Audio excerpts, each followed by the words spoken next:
Chapter 3100. Too Long Ameri had many affinities as well, as made obvious by his several innate nodes.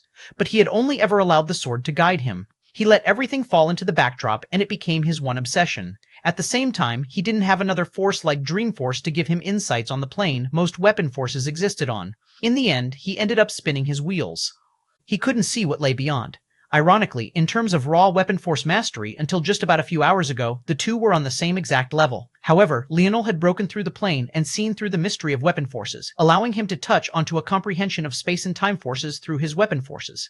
By comparison, Ameri was still stuck, and from his progress he would have continued to be stuck for several more years, even decades to come. Leonel could have just directly told him about space and time force. He was sure that Ameri was sharp enough to understand it. So long as he was told and guided, it would be a matter of a few seconds. But Leonel decided to take another approach. Who was to say that his way was the only way and the certainly correct way?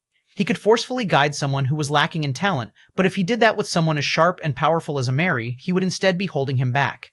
He spoke a lot about how Emna had about the same level of talent as himself and Ina, but what he didn't speak nearly enough about was that Ameri had such potential as well. The problem was that Ameri was chained down by his systematic training. Since he was young, he had been the apple in the eyes of his family, given a sword from practically birth and taught exactly how to wield it. By comparison, whether it was Ina, Leonel, or Emna, they were all mostly on their own. Even for Emna, who had been given guidance from a small organization, she had to break free of them quite early because they were simply too weak. Now, Ameri had a chance to shed all of that, so Leonel gave him a choice. Did he want to follow his path, or did he want to forge another?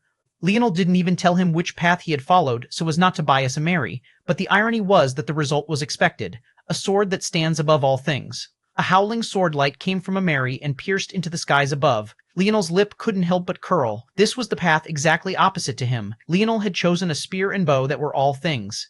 That was why his spear could warp time and space, even swallowing his Scarlet Star Force, or evolving to the point that it could become his body. Right now, his weapon forces were the foundation of his talent, and as such, they were everything to him.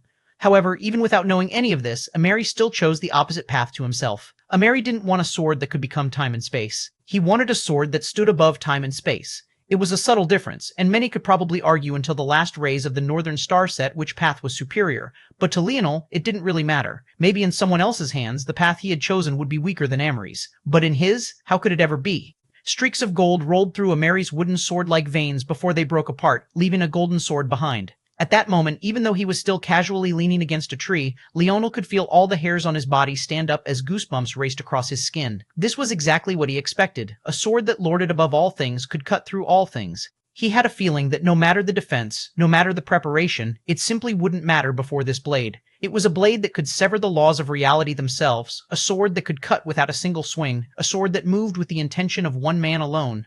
Leonel grinned, his blood suddenly beginning to boil. For some reason, he really wanted to battle Ameri right now, not just a casual spar, but to the death. It didn't take him long to understand why. His weapon forces were being provoked and their path of supremacy was being challenged. They even somewhat felt dissatisfied with Leonel choosing for them to be all things rather than lording over all things. However, the current Leonel wasn't the Leonel of the past. Silence. The moment he spoke, his weapon forces cowered into the depths of his body. They were no longer in position to dictate his state or his actions. He moved as he pleased and did as he pleased. Very soon, they would know why he had chosen such a path. Ameri felt his hair stand on end as well.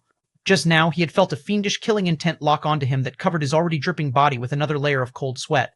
Luckily, it vanished just as quickly as it appeared, but he still couldn't help but look toward Leonel with a wary gaze. However, Leonel only pushed himself up from the tree he was leaning on and reached out a hand toward Ameri. Ameri looked at the hand for a moment before reaching out his own as well. Clang, clang, clang. Sharp blades of gold swirled through the air as ring halos appeared around their wrists. A clash of spear and sword shook the skies and tore the bounds of the laws around them apart, but neither seemed to be particularly trying for this to happen. How long has it been since your sword had tasted blood? Leonel asked with a smile. Ameri looked him in the eyes. Too long. Chapter 3201. A General. Chapter 3201. A General. Leonel left Ameri's side with a bright smile on his face. Looking down at his hand, he could still feel some of the dissatisfaction of his weapon forces, but he didn't feel any regret at all. That was because he knew that he had taken the right path. Although many might argue, Leonel knew that Ameri's path was technically superior. If one was going after the strongest weapon force possible, mixing it with other things, using it to control other things, or generally pushing it out of its comfort zone, wasn't the right way. Like with all things, if you tried to choose all paths, you might as well not choose one at all. This was why for much of his life, the greatest challenge of Leonel's life was the fact he had too much talent. It was hard for him to focus on one thing at a time, and it put him in a difficult position. However, this time, he was certain it was the right path. He had spent over a century on this. How could he be wrong? He needed his weapon forces to become the binding agent that held him together. This was the path they had to take. When the results became clear in the future, everyone would know that he had made the right choice as well. In truth, even Nilrem was hesitant about it all. That was why he had asked Leonel if he was sure, because he entered his long-term seclusion. However, in the end, Nilrem had chosen to trust Leonel's judgment. Not only will I be right, but if the idle battlefield dares to try and reject me because of this, I'll have to flip the world of weapon forces on its head. A grin spread across Leonel's face, a sinister light in his eyes. His future plans surrounded the idle battlefield. He wouldn't accept anything less than the best. Not only that, but he would bring a horde of the best with him. He would take the spear. Ameri would take the sword. Aina would take the axe. Arnold would take the palm. Drake would form a new legacy. It could be said that they had a chance to monopolize almost half of the idle battlefield. Now, the question was, between Hutch and Emna, who would take the saber. The saber was a catch-all term for blades. The machete and Emna's blades both fell into this category. There's also Noah as well, I guess. He's the truest saber master of the three, but he is wholly inferior to Emna and Hutch nonetheless. Leonel was also not mentioning Joel, who had now become a glaive master. But unfortunately, Joel's talent was lacking in this aspect as well. He wasn't sure if he could raise those that lacked the prerequisite skill up high enough for them to achieve such things. I almost forgot. Kira is also a saber wielder, a dual saber wielder. So is Elthor. Seems there'll be quite a bit of competition. Leonel chuckled to himself, but he also knew that Kira's focus had stopped being the saber long ago. With a step, Leonel appeared in Elthor's territory. The Oryx was in a deep sleep, trying to regain some energy. He weakly opened his eyes to find Leonel sitting by his bedside. "Oh, Leo," Elthor tried to sit up, but Leonel pressed him down, pouring the other segments of his lost soul into his body. Elthor suddenly felt a great deal of energy pump through him, and his eyes couldn't help but widen. At first, he thought it was another temporary measure that Leonel was taking, but to his shock, he could subconsciously feel that there was much more to this. "Leo, Leonel sighed and informed Elthor about the problem. The Oryx Prince slowly let things settle in. It wasn't nice to hear that Leonel had chosen his others over the life and death of his own people, but that didn't mean that he couldn't understand it. Leonel also had no reason to come clean with him either, but he had this time. Leonel stood, patting his shoulder. "Take your time to get healed up. Very soon, we'll have a lot of battles to fight." Elthor's eyes flickered. He could feel that Leonel had changed. In the past, Leonel might have asked him if he was still willing to fight for him. After his father's death, he probably wouldn't have told him that he had done such a thing to him and his family at all. But now, this current Leonel seemed to be a perfect fusion of the two, soft-hearted enough to tell him, hard-hearted enough to not give him a choice anyway. Elthor couldn't help but laugh as Leonel walked away. This Leonel was certainly less likable, but this Leonel was also one that would be highly unlikely to lose. Elthor had never wanted to be a king, even though his father had pushed him to do so again and again. There was only one thing he wanted to be, one thing he would always want to be, a general. He wanted to stand on a battlefield with a saber twice the size of his body and hand. He wanted to unleash his bestial instincts and roar to the skies as the blood of his enemies bathed him from head to toe, and the only way he was going to get such an opportunity was if he was under a king that was equally as bloodthirsty. The first Leonel he met was too soft-hearted. The second Leonel he met was too thirsty for the blood that should rightfully be his. Rather than sending him out for battle, Leonel would be more likely to bathe himself in the blood that Elthor himself wanted. But this Leonel, Elthor slowly pushed himself up from his bed, a wild grin spreading across his face as his body began to increase in size. White fur sprang all across him, his horns becoming sharper and more prominent. This was the Leonel that would give him what he wanted. Chapter 3102, Womanizer. Chapter 3102. Womanizer Leonel appeared on the top of a tall mountain. Ahead, there was a beautiful woman. She had short-cut crimson hair and a body that rippled with the lithe muscles of a fit female. Her figure was slender, but it almost exuded a sharpness that seemed to pierce through the air again and again with just the slightest of movements. At the moment, she wore probably the skimpiest thing she could get away with, a cloth band across her chest and a pair of shorts with pant holes so loose that her sharp movements exposed the simple black panties beneath.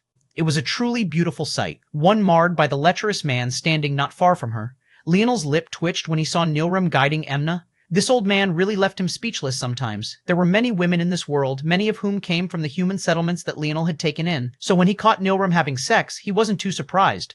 But now he was suddenly hoping that that woman hadn't been Emna. This obviously wasn't because of jealousy. Leonel only had eyes for one woman, and he could care less about what others did with their time, or rather, most others. Emna had a special place in Leonel's heart because she was the first person he had seen after he decided to be a king that he was dead set on making his general. Even Elthor hadn't been given such treatment from him. Back then, he and Aina had been with Valiant Heart Mountain to enter an exchange with a few other organizations in the region. Emna had been a member of the Crimson Hall. The moment he saw her, he had seen her talent.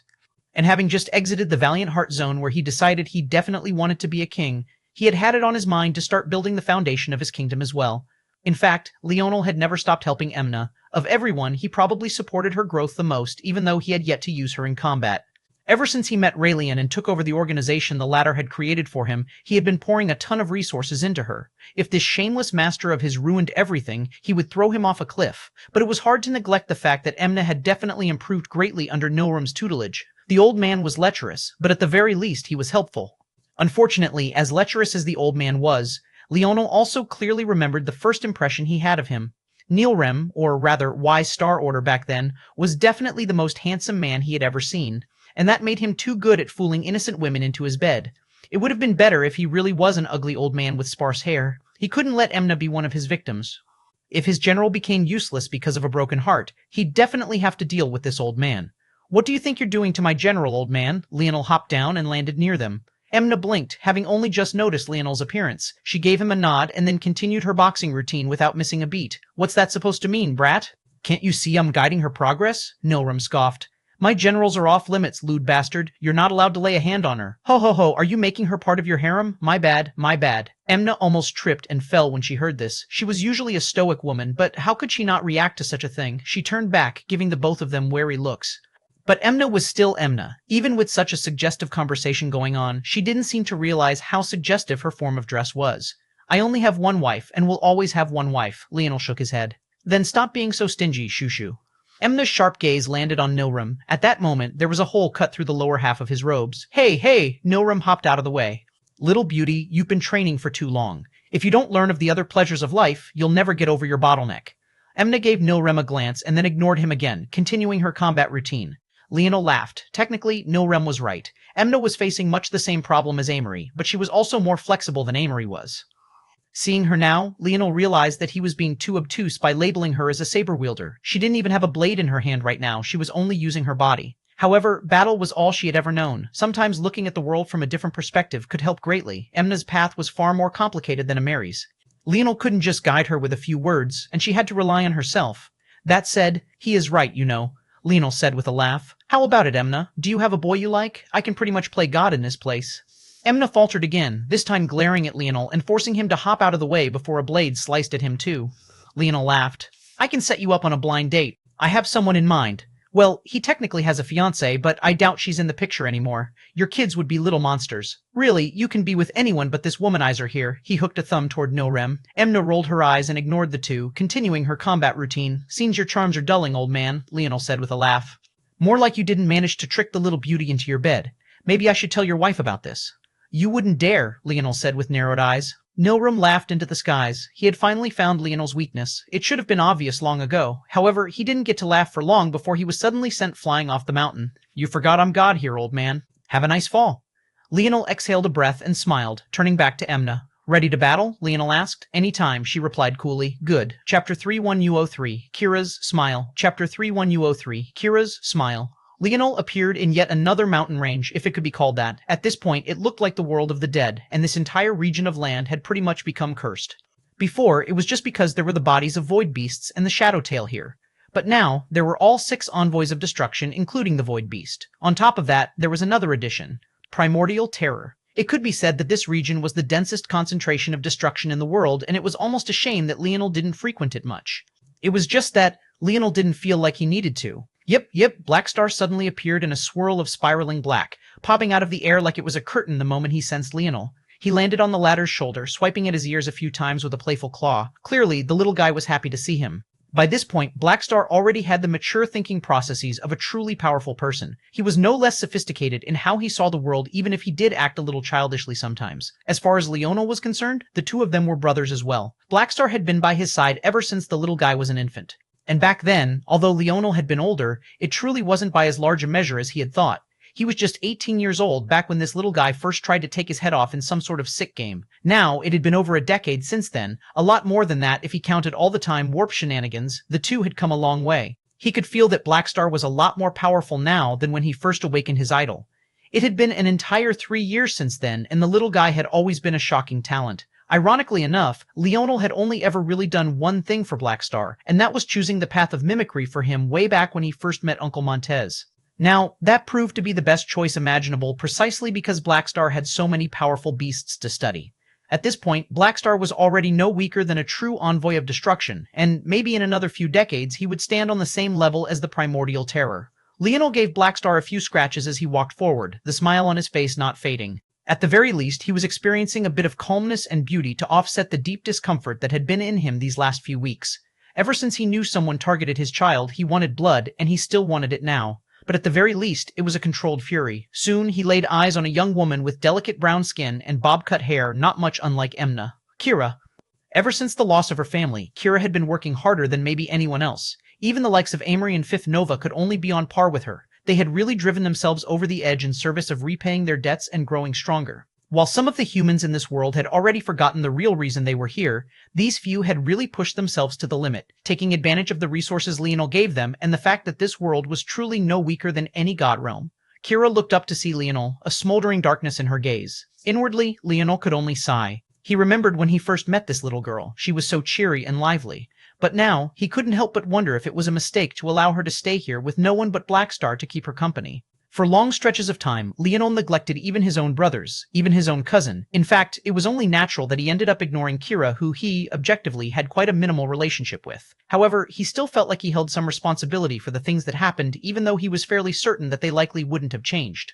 His grandfather, Gervais, seemed to act with impunity, but when Leonel assessed his actions from an objective point of view, he quickly found that Gervais usually ended up making the correct decision. It was just that the correct decision wasn't always the right decision. The way the world was now, there might not even be a world in another few thousand years or so. Making decisions purely based on logic alone no longer made sense to him. It was the reason he chose to make his wife happy, and they were having their first baby together. And it was also the reason, although he understood his grandfather, he also couldn't accept everything he had done. Back then, Leonel had been well on his way to conquering the entire human domain, but then his grandfather whisked him away and used some unique method to regress his dimension back to the third. Due to that, the Morales ended up collapsing, and so many people suffered as a direct result because he was no longer there to hold up the sky. Kira was just one of those victims, and in a lot of ways he wouldn't blame them if they blamed him. But Kira and Fifth Nova hadn't taken such a route. They were both practically running their bodies into the ground for a chance at revenge, so Leonel felt that it was only right he give them such an opportunity. "It's about time, no?" Leonel asked lightly. For the first time in a while, he saw Kira's cherry lips curl into something that looked like a smile, but it was far more sinister than just that. Chapter 31004, Ramon Force. Chapter 31004, Ramon Force. Leonel only had one more visit to complete. Ramon, Fifth Nova. The last time Leonel had come to visit Ramon, he had been forging a spear. That was the time Leonel had given him the spear domain ring, since it was utterly useless to him by that point. The spear domain ring had been a great treasure in the past, but Leonel could already forge spears far stronger than the ones that rested on the tallest peak, so there was no need for him to keep it. By comparison, the ring had been invaluable to Ramon. Back then, Ramon had been trying to find his way of the spear the only way he knew how, crafting. After his fiancée Valerie died, he had been in shambles. She had always been his protective guard, the muscle of their duo, while he focused on crafting instead. He blamed himself for not being strong enough, wondering why it was him that had been born with both Morales lineage factors instead of her. He had even selfishly wasted it, using most of his time on the metal synergy lineage factor rather than the spear domain one. Leonel remembered being shocked by his method. That was because the path of using forging to comprehend one's own path was like a reversal of the self-path his father had created. It had to be remembered that the life path, usually known as the pinnacle of crafting, was the process of taking many materials and creating a treasure that stood as a single existence of its own. It was essentially like granting ores new life in a body they could truly be one in. By comparison, the self-path diverted away from what the ores and forces might want, melding them down a new path that better suited the creator. By forging in order to find his own path, Ramon was essentially doing this in reverse. He was finding the self-path through himself. Unlike Leonel, who just used his father's teaching, Ramon had stumbled his way onto the path on his own. Leonel was rarely impressed, but he had certainly been back then. In fact, he had been certain that once Ramon succeeded, he would create a path of weapon forces stronger than his own. It was that experience that catalyzed him to pick a new weapon force path that ultimately ended in triggering the idle battlefield and his years-long struggle to actually control them, until he eventually did. This time, when he came to Ramon's cottage in the middle of the forest, he heard the very same clanging of metal, or so it seemed. Every swing of the hammer was like another resonant hum through the world. In fact, when Leonel got close, he was shocked by what he found. That was because Ramon had a clear sovereign spear force. That much was obvious enough, but even more obvious than that was the sovereign hammer force that suppressed it and continued to forge it. Leonel's gaze flickered. He was the only person he knew that had two sovereign weapon forces. He couldn't remember ever meeting another person, even if an uber-talented wife only had a single one. Though, that was because she never tried to have another. Ina was surely talented enough. There was a time in her training where she would test out other weapons, and it was obvious enough through that. But this was on another level. That was because he could sense that there was a subtle fusing of the two happening here. Leonel looked around only to find that the forest had become a graveyard of powerful weapons. In fact, he could even see the spear domain ring casually resting on a tree trunk. It was clear that Ramon had already graduated past the need to use it at all. However, what was most shocking was that these graveyards of weapons, though they started off as spears, began to gradually shift toward another direction. A polearm hybrid of the hammer and the spear, a lucerne hammer, a mutated halberd. The weapons were meticulously crafted, and each one was gorgeous beyond words. When Leonel entered the weapons factory of the Fox, he felt nothing but disdain. But when he entered this workshop of Ramon's, he realized that while the latter might not be a more talented crafter than himself overall, when it came to this one particular weapon, he was leagues beyond what Leonel could craft right now. Leonel could sense it. In another half-decade, Ramon would succeed in creating this new hybrid hammer-spear force, or rather Lucerne force. Or maybe he should call it Ramon force. At that point, he would stand on the same level as Drake, having created his own weapon force and causing the idle battlefield to react once again. But what was most shocking was that unlike Drake, who wasn't a crafter, Ramon was.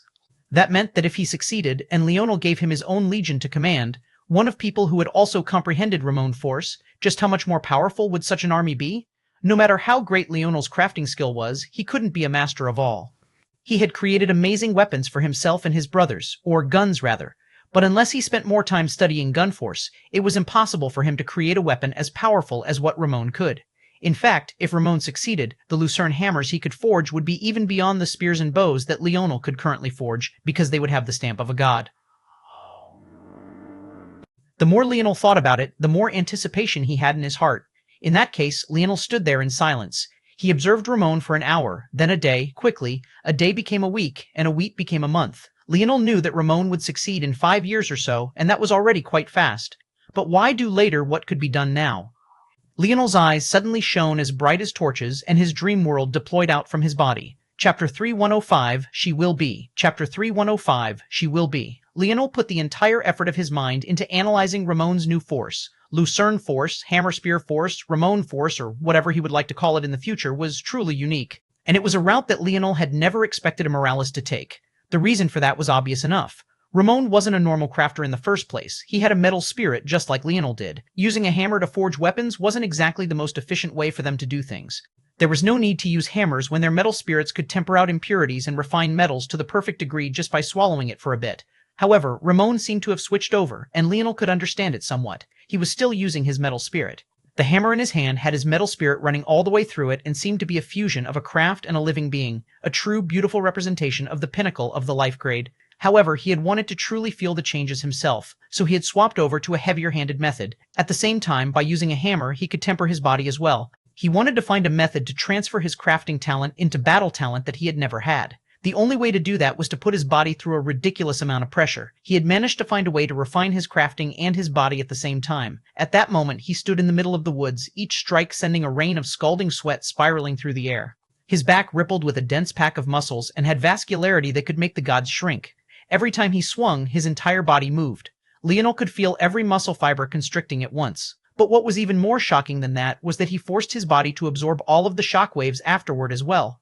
With his current strength, a single swing of the hammer would wipe all the trees out just from the sheer wind pressure alone, let alone the actual strike. However, Ramon had also learned to tune the hum and resonance of his body to absorb all the reverberating impact himself. Thanks to this, his attack and defensive power had reached a perfect equilibrium, and every time one increased, the other would follow suit. Clearly, he had created this new technique on his own, and Leonel couldn't help but be impressed. He had even found a method of improving it in this time, but he ignored those stray thoughts, focusing instead on Ramon's force. Right now, he was trying to combine spear force and hammer force, but it wasn't so simple. If Leonel had to describe it, he was actually trying to fuse 3 different concepts into one, not just 2. He was using the spear force as a pure, destructive force, one that he wanted to use to kill all enemies that lay before him. However, his hammer force came with 2 concepts, which was also why Leonel felt that it was stronger. On the one hand, it had a concept within it that mirrored the spear force, wanting to destroy everything it came into contact with. But at the same time, there was a subtle crafting aspect to it as well. He was using this hammer force to create as well, not just the spear hammer hybrids he was forging, but also in the tempering of his body.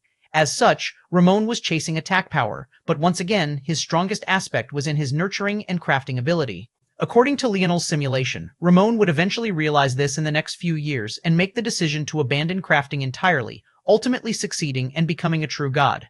However, Leonel didn't want him to take such a path. He had had a fondness in his heart for crafting ever since he first learned how to do it. How could he allow such a talented crafter to abandon their path? Luckily, he had already thought of a solution. This path that Ramon was chasing after, wasn't it very similar to his own? He had fused together 2 creation sovereignties and 2 destruction sovereignties. Eventually, those 4 sovereignties became the foundation of his new and improved heart, or innate node heart. This was eerily similar. 2 attacking paths. 2 nurturing paths. It was less complex than Leonel's path, but it was a shocking path nonetheless. The question was how to give the spear force a nurturing aspect to counterbalance everything and have it reach a perfect equilibrium. Leonel thought of several possibilities, but soon enough he had landed on the one aspect it could be. Finally, over a month later, he walked forward. Ramon only seemed to finally notice Leonel's presence now. Unlike the others, he was so engrossed he hadn't even known Leonel was there at all. However, Leonel signaled for him to keep swinging. "Do you know why you keep swinging like that?" Leonel asked softly, his voice resonating with the hum of the hammer. Ramon's eyes blazed. Of course he did. His fiancée, his wife, the love of his life, she had died because he was too weak. That was why he had to shred everyone who stood in his path apart. At that moment, he realized the weakness of his force and was about to destroy the nurturing aspect. But Leonel's next words made him freeze. "It's because you wanted to protect." Ramon's hammer froze in the air, a trembling force resonating through the air. It felt like the world didn't want him to hammer it down. Veins bulged across his arms, his eyes pulsing with red veins. Protect, that was right. He didn't just want to shred his enemies apart, he wanted his Valerie to be there, standing at his back. And she will be, Leonel promised. Boom. Chapter 3006 Valor Force. Chapter 3006 Valor Force. Ramon unleashed a roar and his hammer smashed through the barrier. A spiraling golden force ripped through the air. At that moment, it all condensed, forming an enormous idol that pierced through the skies. It was a truly gorgeous weapon. It had a long body embroidered with thorned vines and roses. It had a hammer on one side, a cone-shaped weight to counterbalance it on the other, and at its head, a tall spear blade almost as long and proportioned as what one might expect from a short sword stood at its helm. The weapon released a pulse that hummed across the world. Ramon's power skyrocketed, and his body grew another half a meter in height. At that moment, he looked like a forged giant, a tattoo that crossed a hammer and a spear appearing on his back. It didn't take Leonel long to understand. Ramon hadn't just created his own body refinement method, but he had used it to directly mutate metal body as well. Essentially, every time he absorbed the strike of his hammer, he was tempering his own body exactly like how he might an ore.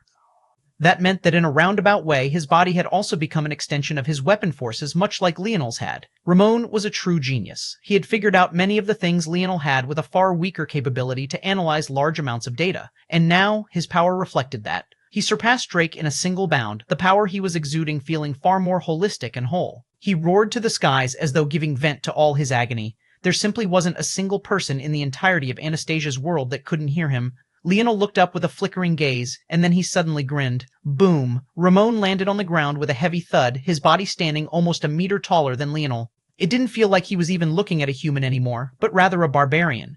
All he was lacking was the crimson tattoos. The idol slowly faded. Ramon clenched his fist and the hammer in his hand shattered. His metal spirit squirmed out of it, surging up his skin before etching itself into the tattoo of crossing spear and hammer on his back.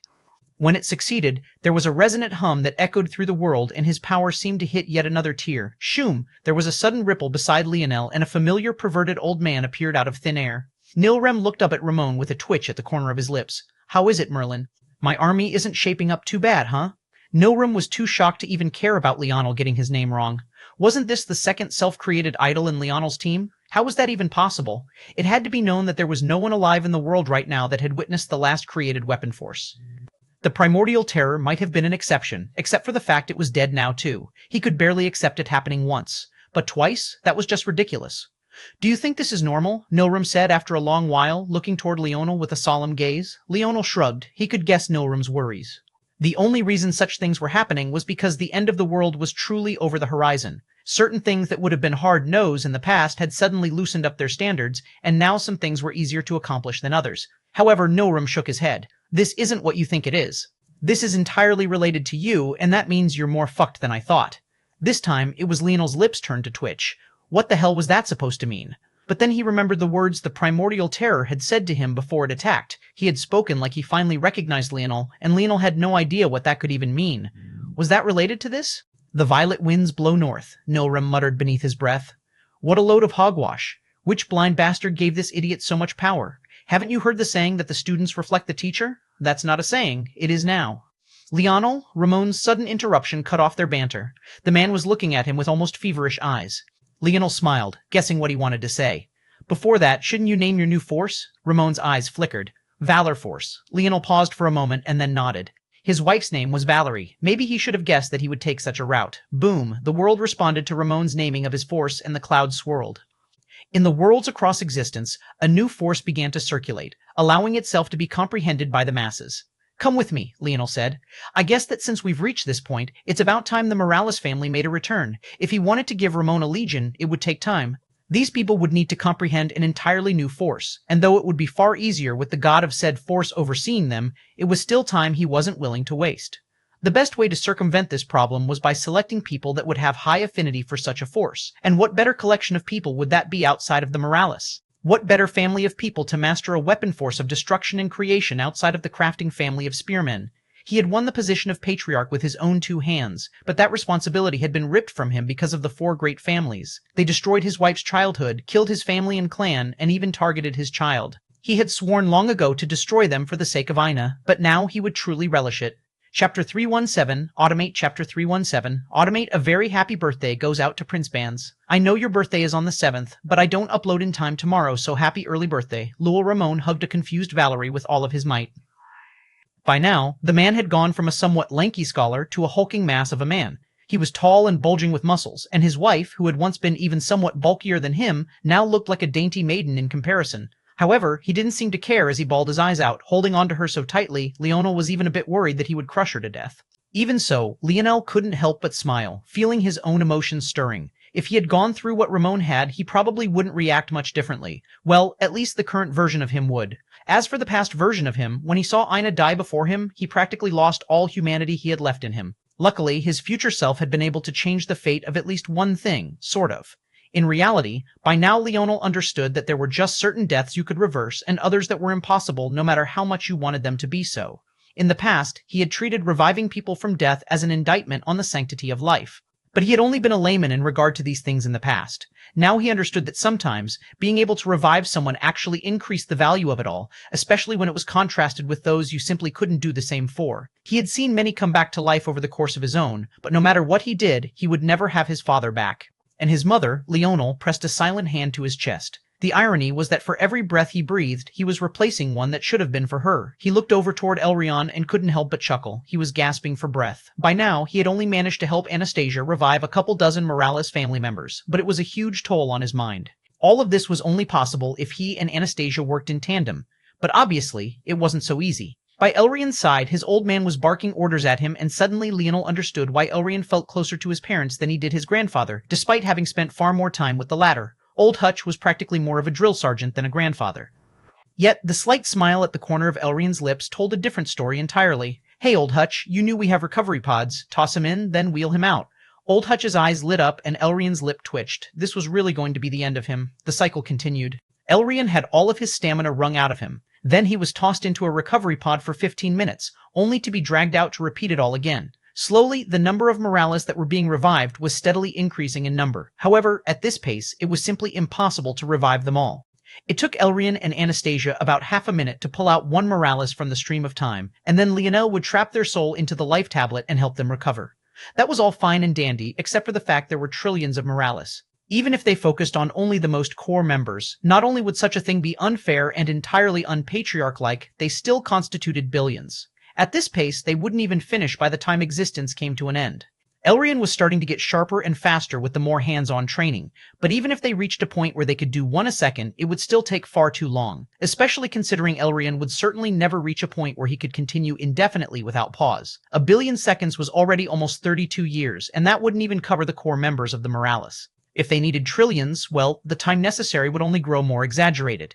Leonel had already seen through this problem, but finding a solution wasn't easy. And on the back end, dealing with the revival of so many people even with this world in his back pocket also wouldn't be easy.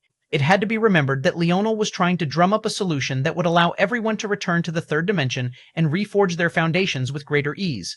He was basically finished with his deductions and felt like he could do it. But the problem was that he would then run into the same issue as Elrian at that point, time and stamina. He needed a method that would automate both processes. But he also wasn't an omnipotent god. The likelihood he could do this with his current skill was next to nil, so he just stood there and observed, his mind churning. At that moment, he got a message from Aina. Finished, his soul reached out to hers. Yup. Leonel nodded. As for what Aina had finished, it should be their first large batch of pills. These would be what they would need if they were going to return everyone to the third dimension. Otherwise, they would be wasting too much time. The plan was simple. Leonel would use Dream Path to comprehend someone's optimal path. Then, he would use Dream Class, an ability he hadn't used in a while, to mimic this path. Aina would then use her clairvoyance and the connection between their souls to feel out this path and work out the kinks. Then, she would create a slate of pills to help them not only quickly recover their strength, but swiftly enter the ninth dimension as well. With these two things working in conjunction, they would quickly build up the army that they should have long ago. Chapter 3288. Dream Reverse. Chapter 3288, Dream Reverse Dream Class, was an ability Leonel had created back when he felt that he had too many paths to follow. He split his skills into archetypes to raise his efficiency in battle. He had created a Sniper Archer and Explosive Archer class, a Strong Spearman and Flexible Spearman class, a Mixed Fighter and Speed Fighter class, so on and so forth. Then, he assigned them all stats. The goal was meant to allow him to track his progress and be more ruthlessly efficient in battle. Because he was such a calculative fighter, it took a toll on his mind to eliminate all the abilities he shouldn't use and hone in on the ones he should. This Dream Class ability was meant to cut all of that out by choosing the archetype that would best counter an opponent in a situation. Essentially, it was practically like swapping characters mid-game. It was a good idea, but Leonel had ended up abandoning it not because it was a waste of time, but because too much happened around that time. Not long after he created this ability, he ended up stuck in the Cataclysm Zone and things only went downhill from there. Now, he had revived the use of the ability, but this time for his people. Thanks to their baby, Leonel and Aina had been able to re-establish the connection of their souls, which meant that Aina could share his insights once again. That meant that if he used Dream Class now, technically everyone would have clairvoyance. Now, it was just a matter of returning them to the third dimension, and that was going to rely on his Dream Force. Leonel stood before James, a half-grin on his face. "You're going to be my guinea pig." James gave him a weird look and took a step back. "I don't think I like the sound of that.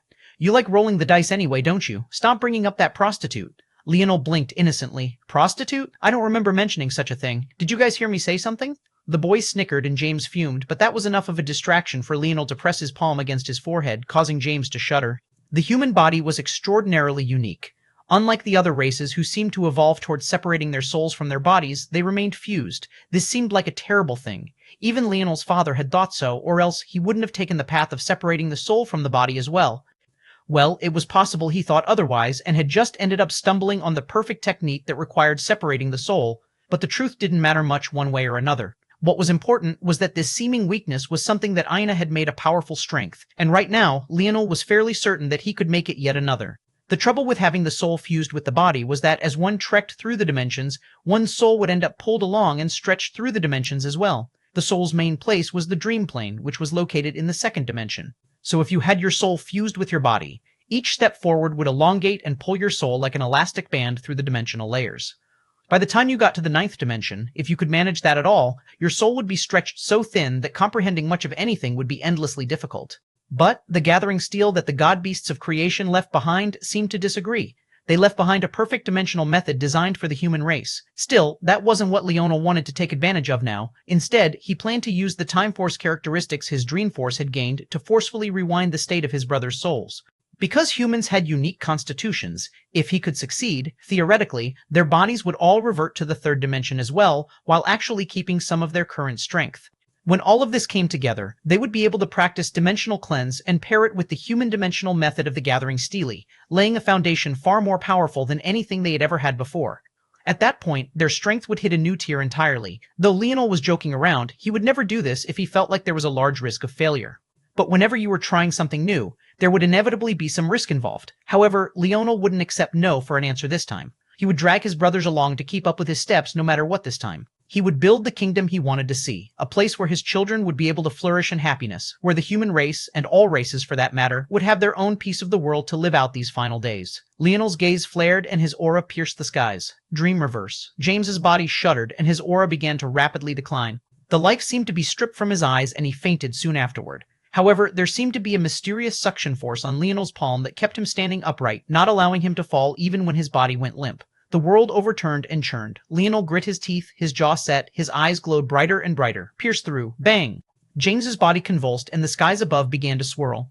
Leonel's mind shook at the same time, violet winds soaring through him as his creation sovereignties melded into his dream force. He could feel it, that final barrier, reverse. He spoke out the word lightly and the world fell into silence. For countless miles, the leaves didn't rustle, nor did the wind blow. It was then that Leonel knew he had succeeded. James's body collapsed to the soft grass and time slowly sped up once again. Beads of cold sweat poured down Leonel's brows. Chapter 3209, The Sea Gods. Chapter 3209, The Sea Gods. James's eyes fluttered open only days later, but the first thing he saw was a bare ass that suddenly rippled. At first, he thought it was a woman. It was just that he didn't know when his tastes had become so heavy. Just how drunk was he this time? But when the fart hit his face, his eyes widened with realization and he shouted, "Fuck! Raj, you fuck!" Soon his yells woke everyone up, only for the realization to dawn on them all. They were all naked, cuddled up together on soft grass. They looked toward one another and their eyes all spoke the same silent words. "We tell no one." Unfortunately, that was when a wheezing laughter came from not too far. Joel and Leonel stood together trying to hold back their laughter but finding it harder and harder to do so. "Damn it!" Raj cursed when he saw the shirts the two had on. It was of all of them lying together naked in a deep sleep.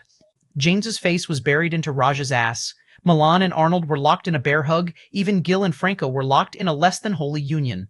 "Ah, revenge is a dish best served cold," Leonel said between laughs. Back then, he and Joel had gotten drunk and ended up hugging each other to go to sleep.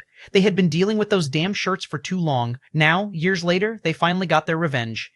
Despite the murderous glares, the two couldn't stop wheezing. They collapsed to the ground, tears coming from their eyes as they laughed and laughed. Leonel was still wiping the tears from his eyes as his brothers began their charge back to the ninth dimension. The reason he had gotten such an opportunity was that they were all out for about a week or so.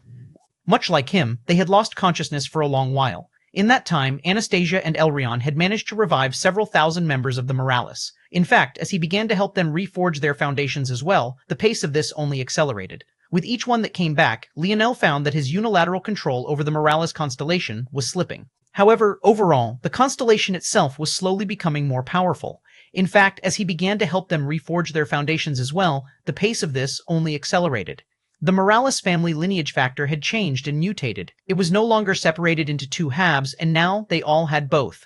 As a result, each one was absolutely perfect to learn Ramon's Valor Force. They had both the aspects of crafting and spearmanship that they needed.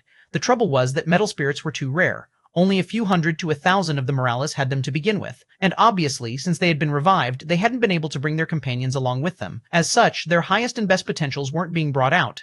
Leonel made a mental note to see what he could do about this in the future. Unfortunately, even after all this time, he hadn't thought of a better method to automate the process. In the end, he could only take things one at a time. Leonel vanished and appeared within a familiar world, or rather, a part of his soul did. It was all too easy for him to do such a thing now. This world was none other than one of his inner worlds. Soon he had appeared in the territory of the sea gods. He strolled through the palaces and grounds as though he owned the place, because he truly did. He had been ignoring the people in his inner world because he didn't care very much about them. As long as he got the energy from the worlds, what they could and couldn't do didn't matter much to him. He was effectively the god of this world and could do as he pleased with it. But wouldn't it be a shame if such a rare race with so much potential wasn't properly used? After testing out his method of dream reverse, he knew that he would be more than capable of finding a method that worked on non-humans as well, and that suddenly made this endeavor worthwhile. He made a casual sweep with his eyes and then looked up. The sea goddess. She sat on the throne with a wary gaze. With her abilities, she would usually be able to understand what was happening right now. But at the moment, she was completely in the dark. This man was practically a black hole, and he had come here without the slightest effort. He was far scarier than anyone the barbarians had ever sent. Leonel waved a hand, and a projection of Talon appeared. Talon was none other than the barbarian race's young heir, and apparently the reincarnated husband of their ancestor. He was quite important to the barbarian race, and he was certain that they were probably doing their best to eventually get him back. But unfortunately for them, getting him back was easier said than done, especially after what they had chosen to do after the war. It was an interesting choice, to be sure. But that likely meant that the ancestor he had spoken to didn't have full and complete control over the entire race. That left her husband in a no-man's land. You recognize this guy, right? Talon was in a deep sleep, but he was still incredibly lanky, his bulging muscles and round belly nowhere to be seen. In a way, he was in an even worse state than a certain dream Ashura that was under Leonel's control. The sea goddess's pupils constricted, but she didn't reply. I've heard the barbarians say that you're the path to their evolution. I'm going to take you guys out of here. This time, you'll be your own path to evolution. Be useful to me, and you'll prosper. Betray me, and, well, that's not really possible. Leonel's lip curled. He was curious to see how the sea gods would progress with an endless well of cleansing waters at their fingertips. He wondered if he could fix their weakness. Chapter 31110. Create His Own. 31110. Create his own. Leonel stood on the shore of a seemingly endless sea, watching as the palace of the sea gods slowly sank into its depths. This ocean was within the segmented cube, and he had already displaced them all.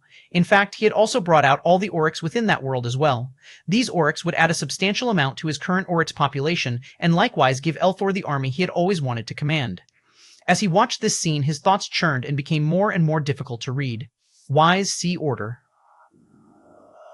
It was the missing piece to his dream force that had allowed him to make so much progress in such a short time.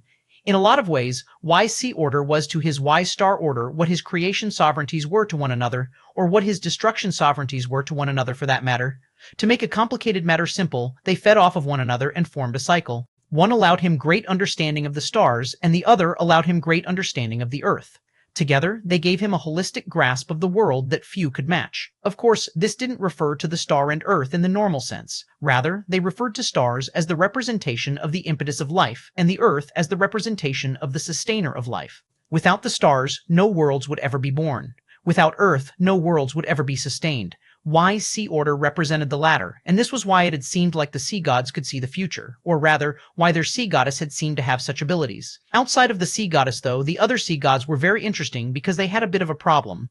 The type of water they had the greatest control over was salted water, pumped full of minerals. In fact, normal fresh water was more likely to make them weaker than not. Due to this great weakness, they had to terraform most of the lands they sought to conquer, and technically speaking, cleansing waters were the ultimate freshwater source. By having them move here, it even seemed like Leonel was taking a roundabout method to killing them all. However, he continued to stand there undaunted. Even when the screams of the sea gods began to stir, he used Anastasia's power to keep them sealed down below. Then, he walked away. If they could leap over this hurdle, good. If not, they would have been useless to him anyway. If things worked out as he expected, he wouldn't need to reforge their foundations at all, because the cleansing waters would have done it for him. Soon, he would either have billions of dead sea gods on his hands, or the strongest naval army in the world. There were many types of races across the world, but there were no overlords of water force. The reason for that was obvious. Force didn't usually diffuse well in the oceans, and it was anchored by earth, not water. That meant that many races that started off in the oceans either transported themselves to land at some point in their evolutions, or their progress stalled.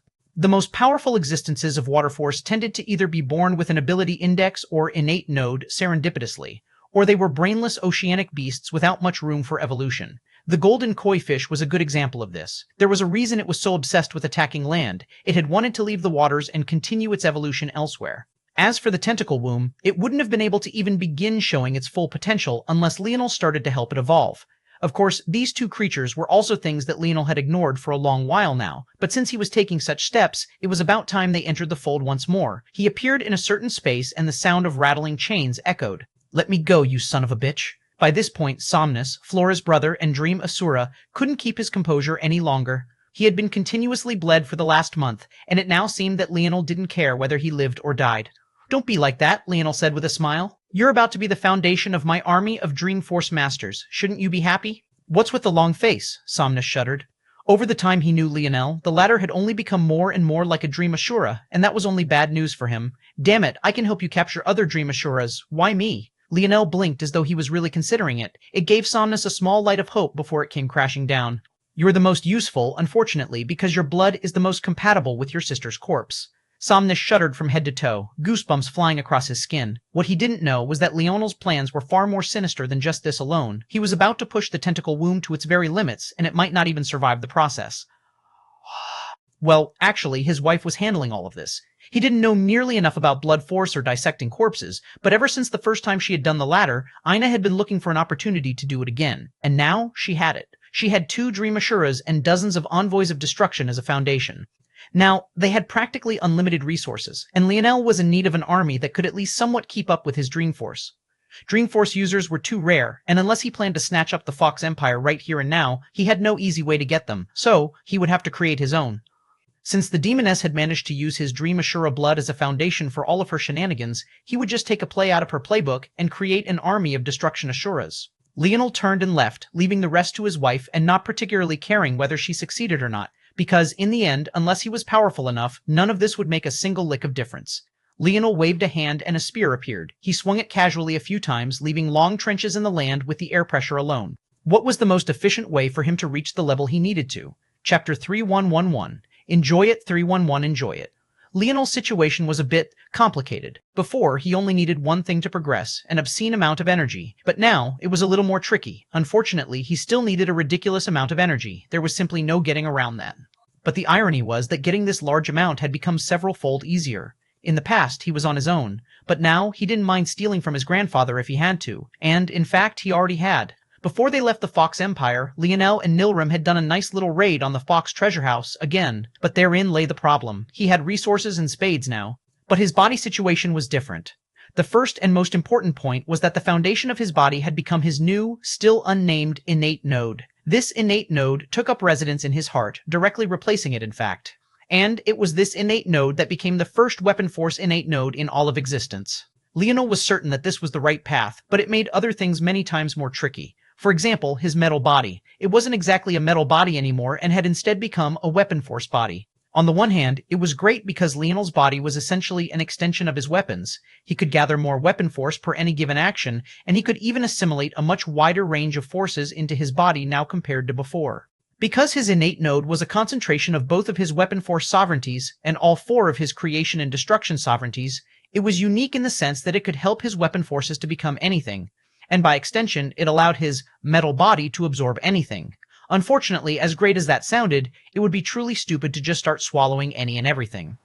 Leonel had spent too long in his journey battling out with having too many diverging paths of talent to fall back into the same cesspool.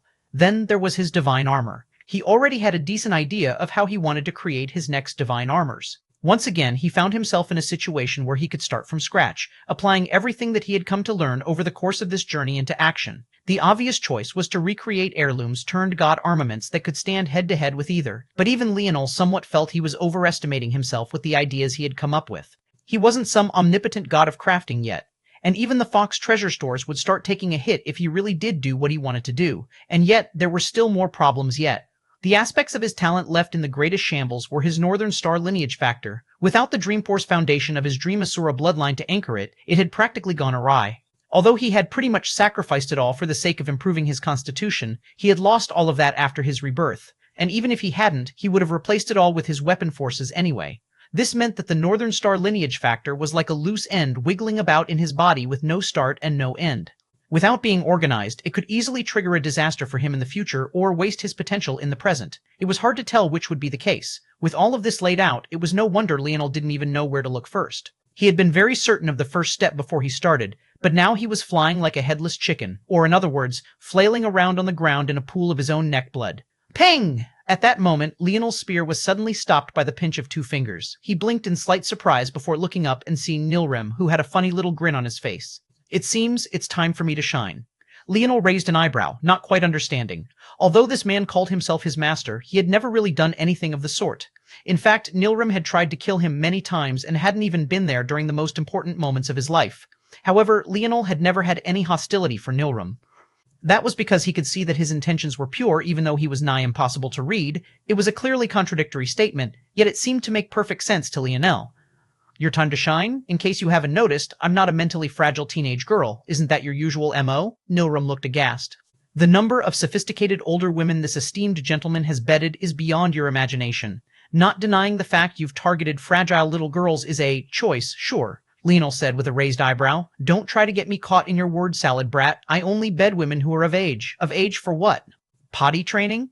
The banter of the two filled the forest until Nilrim seemed to realize something and grinned sinisterly. He grabbed Leonel's shoulders and hurled him into the air. Leonel didn't even know what to say as he spun through the skies. What was this damned old man doing? Do you know how many reincarnations you've put me through? How many times you've made me suffer through the same timelines again and again? Do you know how many times I've died, brat? Leonel didn't even know what to say to this. Well, I've got thousands of those lives in my head, each one representing a different path you took completely without my consent or guidance. And now I'm about to drill you with them all. And enjoy it. Chapter 3112, Better 3112, Better. Leonel didn't even know what to say to all of this. Nilrem didn't even explain anything as he began ripping his body to what was effectively shreds. Unfortunately for the wizened wizard turned torture master, it was extremely difficult to torture the current Leonel. Leonel didn't even scream out, and his gaze was almost uninterested in everything that was happening. In fact, rather than uninterested, it was more accurate to say that he was focused internally, making it look as though he wasn't paying attention to the outside world at all. He had just spent almost a century in complete and utter agony, his body being eaten from the inside out. And he had done it all even without relying on dream sense to dull it all because he thought that that might affect the process. But now, he had no such qualms. The combination of dream sense and his forged will made Nilrem's attempt to make him scream out in pain a fool's gambit. That said, it didn't change the fact that Leonel was truly shocked by what was happening. It was just that Nilrem was quickly finding that he had no tears to shed. Why did he have to have such a monster for a disciple? In reality, Nilrem's entire existence as a master, ever since the first timeline ended, was to be ready for this moment. After Leonel finalized his own personal choice for this timeline, he had been waiting for the right time to step in, and that time had finally come. Every time Leonel reset the timeline, there were some things that were bound to shift and change. The result of that was always a slightly different approach to reaching the pinnacle. However, what was undeniable about every one of these changes was that it would, without fail, be stronger than the last. The reason for this was because the ultimate change would always come after Leonel had grasped the truest pinnacle of Dreamforce, a Dreamforce that existed outside the bounds of time. As Leonel became more used to this Dreamforce, he would be able to catch tidbits from timelines that had already been erased. He would then create a new ability for his ability index similar to Dreamscape that would help to consolidate things and make them easier to sense and parse. Ultimately, he would create something even better. However, this timeline seemed to have deviated. This time, Leonel chose his path before he grasped a Dreamforce that transcended time. This seemed bad. After all, didn't this mean that Leonel wouldn't necessarily create something better than he had in his other lives? However, whether it was future Leonel or Nilrem, they knew that this wouldn't necessarily be the case for two main reasons. First, this choice that Leonel made would be free of the influences of his previous selves, and by extension, it would be free of the demoness. And second, now that the choice was set and couldn't be changed, the aspects of his other choices could finally be incorporated into his body and bring his strength forward to a new stage. This wasn't to say that Leonel would be taking it all in. Instead, Nilrem was helping him assimilate what matched his current path, and the more he worked, the brighter Leonel's eyes shone as though he was grasping everything in real time. It was an entire 6 months before Nilrem finally came to a stop. Leonel landed on the ground and rolled his neck from side to side, feeling a bit odd, but soon that feeling vanished as well. "You don't already?" Nilrem covered his face with a palm. "Don't talk to me. I'm still in mourning." Leonel smiled, flexing his fists. His dimension hadn't changed, and his body practically felt the same. And yet, everything had changed. He could feel it clear through his controllability index. What Nilrem had done wasn't as hands-on as one might expect. Instead, he rearranged the foundation that Leonel had to pave a smooth path to the future. For one, his mutated metal body now only needed to absorb one thing and one thing only to progress: Starforce. His divine armor was still a problem, but not in an aspect that one would expect. It was just that Leonel's ideas had become even wilder now, and they would be even more difficult to execute on. Third, his innate node was pulsing with a wide amount of vitality. In fact, it couldn't even be said that it was just his heart alone. The crystal case of the innate node had covered all his veins, arteries, and blood vessels, making his entire body a network of the energy. Fourth, his dream force felt like an impossibly deep well.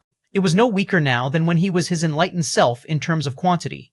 Though it wasn't as potent, the stamina was off the charts. He could practically use both halves of his ability index with impunity now. Fifth, the shackles on his Y star order and Y C order constitutions seemed to have completely vanished, shackles he hadn't even known were there in the first place. And, whether it was 4 or 5, they were both made possible only because of 6, his Northern Star lineage factor seemed to have been stripped down completely and torn out of his body. This seemed counterproductive. How could it help? And the secret to that was none other than Black Star and Tolliver. Using a timeline where Leonel had chosen to use soul clones to solve his issue with having too many talents, he formed a link between his metal spirit and beast companion, forming them up and creating a loop between his soul and theirs. Then, through the dream plane, he could gain the benefits of their lineage factor without any of the hassle, while in the same breath advancing the strength of both by a substantial margin as they also gained the support of his Y star and C order status. However, even this was still just the beginning. Chapter 3113, Flexibility 3113, Flexibility.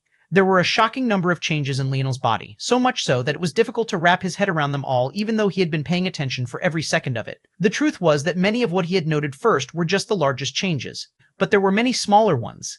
Things he assumed must have been like fringe techniques or abilities of his previous dimensional methods that weren't fully compatible with his current self, but were still worthy of being a part of his process, at least in part nonetheless. However, these fringe changes to his body were still important, forming a network and a foundation that allowed the rest of him to function properly.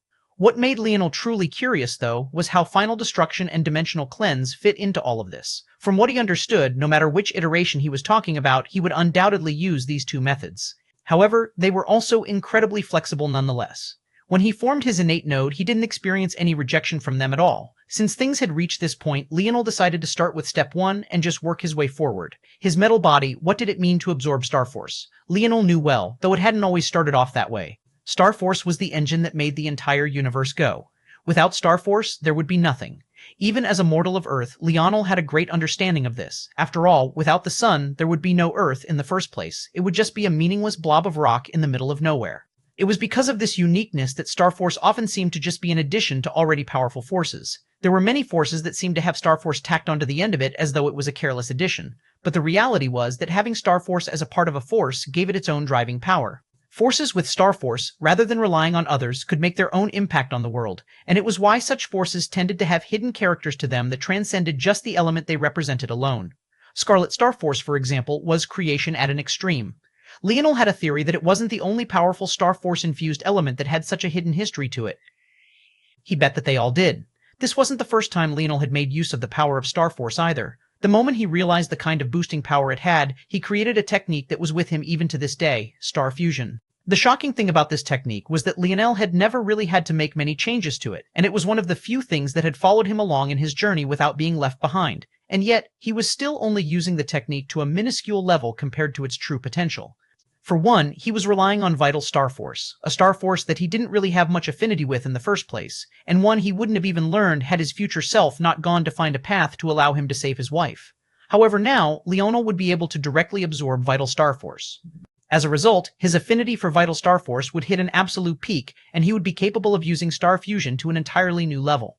But even that was still just the surface, because that wouldn't change much. He would still only be using the technique at only a small corner of its true potential, and that was where the power of this method came into play. Starforce. It was the power of the universe, and with this method, Leonel could use it to directly power his ability indexes, increasing their power several-fold. Starforce was endlessly versatile, and it was the only force that could be freely added to any other, but there was also no one with a Starforce affinity by the same token.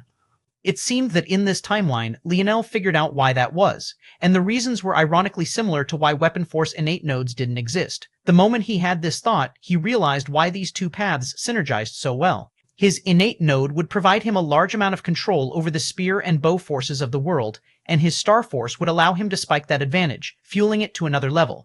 And then came Star Fusion. The reason Leonel liked using the Brazinger family heirloom so much was because it could supercharge his control over the world, making his words carry far more weight.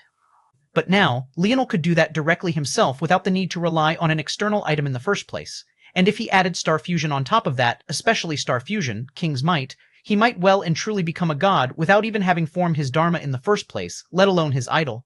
And all of that was still just the first aspect of his new changes, and it only touched upon one life. A life where he had taken Star Fusion and created a foundation that stood above the world. The next aspect was a bit more complex, or a lot simpler depending on the way he looked at it. Because of the change to his metal body, his divine armor technique would likewise have to change. However, because of the added flexibility, it was able to finally perfectly incorporate the other aspects of the Morales lineage factor.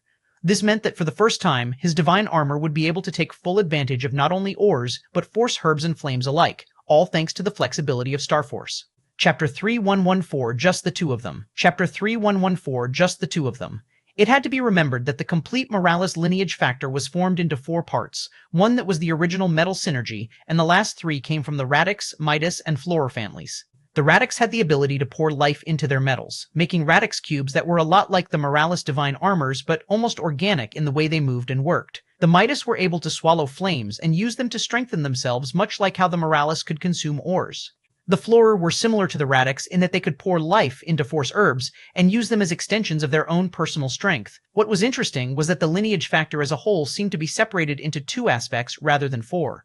One that allowed one to use breaking force to manipulate the life or unlife of a material, and the second that allowed one to incorporate said materials into the body to change, diversify, or improve it.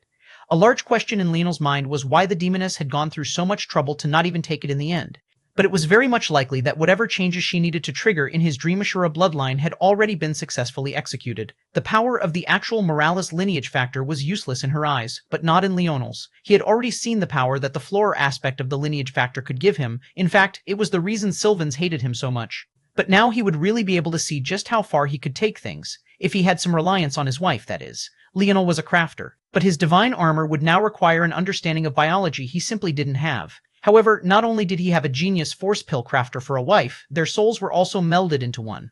Meaning, Ailsa could perfectly understand his intentions and make it work without much explanation or input from him. She wouldn't just be able to shore up his weaknesses, but she would also be able to synergize with him, helping him to forge a new, never-before-seen path. When the time came, this armor would even be able to. Leonel froze. If one looked into his eyes, it would be possible to see a cascading rain of wild flares of lightning.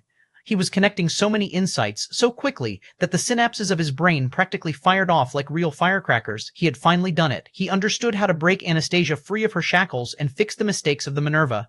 To think that the solution wasn't crafting alone, indeed. If you were going to fix life, you would have to reach a standard of crafting that allowed you to create life itself. Leonel was confident in himself, and maybe one day he would truly reach such a standard of crafting. But that day wasn't today, and it certainly wouldn't be tomorrow. Maybe it would take centuries or longer. Even if he was lucky and had some large leaps in insight, it would likely still take a few decades. However, if he had an equally genius wife by his side whose comprehension of force pill crafting was no weaker than his understanding of force crafting, then they could form a bridge between one another that would have shocking results. Leonel's gaze flickered. My plans. I have to change them all. Nothing is more important than this right now. Leonel abandoned his thoughts of improving further. He had already improved enough. If he ran into someone he couldn't defeat, he would throw his master at them. Leonel suddenly appeared by his wife's side. It had been a whole 6 months, more than 9 total if one included the time before. As such, by now, Ina's belly was already showing, though only a small bit. Seeing her sit in silence as blood shining like rubies swirled around her, he couldn't help but feel that this was the most beautiful he had ever seen his wife. He didn't seem to care about whether the batch of pills ended up ruined or not as he sat behind her and wrapped his arms around her waist.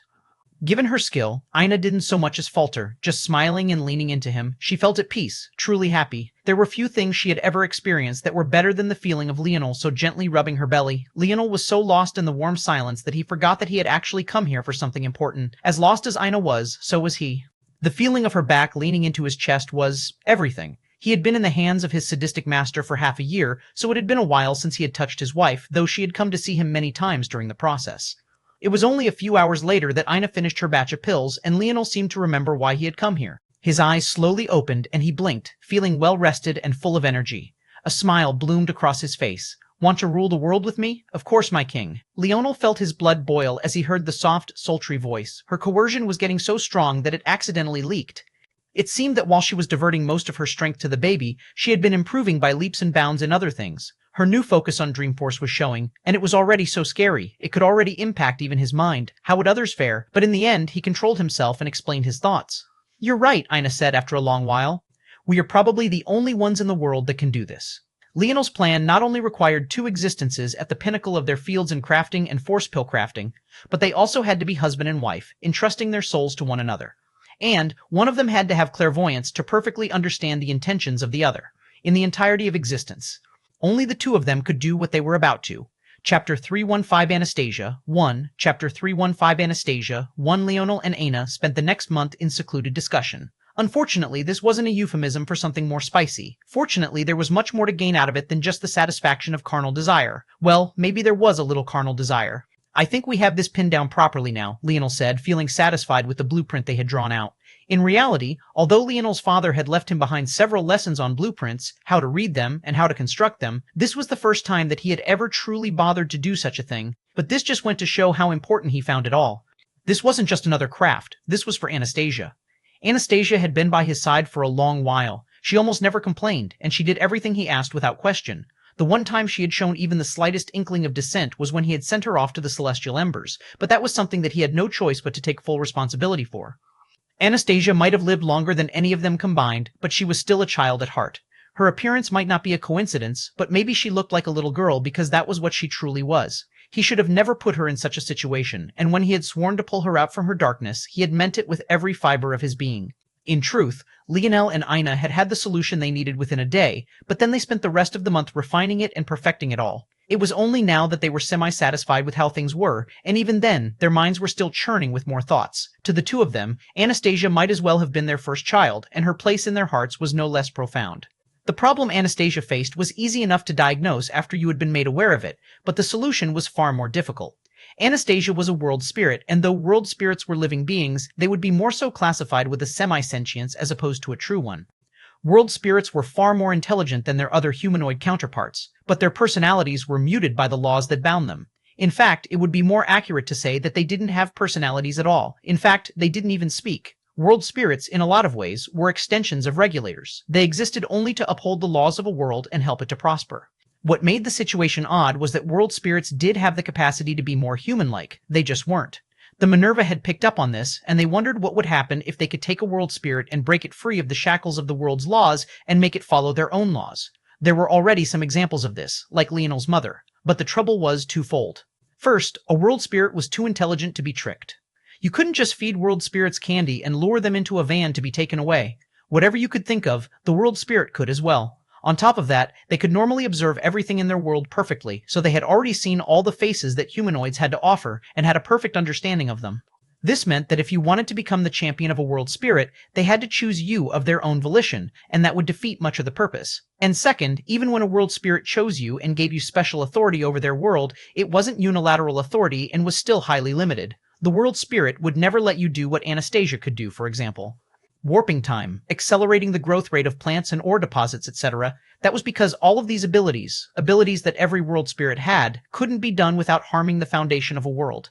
If you wanted to use such a world for a few thousand generations, billions upon billions of years even, it would be fine. But a world spirit was only interested in having their world survive for the longest period of time possible, and time periods of time couldn't be described in terms any less than the trillions. As a result, if you wanted to do any such thing with a world spirit, you would have to take drastic measures to change the laws of the world itself. Although Leonel had harsh words for the Minerva, there was no denying that what they had done was truly impressive. In order to circumvent the limitations of the world, they first had to form a vessel capable of holding a world in the first place. It had already been described just how rare treasures like the segmented cube that could hold so many living beings were in the first place. One could imagine that a vessel that could go a step further and encapsulate an entire world was even more shocking. It could be said that the Minerva hadn't created a vessel for storing people, they had created a vessel for storing entire worlds. Not only did they manage to do this, but step one of accomplishing this meant separating their worlds from their regulators. This was something that even Final Destruction hadn't been able to do. Leonel's worlds weren't even technically in his body. Rather, he had just formed a connection with them through his destruction world and could return to their coordinates whenever he wanted by traveling through the second dimension, or, once again, his destruction world. Just these two things alone were highly impressive. But to the Minerva, this was just the start of their ambition. Next came changing the laws. Chapter 3116, Anastasia, 2 Chapter 3116, Anastasia, 2116, Anastasia, 21 Leonel refined his incomplete worlds. He didn't change their laws. He understood them. Well, at least he hadn't changed their laws away from what came naturally to them. It could technically be said that what he had done in the Sea God world could count as changing the laws, but in reality, he was just helping the world reach its fullest potential, which was different from fundamentally changing its laws. The Minerva, though, once again took it even a step further than he did. They stripped down the laws of the world and reconstructed their own. Their goals could be summarized in a few lines. First, they wanted to create a world spirit whose intelligence could be used for their own purposes. No matter how powerful the dream force of a humanoid, it would never be able to match up to the raw computational ability of a world spirit. If they could have a world spirit that could offload much of the computational rigor of constructing complex crafts, they would be able to take their creations to a whole other level. And second, they wanted a world spirit that would disregard the health and safety of a world if it meant helping them to achieve their goals. The first goal required giving the world spirit a personality. Only like this would it be able to think for itself and make suggestions, while the second goal, when paired with the first, would create a true monster. Leonel couldn't help but think that taking such an approach was even more dangerous than those AI movies back on Earth. If you gave a world spirit such power, and it awakened a personality that was dangerous rather than helpful, you would truly be out of luck. World spirits were so heavily regulated by existence because if they weren't, the Pluto wouldn't even have a chance of sitting as the most powerful race in existence. World spirits with their own thoughts, feelings, and emotions would be so far and away the most superior of all the races that everyone else would only be capable of being enslaved to them. And maybe this worry was part of what ended up holding the Minerva back from reaching their fullest potential. At first, Leonel had thought that maybe the Minerva were just incompetent. But the more he and Ina analyzed things, the more respect they came to gain for the Minerva, and the more they realized that this race might just truly want to have their cake and eat it too. They didn't just want to create a superweapon, they wanted to create a superweapon that they could control. As such, keeping Anastasia a bit dull and naive was precisely what they had likely wanted. Unfortunately, taking this approach had also led to their segmented cube not being able to reach its fullest potential. Even so, Leonel had no choice but to respect it, and be impressed on top of that. Did he hate them for what they had done to Anastasia? Of course. Arguably, this was even worse than what he had thought happened before. Before, he just blamed them for their incompetence.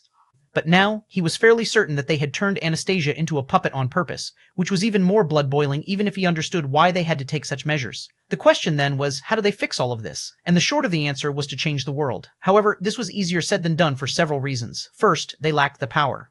Ina was still pregnant and unwilling to divert her energy to other things for even a moment. Even the blood she used to concoct these days didn't come from her at all. And even if she was at 100%, her dream force wasn't nearly as deep as Leonel's. As for Leonel, he wasn't to the point of being able to do something so exaggerated just yet. Second, if they relied on directing Anastasia to do it, not only could things go terribly wrong, but the fail-safes the Minerva had baked into the segmented cube to keep her in check would also activate. At that point, the entire segmented cube might self-destruct and leave them out of luck again. It was on the first day that the couple had thought of the solution, Leonel's destruction world. The destruction world was Leonel's own to begin with. He had, quite literally, built it from scratch, and it was a highly unique existence as a result of that. For all intents and purposes, he was the regulator of it. Using it as a foundation, he would be able to not only use its destruction capabilities to erode the laws of Anastasia's world that he didn't like, but he would even be able to form a bridge between the two and maybe benefit from the existence of this world as well. At that point, he would have two worlds free of regulators, one for destruction and the other for creation. The trouble was that this was just the simple explanation. The details of this matter had kept them in this room for an entire month for a reason, but now they were ready. The two called Anastasia into their room, and while she was confused, they comforted her. "Soon, you'll be free," Leonel said with a smile. "Just try not to resist, and if you feel anything about to happen to your world, let us know." Anastasia blinked, still confused. Her large eyes seemed almost watery in this light, exuding an innocence that belied her true age. But in the end, if she didn't trust Leonel and Ina, who would she trust? Leonel and Ina looked toward one another and nodded. Anastasia's world suddenly began to shake. Nilram looked up when things began, and he couldn't help but raise an eyebrow. What was that snot-nosed brat up to now? He took a step and began to roam around the world, analyzing the changes that occurred over the next few days. But the more he observed, the more the shock in his heart solidified. Chapter 3117, Monsters. Chapter 3117, Monsters. These little monsters. Nilram was much like his disciple. He was rarely impressed by anything. He was a man who had managed to climb to this height all on his own. He had no family behind him, no friends. His own wife had stabbed him in the back. But now he stood tall in the god realm, pissing over the gates of bastards who pissed him off and stealing their women. It was hard for such a man to be fazed by anything. But sensing the synergy between Leonel and Ina now, he couldn't help but be shocked. This level of crafting, there was no doubt. It was the best in existence right now. When he came to this conclusion, he was completely floored. One had to understand what this meant. There were monsters that had dedicated their entire lives to crafting, lives that spanned across millions of years in some cases. They lived and breathed this. Not only this, but these monsters tended to build their understanding and comprehension on the backs of those that had come before them. The giants whose shoulders they stood on had also been monsters who dedicated millions of years to their crafts. But not only were Ina and Leonel a mere fraction of their age, but they didn't have a background nearly as profound. Most of what they knew now, they had either learned on their own, or, that man, maybe he's the real monster. How could Nilram not be interested in the father of his disciple? How many iterations had he been forced to live because of Leonel's pursuit of resurrecting his father? It was funny, actually. The first time he met Leonel's father in this iteration, he had actually been outmaneuvered by the man. He had been trying to take over Leonel's body, and Velasco's protection triggered. With this context, it seemed like Nilram had allowed this to happen on purpose, but that wasn't exactly the case. Well, it hadn't been the first time it happened, that is. He remembered during the second and third iterations, his ego had been triggered, so he tried to circumvent it on purpose, only to end up suffering anyway. In fact, he had almost died back then because Velasco thought he was too dangerous for almost succeeding. By comparison, the Velasco of this iteration let him live because he thought that he would be a good grindstone for his son. Nilram still felt a cold sweat when he thought about those days. It would have been far too embarrassing to die to a man that had never stepped out of an incomplete world before. Nilram shook his head. A true monster, but he suppressed his thoughts. Even he didn't dare to casually think about the demoness. Maybe the only person in the world who dared to do such a thing right now was Leonel. The elephant in the room was obvious. Since Nilrim had been through so many iterations, did he know what the true purpose of the demoness was? Given how intelligent Leonel was, he would have obviously thought of such a question. So why hadn't he ever bothered to ask Nilrim about it? The answer was simple. That was because Nilrim didn't know. Nilrim was so powerful that even when Leonel sent his mind back in time to try different methods of saving his father, he had been aware of it. He was one of the very few existences in, well, existence that could boast such a thing. Though, part of the reason he could was because Leonel had allowed him to while hiding it from most. However, no matter which iteration it was, the demoness never appeared. It was like she had vanished from existence, which was impossible. That only meant one thing. The demoness hadn't disappeared at all. Instead, she was completely unaffected by future Leonel's time reversals and stood above and outside of them. What did this mean? It meant that she was waiting for Leonel to finish playing his little games before she executed her real plan. However, matters still weren't this simple. That was because future Leonel had mentioned having already crushed the demoness. So why was Nilrim unaware of all of this? The simple answer seemed to be that Nilrim had died first. However, Leonel knew that the answer wasn't so simple. This woman was the true bane of his existence and likely to be the strongest expert to ever be born. Maybe even the Northern Star couldn't hold her down. Nilrim's eyes became more solemn the more he thought about it. Seems I will need to leave for a while, otherwise she might begin to affect me. I need a cleansing. Nilrim hadn't wanted to think about such things, but they came in a cascade. There was no such thing as being too cautious in the face of such a powerful Dreamforce expert. He left a message for Leonel in the air, and then vanished. He stepped out of the segmented cube even without Anastasia's input, as though it was never capable of trapping him in the first place. Leonel saw the message in the first instant, but he was deep in a state of concentration with Ina and didn't have the time to mind it. He already had a guess as to what had happened, and it made his eyes flicker with malevolence. One day, he would crush that woman. The refinement process continued. The months ticked by and the changes were quickly becoming more and more obvious until, suddenly, crack. The skies split like an egg's shell. Beads of sweat fell from Leonel and Ina's brows. They knew that this was the most crucial part. If they failed, this world would likely fall apart completely. But if they succeeded, they would gain the greatest god armament in existence. Not only that, but this god armament would become the foundation of their kingdom, where they would not only stand as king and queen, but their children would live a life of prosperity. The two roared at the same time. Chapter 3118, Far Enough. Chapter 3118, Far Enough. At that moment, Leonel's destruction world cracked apart as well. The land of crimson fragmented, the stars that hovered above it almost collapsing. What would the greatest weakness of Anastasia be after this was completed? Wouldn't it be that she would soak up the vitality of her world too fast? Wasn't it the stars? Everything shifted around Leonel. The world faded, and he found himself buried deep within piles of sand, the segmented cube pressed against his chest. He had been expelled from the segmented cube, and this could be considered the most dangerous part of the operation. That was because he was now exposed to the world and couldn't use Anastasia's abilities to hide any longer. Even if the four great families had stopped their search, they would certainly sense such a commotion. But this was the only way to finish the rest of the process. Boom, boom, boom. Echoing, thunderous drums reverberated through Leonel's body, and the skies looked as though they might collapse. Beneath the might of Anastasia's momentum, the world itself cracked, and its world spirit, which had already been waning in strength due to the actions of the Sylvan, only grew weaker. Solidify. Leonel coughed up a mouthful of blood the moment he said these words. Trying to control such unruly laws was going to be the death of him if he wasn't careful. However, he still spoke again. This time, he activated Star Fusion, King's Might. His Violet Winds, Vital Star Force, and his Dream Force layered onto one another. This was the first time that Leonel had ever done this, and it happened entirely subconsciously, but when he felt the result, his eyes couldn't help but open wide. He didn't have the time to think about it. His body was rattling as though it might collapse at any moment, his bones snapping and crackling, and even his ethereal glabella had begun to have fine-line fractures on its surface. The pain was unbearable. Leonel had never experienced such a thing before. This was the first time his ethereal glabella had ever suffered like this. He could feel the gates of death opening up to him, and even compared to the 100 years he had experienced, this was even worse. But Leonel's jaw set, his mind calm, and his expression even calmer. There was only one path forward after he reached this point: success. He wouldn't settle for anything less, and there was nothing that would be able to pause his steps. A violet melding of energies around him fluttered and glided, soaring and growing stronger and stronger until it suddenly pierced through the skies. Solidify. His roar came with a mist of blood, but the blood condensed into a complex array of runes that seemed to be an advanced application of blood force. This was one of Ina's additions. And though Leonel's blood force affinity was nigh non-existent, his ability index gave him perfect control over his body, while Star Fusion used Vital Star Force, giving him a large amount of life force. When he added that with the power his words gave him, this mist of blood that carried a large amount of life force suddenly became an anchor. The blood-red characters were infused into the world, and a large amount of billowing violet smoke came from Leonel's body. At the same time, his innate node thrummed with life, auras of creation and destruction swirling through the world. Roarar, all of the force in the world was suddenly sapped away in an instant. Boom! It shattered apart at its seams, blasting apart into the in-between worlds.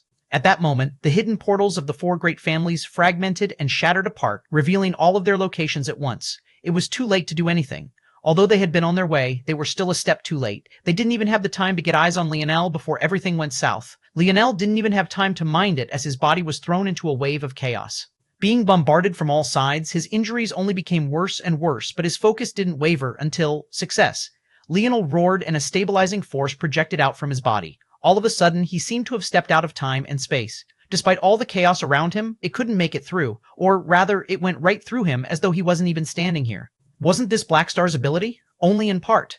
Blackstar hid in the shadows, but in a lot of ways, Leonel was taking it a step further than this. In this state, he didn't even age, and apparently he couldn't breathe either because despite huffing for it, there was no oxygen whatsoever. Luckily, he had several inner worlds he could pull it from. Leonel slowly calmed down, his gaze flickering. Had he really succeeded? This one was a true razor's edge. After all that preparation, they still almost failed.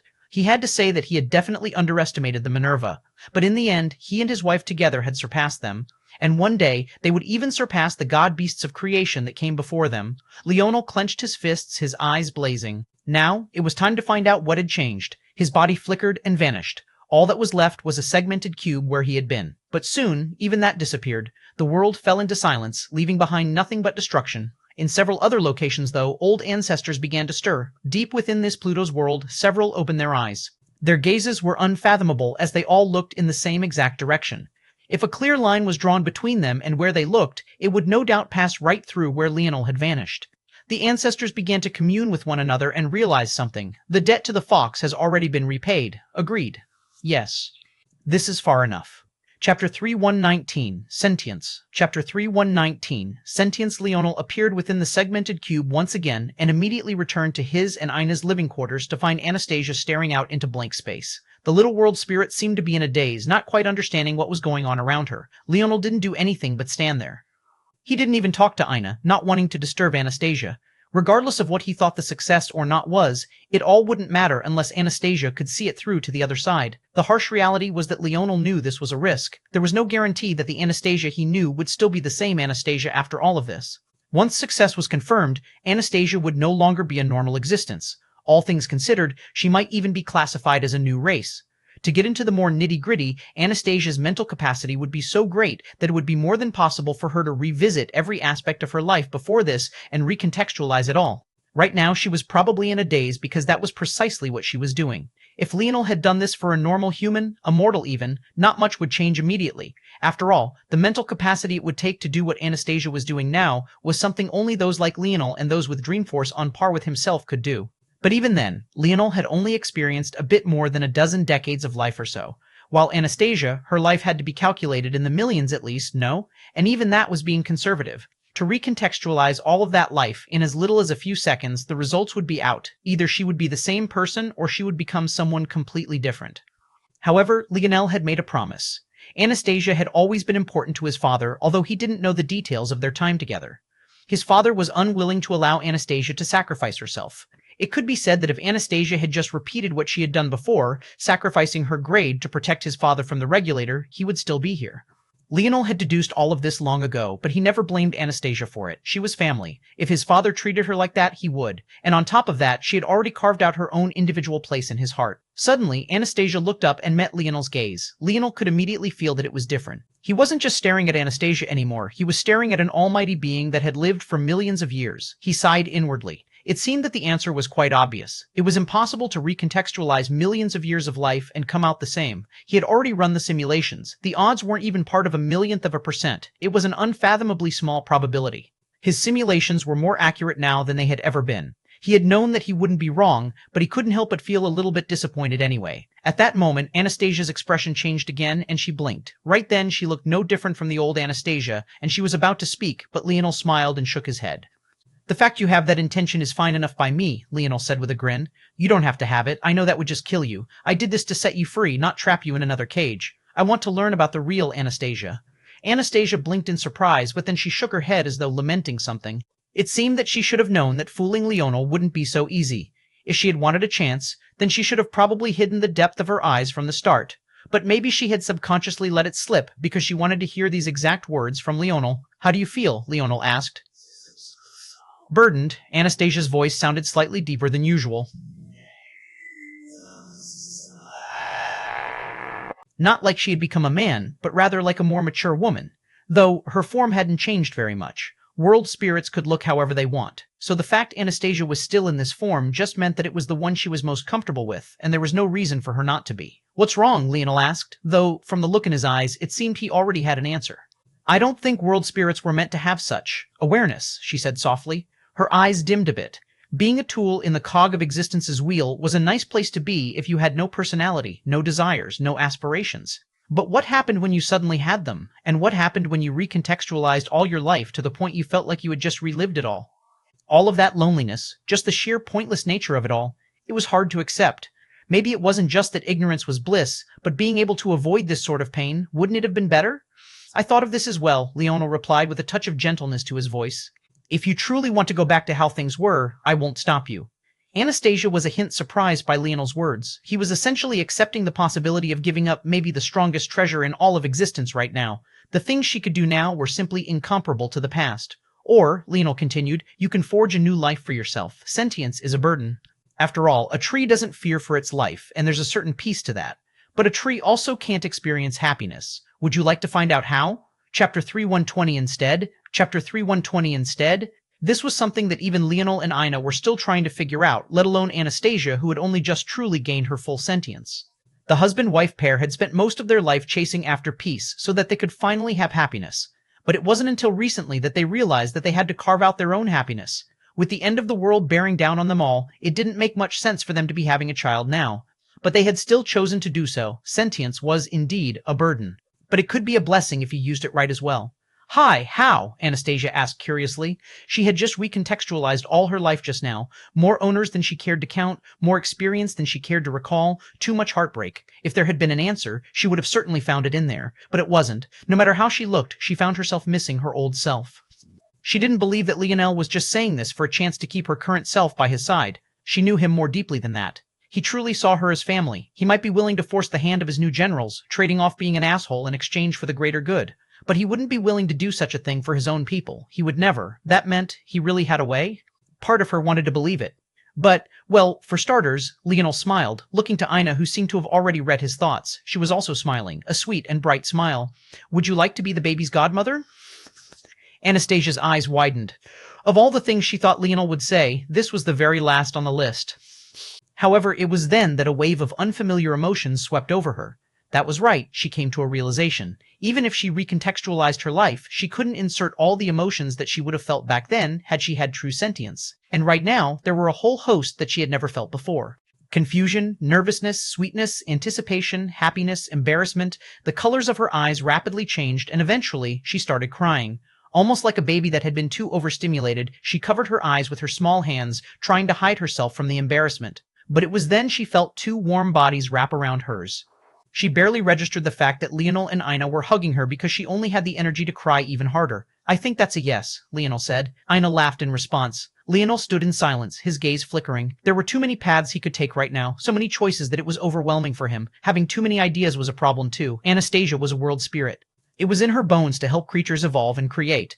Focusing on using her help to complete his demon army would be extremely helpful. But then there was armor creation. As expected, the Morales were improving by leaps and bounds under Ramon's tutelage. Having a god direct you in their self-created force was definitely a feeling of ease that was hard to find elsewhere. Using Anastasia to mass-produce these armors would instantly raise their attacking prowess to another level, and because they were Morales, they would be very receptive to the new types of armor that Leonel and Ina could create together. After all, their divine armors were already semi-organic. But then there was his own personal improvement. He couldn't neglect that as well. Luckily, Nilram had helped him reaffirm some things, but he still hadn't progressed his actual dimension in too long. Am I overthinking it? This was a world spirit he was talking about. They could manage an entire world, let alone several tasks at once. He was still thinking about Anastasia like he had to direct every one of her actions, which was why he had been thinking that he had to choose just one. But maybe he shouldn't be worried about it so much? If he was going to trust Anastasia, then he should trust her completely. Anastasia suddenly appeared by Leonel's side. Before Leonel could speak, she spoke first. "You're doing several, not very efficient things right now. You can just leave them to me." Leonel raised an eyebrow. The reason evolution is slow in real life is because world spirits are conserving resources and want only those that display the most talent over the longest period of time to have a chance to stand at the top. But I can trigger evolution whenever I want. I can force the same hyper-evolution state of the Oryx on the sea gods, or your dream demons, if you want to call them that. Leonel chuckled. What's wrong with my demons? A lot. They are a race that would never make it in the real world. Your idea isn't bad, and Ina's support makes it workable. But the problem is that it's something you'd see in a comic book. You can't just slap two concepts that seem like they work together and hope for the best. It will inevitably cause problems. Oh? Leonel blinked. He thought that using the Dream Assuras as a foundation and bolstering them with the Destruction Envoys was the perfect plan. But then Anastasia said something that hit him like a truck. There's a reason the god beasts of creation only managed to successfully infuse humans with their envoys. Leonel's gaze flashed like lightning. That was right. How could he neglect such an obvious thing?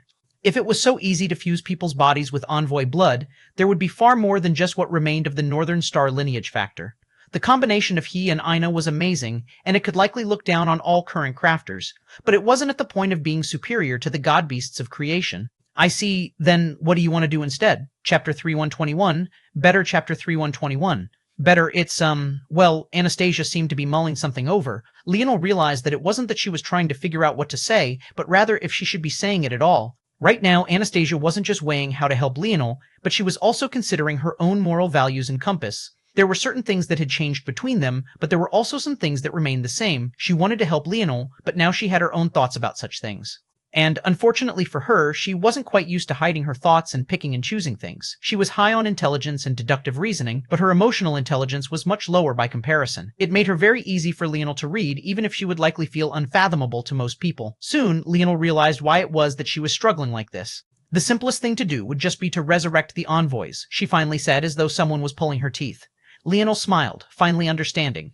It seemed that she was very much against the resurrection of the destruction envoys. He could tell why. They were the antithesis of world spirits who wanted to see the flourishing of the world. Creating it would make her feel quite disgusted with herself, even if the target wasn't her own world. At the same time, it wasn't particularly easy. It would ironically be easier for her to resurrect a god beast of creation as opposed to an envoy of destruction, despite the former being far superior. God beasts of destruction were beasts of creation that eventually veered down another path.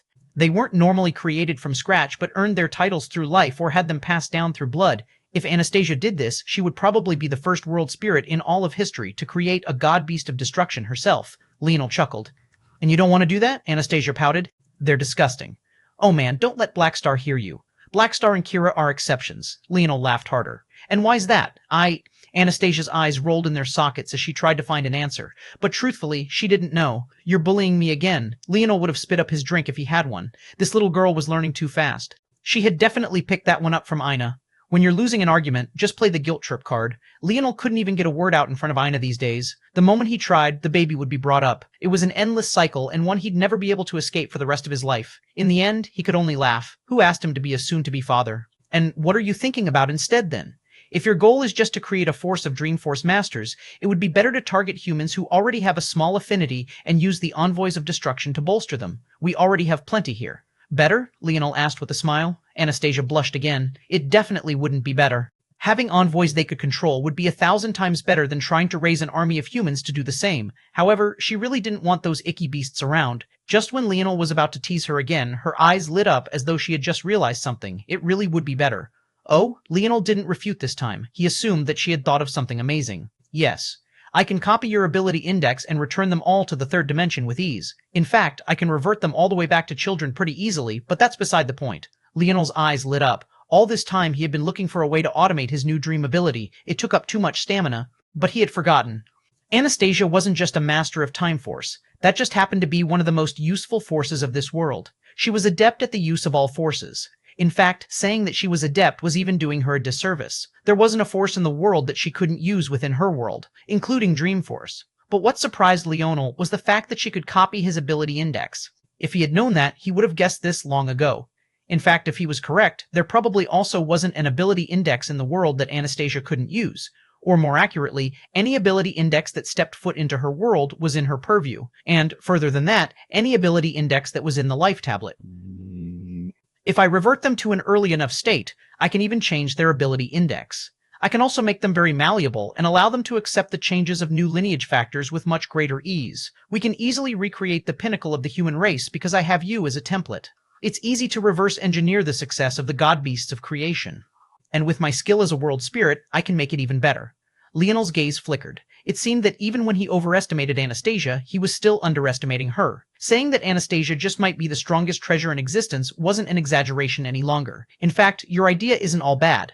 Because the human race is so malleable, we can use the Dream Asura blood to bolster their foundational Dream Force ability and then layer the blood of the envoys on top of that. Anastasia's understanding of these matters was much deeper than even Leonel expected, so much so that she said something that caught him off guard in the end.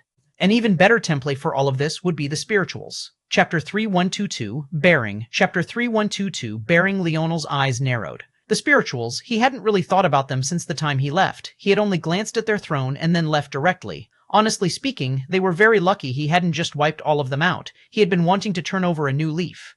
The old him would have definitely razed them to the ground. Now that Anastasia mentioned them, he realized that she was correct. They would definitely be the best for all of this. After all, they were also human. But, given how sensitive he was about such things right now, he couldn't guarantee that he wouldn't wipe them all out if they pissed him off again. He still had a belly of anger that he was currently suppressing. These months had helped him to mellow out a bit. But as their baby's due date was swiftly approaching, he really didn't have patience for nonsense. Then again, he wouldn't be surprised if the situation of the human race was quite terrible right now. If for no other reason than the dwarven race, I'll have to return no matter what. I'll see what the situation is then.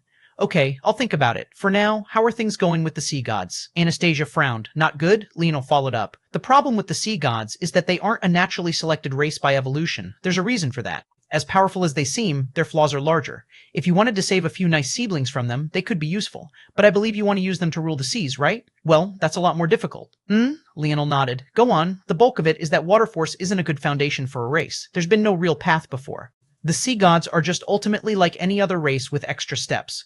That's why they need to pump their water full of so many minerals. Ultimately, they're reliant on earth force just like everyone else. And what's the problem with that? Their existence is antithetical to reality. You'd have an easier time reversing all their evolution and turning them into land creatures.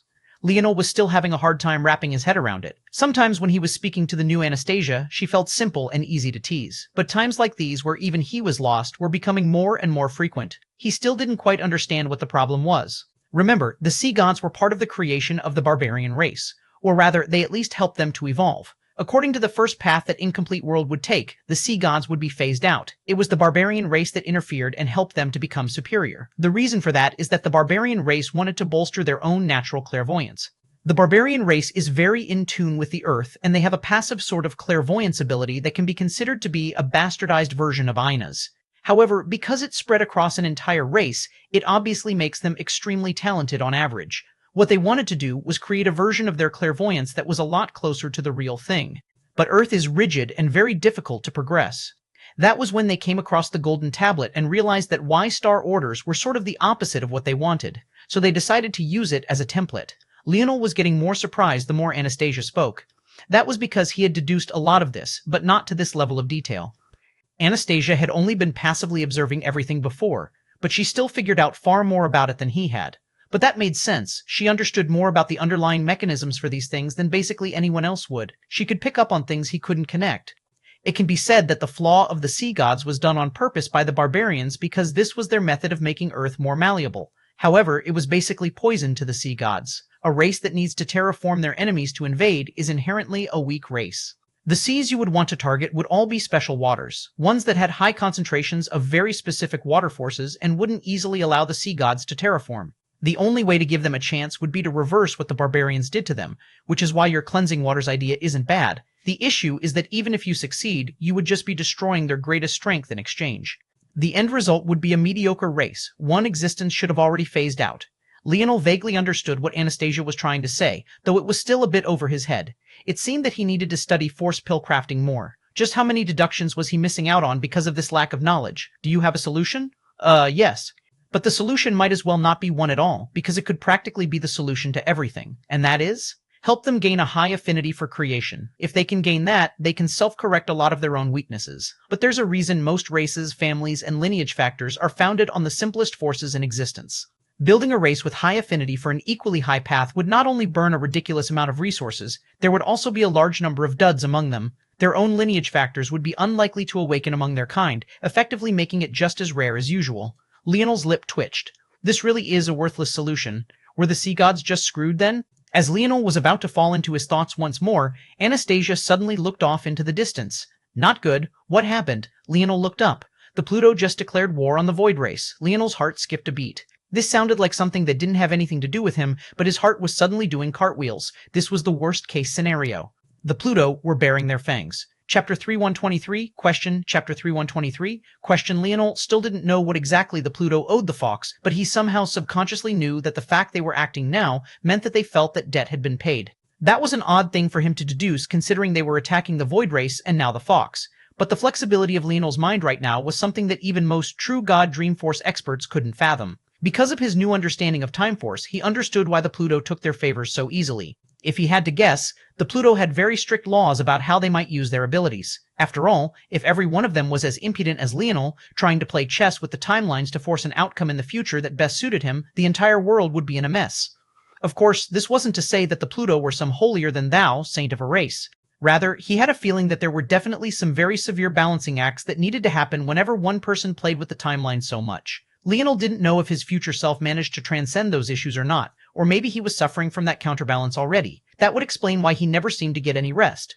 But regardless of what was true, in order for a race of Time Force to exist so long, they had to have measures in place to avoid such counterbalancing. Even with all their efforts, the Pluto race was still in a slight decline, so it could be imagined just how difficult this was. If they were taking action now, they just might be like the Minerva of old, making a final spurt, a last push to reverse the aging of her race, and Leonel had a feeling that they would succeed.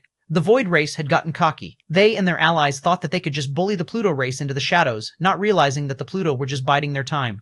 Now that it was time to explode, the Pluto would reaffirm their positions as the top dog.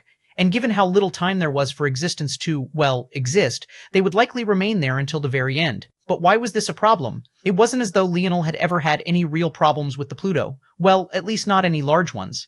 At worst, he had offended Elryon by a small measure, but it wasn't to the point of life and death. The reason that Leonel was worried was because he doubted that it would stop with the Void Race, and even if the Pluto didn't declare war on the entire God Realm, they would certainly throw their weight around. That would cause unwanted variables to appear, and in this sort of chaos, the demoness thrived. What he also didn't want to think about was the potential worst-case scenario, a situation where the Pluto would, indeed, choose to target the Fox. He needed to find out what this debt was all about sooner rather than later. Is that everything you know? I only caught a glimpse of what was happening because of a commotion in the dream plane. I don't have any details other than that, but I can say that the Pluto race are violently spreading their influence, not just through this war, but they seem to have sent out their current and younger generations without a care if they get killed or not, almost as though they're trying to bait people into attacking them. Leonel's gaze flickered, this sort of tactic, weeding out the weak. Of course, the weak he referred to were members of the Pluto race themselves.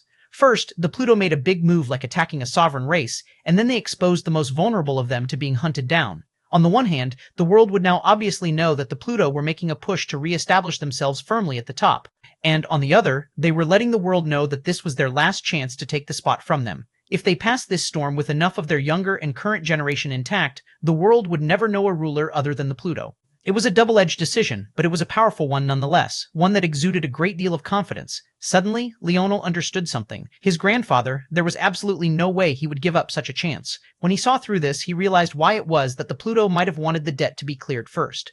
Gervais would almost certainly make an enemy of the Pluto very soon. As for why, that was obvious. He wanted to rule the God Realm just as much as the Pluto wanted to, and they were now giving him such a chance.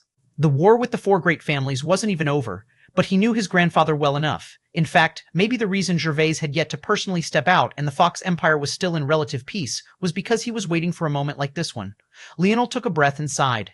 The end of the world was on its way, but these powers were actually more interested in being the last standing than anything else. And maybe he couldn't blame them. Wasn't that what he was trying to do as well? But this was troublesome to him for other reasons. His grandfather might have been willing to deal with his antics before, but he certainly wouldn't accept such a thing now. Very soon he would receive an ultimatum. Either he stood with the Fox, or he didn't. Right now, he was only so free because he was breaking military law, and probably several more laws on top of that. The question was, what should he do? He was stuck between a rock and a hard place. Chapter 3124, Two Paths. Chapter 3124, Two Paths. Leonel honestly wasn't sure. He wasn't even close to finishing. He was so far from filling up and building out his army that he could only feel a bit helpless about it. The sea gods were still useless, the Oryx had yet to reach their full potential, the Morales hadn't even all been resurrected yet, though Anastasia was making that much faster. He, himself, was still in the 6th dimension and an impossibly long way from the 7th. His master had just disappeared and would be unlikely to be back anytime soon. His brothers had only just regressed back to the 3rd dimension and were still working their way back up. His wife would likely be in labor in another year or so. This was the absolute worst time for him to be given such an ultimatum. Leonel stood in silence, staring off into the distance. It was like the universe was telling him that now wasn't his time to be a king, and maybe he would never have such a chance again. After a long while, he took a breath and sighed. On one path, he would have to break off from his grandfather much earlier than he expected to, and that would cause more strain on his grandmother. They had just barely repaired their relationship somewhat, and she was still in a fragile state. Although she was certainly more than intelligent enough to know that such a thing was coming in the future, she probably didn't expect that it would happen so soon either. And on the other, he would be pretty much stifling his own progress. Let's take this one step at a time. Anastasia, I trust you. The protocol right now is simple. I want the sea gods to reach their fullest potential. I want as many Morales to return and be placed under Ramon's command. Help them get used to their new lineage factor and constellation. There are many talented humans in here who just have not received any systematic training. They'll be the next priority. Right now, I'll be going to the spirituals and the dwarven race and will take them into the fold as well. And what about? Anastasia began. My brothers will be directed by me personally. They've already made great progress in the current situation. I will help fast-track them. Okay. His brothers, the likes of Amory, Ellerin, and Old Hutch, Elthor, Emna, and the others, they would be the core of his power in the future. No matter what path he was forced to take in the future, he wanted to help them progress as quickly as possible. Leonel's figure flashed and he appeared in his living quarters again. His wife was sitting with a smile on her face, once again concocting pills as she hummed a tune. Ina wasn't much of a singer, but that wasn't because she couldn't. Her voice, especially when she stopped restraining it. Ina's voice always had a strong coercive character to it, something that Leonel still didn't quite understand until now. But it was something that Ina likely understood, and that was enough. However, ever since she awakened it, she had suppressed it. That was because when she used it properly, it was like she was trying to seduce everyone around her.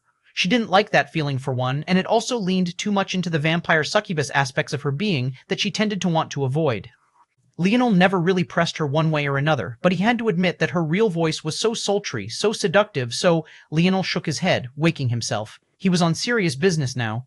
What's the matter? Ina asked with a smile, seemingly seeing through Leonel's lewd thoughts with a giggle. Your friends. How do you want me to do with them? Yuri and Sivan were here, and they had been for a while, but Ina never seemed to want to put much effort into helping them to grow stronger. Ina fell into silence, her gaze flickering. Not everyone in the world wants to become strong, she suddenly said. Leonel blinked and then nodded. Indeed, not everyone had the ambition to grow strong. But it was a shame. They didn't want to grow strong, but they also didn't want to have children because they felt the world was in too much chaos. Not everyone was designed for greatness. The fact his brothers had lagged so far behind him was proof of that. If he didn't make a concerted effort to pull them up with him, they would only fall further behind. But they were different. They had practically been warriors on a battlefield together since they were young. Following him to war was ingrained into their very bones. But Yuri and Sivan, they didn't have such ambition, and the weight of the events was probably sitting heavily on their hearts. They had been through a lot, and Leonel could understand that they were just tired. Now, the chessboard was far too large, and they just felt like pawns. But what do you think? Leonel asked. Ina smiled bitterly. This husband of hers was growing more overbearing every day. If he thought it would make her happy, he wouldn't give the two of them a choice. Ina loved battle. It was just that she loved the idea of having children even more. Because of that, she had given up the former for the latter. But her friends didn't want to follow her in either. It would inevitably leave her feeling a bit lonely. Leonel wanted his wife to experience nothing but happiness. If that meant dragging her friends along, he would do that. He still had a few bones to pick with Yuri anyway. It's not what you think. They just don't want to be a burden, and it makes them feel extremely uncomfortable when I try to help them too much. Leonel paused. I see. Okay, I'll figure something out. As for what he had figured out, that was obvious enough. Since it couldn't come from him and Ina, it would just have to come from Raj and Joel, but he wouldn't put too much energy into this. He had things to do. Chapter 3125, Throne. Chapter 3125, Throne. Leonel appeared high in the skies. Coming to the mortal realms after so much time in demigod and god realms felt odd. There was a pressure on his body as though the world was trying to expel him. But luckily, his dimension was low enough and his dimensional method was odd enough that he wasn't directly expelled. He had already been by the dwarven race. As expected, he didn't give them much of a choice and just directly took them away. He was only short of refining their world and turning it into one of his own. Of course, he wouldn't go so far, but he had no interest in a back and forth. The dwarven race had almost died under the assault of the Invalids. Luckily for them, Leonel had appeared to deal with the situation, and soon after the battle on the demigod realm turned god realm ended, the Invalids seemed to have vanished into thin air. Though Leonel was pretty sure they were hiding away somewhere on the god realms, waiting for the perfect opportunity to strike. If there was anyone who didn't fear the fall of existence, it was the Invalids who prayed for its downfall every day anyway. But now, here was the world of spirituals. There was an odd atmosphere in the air as he stood above it all. They hadn't been attacked, but for some reason, Leonel felt that the world was gloomier than it should be. The last time he came here, they were filled with happiness and cheer while he was off the battlefield after they stabbed him in the back. But he had yet to even target them, and yet, suddenly, the skies shuddered and several figures appeared. There was Lady Emberheart and her husband, along with the old male-female elder pair he had met before. But he didn't even get a chance to say much as they fell to their knees in the air. Leonel could basically see their bodies trembling. He would have been able to see it even if his senses weren't so sharp. They seemed to have a great amount of fear in the depths of their souls. Leonel raised an eyebrow, but he didn't say much at first, just silently observing them. However, the longer he stared, the less inclined they were to raise their heads. Lady Emberheart had grown extremely powerful, and from what Leonel could tell, she had already successfully formed a dharma and wasn't far from forming an idol. She was the most powerful of them here, but she was shaking the most fiercely as though she likewise understood the situation better than all the rest of them. Well, she was right. As powerful as they were mere mortals.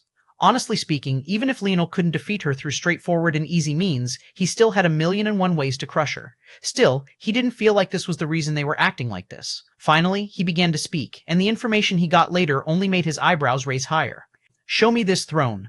Leonel stood in front of this throne for the second time, his gaze flickering. Something about this throne felt odd. When he listened to the stories of the spirituals, he was even more taken aback.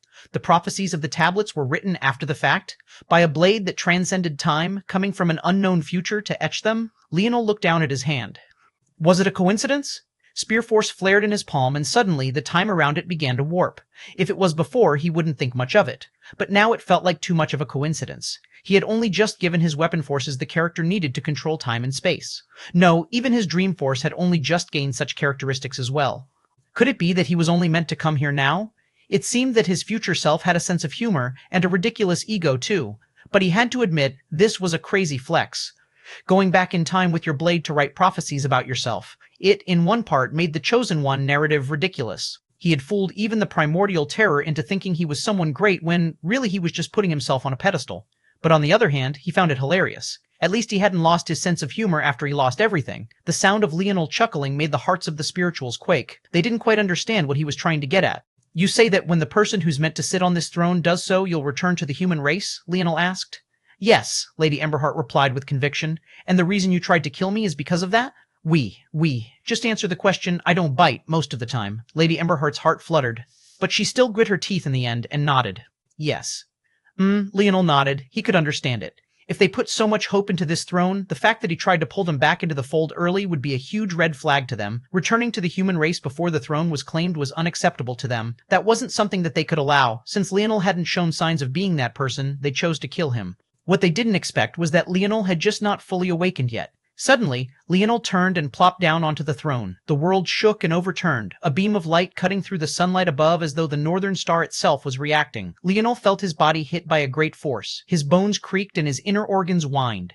However, he could feel that his dimensional level was suddenly accelerating forward. Leonel's eyes narrowed, a violet energy surging through him. Violet Force. Chapter 3126. Take a step back. Chapter 3126. Take a step back. It was no wonder Leonel was somewhat taken aback. Violet Force was the force of the Viola family, a weak little family he hadn't thought about in years, and why would he? Richard wasn't even on his radar when he almost married Ina, let alone now. Of course, the circumstances back then had been completely different. He would mince Richard into pieces if he tried to pull such a thing again. But that was beside the point right now. Violet Force was flooding through his body, and it was accelerating his dimension level by leaps and bounds. He needed an obscene amount of energy just to progress a single step due to his inner worlds. But right now, it was like he was shooting through all of them one after another. How could he not be stunned? So, it wasn't an illusion. During the final moments in him assuring Anastasia made it through, Leonel had layered Star Fusion, King's Might, with several abilities. His Violet Winds, his Vital Star Force, and his Dream Force all came together to make a final push. At that moment, he had been stunned for a moment, because he thought he sensed something familiar, but he hadn't been able to focus on it. That was because the time was too sensitive. After that, he became worried about Anastasia's changes, and then was wrapped up by his duties again. By the time he tried it again, he couldn't grasp the same feeling, so he thought he had just imagined it. It had to be remembered that because of his ability index, Leonel was able to revert his body to any particular state it had been in before. He also had perfect recall, so to him, the fact he couldn't grasp this feeling again meant that he had basically imagined it. It wasn't impossible considering how many things his mind had been juggling back then. Even he was almost overwhelmed. But now, he realized that this wasn't the case at all. Leonel was truly stunned this time. It seemed that he had created a force of his own. In fact, he had already created it in this life as well. The combination of his Violet Winds, Vital Star Force, and his Dream Force, that was Violet Force. His Violet Winds were a mutation of his Destruction Fog. It was such an extreme of destruction that it became creation, the opposite of his Scarlet Star Force. His Vital Star Force spoke for itself. It was life, especially in the body. Then his Dream Force had recently gained a Time Force character to it, and it allowed his ability index to branch out and sense the movements and changes of other timelines and such. It made his simulation ability far sharper. No, this is still only a part of it. This isn't a force, it's my idol. Leonel finally grasped it, the idol of his first life, the idol of his future self. It wasn't just Violet Winds, Vital Star Force, and Dream Force. It incorporated his ability index. It was because of his control over his body that he could use the others to shift and change things. But it was also his King's Might lineage factor. It was because of its existence that he could extend that control to his very soul. Well, that in conjunction with his Dream Force. It was also his Scarlet Star Force because it was the foundation of creation that he needed. No matter where he looked, it was a perfect melding of it all. It was nothing short of his idol. And if he was correct, he was likely the only person in all of existence that could use this force to its fullest potential. Richard had called this force a curse, and that was pretty much what it would be to anyone not named Leonel Morales. Violet Force did just one thing, break the laws of physics. If you could swing your arm with 100 pounds of strength, it would give you 120 pounds of strength. If you could normally run 10 miles an hour, it would allow you to run at 12. If you could have jumped 10 meters in a single bound, it would allow you to jump 12. The numbers weren't what was important. What was important was that it was the only thing in existence that could create things from thin air. At no cost to its owner, it boosted everything they could do. It could even take 10 years of training and unceremoniously make it 12. This was exactly what Leonel was experiencing now. It was taking all of his training and boosting it as though he had been pushing for many more years than he actually had been. The affinity for this force that the Viola family had was simply far too low. They turned what should have been sure success into a gamble. As such, they ended up losing large portions of their lifespan. However, Leonel was the god of this force. Boom. Leonel looked up to see an enormous crown of violet and gold appearing above his head. The spiritual all across the world were forced to the ground, their bodies practically sinking into the soil. It looked as though they were about to become the fertilizer for Leonel's power. Leonel, however, didn't seem to notice. He knew that they weren't in any actual danger, but more importantly than that, did he want this idol? He thought about it for a moment, his thoughts churning for a long while. Then he spoke. Violet Force is a stupid name. The Viola family is filled with nothing but fools. From now on, you will be King Force, the force I use to rule the land. However, even you will have to take a step back beneath my will. You won't be my idol. You will only be a part of it. Take a step back. You will be my first Dharma. Boom. The skies shook and split. The spiritual's world couldn't withstand the might and it cracked apart. Chapter 3127. Not too different. Chapter 3127. Not too different. A crown of violet and gold rotated high above Leonel, its aura growing sharper, stronger, more full with each and every passing second. However, Leonel himself continued to sit in silence, his gaze almost dull in a way. Of course, this wasn't a dullness that referred to lifelessness, but rather a dullness that came from Leonel's indifference to it all, almost as though such a powerful breakthrough was only natural for him. All of his accumulation, the breadth of his foundation, the convergence of countless timelines, it was all for today. A dharma was meant to represent one's life, a measure of the path one had taken. An idol was a step beyond that. It didn't just represent one's life, but it represented a refined essence of the core of one's being, so refined, in fact, that it was worthy of being worshipped by others. There wasn't a clear and obvious dividing line between the two. And as one would know by now, there were countless variations and striated levels of differentiation between idols alone. If one extended their senses to the Dharma realms, it was even harder to differentiate. Sometimes, dharmas were more powerful than even some idols. But sometimes, dharmas might not even be more powerful than some peak creation state existences. Leonel's Dream Force was the perfect example of this. It was already stronger than most Dream Force experts with dharmas, and many who had idols. Right now, however, things were changing with a particular sort of oddity. That was because Leonel had most definitely comprehended an idol just now. The creation of a new force, no matter what it was, always warranted an idol, and yet Leonel was forcing it to be his dharma. The tug, push, and pull of these forces was particularly violent. It was like Leonel was trying to focus the blessings of existence and the Northern Star itself into a much smaller box than it was meant to fit into, and he was unrelentingly stubborn about it. so much so that the world he was simply sitting in was splitting apart at the seams. However, he didn't show any hesitation at all. Although Violet Force was powerful, extremely so, he had other ideas for where to take his idol this time. That said, Violet Force was too good for him to give up, and he had to admit that he was a genius for creating it if he could toot his own horn for a moment. As such, he came up with this sort of compromise. Ironically, Violet Force was precisely the force that he would need to break such rules. After all, Violet Force was probably the strongest application of breaking force in the entire world. What it did best was break the rules of the world.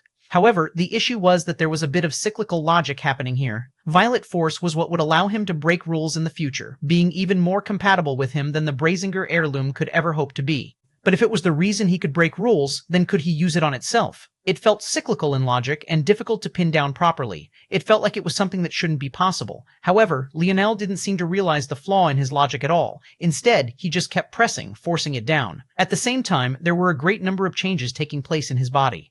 And most accurately, to his king's might. The blood vessels in Leonel's brain seemed overrun by pulsing violet. They began to crystallize, and then soon after, they ran into his ethereal glabella, forming solid pathways between them all. His eyes had always been a pale violet ever since they changed from their original greenish hazel color. It was so pale that it almost looked pink and white in some lighting. His hair was the same, though it carried a sort of crystalline character to it. His hair had also been basically uncuttable ever since he entered this world of dimensions and the like as well. But now, a dense light began to pulse out from his eyes. At the same time, his hair became more ethereal.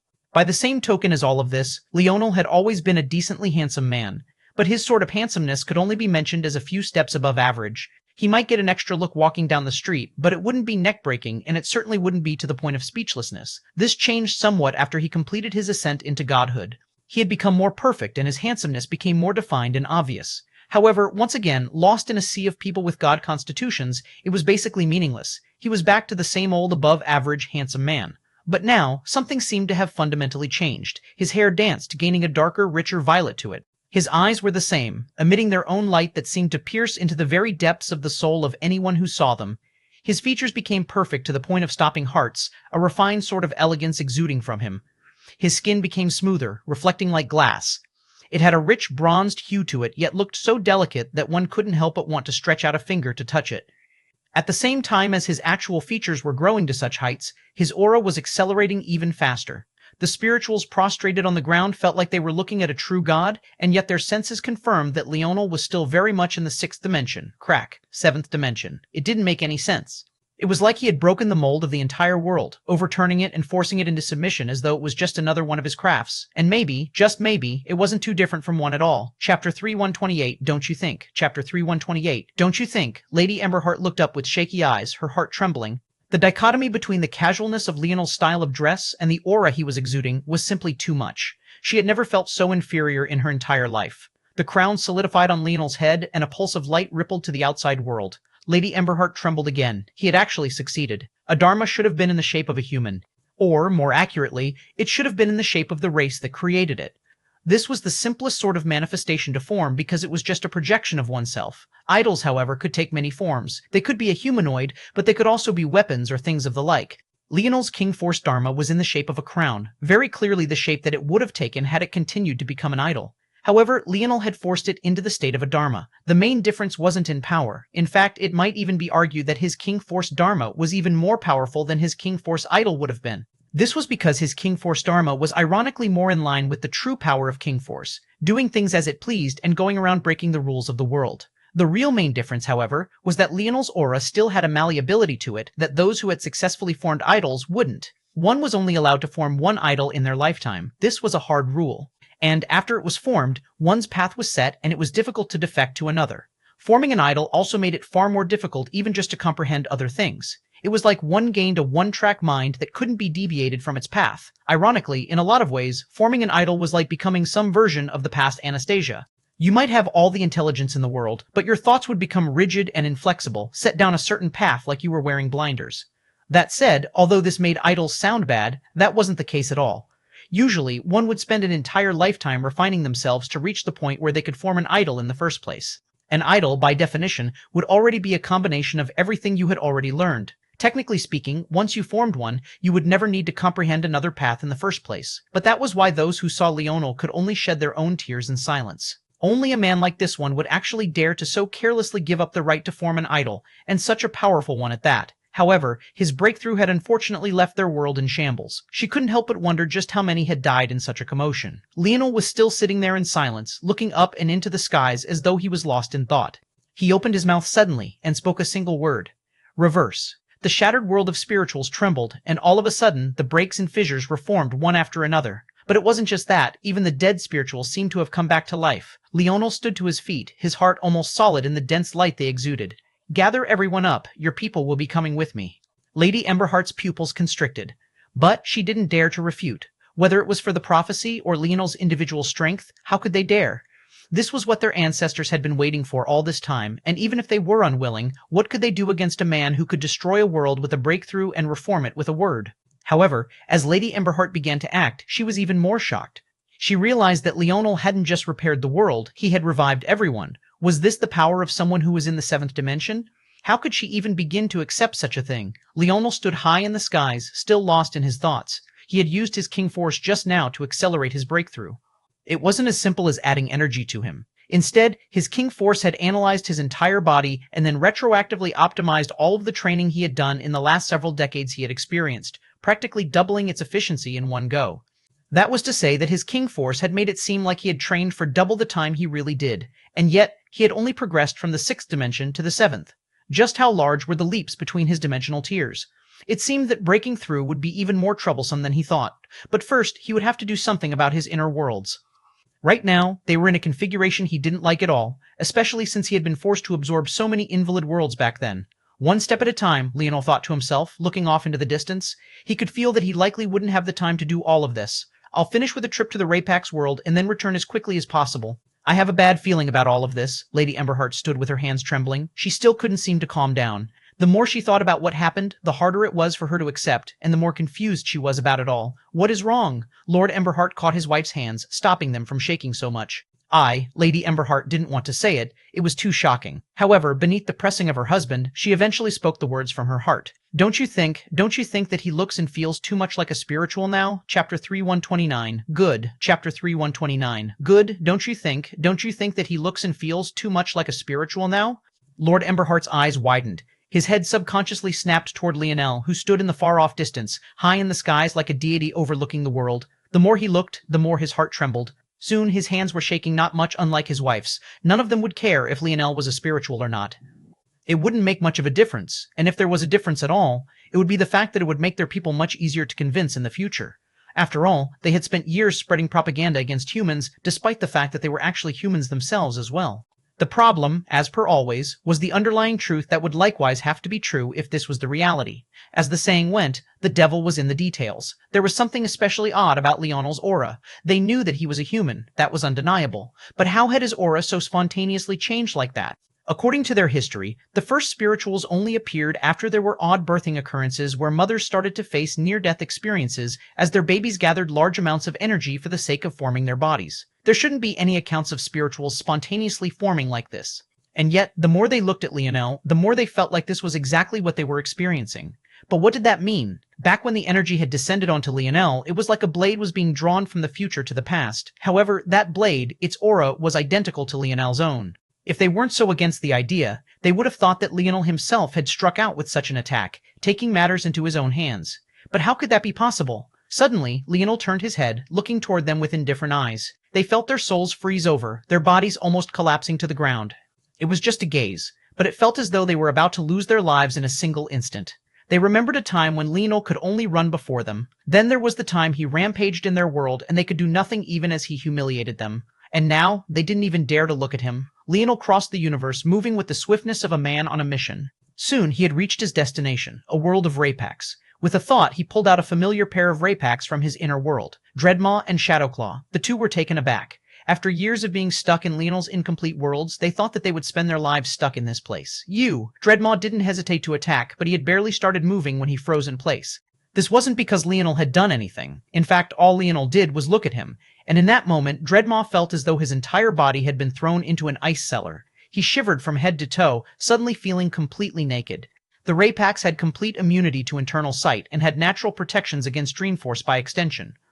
The most powerful of them couldn't even be locked onto by powerful Dreamforce experts, and their souls couldn't be found in the dream plane. They were the perfect warriors. They could put everything into their physical attributes, but they wouldn't have to worry about the drawbacks that came with it at all. However, at that moment, Dreadmaw suddenly felt that it was all absolutely useless against Leonel. Internal sight, Dreamforce, even his soul itself, all of it locked onto him. It was a feeling that he, as a Rapax, was completely unfamiliar with, and it shook him down to the depths of his soul. They were so unused to it, in fact, that if Leonel wanted to make them kill themselves, it would take nothing more than a single nudge.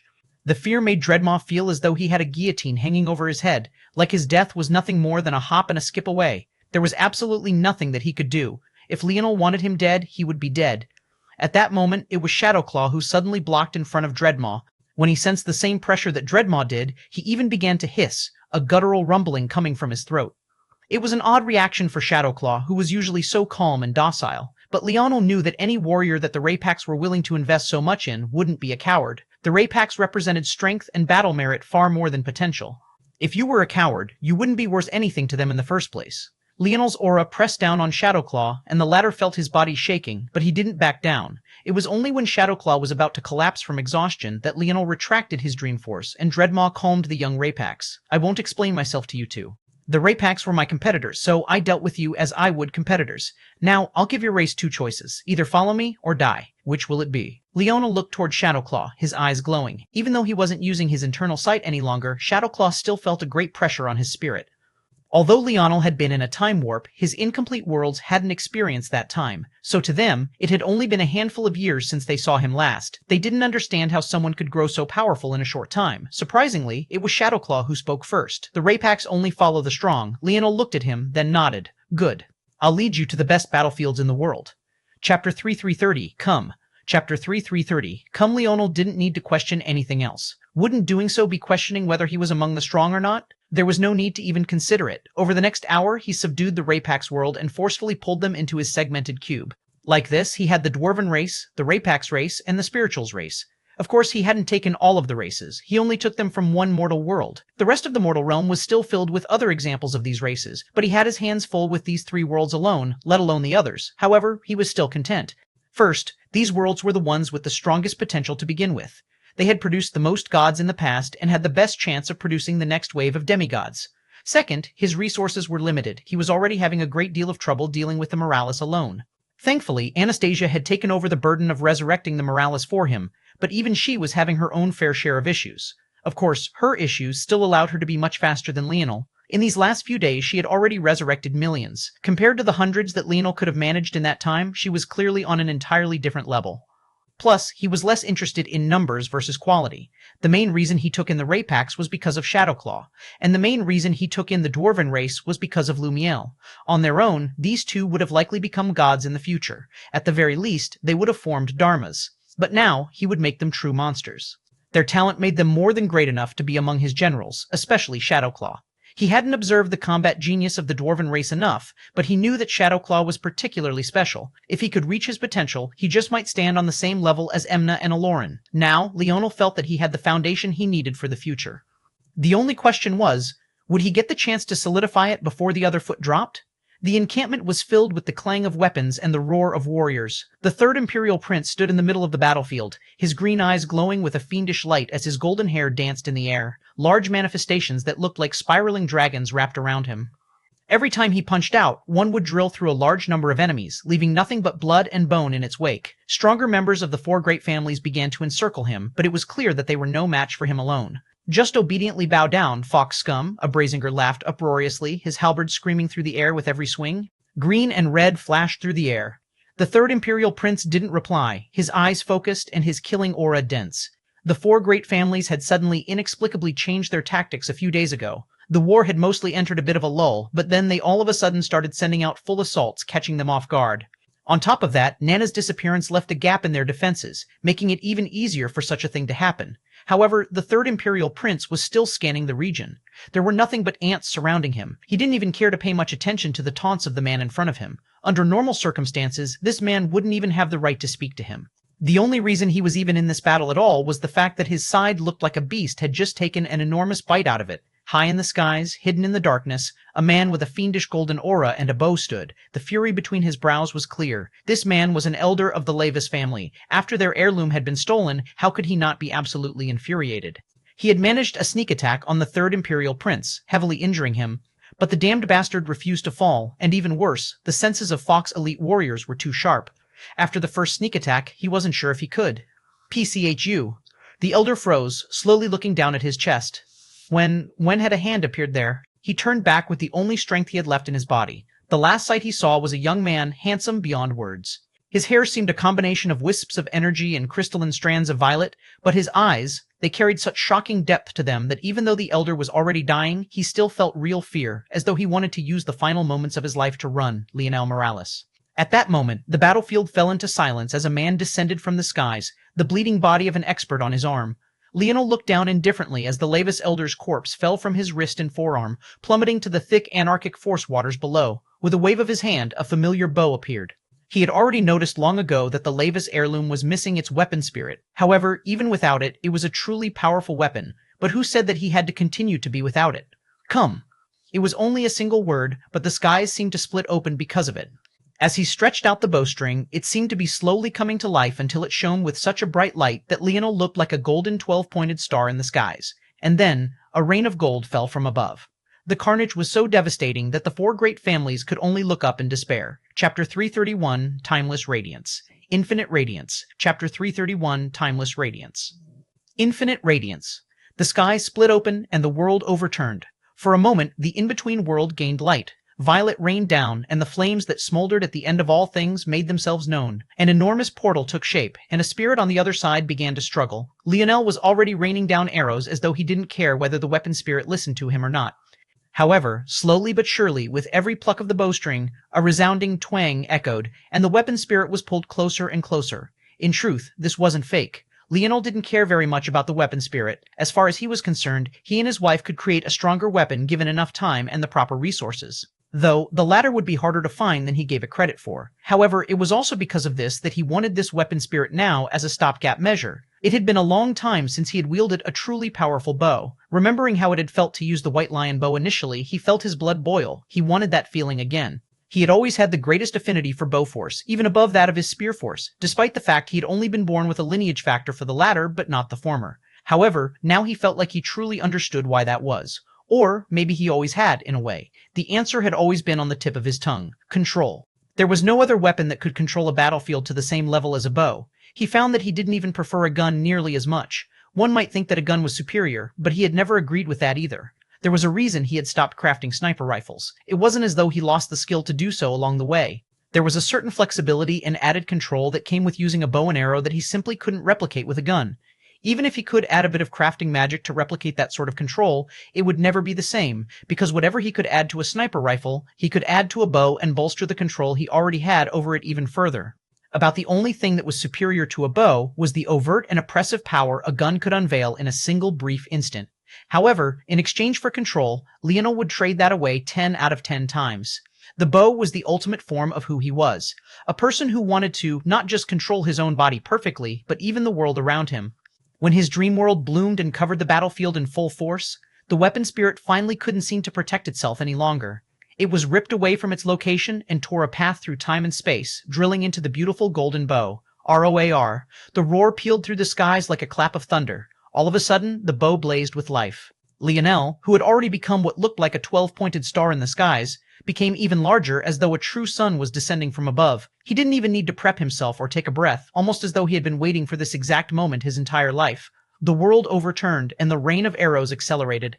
A profound understanding overwhelmed Leonel, and he realized just how much power this bow had. The theory of relativity was complex. It could be explained simply enough on its surface, but the deeper you went, the more of a genius you realized Einstein was.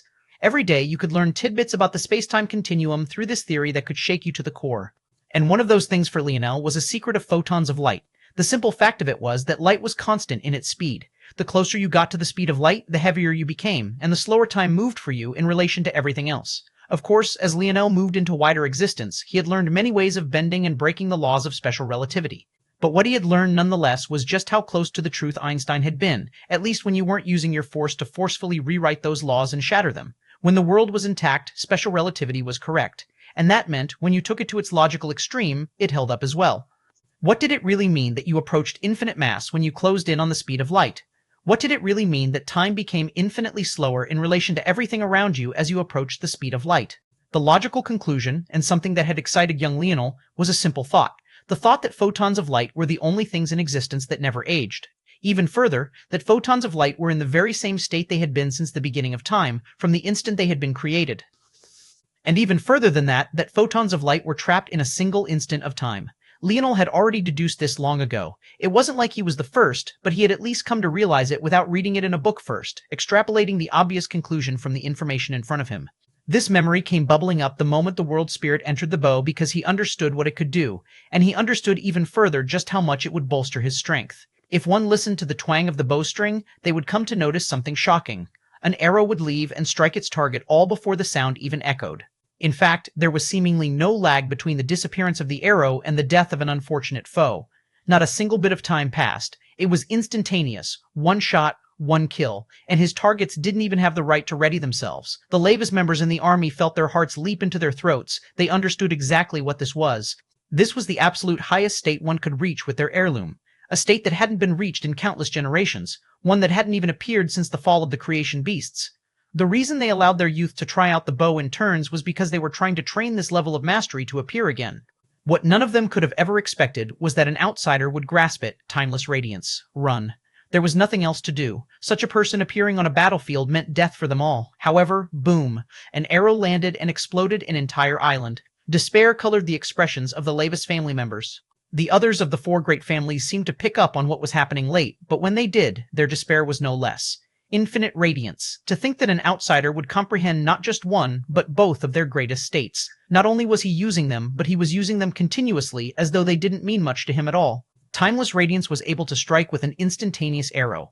There was no lag between the pluck of the bowstring and the death of the target. It was faster than even the laws of the world themselves, so much so that they didn't have the speed to act on the arrow. But even so, that was only the first of their two shocking abilities. Infinite radiance was a strike that carried infinite mass. No matter what it crashed into, it would be heavier, denser, more destructive. It was even more shocking than timeless radiance because light shouldn't have any mass. It represented a level of law-breaking that exceeded timeless radiance by a step. The bow seemed born to be in Leonel's hands. He was killing so fast that the Fox warriors found themselves standing around without enemies to face off against.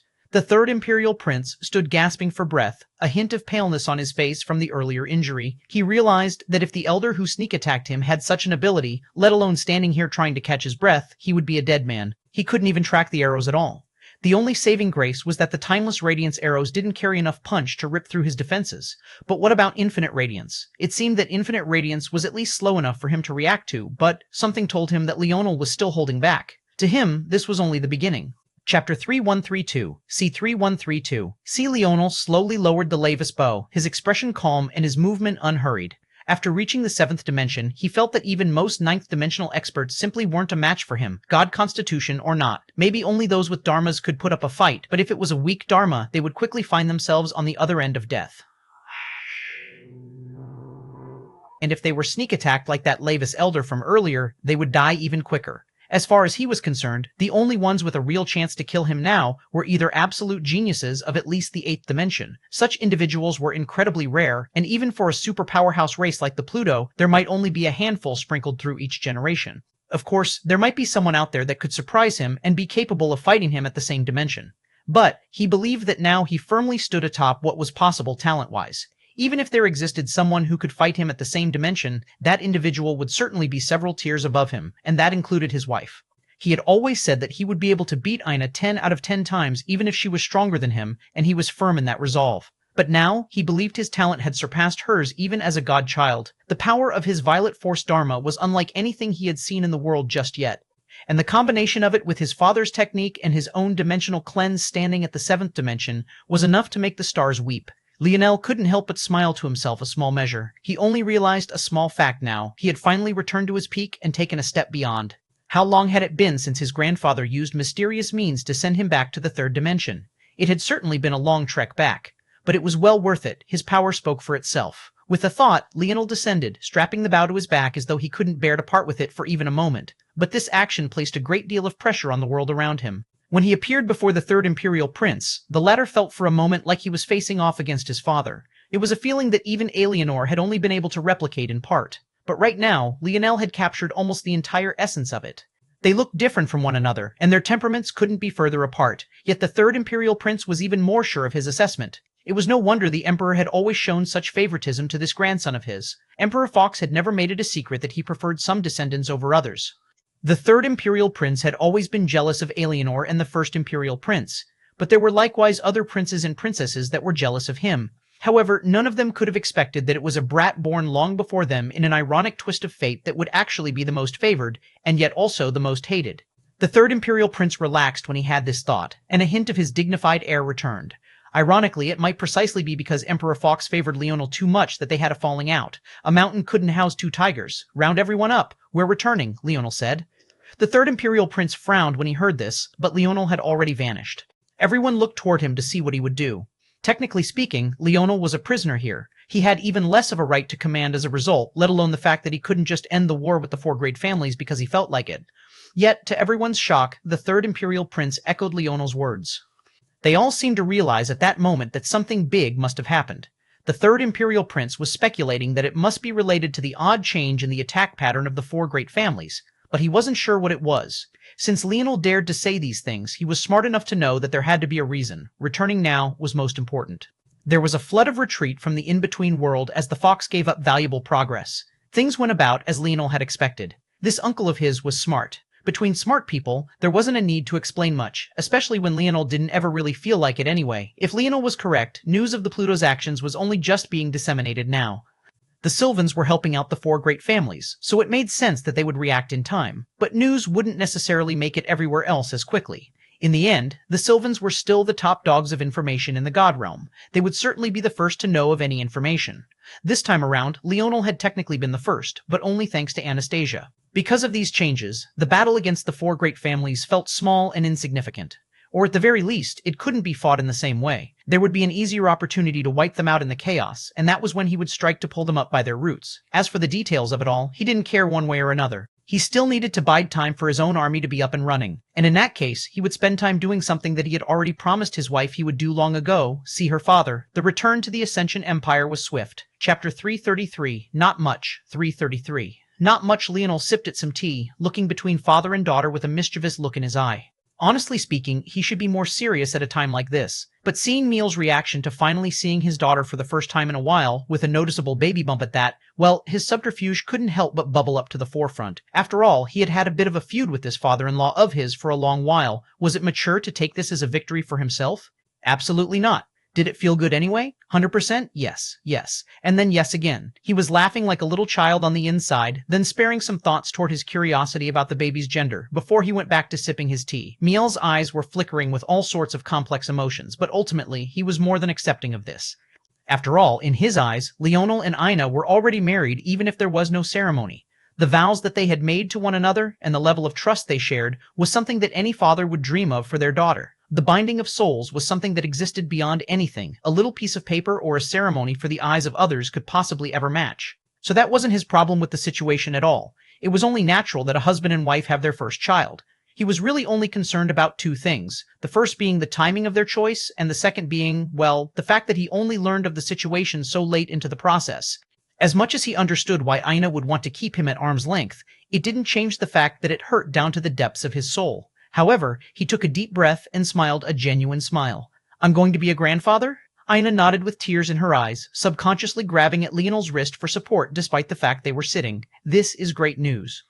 Ina nodded again, but the depths of her eyes seemed to be waiting for her father to say something else. However, Miel seemed to be willing the atmosphere to awkwardly fall into silence. He looked at his daughter, his mouth slightly opening before closing again. He didn't know what he should say, or even if he was allowed to say it. Leonel was half content to let the man flounder. But then his mature side kicked in, before it quite literally kicked out, landing a solid blow on the man's shin. Miel's gaze flickered slightly, though he didn't look at Leonel. He hesitated to open his mouth again, but as he was about to close it, a swifter, sharper kick came. This time, he barely stopped himself from wincing, and the words tumbled out. But is this really the wisest choice right now? You'll have to move and stay with me. The world is in chaos right now, and it's not safe to have a little baby running around. He stopped himself as he was about to continue, but then he realized what he was saying and felt embarrassed. He didn't want to say these words initially because he didn't believe he had the right to say them. After everything that had happened, could he still be a father? This was why he had waited until after Ina found someone she could fully depend on to explain his past to her. When he sensed Ina was married to Leonel, there was nothing more to hold back. But now, the tears that Ina had been holding back fell in a rain, and Emil thought that he had well and truly done something wrong. Watching the man squirm, Leonel actually began to feel somewhat bad. "Don't worry, old man, reprimand her more. If you didn't know, your daughter's a bit of a ma." There was a sudden mighty pinch to Leonel's side, more powerful than any strength Ina had exhibited in the last several months. She seemed to have dug deep and unlocked her mom's strength ahead of time, or else the pinching pain in his side wouldn't be so great. In fact, Leonel even felt that she had twisted the blood in his side at the same time, enhancing the pain. Suddenly, both father and son-in-law were wincing in pain. "I yield," Leonel wheezed out. He really had almost gone a bit too far in teasing this father-in-law of his. Maybe they should finally bury the hatchet. "I was Jewooking. I was going to say magnet for punishment. You thought I was going to say masochist? Get your head out of the gutter, pervert." Leonel half laughed and half groveled. He really wasn't going to say masochist, but he knew that Ina would stop him even before he got out what he wanted to say, which made it even funnier to him. He would never say something like that in front of her father, no matter how much he wanted to torture him. Ina pouted and ignored him. Even though she knew he was telling the truth, she wanted him firmly placed in the doghouse for at least a business day. How dare he ruin such a good moment? And yet, the smile on her face seemed to paint a different tale entirely. Leonel had been right. She wanted her father to simply be a father, something that he rarely was. She didn't care whether he agreed with her decision or not. That decision had already been made. Maybe only adults that had experienced so much life might one day miss the times their parents were hard on them. Even with the world collapsing around them, she was happy. Happier than she had been in a very long while. She wasn't pining for anything, hoping or praying for anything. She was just content. With her father looking after her safety, a baby in her belly, and her husband begging for her forgiveness, what better life could she hope for? At that moment, Leonel's gaze sharpened as he swiped a hand out at the air, catching a sharp envelope of gold. It trembled in his hands and then burst apart. "A summon from the old man, huh? Seems I won't have much time after all. Chapter 334, take care. Chapter 334, take care." Leonel strolled into a familiar courtroom. The first time he had been here, he had been in a pair of silk boxers and robes. One would think that he would be better prepared this time, and unfortunately, that was only technically true. The best kind of true. He still wasn't wearing any shoes or any shirt, but he was at least wearing pants this time. A comfortable pair of sweatpants that made him feel nice and cozy. Once again, he was the center of attention. But this time, the atmosphere was much less inviting, if it could be said to ever have been. The pressure was powerful, especially from Emperor Fox himself. The difference might as well have been night and day. As expected, and as he had deduced, his grandfather was no longer in a joking sort of mood. This matter would decide the fate of the Empire and whether the human race would be washed away or rise to the top once again. Gervais simply didn't have the patience for Leonel's antics right now, and Leonel didn't really blame him. It was just that for these things, they would be standing on opposite sides of history. That was all. Nothing more, nothing less. So, his smile remained just the same. And when he noticed that his grandmother wasn't present, he realized what sort of choice she had made as well. She wanted nothing to do with this. Leonel eventually found a scat and partially reclined, waiting for the meeting to start. He could already feel several gazes on him, likely infuriated that he hadn't shown at least some sort of decorum before his grandfather and the Emperor, but he didn't mind it. It was as though he couldn't sense anything but the beautiful dreams in his own thoughts, dreams that would likely be coming crumbling down very soon, and that they did. The actual meeting was a blur. Gervais didn't allow anyone else to speak and simply handed out, order after order. This took aback even several officials. Usually there would be some discussion, and only in rare instances would Gervais step in to make the final decision for them all, and that would usually be when they couldn't decide on their own. But now it seemed that he wasn't allowing any room for dissent. Everyone realized this and remained silent. Leonel left the Imperial Court with an expected result. For now, he had been assigned to work in the crafting factories. That was objectively the smart choice. But he also knew that it was a temporary one. That was because, quite frankly speaking, he was the best of the Fox younger generation. Honestly, he was saying that with maybe too much confidence because he simply hadn't met many of his cousins. Maybe there were some of them that were truly amazing, but the reason he said it was because he was doubtful if even the Pluto had anyone who could face him right now. Then again, the Pluto were on the decline, so it was natural that their younger generation was a bit weaker. As for their ancestors and the pillars that held their race up, well, they spoke for themselves. Leonel's steps came to a pause. He looked up to see Noah standing before him with a weapon on his back. Well, it was only a weapon because Leonel recognized it. At first glance to practically anyone else, it would have looked more like a flat blue tower shield. This shield was, of course, Noah's saber. Due to his ability index, Noah had always been fond of the obscenely large weapon. Unlike Leonel, Noah had been assigned to be among those of the Fox younger generation that went out to challenge the others. The actions of the Pluto had caused many races to begin large-scale skirmishes on a small scale. This might sound contradictory, but all it really meant was that there was a free-for-all between the youths of various races for now, and everyone was trying to kill everyone else. The ancestors clashed in the dark, and the youths clashed in the light. Honestly speaking, Leonel believed that his grandfather was practically sending Noah out to die. Noah had always been more a part of the Ascension Empire than Leonel had ever been, so after Leonel disappeared for 3 years due to his coma, Noah had ingratiated himself back into Ascension Empire life quite easily. He took up his former duties, got married to the young heiress of the Grand Prime Minister family, and was now quite well known as an imperial prince. But he was behind the 8 ball, and he could only be considered to be a mid-range talent among this third generation of Fox. He wasn't necessarily wrong or right to leave Leonel's side, and as far as Leonel was concerned, he was his one true cousin, so he wouldn't hold any sort of petty grudge about such a thing. How could he expect a grown man to put his life on pause for him? That would be ridiculous. Noah smiled when he saw Leonel. "I'm glad you're all right," Leonel chuckled. "You make it sound like I was terminally ill." "You were worse than terminally ill," Noah replied seriously. Leonel couldn't help but laugh harder. This cousin of his wasn't much of a joker. He was a lot like Arnold or Alan in that respect. But he was right. Dead was technically worse than terminally ill. Leonel hesitated for a moment before he shook his head. "Take care of yourself, Noah." Noah's gaze flickered, and he seemed to hesitate as well. "Honestly, I would prefer to follow you. I realized long ago that I had to temper my ambitions. Life doesn't always go like you want it to." The two cousins looked into one another's eyes for a moment in silence before they both nodded and went their separate ways. Leonel looked into the skies, suddenly feeling like life was a bit too fragile and meaningless. Chapter 3135, Respect. Chapter 3135, Respect. Leonel made a few more casual upgrades to the crafting factories based on his new insights before kicking his feet up, still lost in thought. He didn't like how things were going at all, but he also wasn't powerful enough to stop his grandfather from taking action like this. This wasn't to say that the Fox weren't prepared for such a thing. They had spent a very long time on Earth building up and perfecting their talent. Right now, the talents of the Fox were probably no worse than many of the other god races, and they had been tempering themselves against the 4 great families for the last couple of years as well. It could be said that they were very much ready for this. Part of Leonel just wanted to be out there. But then he really thought about it. What would that change? Sure, he could lead a bunch of Fox on a killing spree against the Void race, the Pluto race, and especially against those Sylvan bastards. But would that change the underlying problem? The world was about to end, and all these people were worried about was rushing to gather up more power for themselves. It was hard not to look at that and feel like it was ridiculous on its face. What to do? He had all this dream force at his fingertips, all this intelligence, yet he felt like he was running into a brick wall again and again. The funny part was, even if he did have the power he wanted, would he be much different? No, he would probably be vying for power as well, believing that his way was the best way along with everyone else. As Leonel was lost in thought, billowing smoke and heat around him as the factory worked in overdrive, a pair of man and woman walked in. They both had flowing golden hair and piercing green eyes. No doubt Fox through and through. He vaguely recognized them, though he didn't acknowledge their presence. The woman was known as Honey, an odd but adorable name for a woman who was anything but. This wasn't because she was more beautiful than she was cute, but rather because there was a biting cold to her eyes that seemed to freeze everywhere she looked. She was the eldest daughter of the second imperial prince, and she had a very rare mutation that caused her emperor's might to have a frosty air to it. In fact, her passive gaze could cause a bluish-green ice to cover anything she looked at if she wasn't careful.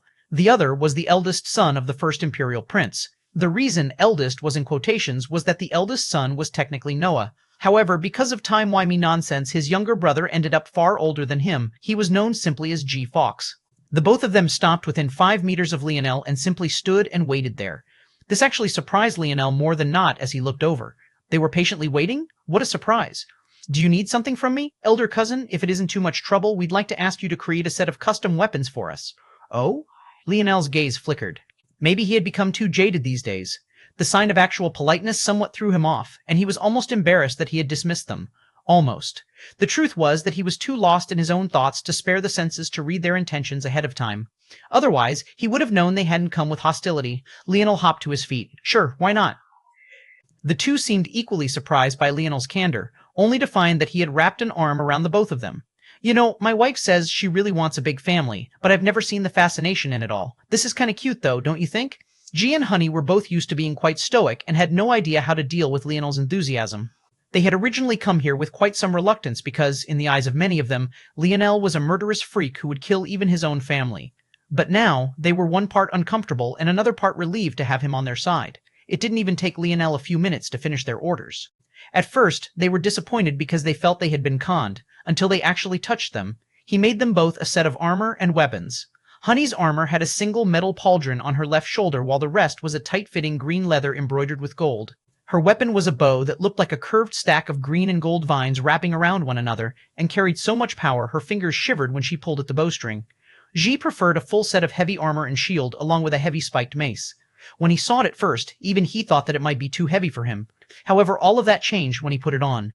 The two seemed to forget that Leonel was even there, their eyes lighting up like children on Christmas morning as they checked every nook and cranny of their new items. They really couldn't believe that Leonel had managed to craft something so amazing in just a few minutes. A long while later, they finally snapped out of it. "Elder cousin," Ji began hesitantly, "could we?" Leonel waved a hand. "I don't have anything else to do. So long as they're respectful, I don't mind." Ji's eyes lit up and he gave Leonel a bow before quickly leaving. When he first came, he had been respectful only because he felt like it was the smartest thing to do, but now he felt like it was only natural. In front of such an expert, how could you be anything other than respectful? Chapter 3336. In that case, Chapter 3336, in that case, Leonel continued to make armors and weapons for those that came to him. There was something about the monotony that made him feel at peace. He had always liked crafting, well, ever since it was introduced to him by his father. There was something about the process that always made him feel like he was winning. And there was nothing he liked more than winning. Every step in crafting was like hand-to-hand combat with the laws of the world, and every tweak and change was like a master move on a chessboard. This was the first time that he had spent time crafting what others wanted. Generally speaking, he had always been crafting what he wanted or what he thought others needed. Regardless of which of the two it was always something that he personally deduced. But this time, his cousins were coming to him with their own prepared materials and their own visions for what they wanted. And it was up to Leonel to forge what they envisioned while also ensuring that they received the best version possible. It was a different sort of challenge, but he found himself settling into the groove quite easily. And for a moment, he almost forgot that he was trying to come up with a solution. It was when another unexpected visitor came that it finally clicked for Leonel. The third Imperial Prince walked into the crafting factory to find Leonel staring off into space again. The latter suddenly looked his way, and they fell into silence for a long while. The third Imperial Prince was one of the few who knew just how powerful Leonel was. Many probably still thought that he was a cripple with great crafting talent, but the results on the battlefield said something completely different. He, himself, had been quite surprised that the Emperor had chosen to assign Leonel here.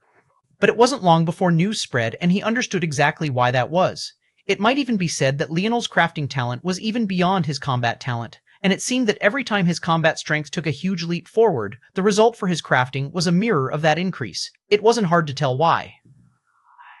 Often, an increase to Leonel's power came with an increase to his dream force, so it was only natural. "If you're free, I would like to ask if you could work on my gauntlets for me." Leonel looked at the spatial ring his uncle held in his hands and surprisingly just nodded. "Sure."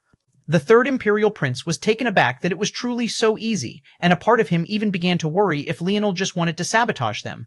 But then, Leonel began to mutter to himself and even speak.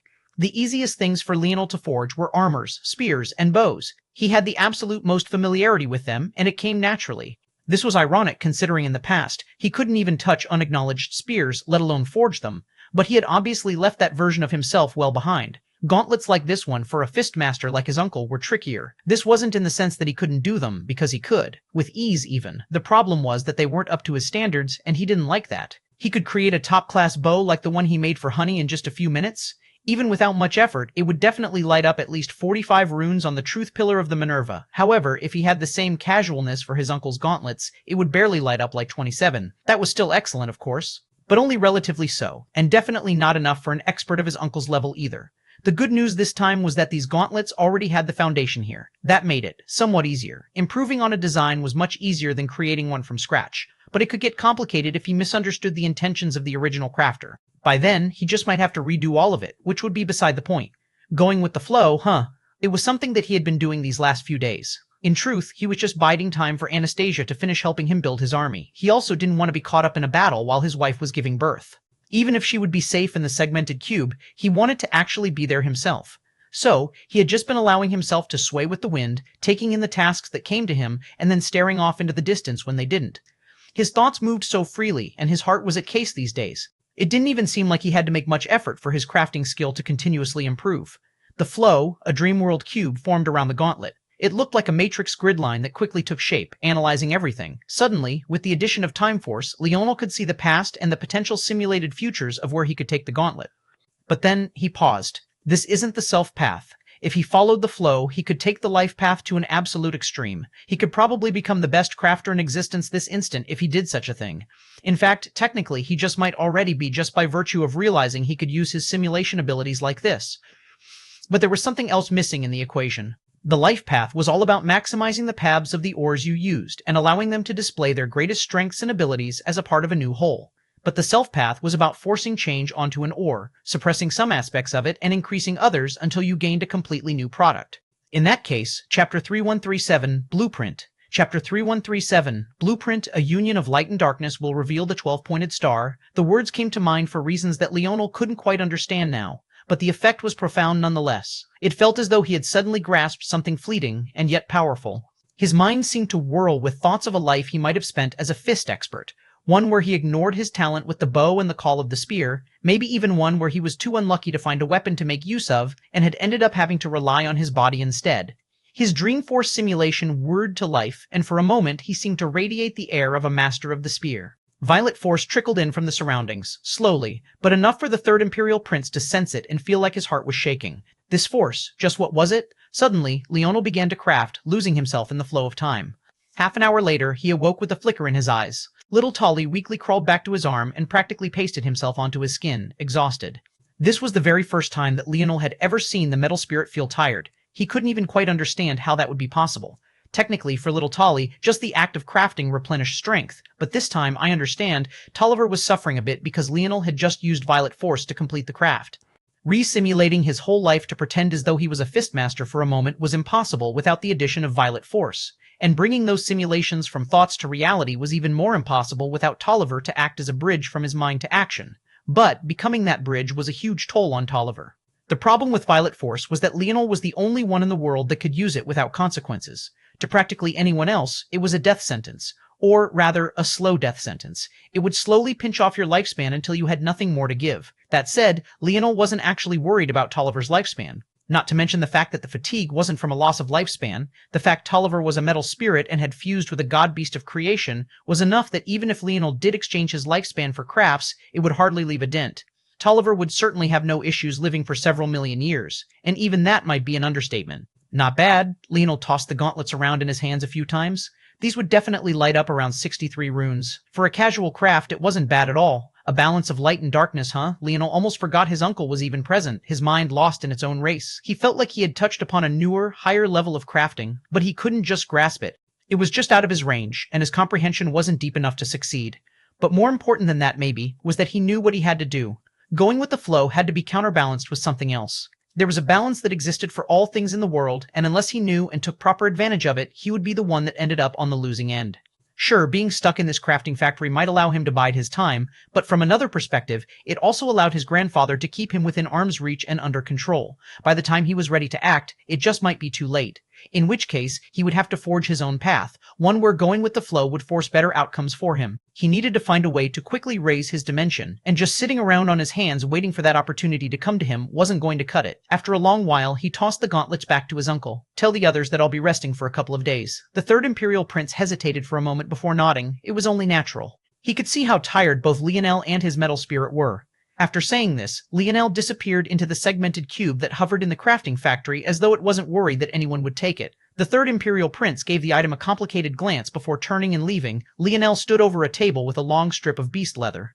A force quill trembled in his hands as he hovered over it, his thoughts spinning. He felt that he had made a breakthrough, so it was about time he reforged his armor. And this time, he hoped it would be the last time he ever had to. Metal, fire, herbs, plants, the ideas he bounced off of his wife came to mind in waves, but he still hesitated to begin with the first stroke. Suddenly, Leonel burst into action. Every quiver of the force quill etched another piece of the blueprint. It looked as though a printer was etching into it, almost like Leonel was more machine than man. The lines were beautiful in their curves when they had to be and sharp in their corners when not. It took Leonel an entire day just to finish the blueprint. Then he handed it off to his wife, who studied it for a few hours before she began to make her own adjustments. Only then did Leonel receive it once more before spending yet another day making adjustments and changes. Finally, they were left with a result that they were both happy with. An armor to end all armors, to be sure, however. As long as it had taken to complete its blueprint, it would take even longer to forge, and maybe even longer to find the materials he needed. First thing on the docket, a true god Sylvan corpse. Chapter 338, Ruthless. Chapter 338, Ruthless Leonel exited the segmented cube with an ironically satisfied yawn. He stretched for a moment only to freeze. His lip twitched. What the hell is this? There was a long line that had formed in front of his segmented cube, one long enough to truly leave him speechless. He had no idea what happened while he was gone, but maybe news had spread a bit too quickly. He really wasn't in the mood to craft for so many people, but in the end, he shook his head and chuckled. At the end of the day, the Fox were his family as well. At least his interaction with Honey and G was positive enough for him to start to care a bit. He had a bias toward the Morales because he had been pining after their heir role for what seemed like most of his life at this point. Plus, it was his last name and how he had identified himself all his life.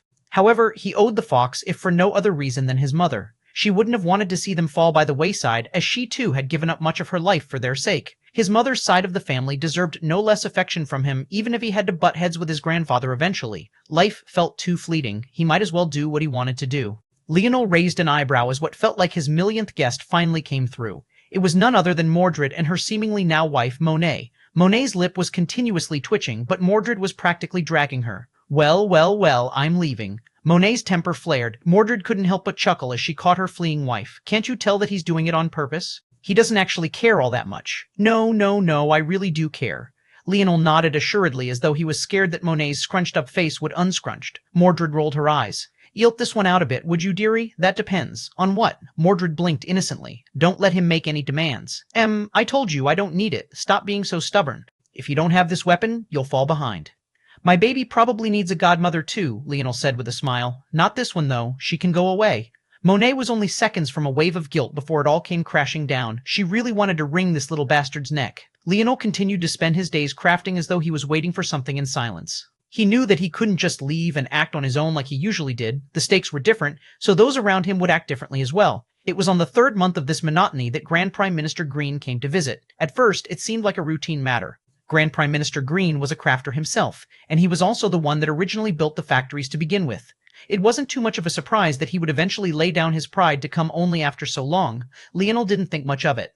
He assumed that even if the man didn't need a weapon, he would come anyway if for no other reason than to have a piece of Leonel's work to observe and study. However, even Leonel was a bit taken aback when the man suddenly attacked just as he was handing the treasure over. Leonel had some of the sharpest senses in all of existence right now. For him to be taken aback by something, even calling it rare, would be too much of an understatement. Even though he was taken aback, though, his reactions were as lightning quick as one might expect, and even if they weren't, he still had Dream Counter. He hadn't had to use Dream Counter in a very long while. It was an ability that only activated when his conscious mind couldn't act fast enough to evade death. Only then would a pre-designed program effectively take control of his body and make it move on its own. This time, he wasn't close enough to death for it to activate, but he wasn't far enough from it that he could come out unscathed either. Everything made him believe that this Grand Prime Minister Green actually knew far more about his abilities than he should have. Leonel's gaze flashed. His hands were occupied, the palm was almost at his chest, and there didn't seem to be any time to circulate any forces. Fast, ruthless, and seemingly suicidal. There were too many people here to witness this. And even if there weren't, it was impossible that his grandfather wouldn't learn of what happened later. It was like he had sent himself here for no other reason than to die. Ruthless indeed. Bang! The palm landed against Leonel's chest under countless astonished gazes. The reverberating boom was enough to make one's skin crawl. As terrible as the sound of the bones of a mortal breaking was, when it was the bones of a powerful existence like Leonel, it was many times worse. The tremendous amount of strength and pressure it took to push his current bones beyond the bounds of their limits came with an equally as tremendous sound. It felt like the normal grating feeling of a bone snapping was dialed up to the 9th degree, and it was only made worse by the fact that the atmosphere was quiet due to their respect for Leonel's crafting to begin with. Leonel coughed up a mouthful of blood and was sent flying back like a meteor shot out of a cannon, but the light of surprise in Grand Prime Minister Green's eyes was great. All of those calculations just to fail anyway? Leonel didn't even seem like he had tried to dodge at all. He should have at least twitched, but from start to finish, he only looked him right in the eye. Chapter 339, Baby. Chapter 339, Baby Leonel's entire chest collapsed as a gloominess sparked between his brows. There was something off about this. He could feel it. Well, he could feel something other than the pain wrecking his body right now. However, he had long since transcended the point where pain alone could affect his thoughts, and his mind was even sharper now after experiencing his almost 100 years of torture. This time, though, it was his innate node that saved his life. His heart was no longer a normal heart. Though it had never really been one, especially when his Dream Assura bloodline was activated, it was especially so now. His heart was no longer even made out of inorganic material and didn't pump in the normal sense either. Rather, it was constructed of the laws of existence. He didn't form his new heart himself. Rather, it was because existence acknowledged the creation of his new innate node that his heart was successfully formed. A blow that should have crushed his heart reverberated through his innate node instead and was swallowed up as though it had entered a black hole. But that only confused Leonel more. This person seemed to know so much about him, even about techniques he had never explained or bothered to explain to anyone. And yet he didn't know such an important part? Could it be because he had recently incorporated his king's force into his innate node as well? It wasn't on purpose, which was why he hadn't thought of it at first. After he comprehended his king's force, he had flooded it into every aspect of his body, and his innate node was naturally no exception. The reality was that his innate node didn't stop at his heart. It could even be said that, in a way, his innate node was now his entire body.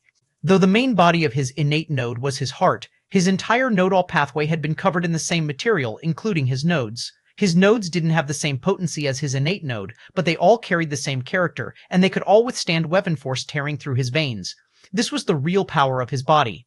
But somehow, this person who knew about an ability as obscure as his dream counter, an ability that he hadn't even activated in the face of the demoness and, in fact, couldn't remember having activated since he was still in the dimensional verse, didn't know about this? The only explanation had to be his violet force. It was beyond the realms of calculation. It was beyond what his conspirators could account for. Leonel landed heavily against the wall of the factory, another mouthful of blood coming out, and yet, when he slid down, he landed solidly on his feet. He looked down at the dent in his chest almost as though he was looking at someone else's body. He was calm, unperturbed, and didn't even have the slightest fluctuation in his gaze. "Pluto," he eventually said. Grand Prime Minister Green's pupils constricted. "You know, I thought it was only the Cloud race that tucked their tails and pretended to be others. I didn't expect that the Pluto race would do such a thing. How the mighty have fallen, huh? But I guess that's why you're all doing this, right?" The more Leonel spoke, the calmer Grand Prime Minister Green became. Then, under the astonished gazes of those present, he began to morph and change. Soon, a Pluto, standing at 5 meters tall, appeared within the factory, skin a steely blue, body a lean mass of muscle, the claws of a dragon, and the momentum of an emperor. Even after practically calling him a pathetic coward, Leonel couldn't help but admit that the momentum of the Pluto race was completely unique. They were powerful and regal to the point that even someone Leonel thought to be pathetic actually had such a presence. Of course, Leonel wasn't serious. All was fair in love and war, especially since he had had a plan or two that might count as despicable in his lifetime. But those words were still enough to get the Pluto to expose him. The Pluto was clearly enraged. His body seemed to swell, and his steely blue eyes looked at Leonel as though he was staring at a dead man. "Oh, you also punch like a little bitch," Leonel said with a smile. The eyes of the Pluto constricted with fury as he suddenly punched out. The fist carried the momentum of the world, and as the current owner of the world spirit of this space, Leonel could clearly feel his control being stripped away. Powerful indeed. This Pluto was in the 8th dimension only, and Leonel was fairly sure that his status wasn't very high, and yet here he was executing such a powerful blow. Unfortunately, Leonel reached out a hand. "PA." The fist landed on his palm, echoing with an almost dull slap.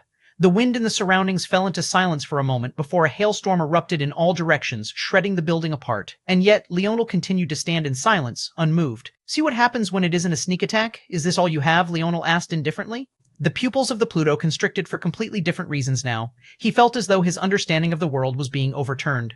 What had he just seen? At the same time as he was in a daze, Leonel's deformed chest began to heal at a visible rate. This was practically the straw that broke the camel's back for the Pluto. "Who are you?" "Ugh," Leonel shook his head with disgust. "Why'd you have to tee me up like that? I almost said something only someone as corny as Merlin would say. Any combination of your maker, your death, or your reaper was definitely something Nilrim would say, and Leonel wanted no parts of it." "You already know who I am," Leonel said with a grin. "On the one hand, you're smart for making me a high-priority target. On the other hand, you're stupid for being someone else's pawn. Baby." Chapter 3140, My King. Chapter 3140, My King. The Pluto was forced to step back by a light push of Leonel's palm, and at that moment, all the control the Pluto had over the world was stripped away. He barely had time to realize what was happening, and to be shocked about it when Leonel's palm continued forward, smashing into his chest. The wind fell into silence once again. But this time, it was even more exaggerated. There seemed to be a lull of a full 3 seconds, as though Leonel was allowing the Pluto to understand that these were the final moments of his life. Bang! A sudden cyclone of energy ripped its way out of the Pluto's back, so forceful and so fast that the wound lagged behind it. Only after the booming explosion did a gaping hole appear in his chest. Leonel smiled, waving as the Pluto's gaze dimmed. To the credit of the Pluto, he died standing. Even the force wasn't able to blow him off his feet as though his legs were filled with lead. However, Leonel wasn't inclined to give anyone who wanted to kill him credit. A time-based simulation ability, huh? So that's how Leonel had an idea before, but now he was certain. This man had a time affinity like most of the geniuses of the Pluto did, but they all manifested in different ways. This man had a more auxiliary ability. It was similar to Aloran's ability, but without the ability to pick and choose causalities. Instead, he could only peer into them ahead of time and take contingencies based on them.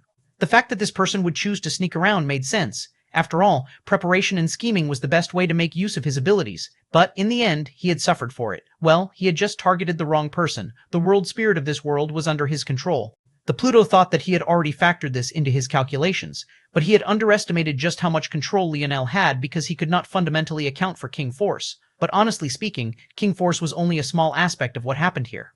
The real reason he couldn't comprehend it was because of the way the world spirit listened to him as if it had naturally chosen him when he hadn't.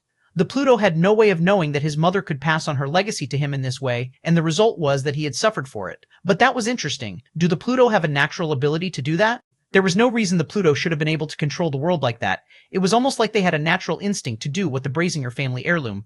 They're more powerful than I thought, it seems. Leonel suddenly grinned as he raised a hand. Arise. He spoke the words casually, but they alone were like a bomb being set off in the minds of those that heard it. And soon, it was like a bomb had shaken the entire god realm. There was no surprise that a Pluto would have protections against the Fox lineage factor, but so what? A crown appeared above Leonel's head, and his now deep violet hair whipped about wildly. Deep within the Ascension Empire, Gervais slowly opened his eyes, a deep emerald glow flashing within them.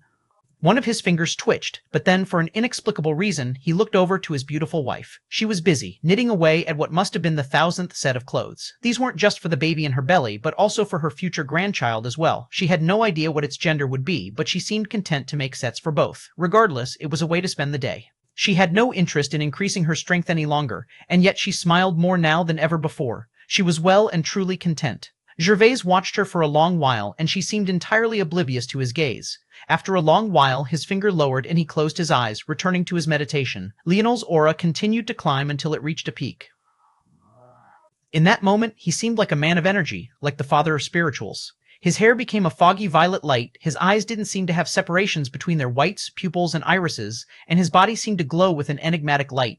King Force surged, and the world shook. Leonel suddenly felt as though a powerful gaze had landed on him, however, his lip just curled.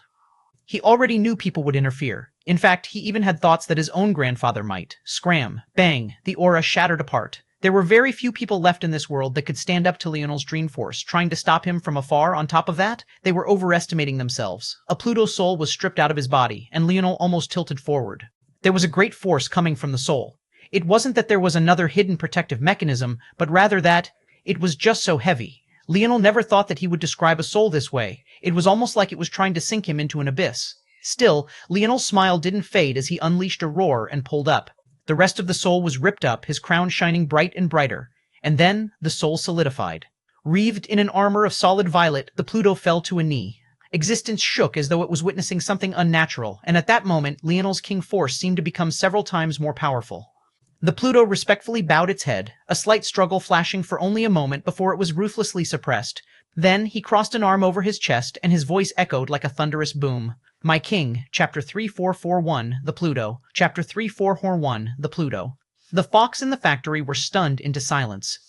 The irony of it all was that Leonel might be incredibly talented in using King's might, but his understanding of the overall lineage factor was limited. He didn't know how he stacked up against the other Fox, he just happened to feel that he was likely the very best. If there was anyone who could stand up to him in this regard, it would be his grandfather. And honestly, at this point, Leonel felt that even Gervais might be inferior. Of course, he had no way to confirm for sure. However, the rest of the Fox family wasn't as in the dark as he was. They instead felt as though they were witnessing a complete and utter miracle. The truth of the matter was that most Fox could only forcefully summon those beneath them in cultivation. Only a very few could do it for those at their dimension, and they were already considered to be the cream of the crop and incredibly rare at that. By comparison, not only had Leonel targeted someone a dimension above him, he had bypassed protections left by someone who had presumably already formed a Dharma at the very least, and as though that wasn't shocking enough, it was a Pluto. Sure, anyone could target someone from a weak race and claim a soul higher than them in realm. Well, theoretically speaking. But what good would that do? The fact it was a Pluto left them all in abject shock, and soon after the shock came the horror. Just what did it mean for a Pluto to be blasphemed like this? They didn't even want to think about it. The sacredness of the Pluto was something that was told in legend.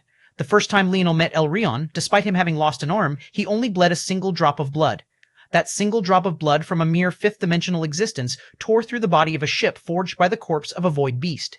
And not only that, but when he regained control of his body, that singular drop of blood returned to his body as though even the loss of an arm wasn't worthy of making him shed blood. This had been something Leonel found to be shocking at the time, but he wasn't really in the mental state back then to actually care all that much. He didn't particularly care how powerful Elrion was or how enigmatic his race. The only thing he cared about back then was finding a way to revive his father. Although he hadn't forgotten about that matter, it was such a far-off recollection that he didn't recall it until he saw the state of this Pluto's body. There was a hole blasted right through his chest, a hole that had been formed with nothing more than pure physical power. There was no force, and certainly no fire force involved. Logically speaking, he could be bleeding, but he wasn't. And everyone here seemed to know why but Leonel. The history written in the life tablets only accounted for what occurred before and during the reign of the god-beasts of creation.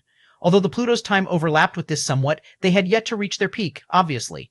As such, the legends that, well, made them legends were unknown to Leonel, and by extension the reason they would owe a family like the Fox a favor was likewise baffling. However, this truth was something the upper echelon of the Fox did know, and that number happened to include all those with the standing to even come to ask Leonel to complete a craft for them in the first place. And maybe by happenstance, or maybe because this was the only way that things could ever be, the current legend that was the Pluto was inextricably linked to the Fox. What many people outside of the Fox didn't know was that the Pluto weren't always the gods of time. Before, they had been known as something else, the gods of death. Of course, back then, they could hardly be considered gods either. They were instead more accurately known as demigods. However, they were extremely powerful even back then nonetheless. Unfortunately for them, with the existence of the Fox, it was impossible for them to transcend from demigods of death to gods of death. How could they have more control over death than the family who could literally bring the dead back to life? Becoming a god race wasn't a simple matter. There was a reason why some mortal race and demigod race geniuses could become true gods, and yet the station of their races never changed. Not only did you need a proper foundation to become a god race, a prerequisite level of talent, but you also needed something akin to a constellation, a comprehension the entire race shared to elevate them all to another level. One would think that the human races, back when they could be considered gods as races, was built on something quite special, but it also piggybacked off of the god-beasts of creation as this was who granted their power. As such, they weren't truly of their own making. However, despite this, the presence of the Fox was such that even though the human race didn't have a special carve-out of their own, the Pluto were unable to take the final step. At that point in time, the Fox were still having trouble solidifying their rule, and having powerful subordinate forces would be a great boon to them, so they chose to help. Providing aid in such a situation wasn't exactly straightforward. It wasn't as though the Fox could just speak to the Northern Star and say they were fine with the Pluto encroaching on their territory. However, the help that the Fox did provide resulted in a mutation more shocking than anyone could have guessed, the birth of the first race of time, the Pluto. Chapter 3142, Sacred. Chapter 3142, Sacred. The help of the Fox was quite complex. It required a level of manipulation that was only possible thanks to the god-beasts of creation. Of course, the god-beasts of creation didn't act directly, or else the favor wouldn't be owed to the Fox in the first place. Instead, it was rather related to the god-beasts of creation by proxy due to the uniqueness of humans. It had to be remembered that before choosing the human race, the god-beasts of creation had tried to create envoys of creation with all sorts of other, seemingly much more powerful races. However, in the end, they failed every time. It was simply impossible to get another race to take on the strength of the beast envoys, let alone they as gods of creation themselves. That was when an ancestor of the god-beasts of creation chose to think outside of the box. Why start with an already powerful race when they were granting them power anyway? In such a case, wouldn't it be best to just pick the most malleable race? As one might expect, the most malleable of the races was the one race that didn't seem to have a single talent shared across their people. This made the human race perfect. The method the Fox used to help the Pluto was simple when this was understood. All they needed to do was to share some of their malleability with the Pluto. As for how they did that, it was reliant on what was none other than the most feared lineage factor in existence, Emperor's Might, or more accurately, Assimilate. Leonel personally knew the power of Assimilate. After all, it was thanks to Assimilate that he was able to fuse the corpse of a god-beast of creation into little Tali, thus raising his crafting to another level. Honestly speaking, Leonel felt that he was still not using Tolliver adequately. He hadn't studied how to maximize his new powers nearly enough. As of now, Tolliver's extra abilities were just glorified mass-producing. As explained before, he could create ores he had seen before, and he could fuse 2 or more ores of different characteristics to create a new one, essentially leaping over the hardest parts of forging a life-grade treasure. But whether he was using Tolliver to the best degree or not was a matter for a different time. What was most important now was the power of Assimilate, a power that couldn't be denied. The Fox essentially used the bodies of their ancestors to give the core members of the Pluto a chance to peek into what it would feel like to be human. But what none of them expected was the change that would occur after the fact. Before the interference of the Fox, the path of death the Pluto followed was a bit unique. Rather than being gods of death, they were more like reapers along the stream of death. They could guide it, accelerate it, slow it down, but they didn't actually control death itself. It just seemed like they did by proxy. For example, it was impossible for them to do what Shan Rei had done, essentially coming back from the dead, but that was also why they were demigods and not gods just yet. This was also why their bodies were so shockingly powerful. A lot of their strength came from borrowing from their lifespans and manipulating their death dates. It was a lot like how Aina's blood force, or even blood sovereigns in general, worked. The Pluto believed that once they broke into the god realms, they would finally be able to exhibit the kind of control over death they had always longed for. But they didn't expect to run into an even better mutation of it all. Or maybe they should have. It turned out that the foundation for their mastery over death had never been Death Force itself, but rather an extremely rudimentary form of Time Force. When everything came to a head, a legend was born and their Time Force flourished, but that also led to something else. Their bodies had grown robust due to the constant manipulation of their life force. Unlike Aina, who had flexible blood force and could add and subtract from her life force whenever she wanted, the Pluto hadn't had the ability to do this. They had to rely on external items to supplement themselves, and often when they went too far, they would simply die. This was why they had evolved to grow so powerful. Because only a powerful body could possibly withstand the wild fluctuations of life force they had to endure without the foundation of blood force affinity. When their death control became time control, though, their strength of body didn't regress but instead reached another level entirely. Now, they weren't just capable of withstanding the ravages of death, or the fluctuations in life force in this case, but they were also capable of withstanding the ravages of time. It was said that the bodies of Pluto simply never decayed, and the moment they stepped into godhood, they reached a level of sacredness and sanctity that couldn't be touched. However, as with everything, there was a give and a take. Their bodies were only so powerful now because they were bound by the laws of time, and the laws of time had its own rules that needed to be followed.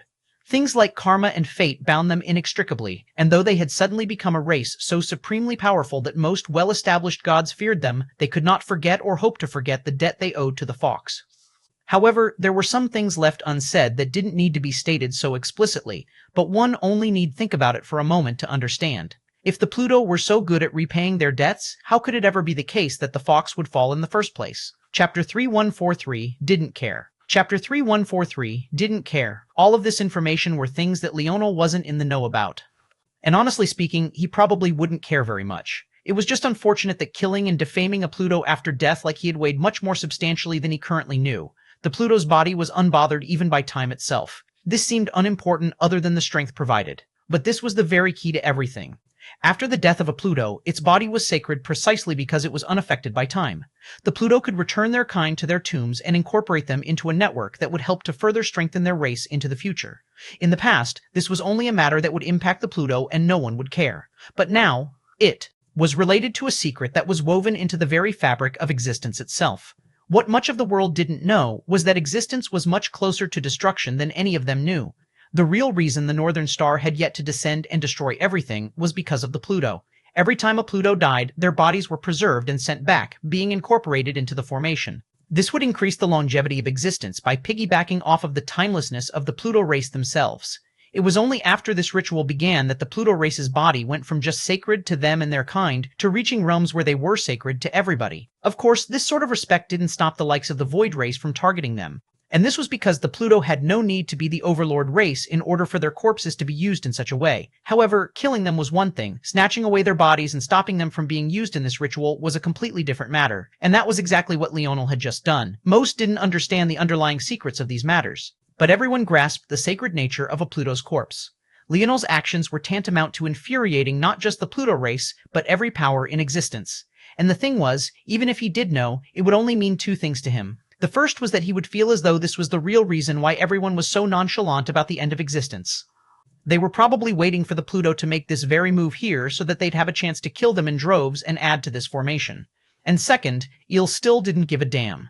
The Pluto and the powers of existence had no right to dictate to him what he would do. They couldn't stop him even if they wanted to, nor would he allow them to stop him. Leonel took a glance at the kneeling Pluto that was still more than half a body taller than him. A smile tugged at his lip as he found a chair and sat. He reclined, clasping his hands behind his head and putting his feet up. This was precisely the change he was waiting for. Now, it was just time to take advantage. All across existence, Pluto looked into the skies as though feeling like they had just had a part of themselves stripped away. It was an odd feeling that most of them had never felt before. In fact, there wasn't a single living member of the Pluto that had. However, the sharpest of them were able to guess what it was that happened. And when they did, they were absolutely furious. Who died? The language of the Pluto sounded like rumbling thunder and roaring dragons. It was the kind of domineering cadence that could only be spoken by those with bodies as powerful as theirs.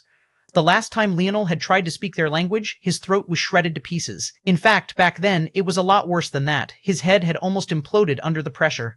Geraint stood with a fierce expression, his gaze flickering with a deadly momentum. By his side, El Rayon stood, his emotions unreadable. But then again, for this guy, it had always been the case. No need to check. It's certainly Jones. There was a rumbling cold to El Rayon's voice. Impossible, Geraint said. They wouldn't dare. He would dare, El Rayon replied just as indifferently. El Rayon had warned them about Leonel, but it was better if he hadn't said anything at all. Instead, they chose to take it as a challenge. Joannes had always had an inferiority complex and didn't like the fact that someone younger than him was warning him out of kind intentions, and this was the ultimate result. Now, this matter would be blown out of proportion. He even had a small feeling that someone with Dreamforce had manipulated Joannes. The Pluto had Dreamforce experts, but honestly, they were far more like the Rapax than they were like the Fox. In terms of Dreamforce, they were mostly immune, and it took someone extremely powerful in this force to do anything to them. However, they could easily be susceptible to it. Only a Pluto would know that though they were extremely powerful, ironically their great power came with equally large amounts of responsibility. The rules that bound them were more than any other race, and because of that, they were vulnerable in many ways. Of course, El Rayon had no proof. It could just as easily be that Joannes' inferiority had kicked in again. But if it was someone in the background, they had certainly succeeded. Because the Pluto were pissed now. Leonel didn't even move. In fact, after he began to recline, he actually started to nap as though he wasn't worried about the time limit of Joannes' summon at all. He didn't seem to find subduing a Pluto to be shocking or worthy of extra thought. Right then, the skies began to rumble. With his eyes still closed, Leonel's lip curled. Chapter 344, Inferiority. Chapter 344, Inferiority. Leonel could feel his blood boiling for some reason. Although he continued to sit there in silence, there was a violent sort of pressure radiating out from him. Other than Joannes, who continued to kneel before him, everyone else felt themselves shivering from head to toe. For a moment, they thought they were in the presence of Gervais and not his grandson. Somehow, their momentum felt practically the same in volume and strength. Leonel, however, wasn't paying attention to his Fox family at all. Instead, still reclining, his head was angled to the skies almost as though he was cloud-gazing. The roof of the factory had already been shredded apart, and much of the factory was a mess due to the clash between him and Joannes. And yet, he seemed to be perfectly at home. 3 Pluto appeared from different directions, each one using their powerful bodies to step through the stream of time and shatter the formations that would have otherwise bound them. One was in the 7th dimension, and the 2 remaining were in the 8th. Their expressions were hard to read, but their auras carried their fury. Leonel could easily see through it with his Dreamforce control. In the same instant, they all locked onto Leonel. When they saw a member of their race kneeling before someone else, their minds almost exploded with shock and abject rage. Leonel slowly stood. With a wave of his hand, a bow appeared. "Don't ruin my fun," Leonel said casually as the Fox seemed to be about to interfere. But in reality, he was speaking to Joannes, who had begun to stand in order to protect his king. What made the Fox's method so shocking compared to other necromancy-like abilities was the intelligence of the summon. They carried all the skills, talent, and smarts they had when they were alive. There was only one thing that changed, their absolute loyalty. Leonel rose into the skies, his Lakvis bow trembling somewhat with excitement. It seemed to have completely forgotten that it had a family to serve. After the first time Leonel had used it, it had been itching for more. How long had it been since the full extent of its power was used? The rumbling cadence of the Pluto's language began before it was ruthlessly cut out.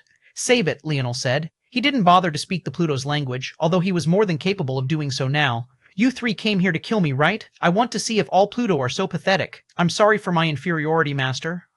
Joannes lowered his head even further, as though Leonel was scolding him. The eyes of the 3 Pluto practically popped out of their sockets when they saw this. Veins bulged across their bodies, and their shocking bodily prowess caused space to twist and whine. The fact that such a thing was possible in the God Realm went to show just how shocking their body strength was. Honestly speaking, Leonel continued as though he hadn't heard Joannes at all. "I need the bones of a 9th-dimensional Pluto. But I doubt any of you would come, right? They're probably busy fighting the Void Race right about now. The Sylvan heart of a true god was only one aspect of his divine armor. He just didn't expect that Plutos would come to him so soon." In reality, he had actually planned to use the bones of a god beast instead. But he felt that this worked even better. Say, you, Leonel called out. Yes, master. Why did the Pluto owe the fox a favor? I've always been curious. Because, Joans, have you no shame? The fox are the reason we were able to grasp time force and become a god race. Oh? Leonel blinked, finding this a bit surprising. So you all came to attack your benefactors? The debt has long since been repaid, one of the eighth-dimensional Pluto growled. Leonel began to laugh, its cadence booming across the skies with even more vigor and shocking radiance than the language of the Pluto. It became clear to them in an instant that if Leonel wanted, he could easily speak their language. In fact, he could speak a language far more shocking than that, the language of existence itself. When he spoke, the world listened. You have the reasoning of a 5-year-old child. What was your method of repaying the fox? Giving them an incomplete world and standing on the sidelines while everyone attacked them? Do you think any one of these things is actually valuable? Do you know how valuable an incomplete world with such potential is? Is that what you wanted to say? I can find another within 3 days. I have one in my body right now. You're apparently the strongest race in existence, and that was the best you could do? Leonel raised his bow. I've realized for a while now that your Pluto race isn't so impressive. You three have been standing there, so infuriated and enraged, and yet neither one of you has dared to attack just yet. Are you waiting, hoping that more Pluto will arrive? Didn't I tell you that your time force is useless to me? You three were able to enter because I allowed you to. The backup you're waiting for will only arrive after you're dead, so how about we have some fun? The bow trembled as Leonel pulled its string back. Suddenly, with a single pluck, a rain of arrows shot through the skies. In the far-off distance, Honey watched with a fierce glow in her eyes. She hadn't known that Leonel was also a bow expert. The moment she saw him with a bow in his hands, she felt as though her entire world was being overturned. Could such a powerful bowman appear in this world? And that was all before he even fired a single shot. The moment he did that, her gaze lost focus. Chapter 3145 Normal Way. Chapter 3145 Normal Way. Leonel's arrows curved through the skies, and there was a bright smile on his face all of a sudden. IE didn't even use his greatest strength at first, as though he was trying to probe the limits of the Pluto first.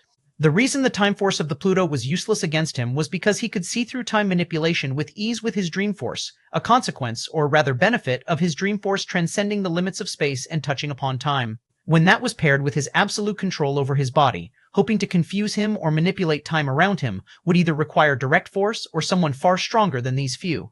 The reason their friends couldn't enter was that they were using their time force to bypass the protections of the Ascension Empire. But with Leonel in control of the world's world spirit and his time force compatible dream force, if he didn't want them to enter, they would either have to send a true god or wait outside patiently. One of the Pluto seemed to finally realize their situation. They had been lured here by Leonel on purpose as though he wanted to pick them off one by one.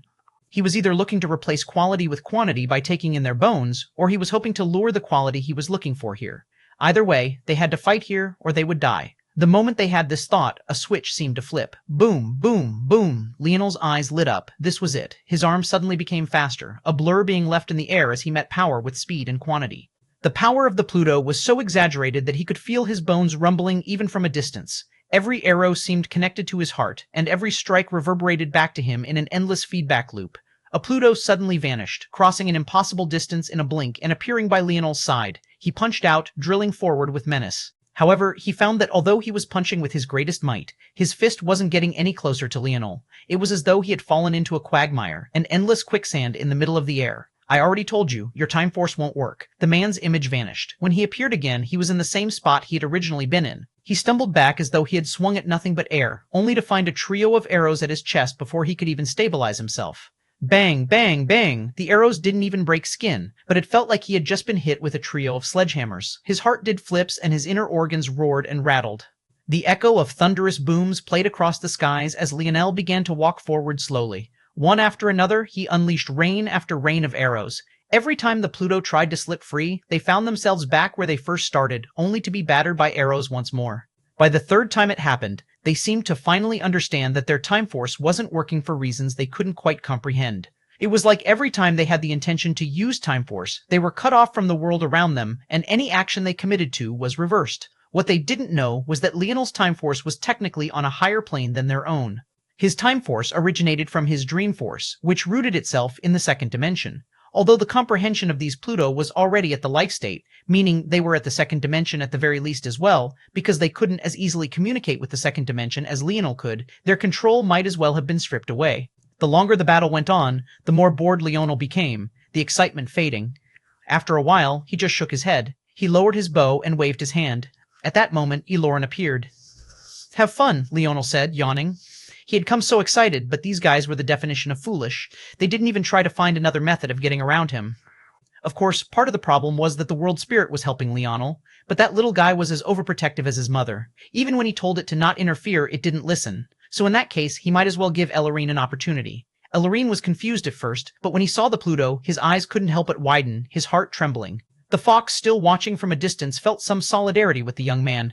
This was the normal reaction someone should have in the face of the Pluto. Calling them cowards and blaspheming their dead was something only someone like Leonel would even dare to do. However, Aloran quickly settled down, a silver machete appearing in his hand. It was a short blade, not even 1.5 feet in length, but his aura solidified when he felt it, almost as though it was reassuring him. Bang! Aloran launched himself forward. The Pluto split, two moving toward Leonel while the last moved to block Aloran. However, to their astonishment, blades that seemed to transcend time appeared before each one of them. Eloran only slashed out once, but they were all blocked. Eloran coughed up a mouthful of blood as he took a step back, the reverberating impact of 3 blocks sending him stumbling. However, he stabilized himself quickly, his aura growing. Time Force experts? He had never fought one before. He wondered what he could learn in this battle. Down below, Leonel had already stopped paying attention. Right, don't you people need treasures crafted? Line up.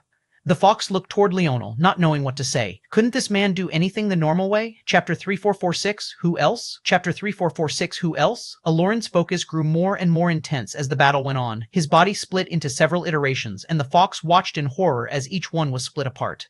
Rains of blood fell from the skies, but every time, Florin seemed to successfully avoid the iteration that led to death. At the same time, he seemed to be quickly grasping the methods of using Time Force. Aloran, if he had a master, it would no doubt be Anastasia. However, for a long while, Anastasia was only able to give him a foundational understanding of Time Force. By the time her mind was fixed and she could have more complex thoughts, she was distracted by Leonel's asks of her and couldn't give Florin more guidance than that. However, as the battle went on, Eloran was quickly finding that the foundation that Anastasia gave him was invaluable. It was as though he had been given all the tools and formulas already, he just had to learn how to apply them. Every time he saw a technique that the Pluto used, he was able to take it on himself and grasp it. He was like a dry sponge, soaking up everything he came across. As Leonel crafted down below, he spared one part of his mind to pay attention, and he couldn't help but be surprised. Back when Aloran formed his Dharma, a fan of silver machetes that carried the aura of time, it had been mostly on a whim and in acknowledgement of the sacrifices his grandfather had made for him. But the problem was that he had wanted to use all the training he had done in Time Force and exchange it for training in Blade Force instead. Leonel had felt that that would be a shame, so he enlisted Anastasia's help so that he could keep both. The reason this was important now wasn't just because Eloran's Time Force and Blade Force were now both on a shockingly high level, or even that they were both likewise improving a great deal, but instead how much that reminded him of Violet Force. He, of course, hadn't been able to put 2 and 2 together before because he only awakened King Force after the Florin fiasco took place. But now, this sort of exchange for time or substance for something else, it felt like an inferior version of his King Force. There was a question that had been bothering Leonel all this while, and it was why or how did his King Force appear in the Viola family to begin with? It was a force that only he could use, and logically speaking, there was no reason for it to appear in such a place. The only real answer seemed to be that it was related to his master, Nilram. After all, the Viola family and the Luxniks shared a corner of space together. If Nilram wanted to do it, it might be possible if he wanted to experiment a bit, but that didn't explain why. The Viola were gone. He hadn't seen any sign of them in the Ascension Empire's new stomping grounds, which meant that they had truly been wiped out, though most of that had been done by Leonel's own hands. It was odd indeed. Unless, Leonel's gaze flickered, a bad feeling welling up in his heart. Now that he thought about it, Richard hadn't been able to make even subtle use of his Violet Force until he came back from the Cataclysm Zone. The Cataclysm Zone, though, was already something that Leonel knew to be the complete world of the humans, and the very place he had ended up after leaving the dimensional verse. Before that, the Violet Force of Richard could have been mistaken for a heaviness, force that added weight to his attacks. Although Richard said it was mostly to fool people and hide the true strength of their lineage factor, that was nothing but hogwash. If they could have used it properly, the Violet family would have never fallen so easily. Lineage factor, Time Force. The thoughts steamrolled through Leonel's mind and a cold sweat matted his back, sparks of lightning rampaged through his mind. He was that close, that close. He thought he had already jumped off of her chessboard with his death, but to think that he was still entrapped in her web. But how had she done it? Leonel's thoughts seemed to ramble, feeling a bit incoherent. Aloran's battle had made him realize something profound. The way Richard explained his Violet Force, and the way Leonel used his King Force, were completely different. Richard described exchanging time for something else. But Leonel just took what he wanted. He didn't really consider the mechanisms. It was odd because it was a force that he created himself. It was almost like an athlete trying to describe exactly how they caught a ball or threw a pass. The foundational mechanics could easily become murky given the right circumstances.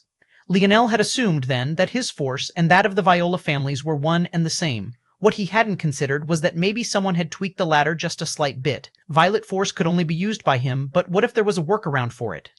What if someone knew that he wouldn't form his idol in this life with his king force, but instead suppress it to a dharma, thus weakening his overall control and dominance over the force while birthing it into the world nonetheless? And what if this same person managed to find a method of generating the use of violet force through the sacrifice of an entire family of people? And what if even on top of all of this, this person managed to trick even his master into doing their bidding for them, making it so that Leonel didn't question the appearance of this force and his master wouldn't even bring it up? Who else could it be if not the demoness? Chapter 3147, Become. Chapter 3147, Become. Suddenly, Leonel understood how it was that the demoness managed to stay out of his way and his timeline. She was always above the timeline, she had always been. The scale of her game was unfathomable, and it was hard to tell if Leonel had even grasped it all. Today, he was lucky that he was observing Florin fight, or else the link between Time Force and his King Force wouldn't have clicked in the way it had. Had he made a mistake not making his King Force his idol? Was he being too greedy, too arrogant? Suddenly, Leonel's playful expression completely disappeared. After all of his improvements, a bit of his former arrogance had begun to appear. He had forgotten that it was in his very nature to be confident and unbothered by everything. He had purposely chosen a route of dream force that was opposing to this so that he didn't make the same mistakes as in the past, but he had still almost fallen down the same rabbit hole again, a rabbit hole where he had even begun to underestimate the woman who had the entirety of existence in the palm of her hands. Even if he hated her, he had no right to look down on her. And in the most extreme of cases, he had no choice but to respect her. A light glowed between Leonel's brows as he refocused himself. He knew what the problem was. He had successfully formed his innate node which incorporated his sovereign weapon forces, and that had left a gap in his mind that could be exploited. His sovereign weapon forces were just as arrogant as his dream force of old, and he had allowed them to begin to influence him back to his old path again. The path to change was a long one, and it was one you would likely have to spend fighting along for the rest of your life. People didn't just change in one instant and remain that way forever. It was a constant trudge of work and effort. The solemnness of Leonel's aura deepened as he reached a state of calm. I can't allow this to happen again. He looked up into the air to find that Aloran was slowly beginning to turn the tides of battle. His thoughts were hidden behind the placidness in his eyes, a radiant sort of calmness coming from him. He had to make a change. If he couldn't flip the chessboard he was on completely, there was no telling what might happen. The trouble was that there was no way that the demoness didn't know this would happen. The sudden and final attempt to rise of the Pluto should most definitely be within her plans. In that case, using it to leapfrog and change the situation was almost impossible. He needed something deeper, something more shocking, something that could overturn the understanding of the world. Leonel looked off into the distance, seemingly locking eyes with something that most couldn't even begin to see. The idle battlefield. He didn't want to do this so soon. He was too weak right now. Being at just the 7th dimension wasn't enough. He could easily be trounced and die if he wasn't careful. And the other problem was that his wife was soon about to give birth. It wouldn't be more than another few months at most, and the idle battlefield trials would certainly last even longer than that. However, the idle battlefield was his only option. Not only was it the only way for him to even hope to reach the 9th dimension as quickly as possible, it was the only way for him to change this situation. Doing it so quickly and so suddenly was exactly what he needed. He needed to move so fast that even he, himself, was taken off guard, let alone the demoness. This was the only way forward, and he would have to take it. When he made this decision, he calmed to the point his mind reached an unprecedented state of peace. A risk? Certainly. One that he was willing to take? This was even more true. Leonel finished the craft in his hand and tossed it over. Then, ignoring Aloran and even whether he would live or die, he vanished into the segmented cube to find his wife. Aina rested on Leonel's lap, her head against his chest. He had already explained everything to her, and she understood his decision. Looking down at her still-growing belly, she couldn't help but wonder if she had been too willful with this choice. Maybe Leonel was right to want to avoid having children all this time. However, just as she was having these thoughts, Leonel's large palm rested on her belly, feeling the strong kicks that were coming. The soothing feeling made them both smile. Don't do anything foolish like entering a time warp. Even after you give birth, you can't leave our baby's side, okay? Aina smiled bitterly. Leonel really knew how to read her thoughts, but she had already decided that she could do that. Unless she also wanted their baby to grow in a time warp as well, it didn't make sense to suddenly give birth and then hand their baby off to someone else. I will try to be back before the birth. There's no place I would rather be, Leonel said softly. Aina placed a hand on Leonel's, and they both felt the kicking together. The demoness had ruled so much of their lives, dictating too much. There was so much pain and suffering related to her directly or by proxy. Even Leonel's death didn't seem to be enough to jump from the board, and when he met her again, she might very well be using the one force that was his absolute strongest. She was a true monster. And if Leonel wanted to surpass her, he would have to be even greater, even more indomitable, even more of a monster. He would have to become the king he always wanted to be. Chapter 3148. Not an option. Chapter 3148. Not an option. Leonel gave himself 3 days. Being caught off guard didn't mean that he had to completely fly in blind. He arranged everything he could first, giving Anastasia an action plan for moving forward. He hoped that by the time he returned from the idle battlefield, he would already be at a point where he would have a real army to lead. With Anastasia's abilities, he believed that it would happen. He also couldn't leave his brothers behind, nor his generals. Despite how dangerous the idle battlefield would be, especially while they were still working on returning to the 9th dimension after being suppressed back down to the 3rd, it was a necessary danger. Leonel wouldn't be able to do what came in the future alone. If not for the fact Ina was pregnant, he would take her along as well. The best way for his wife to protect herself would be to be strong as well. However, while he was taking everyone along, Leonel was already prepared for the worst-case scenario. At the end of the day, none of this would matter in the slightest unless he, himself, was strong enough. Only then would he be able to hold up the skies with a palm and suppress his enemies with another. Only then would his wife and child be able to live out the life of leisure and happiness he wanted for them. After everything was done, Leonel looked up into the skies and then suddenly vanished. When he appeared again, he was standing on the bottom of a set of wide steps. It was none other than the path to the Ascension Palace. He walked up the steps, but for some reason, this time, the guards didn't stop him. The truth was that they couldn't even see him. His dream force had wrapped all the way around him, and his body was in a state where he existed and where their senses saw were displaced through time. Essentially, they could only see the location Leonel was standing in as it was a few seconds ago. So, they missed Leonel entirely. Leonel called this new ability Dream Displacement. It was a combination of his controllability index and its opposite, though it was only possible thanks to the small incorporation of Time Force into his Dream Force. He strolled up and through the completely oblivious guards and entered the palace as though nothing at all had happened. Soon he was standing before a familiar barrier. He remembered this barrier well. It was one that, even with all his efforts, he couldn't even begin to deal with. Even now, he had no ability to forcefully destroy it. His grandfather was truly a powerhouse amongst powerhouses. However, last time, the reason he succeeded in saving his grandmother was because he just barely managed to get a small strand of energy through. And this time, he could do that with even greater ease. Isle suddenly struck out with a palm, after images layered through the air, and then, dong, the sound of a chime practically echoed through the entire palace. Gervais looked up from his meditation, and his wife seemed to notice something as well. However, while he frowned, she just chuckled. Gervais waved a hand, and soon Leonel was standing right before him. He seemed curious about how Leonel had managed to make it through his guards, only for his eyes to narrow. This grandson of his truly improved by leaps and bounds. Every time he saw him, he had already taken another huge step forward in his strength and power. That said, Gervais wasn't surprised. He had already said it back when Velasco died. Neither father nor son could be measured by common sense, and if he took a step back, he, as his grandfather, couldn't be measured by common sense either. Why have you come today? Gervais asked, in a rare showing of actually speaking first. Leonel's grandmother noticed this as well and couldn't help but give her husband a second look before looking at her grandson. She smiled, a light of pride in her eyes as though she was happy to see this scene, which was odd considering such a scene also meant that the clash between the two was only coming sooner. I plan to trigger the idle battlefield now. I wanted to tell you in advance. Gervais's eyes narrowed. Leonel was probably the only person in the world who dared to say such a thing. Everyone else was just patiently waiting for the idle battlefield to descend, but he said that he could make it come down now. Gervais was intelligent, more intelligent than most could even fathom. He already understood why Leonel would want to do such a dangerous thing. He stared at his grandson for a long while before waving a hand. Here, the green light was fast. So fast that the last time Leonel came here, he would have had no choice but to allow it to shatter his head even if his senses could keep up.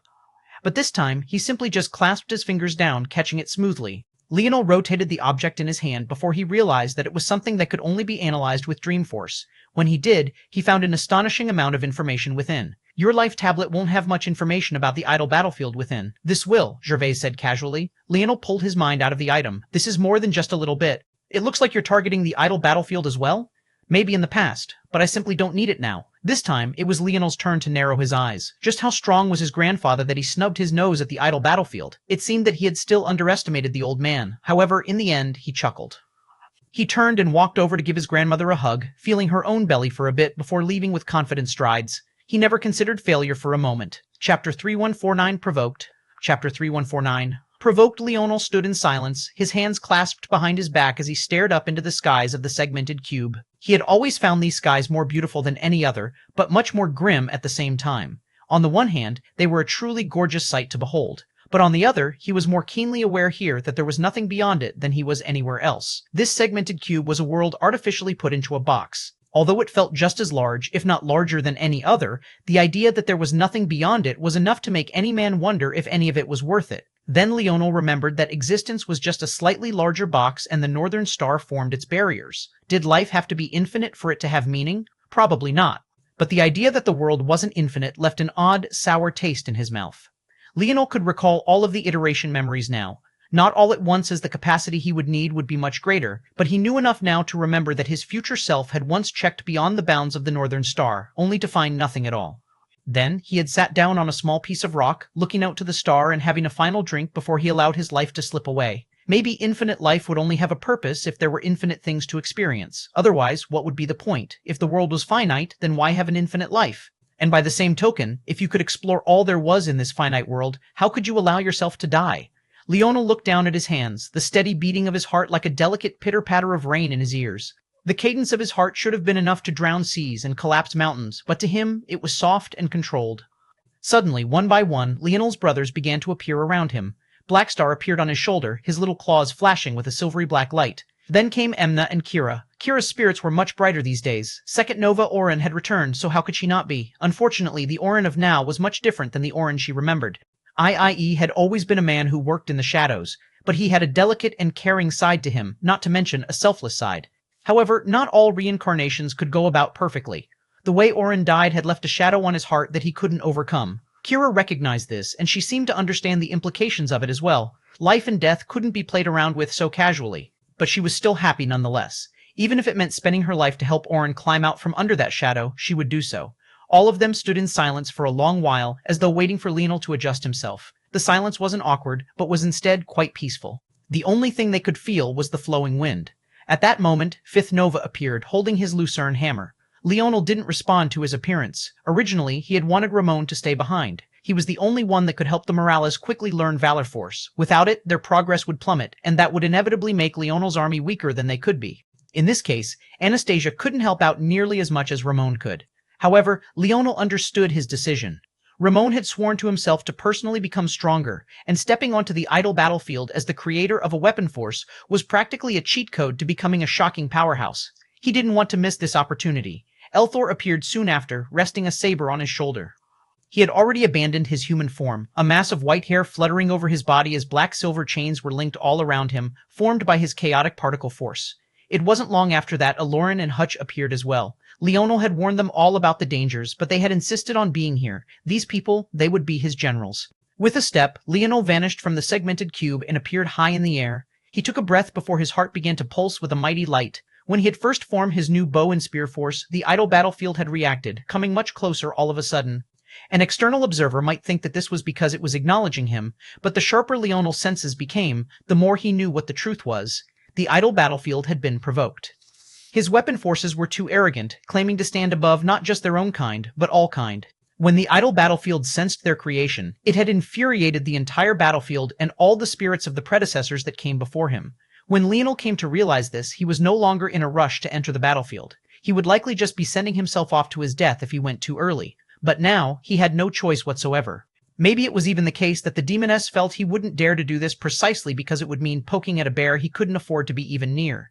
But Leonel grabbed at the air. A surging color poured through his veins as his innate node pulsed, flooding his body with its energy. A spear formed in one hand, howling to the skies above. But then he grabbed out again. His fingers seemed to be traveling through a river of time as the air rippled, forming a bow. Halos shone to life on Leonel's wrists, and a crown appeared above his head, his king force roaring to the skies. The entirety of existence turned dark. Chapter 350 Might. Chapter 350 Might. Everyone looked to the skies. It wasn't something they had a choice about.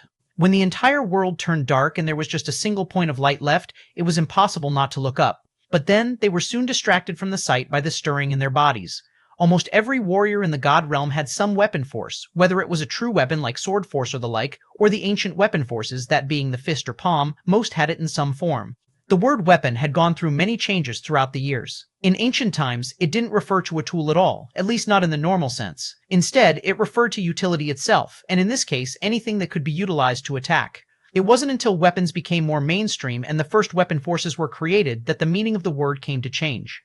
These days, far more people used conventional weapon forces as opposed to the so-called ancient weapon forces. Fist force, palm force, kicking force, finger force. That said, there were still corners of the world where this still existed, and there would never be a time where their presence was more obvious than when the idle battlefield descended. At that moment, in a corner of the world, a monk with a shaved head looked up to the skies. Hints of surprise flickered in his eyes. If others who knew this man saw his reaction, they would be astonished. This man had not shown a single hint of emotion in millennia. For him to show even the slightest hint showed just how shocked he was about the changes. What the monk didn't know was that this was exactly what Leonel wanted. If he couldn't even trick this monk, how would he catch the demoness off guard? The monk slowly stood to his feet, his loose brown robes hanging from him like tied-up curtains, yet they didn't seem to obstruct his steps in the slightest. Aisles slid open the doors of what looked like a traditional Japanese home, and he walked out to the fluttering snow in the darkness. Sensing this man's movement, the sound of sliding doors echoed until several men and women faced one another in the enclosure. Bodhi, Tenzin, Mireille. You three, the monk spoke lightly. Bodhi was a man with smooth, dark skin.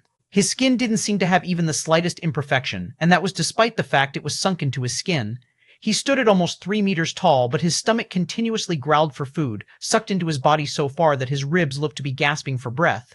How he could look so malnourished and yet have such healthy skin at the same time was a mystery in and of itself. But it was his feet that seemed to catch the most attention. They were large, larger than normal, and they seemed to be the only part of him that didn't look as though it had lost all the fat beneath him.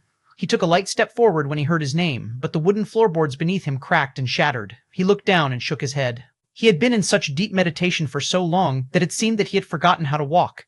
Tenzin might as well have been the polar opposite of Bodhi. His skin was so white that it practically shone with its own light even in the darkness, and he had a belly round enough that it poked out of his robes. On top of that, he was the shortest of the three, standing at what was maybe 5'7" at the most. When he took a step forward, there was no sudden cracking of the wooden floorboards beneath him. But when he reached up his hand to scratch his belly, wondering if he was going to get any good food this time around, the ripple his palm caused the air to clap like thunder. He looked down and blinked with surprise before sheepishly smiling. Mireille was the last of them. She was a woman, soft and demure, silent and graceful. No matter how you looked at her, she just looked like a normal woman, albeit somewhat beautiful, though not world-shakingly so. Though this might be because she was bald just like the rest of her brothers and sisters. Maybe if she grew her hair out, she would be a world-toppling beauty herself. However, it was clear that she didn't care about this in the slightest. The flow of the curtain-like robes allowed her small breasts to flow naturally as she took a step forward, and unlike her two brother monks, there didn't seem to be a change to the world when she moved. However, if one looked closely, it would be possible to see that every one of her fingers was adorned with a ring, something that looked completely out of place for such a minimalistic monk. When her fingers moved slightly, veins that could shake the world pulsed through them before vanishing after she settled down, realizing that she was using too much strength. These three were an odd trio, but what was especially odd was the fact that they didn't seem to radiate a dimensional level at all. It was like all three of them were still mortals. And as though that wasn't weird enough, all three of them didn't have the hallmarks of other races at all. They looked the CAC human. The rest of you, the monk said lightly before pausing and shaking his head. This was too sudden. If not, then maybe he would be able to set at least another 3. But maybe this was just fate. The other monks didn't show the slightest change in expression at all, as though they weren't disappointed that they had just wasted millennia of their life. Go, the monk said. Show the world the might of the human race. Chapter 351 Choice. Deep in the beastman race, the scene was much less calm. Roars, growls, and other bestial noises echoed continuously and without pause. The beastman race was an odd one. It was said that they were an attempt at experimentation by the god beasts of creation that ultimately ended in failure. But this failure led to one of the strongest races in all of existence. They had the nimbleness of mind of humanoid races and the strength of body of beasts. Of course, it wasn't so exaggerated. The beastmen were still known for their slow-wittedness and lack of intelligence. However, where this nimbleness of mind truly played out was in the comprehension of forces. Beasts could only rely on their instincts and slowly increase their dimension grade by grade to reach greater heights. The only exceptions to this were in situations like Blackstar's case, where he had a direct example to rely on, and he also followed a path that allowed mimicry, putting him in a unique situation to observe and learn in the first place. However, because of this odd combination, despite how ubiquitous weapon forces were, beastmen rarely used them. In this case, they were a lot like their beast counterparts, and they didn't seem to have much affinity for the path at all. That said, rarity didn't imply that there were none of them at all who did so, and this was precisely the reason why there was such a battle ongoing now. The beastmen seemed to be split into 2 factions, one of which wanted to send their best to the idle battlefield, and the other of which didn't want to at all. And honestly, both sides had their points. Those that were opposed felt that this was an opportunity for the beastmen to gain an advantage on the ground. Why send their most talented when they would be at a disadvantage anyway? It was best to keep them here, press their advantage, and deal with the fallout that came afterward. Those that were for sending them to the battlefield pointed out that this fallout certainly wouldn't be easy to handle. After all, the idle battlefield was the greatest opportunity available in existence. Those that returned alive would have a huge boost to their power and would usually have enough strength to affect the outcomes of entire races by then. To miss the opportunity didn't make any sense. However, those opposing argued that they would just be sending their geniuses to die anyway. Plus, returning from the battlefield didn't mean that they would be invincible. There were plenty in their race that were simply uninterested in the battlefield because it was no longer capable of increasing their power. The truth was that the idle battlefield was capable of descending with enough of a challenge to kill anyone in existence. The reason many weren't interested wasn't because they wouldn't find a challenge waiting for them, but rather because the risk-to-reward ratio wasn't worth it. After many cycles and many years of experimentation, many were able to figure out that the battlefield was probably best entered by those on the verge of forming a dharma and freshly promoted true gods. This was a sweet spot of sorts, though it also described a wide range of people. Those who were still far from forming their dharmas wouldn't be able to understand the profundities of the idle battlefield and would just end up throwing their lives away. Those that had been promoted to true god and were well established were too powerful and had already reached the limits of their potential. So the odds that they could use the idle battlefield challenges to promote some more and strengthen themselves were next to zero. All of these things came to a head together, the natural flow of reality making it a battlefield mostly for those who had formed dharmas. However, there was no doubt that every single individual who left the battlefield would have done so with the formation of an idol. As the Beastmen ancestors were locked in a heated argument, they suddenly froze and looked in a certain direction. Damn it. Ashgar, come back here. Ha ha ha ha, see you later, old man. A young man with the head of a furious red dragon leapt into the air. His wings, though filled with holes torn from battle, seemed capable of carrying the weight of the world as he streaked across the skies. His dragon head was adorned with horns and a mighty presence. Every time he spoke, heating air sparked and flashed. If he's going, I'm going. A young man with the head of a white tiger vanished after him. What fist and Palin force? I'm going to show the world the might of claw force. Ashgar's roars filled the skies. If you want to brag, at least finish forming it first, the white tiger young man said indifferently. I will. Ashgar didn't seem mad at all. In fact, he only laughed more loudly. The young man who followed after, Vakogor, was much calmer. A massive great sword hanging from his back that was even taller than himself, who stood at over 5 meters. He had always intended to go, but since Asgard couldn't be bothered to wait for the elders, why should he? With a flash, these two geniuses of the Beastmen disappeared before their ancestors could react. The Beastmen looked toward one another and shook their heads. They could only hope that these two would come back alive. The Beastmen weren't the only ones having arguments about whether or not to send people. Among this number were two familiar parties, the Sylvans and the barbarian race. In the end, it wasn't so clear what the Sylvans chose to do. It seemed they had obstructed views of their decision using a special, unknown method. However, the choice of the barbarian race was quite an interesting one, especially given their current situation. But maybe it was only natural they live up to their name. Chapter 3522, Amusing Choice. Chapter 352, Amusing Choice. The barbarian race had been keeping a very low profile in recent years, so much so that no one knew what they were up to. Unlike the Beastmen who lived up to their names, the barbarian race was far more calm and calculating than most gave them credit for. If they weren't, how could they allow Leonel to hold their reincarnated king in his possession for so long? After they became gods, they should have been arrogant to the point of at least making a demand. But there was none of that at all. In fact, even the Sylvans had no idea just how the barbarian race had evolved after successfully becoming a god race. Everyone was so distracted by Leonel, the fox, and the addition of the 4 great families, not to mention the comeback of the humans, that none of them had the time to mind the barbarian race. By the time anyone was even considering looking into them a bit, the Pluto made their move, and now the idle battlefield was descending centuries ahead of time for seemingly no reason at all. Who had the time to mind this newly formed god race? Especially since they weren't the only race that had elevated in this time. After all, not only had the Minerva returned, so too had the fallen god beasts, though no longer fallen. However, if Leonel were here to see who had been sent, he would have been truly shocked. That was because the man leading the small group of barbarians was none other than Talon, the very man who should be scaled away in the segmented cube. However, this Talon seemed very much different from the one Leonel knew. He wasn't as boisterous, and though he was still arrogant and his belly was as solid and round as ever, there was a maturity that seemed to temper all of it. His red tattoos seemed deeper now, almost looking like burn marks rather than just ink dotted across his skin. He was taller, standing at almost 3 meters, and there were odd fluctuations of the world around him. Everyone was worried about the comeback of the Pluto, or the attempt of the Void race to replace them as the Overlord race, but no one was paying attention to the powerhouses lurking in the shadows. Those of the barbarian race, after basking in the changes that came to their bodies, felt like there was no one other than themselves who were worthy of taking the next step to become the overlord race of existence. Their mutation from demigod to god was no less shocking than the mutation of the Pluto had been, and soon the world would know. Talon looked off toward his wife, the memories of his past life having finally returned to him. He gave her a slight nod before vanishing, a group of barbarian race youths following after him. The Pluto youths scattered across the world looked up toward the idle battlefield with silent expressions. They all seemed to realize that this was an opportunity for them. They had all stepped out of their comfortable lives, ready to risk death for the sake of seeing their races rise once again. They knew that there might never be a day when they returned to how things had once been. But now they suddenly felt like the world was helping them. For the idle battlefield to descend now, the Northern Star must want them to rise again. They didn't care about whether they were strong enough to meet the threshold or not. Every single one of them leapt into the air, streaking forward. There were no ancestors to stop them or decide who should and shouldn't go. In that case, they would take matters into their own hands. Either they died and left a mark on this world, or they lived and became true powerhouses.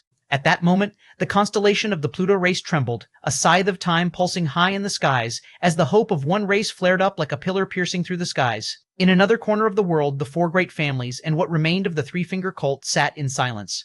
They had lost all four of their heirlooms. Their greatest trump card, the envoys of destruction, had been taken by Leonel and killed unceremoniously, and now it seemed like all they could do was sit here and wait for their death. It seemed that after everything, they could only sit here and wait for their deaths. At that moment, there was a ripple, and a young woman with beauty beyond words appeared.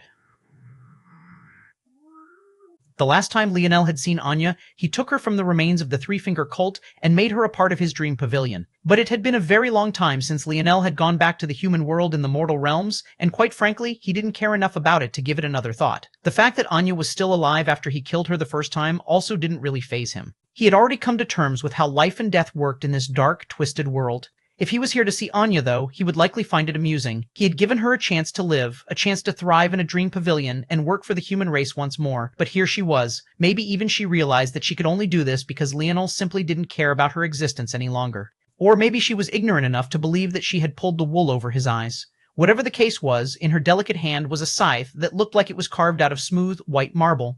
Well, at least the polearm was. The blade alternated into a gorgeous black marble with streaks of white through it. The weapon rested on her shoulder as she looked forward. Chapter 353 Piss Off. Chapter 35353. Piss Off, the Void Race, was facing a unique problem of their own. They had too many geniuses that were worthy of being sent, but in this trying time, they couldn't afford to put all their eggs in one basket. If they were targeted for some reason and lost all of their geniuses, then it would be a loss that they couldn't swallow. The fact that they had the highest chance to replace the Pluto wasn't lost on those in the world. So, they made a hard decision. Their geniuses were separated into three tiers for them. There were their supreme geniuses, existences that only appeared once a generation and dominated all the others. Of these, they had three, each one of which had dominated a generation of their own and fell into the proper window for entry into the idle battlefield. Beneath these were their classic geniuses. There weren't more than 10 to a generation. And then their elites, of which there would be no more than 1,000 or so a generation. They chose to send the youngest of the supreme geniuses, 3 of the classic geniuses, and several hundred elites from across various generations. As for why they sent the youngest of the supreme geniuses, there were 2 reasons. The first was selfish. Because he was the youngest, he was also the one they had invested the least into and could afford to lose the most. Although, it would certainly hurt to lose him nonetheless. And the second was because he insisted. Louis Shea was Sean Ray's elder brother. As for why he would insist on entering the battlefield, it was because he was sure that someone else would be there. And while he was there would be no Gervais Fox to protect him. Louis Shea stood in a shroud of darkness, his body thrumming with power as a scythe blinked into and out of existence in his palm. The world seemed to revolve around him as he stood larger than even a moon. With a swipe of a hand, he could wipe out an entire solar system if he so pleased. There was nothing in this world that could stop him, and a mere Leonel Morales certainly wouldn't be able to do so. To not only kill his sister, but to turn her into a puppet for the remainder of her life, he would never forgive this man. And when he stepped out of the idle battlefield, he would bury the Ascension Empire with him. This was his chance to overturn the situation of existence. The more powerful you grew, the slower your progression. He had already formed a dharma, and it would take time before he affirmed his understanding and completed his idol. But now, a shortcut was waiting for him. His revenge would just be the cherry on top. With a step, he vanished as well. The world seemed to all be making their decisions in droves, and the Minerva were certainly no different. Though they tried to stop her, Minerva herself seemed to vanish in the night, a sword resting in her palm. For some reason or another, the spear and bow force wielders of existence were particularly agitated. They seemed to be split into two groups, the first of which was the very reason why there were so few of them entering. The first group felt such an overwhelming fear that they couldn't even look at their weapons. Their weapon forces collapsed, and those that claimed to have sovereignties even found their comprehensions shattering. The second group, however, felt a burning desire erupt from the depths of their bones, a hunger that awakened from their bloodlines. One after another, surging breakthroughs took place across existence. Until now, only the god races seemed worthy of taking part, but as the spear and bow force users of the world grew more agitated, those that met an unknown threshold found themselves uncontrollably shooting toward the skies. The cloud race, the dwarven race, the spiritual race, there were suddenly no exceptions at all, as though the entire world was waiting for the appearance of these people all along. Their forces surged by leaps and bounds, and all of these chosen formed dharmas in an instant. As though all their accumulated foundations had burst forth, their auras skyrocketed and crowns appeared above their heads. Among these was a member of a particularly infamous race. After the appearance of the demoness and her actions, the dream Ashura had been forced into hiding, scattered across the world without a place to call home. Because of their abilities, many were able to slink away into society without being detected by others. But there was an inevitable majority of them that were unceremoniously hunted down and crushed. The population was at risk of becoming extinct, but their strongest pillar, the demoness, was nowhere to be found. Among these Dream Ashura was a young man who sat in the depths of a pool of anarchic force, hiding away in an in-between world with a spear on his lap. The spear pulsed with a dark gold light, a sort of sovereignty the world had maybe never seen before. He didn't seem to notice the changes around him at all. Instead, he parted his lips slightly. I do not need your help. 'Tis off. The pulse of power coming from the idle battlefield was shattered apart by him, and his aura suddenly soared. A darkness pervaded all around him as he slowly rose. Anarchic force liquid drizzled down his body and his violet scales, a spear as black as night hanging almost loosely from his fingers as his head appeared. His wrist only flickered once, and enemies all around him were shredded to pieces until there was not a single one left. This young man was known simply as Rylan. He had no last name, he was an orphan as far as he knew, and this name of his was given to him by a random old lady he had already forgotten the face of. If I want my spear to improve, I need to find whoever is agitating it and kill him. However, if Leonel was here, this Rylan would seem to be a much different person to him. In fact, he would call him Uncle Montez. With a step, Rylan vanished. Chapter 354 Targeted. Chapter 354 Targeted. Leonel felt like he was spinning around in a blender of chaos. The world around him was threatening to collapse in 10 different ways. His body was battered and drummed. All the while, he had his eyes closed, knowing that this wasn't natural. He was being targeted, not by people, but rather the aura of the idle battlefield itself. The idle battlefield represented the hope of the humanoids. It was created when they rose up against the beasts, acting as the foundation for the first created forces in existence, the weapon forces. They started as the simplest forms, the fists, etc., but quickly it began to evolve to the spear and sword. However, there was one thing they all had in common: defiance. Even if arrogance and confidence weren't the foundation of their paths, because of the origin of the battlefield, unless you had at least aspects of this to your path, it was impossible for you to even stand in this place. Even if they felt that Leonel's path was stronger than their own, something they would never concede, they would still fight back violently and savagely. They would give it everything they had to ensure that he never came out on top. Leonel had known that this was already a risk even before he provoked it again. But now, it was even more exaggerated than it was meant to be originally. Bang! He collided with something hard, and he coughed up several mouthfuls of blood. It felt like every bone in his body had been shattered apart. But what made him sigh inwardly was the fact that this was perfectly controlled. The idle battlefield would never kill him on the way in because that would be too unfair, but leaving him on the brink of what it thought was death was just fine by it. The idle battlefield, according to the information his grandfather had given him, was run by a world spirit as well, but a unique world spirit regulator hybrid created by the efforts of all the warriors across time and generations. The reason this hybrid was important was because regulators were like the muscle of worlds, while world spirits were more about just maintaining. The fact that they were fused into one now meant that when Leonel pissed them off, they had the ability to act and put him in his place. What he experienced just now wasn't much different from the first time he stepped into an incomplete world after leaving the dimensional verse. The only difference was that instead of chains wrapping around his body, he was beaten and battered to the point he couldn't even stand up properly. And yet, the moment he landed, he had no choice but to throw himself to the side. A spear and arrow landed on the ground at the same time. Their tips seemed to fuse into one, just barely missing Leonel's head. He was hardly able to save himself from the fate of being impaled in a single exchange. Leonel sighed again. He hadn't even been able to analyze his surroundings just yet because the idle battlefield was particularly slow, with unveiling his senses for him. How bad was this targeting going to be exactly? If not for the fact he was incredibly sensitive to spear and bow force, he would have already died. Leonel rolled again as the world became clearer to him. He quickly found that he was in a forest. All around him, shadows of what looked like monkeys wielding spears and bows hopped around endlessly. Leonel leaned against the trunk of a tree, but that didn't last long before he had to roll to the side again. A thick arrow ripped through the tree trunk he was relying on. Alright, note to self. Cover is not, well, cover. Leonel was trying to gather spear and bow force from the surroundings to quickly heal himself. This was much more efficient for him than using light force these days. In fact, his light force could be said to be one of his most lagging comprehensions now, but it was like the forces had chains on them. It was usually as easy as breathing for him to do this, but right now it was like he was pulling teeth. Leonel frowned. He abandoned the thought, his innate node churning instead. The bow and spear force poured into his body, and his wounds were being quickly healed as he moved about, but soon he felt a suppression on that as well. The monkeys in the surrounding trees multiplied, and suddenly the spearmen stopped hiding as they rushed for Leonel. They appeared all around, moving agilely and making howling monkey noises that were irritating to an extreme. Leonel's body was only at 20% by now, if that. But the power of these monkeys was easily all at the Dharma level. Leonel took a spear to the shoulder and another one to the thigh. He caught both while still on the ground, but there were only more coming. He twisted his wrists and flung the monkeys at their oncoming allies, but then he suffered 2 more strikes from a pair of monkeys he hadn't been able to stop. The pain shot through his body once again.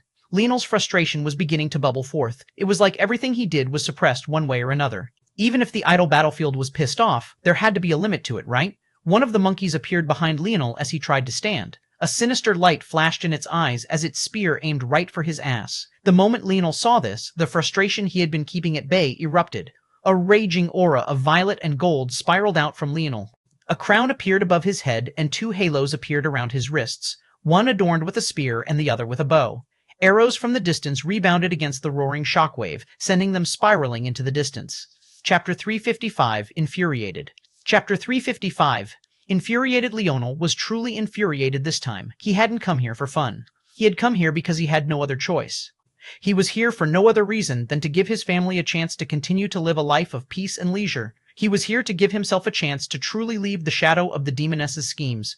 Anyone who stood in that way, even if it was an ancient existence that had lived since time immemorial, would feel his wrath. He grabbed at the air, and a spear formed of spear force and his scarlet star force took shape. He already realized that he wouldn't be able to pull out a real weapon. At the very least, this time, it wasn't because he was being targeted, but rather a true part of the first leg of this trial. However, he had long since not needed such a thing. His spear grew to 3 meters long and carried a wild sort of flexibility to it. In practically anyone else's hands, the blade wouldn't even stay steady. And yet, in Leonel's, Leonel swiped out once, and another rain of arrows was shattered apart. He kicked out, and the monkey that had been forced to stumble back beneath his aura had its head explode into a rain of gore. His spear swept out, knocking back another charging mass of monkeys before his strike suddenly became deadly and shockingly precise. He took a step and began to pierce out. Every time he acted, the tip of the vibrating spear would seem to flash uncontrollably, wobbling so vigorously that it should have been completely out of his control. And yet, it struck true every single time.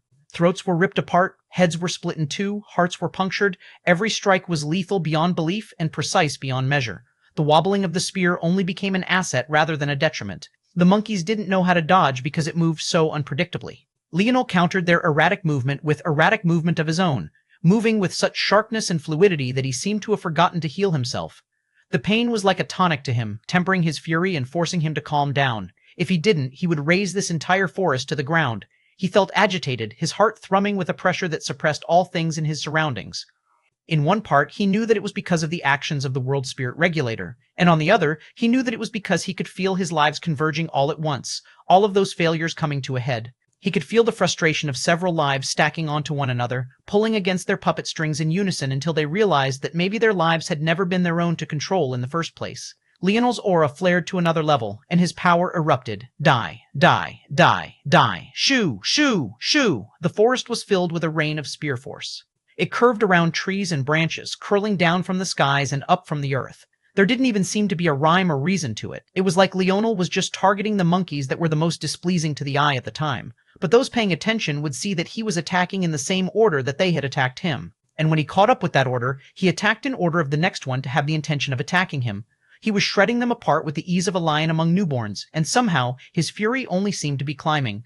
Smoke came from the bottoms of his feet, and the smolder only increased out of the corner of his eyes. He ripped everything in his path apart, and from a bird's eye view, his absolute domain seemed to cover an entire 10 kilometers. It was said that the spear was the king of the battlefield, a weapon of control within a medium range, the kind of weapon a general would wield to charge ahead of his army and protect them from behind. This absolute domain was something that Leonel had long since cultivated and concentrated into the very edge of his blade. However, as with all things in this world, there seemed to be a cycle to it all. First he formed his domain, then he concentrated it to the edge of his blade, and then just the tip, and then suddenly, it exploded forth in a blooming range much larger than anything it had ever displayed before. One would have thought that Leonel was wielding a bow instead of a spear, and maybe that was the case. Some of his bow force seemed to leak, and his sharp spear force became even more incisive and more controlled. Shoo, shoo, shoo, shoo. Leonel stamped down and shattered the head of a monkey. He hadn't bothered to attack with his spear, his attacks coming in a faster and faster rain, as though he still wasn't satisfied with the carnage that he was unleashing. He roared, and his crown flared. At that moment, the slow weapon force in the air was ripped back from the idle battlefield's control and into Leonel's.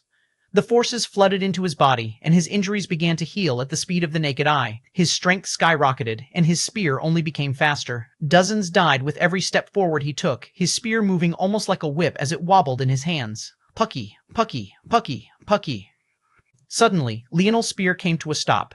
There was nothing else around him, and the only sound was that of his wobbling spear and his almost dragon-like breathing. The leaves rustled wildly beneath the force of his breath, and the clouds high above shook in agitation. He slowly lowered his spear, not the slightest hint of blood drizzling from it. Chapter 356, Respect and Persistence. Chapter 356, Respect and Persistence. The fury in Leonel's eyes was still smoldering, but he loosened his grip on his spear a bit, allowing his agitated heart to calm. He rolled a thumb over his engraved wedding ring, allowing the habit to calm him further. He had to control what he could control. His own emotions were certainly one of them. He couldn't allow himself to fly off the handle at the slightest hint of a provocation. This time, it was a combination of two factors, the weight of the events and the timing, along with the agitation to his weapon forces. He could feel keenly that just triggering this battlefield alone wasn't enough to slip the hands of the demoness. She had planned for so long, and she had already seen his weapon forces before. It was more than likely that she had some sort of contingency plan for this. The same grace was the fact that the odds that this plan was as perfect as all her others were minimal, in which case, whether he could succeed in breaking free would be dependent on how he performed. Due to this, he could feel the accumulated efforts of several lifetimes coming together, and the weight of it all made the frustrating targeting of this battlefield's regulator all the more infuriating. The second issue was his weapon forces. He had already noticed while outside of this world that he had been slipping back into his old habits. The same arrogance, the same casual disregard for everything, the very same attitude that had caused him to be the only one standing in the end. It wasn't the attitude he should have if he actually expected to have loved ones by his side, but in this world it was amped up to the highest degree. That was because his weapon forces could feel the idle battlefield's targeting, and it was trying to assert its dominance in response. In the end, this was only the natural progression of things. There was simply no way that anything else could have happened but his furious lash-out. Leonel took a breath and closed his eyes. He had felt this sort of pressure on his shoulders before. That day, in the Valiant Heart Zone, as his generals died one by one around him, it was the first time he had felt this sort of weight. Back then, he thought that he was ready for it. He had accepted the crown and thought that he would be a king, leading his people to the lives that they deserved. It was the first time he had felt true loss, true helplessness. It was the first time he had lost. He could still remember King Alexander's lofty strength. He had no ability to stand against that man and could only watch as the people he called friends collapsed one by one. It was something that he had sworn never to experience again. And yet, had he lived up to his word? By now, he knew what happened. When he saw that he could revive them, the conviction that he had borne then wavered and cracked. It was still there, so he hadn't noticed just how compromised it was. But as time went on, he began to slowly chip away at it. He gave up on those people he had once called brothers. He abandoned his road to kingship. He wasn't there when the family he had fought to become the patriarch of needed him the most. He had failed time and time again, following his own selfish whims and carelessly making promises that he couldn't even keep himself. It was pathetic, worse than pathetic. He had tried to take on a burden he wasn't nearly mature enough to take on. His arrogance and bravado, although he hadn't admitted it to himself back then, made him feel like he was the only one worthy to do such a thing. Maybe he was right that he was the only one, but that you knew something wasn't as important as how you came to know it. Why was he the only one? Could he describe that in so many words? Or did he just think that his talent made him superior to everyone else, and thus it could only be him? Ironically, for much of his life, that answer had been the latter. He had wanted to become a king because he felt that all life was equal, and yet it was because he thought he was superior that he believed that he should be king. It was almost embarrassing that the contradiction didn't come to mind until now.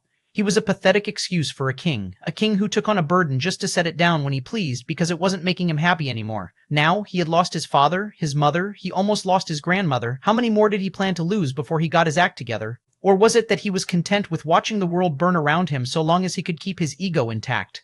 Leonel stood in silence for a long while, experiencing that burden on his shoulders again for the first time in a long time. He could feel his feet sinking into the ground, his knees bucking against the weight. His shoulders sank, and his breathing felt constricted. One could practically see the mountain on his shoulders, tall and proud, unfettered and oppressive. It wanted him to collapse beneath it, or pretend it didn't exist and shrug it off. That was what he had done before. However, not acknowledging it was as good as failing once again. Respect and persistence. Could you be brave if you never felt fear? Could you know happiness if you never knew sadness? Could you be a king if you didn't truly understand the burden? They were simple questions, and ones that Leonel had ignored for maybe too long. But more real than ever, he understood you couldn't persist if you couldn't respect the challenge you faced.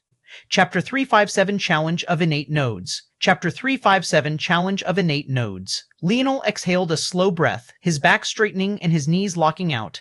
His muscles flexed and his gaze flashed. He didn't ignore the weight, nor did he shrug it off. This time, he understood the importance of it. It might slow his steps, but it would also make his fists heavier. When he swung, his enemies would feel the weight of everything he carried. His palms squeezed down, and the spear in his hand shattered. You fight for yourself. I fight for everyone. The crown above Leonel's head flickered before it slowly faded along with the halos around his wrists. With a step, he continued forward. The first leg of the idle battlefield was a checkpoint of sorts. Only those that could pass it would enter the true challenge of the idle battlefield. This forest of monkeys was precisely that. They might have the spear force and bow force of the Dharma level, but it was hollow, and their overall physical attributes were limited. For those that couldn't form their own weapons, it would be a bit of a challenge, as one would have limited avenues to attack. But Leonel's other forces weren't limited at all. As such, using his Scarlet Star Force to forge his spear, like he had done in the past, was very easy. But, right now, he was just walking in silence, quietly observing the forest as though he wasn't in a rush at all. Because of his fury, he had already killed all the monkeys. The entire forest had already been cleared, and not a single tree, other than the one a monkey had sent an arrow through, had been harmed. Walking to the end of the forest would lead him to an exit, and that was what he was currently doing. It was just odd that he was moving so slowly. Well, there wasn't a need to move quickly. Time wasn't much of a factor on the idle battlefield usually. Everyone's destination, if they made it far enough, would be the same. Still, the real reason Leonel was taking his time wasn't just for the sake of resting. He suddenly paused, stopping by a tree and reaching up for a leaf. Aiel almost caressed the leaf, his gaze flickering for a long while before he continued. He did this several times as though he was looking for something or analyzing something. Interesting. The idle battlefield reminded him a lot of his innate node, which was why Leonel was so interested in it. He had seen something interesting in his grandfather's information about it. According to the information, everything on this idle battlefield functioned through the fundamental laws of the world, the very same fundamental laws that came together to form weapon forces. That meant that the idle battlefield might be exceptionally dangerous, but it was also the easiest location there was to feel, sense, and even improve one's weapon forces. By now, his spear and bow forces had already reached the extremities of the creation state, but reaching beyond was a bit more complicated for him because of one reason, his innate node. Much like Elryon had said, if the Pluto wanted, they could have given him 10 innate nodes. The reason they didn't wasn't clear to Leonel back then, but he had had many guesses since. Now that he was on the verge of reaching the Dharma realms, he could feel it much more clearly. Innate nodes worked by communing with existence to make the manifestation and creation of some forces far easier. But the formation of a Dharma, to a lesser degree, and a Dharma especially, meant carving out your own path forward. How could you both rely on existence and forge off on your own at the same time? Because of this disparity, even if one was naturally born with an innate node, it was usually a bit more difficult to reach this level. If you added one after the fact, it was even harder. However, Leonel was a particularly special case. His innate node was one that had never appeared before, and it gave him a unique jurisdiction over a particular set of laws. But that was also just a fancy way of saying that existence gave him practically free reign over spear and bow force in a lot of ways, and because of that, he was uniquely screwed as a result. It would be even harder for him than others with innate nodes to do this, even if it was self-created. Leonel wasn't particularly worried about this before. He felt he had time. In fact, he had forced his king force to become a Dharma instead of an idol, so that he could slowly raise all of his forces to the proper Dharma level and then fuse them all together to form the ultimate idol. But now, he was suddenly on a time crunch, and he felt that he wasn't improving nearly fast enough. And this was the second reason he had entered the idle battlefield. He was here not just to try and throw the plans of the demoness off, but to also find an opportunity to improve quickly, and everything here was exactly that sort of opportunity. Energy was something that he could always accumulate. If he really went all out, he could just make more enemies to gather the forces he needed to make it to the ninth dimension. He already had all the necessary comprehension. But if he couldn't form his idol, he would never be a match for the demoness regardless of what his dimension was. It really is a treasure. Well, this idol battlefield is perfect for me. The key to my idol will be creation and destruction. But that means if I want my weapon forces to reach the Dharma realm, they'll need to gain that character on their own first. A world like this, created with the same building blocks as what's used to form weapon forces, is exactly what I need to study, and if I add my knowledge of subdimensional zones on top of that, Leonel's aura began to subtly change as he walked slowly through the forest. Chapter 358Y? Chapter 358Y? Leonel walked around in silence, observing everything he could as though he was building a Rolodex in his mind. When he felt that he had reached the end of what he could observe, he shook his head. This really was going to be quite difficult. The fog ahead of him, in a figurative sense, was truly tough to see through. Figuring out how to take this next step of his was going to be difficult, especially since he didn't want to give up certain things. Shedding the complexity of his spear force and bow force, or even dulling its edge a bit, would be hugely beneficial to a breakthrough. For example, if he stopped them from being so overbearing and forced them to be more accepting, they would weaken, but it would also make a breakthrough simpler. Or in a more tangible aspect, if he reduced their control over time force, that was an easy, surefire way to lessen the troubles he would have to face in a breakthrough. Though, of course, the easiest way to shed all these difficulties was just to abandon his unique innate node, and he had not the slightest intention of doing such a thing. If it was just about making a breakthrough, maybe he would consider it, but the problem was that he needed strength. If he wasn't strong enough, then all of this wouldn't matter. The only way forward was for him to grow strong enough to stand at the peak of the world and carry this burden on his shoulders. But he wasn't going to do that in a single step. Leonel looked up, finding that he was standing at the end of the forest. A portal sat here in silence, and without much hesitation, he walked right through it. When Leonel's vision cleared, he found himself in a hall that made his heart skip a beat. He felt like he had been here before. Although he had read a description in his grandfather's information, seeing it for himself made him realize what he was truly looking at. It was a long corridor, with shockingly tall ceilings and statues that depicted powerful men and women. The statues were so tall that Leonel couldn't even make it halfway up the soles of their feet, let alone their ankles. They must have been at least several hundred meters tall, and it was enough to make a man feel small and insignificant. Each one of them wielded a spear, standing tall and straight while they had a familiar halo around their heads. This halo was the very same depiction of Leonel's spear domain ring, or rather, his former spear domain ring, and also the same halos that appeared around his wrists when he truly activated his spear force in full force. However, these details weren't what distracted Leonel so much. Instead, he was thinking about just how much this space reminded him of the Valiant Heart Zone. It had to be remembered that although he most often thought of the Valiant Heart Zone as the world on the inside, one depicting a war between the humans led by King Alexander and the Oryx led by Elthor's father, this wasn't the only aspect. Leonel and Ina had entered the Valiant Heart Zone together, and at that point they had ended up in a corridor exactly like this one. It was only after the fact, thanks in part to an inconspicuous ring that Leonel had found on planet Valiant Heart, that he was able to enter this secret region. However, during the 2 years he was stuck inside the zone, Ina had spent that time stuck in a corridor exactly like this one, along with the other geniuses of the Valiant Heart Zone. Why? Leonel was confused. He knew by now that Nilrim had created the Merlin Zone, but this zone in specific was still quite a mystery to him, especially after he found it randomly reset. While he had a guess that Nilrim had reset it in order to teach him a valuable lesson about the value of life, he wasn't sure if Nilrim had actually created it or not. All he was certain of was two things: the fact that Nilrim was definitely involved in the resetting, and that Nilrim was likely responsible for the ring that had led him to the core of the world. Leonel took a breath and exhaled. He and his master never exchanged words about stuff like this. It was like they both subconsciously understood that Leonel would deduce it when the time came, and that speaking about such things before their time could lead to more trouble than not. After all, they were in the midst of playing around with timelines, and they were also facing off against a woman who was likely the strongest Dreamforce expert to ever exist. In such a situation, if Leonel learned things that were too important too quickly, it could give the demoness time to prepare. By now, Leonel was no longer arrogant enough to feel that he could perfectly protect his mind from the demoness. It was best to take things one step at a time, and it seemed that soon it would be time for him to learn about this. Leonel finally snapped out of his thoughts and looked through the world around him. Far ahead, he could see people of all sorts of races. They were trying to get further ahead, much like the corridor of the Valiant Heart Zone had been. However, they were coming across a great deal of danger as well. Further ahead, Leonel could already see that there were corpses accumulating along the ground. The number of dead increased every time they passed by one of the statues. This was where the real challenge of the battlefield began. Leonel reached out at the air, and a spear formed, surging ahead with a beautiful arc as he took a step forward. He swiped out casually, parrying a spear force that appeared from thin air before his vision swam. Chapter 359, Above the Rest. Chapter 359, Above the Rest. Leonel's vision cleared, and he found a woman standing before him. She was taller than him by almost 2 heads, and she had a set of muscular abs that seemed chiseled out of stone. She didn't wear much, but her aura made her difficult to ogle at all. It was like her gaze had magnets that sucked one into them. It was impossible to look anywhere but those fierce eyes of hers. Leonel, though, felt like he was in a daze as violent sparks of lightning flashed through his dreamscape. Suddenly, he understood what he had to do. His wrist shook, and the shape of his spear changed. In the blink of an eye, it had perfectly mimicked the muscular woman's spear. It now had an angled, serrated edge to its blade. It would thrust smoothly, but as it ripped out of flesh, it would definitely take large chunks with it.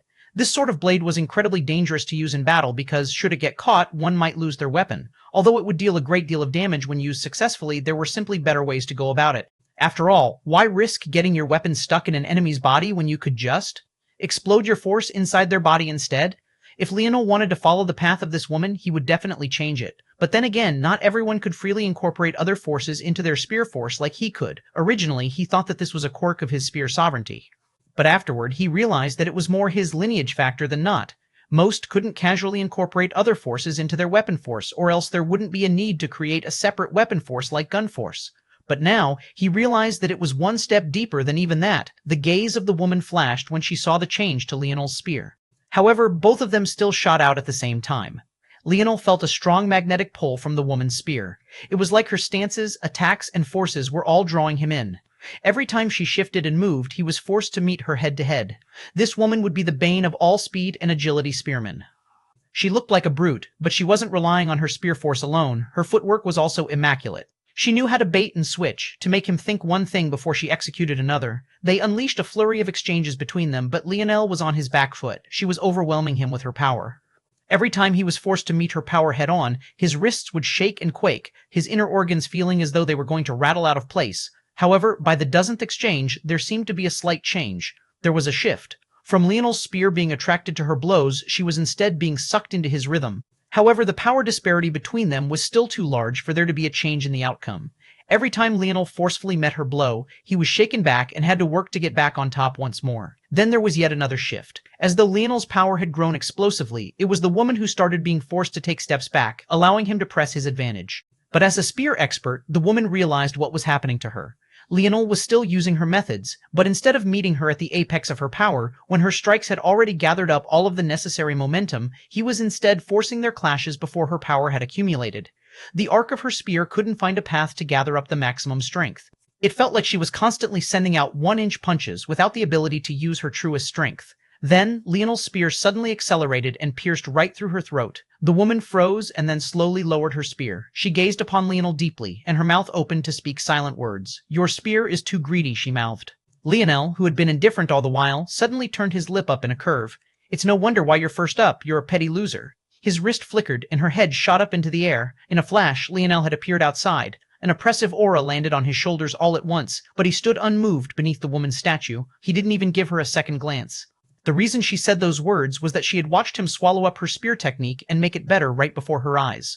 She didn't like the fact that this young man had taken her life's work and made it his own in just a few hundred exchanges. But Leonel didn't give a damn how she felt. This battlefield already hated him. He might as well give it a real reason to hate him. He didn't want to have to spend so much time on small fry like her. He realized the moment he entered that world that he had been going about things the wrong way. The creation aspect that his spear force needed for it to reach another level had nothing to do with general creation. It had to be creation tailored to his weapon force itself. To carry a myriad of techniques in a single spear strike, wasn't that exactly what he needed? Although he had called her a small fry, the reality was that this woman had been an idol on the path of the spear, and there were thousands more here just waiting for him to do the same with. He would swallow every one of their techniques, make them better, then defeat them in their own field. When he made it out, his spear would shine above the rest. Chapter 3680 Realization. Chapter 3680 Realization. Leonel continued to walk forward, his steps steady, his breathing deep and even. He seemed to forget that there were other people around him completely. He didn't have eyes for them. His own goal was to make it from one statue to the next, conserving as much energy as he could while accomplishing his objectives. His path forward wasn't something anyone else could understand, nor did he need them to. The heaviness of his steps and the weight his shoulders bore, he would use it to make his spear heavier. Leonel faced off against a man who used lightness to counter heaviness. Every time his spear seemed to strike once, it would actually do so 3 times over, layering the power on top of one another, countering his force, and then capitalizing. It wasn't long before Leonel realized that he was making use of not speed per se, but instead exceptionally good technique. Eel wasn't attacking and then pulling his arm back for another attack. No matter how fast he wasn't fast enough to do such a thing. Instead, he was using a drumming technique Leonel had seen once on Earth before. When a drummer wanted to speed roll, rather than tightening their grips on their sticks, they would actually loosen them, allowing the drumstick to almost vibrate in their palms. This would give the illusion that they were drumming much faster than they were. It was a loose sort of control, but it was control nonetheless. Doing so in battle like this was incredibly difficult and also required incredible wrist and finger strength as well. After all, holding a spear so loosely in the middle of battle was a recipe to lose it. But the man managed to use the technique in such a way that every strike made Leonel feel as though he was the one keeping it in his head with the angle of his strikes. But to Leonel, it was yet another faulty path. Why use such a technique when he could layer his spear strikes through time, combining causal paths to strengthen his blow? There was no need to hold his spear so lightly, giving up a great deal of power in exchange for speed. However, he didn't abandon or change the man's path completely. If he did that, it would defeat the purpose. So instead, he began to slowly tweak it. The man used his backhand as the guide, while it was his forehand that executed much of the technique. However, Leonel began to experiment with using both. The man's spear was incredibly flexible, so Leonel messed around with the strengths of his holds, tweaking them until ding, ding, ding, ding, ding, 4 rings echoed out and the man's spear almost flew from his hand. Before, every one of the strikes only had 3 layered strikes. Ding, ding, ding, ding, ding, ding. It only took another exchange before Leonel's became layered with 5, and then another before it was 6. By the time there were 7 layered strikes, the man's spear flew out of his hands, and Leonel cut his neck in 8 fluid strikes so fast they seemed to layer into one. The man's eyes only had time to open wide once before he collapsed. The next opponent, Leonel faced, used an illusory blade that left trails of after images in its wake. It was an application of light force that Leonel hadn't used in a very long time, and Leonel was tempted to see if he could apply the temporal abilities of a certain great family bow to his spear. But he didn't, sticking with the path of the man in front of him until he crushed it like all the rest. The opponent following this was a woman whose speed was just as good as her ability to attack blind spots. She seemed particularly good at setting up her attacks like a chess match, distracting Leonel from one side before overwhelming him from another. Although this path seemed even simpler than the others, it was far more effective. Leonel felt his life flash before his eyes 3 times, and he accumulated his first wounds. It took several exchanges before he grasped the pattern of the woman's steps, and it was that there was no pattern at all. She was mirroring his steps, using his movements to dictate her own. It made sense. If not for this, how could she possibly target his weaknesses? When Leonel noticed this, he began to mirror her steps as well, and the two entered a stalemate of clashing blades, their bodies flashing around. However, Leonel was still at a great disadvantage. She was too much faster than him. Unless he used time force or his own path of the spear to accelerate his blade, something he refused to do, he would lose. As the wounds continued to accumulate along his body, he began to slowly make her footwork more efficient. Taking shortcuts as though he was leapfrogging pieces on a checkerboard, he began to corner her more and more often until his spear almost pierced her chest. Although he could have killed her, Leonel chose not to. He didn't believe he had mastered her path enough. He was relying too much on his computational abilities and not enough on a comprehension of spear force. When he was certain that he could protect his life, he entered the battle with the now irritated woman again. She could clearly tell she was being used as a whetstone, and her attacks became more furious as a result. However, Leonel calmly met her pointed blade. Sparks flew between their edges, and the two became akin to phantoms as their blood began to dye the ground. Bang, bang, kai-ai, kai-ai. Leonel's gaze met the woman's as there was a brief pause before they separated. The woman stomped a foot and accelerated forward instantly, but Leonel, who looked like he was going to do the same, suddenly changed his footwork, twisting his hips to the side at the perfect moment. The woman's speed was used against her as she blasted by Leonel.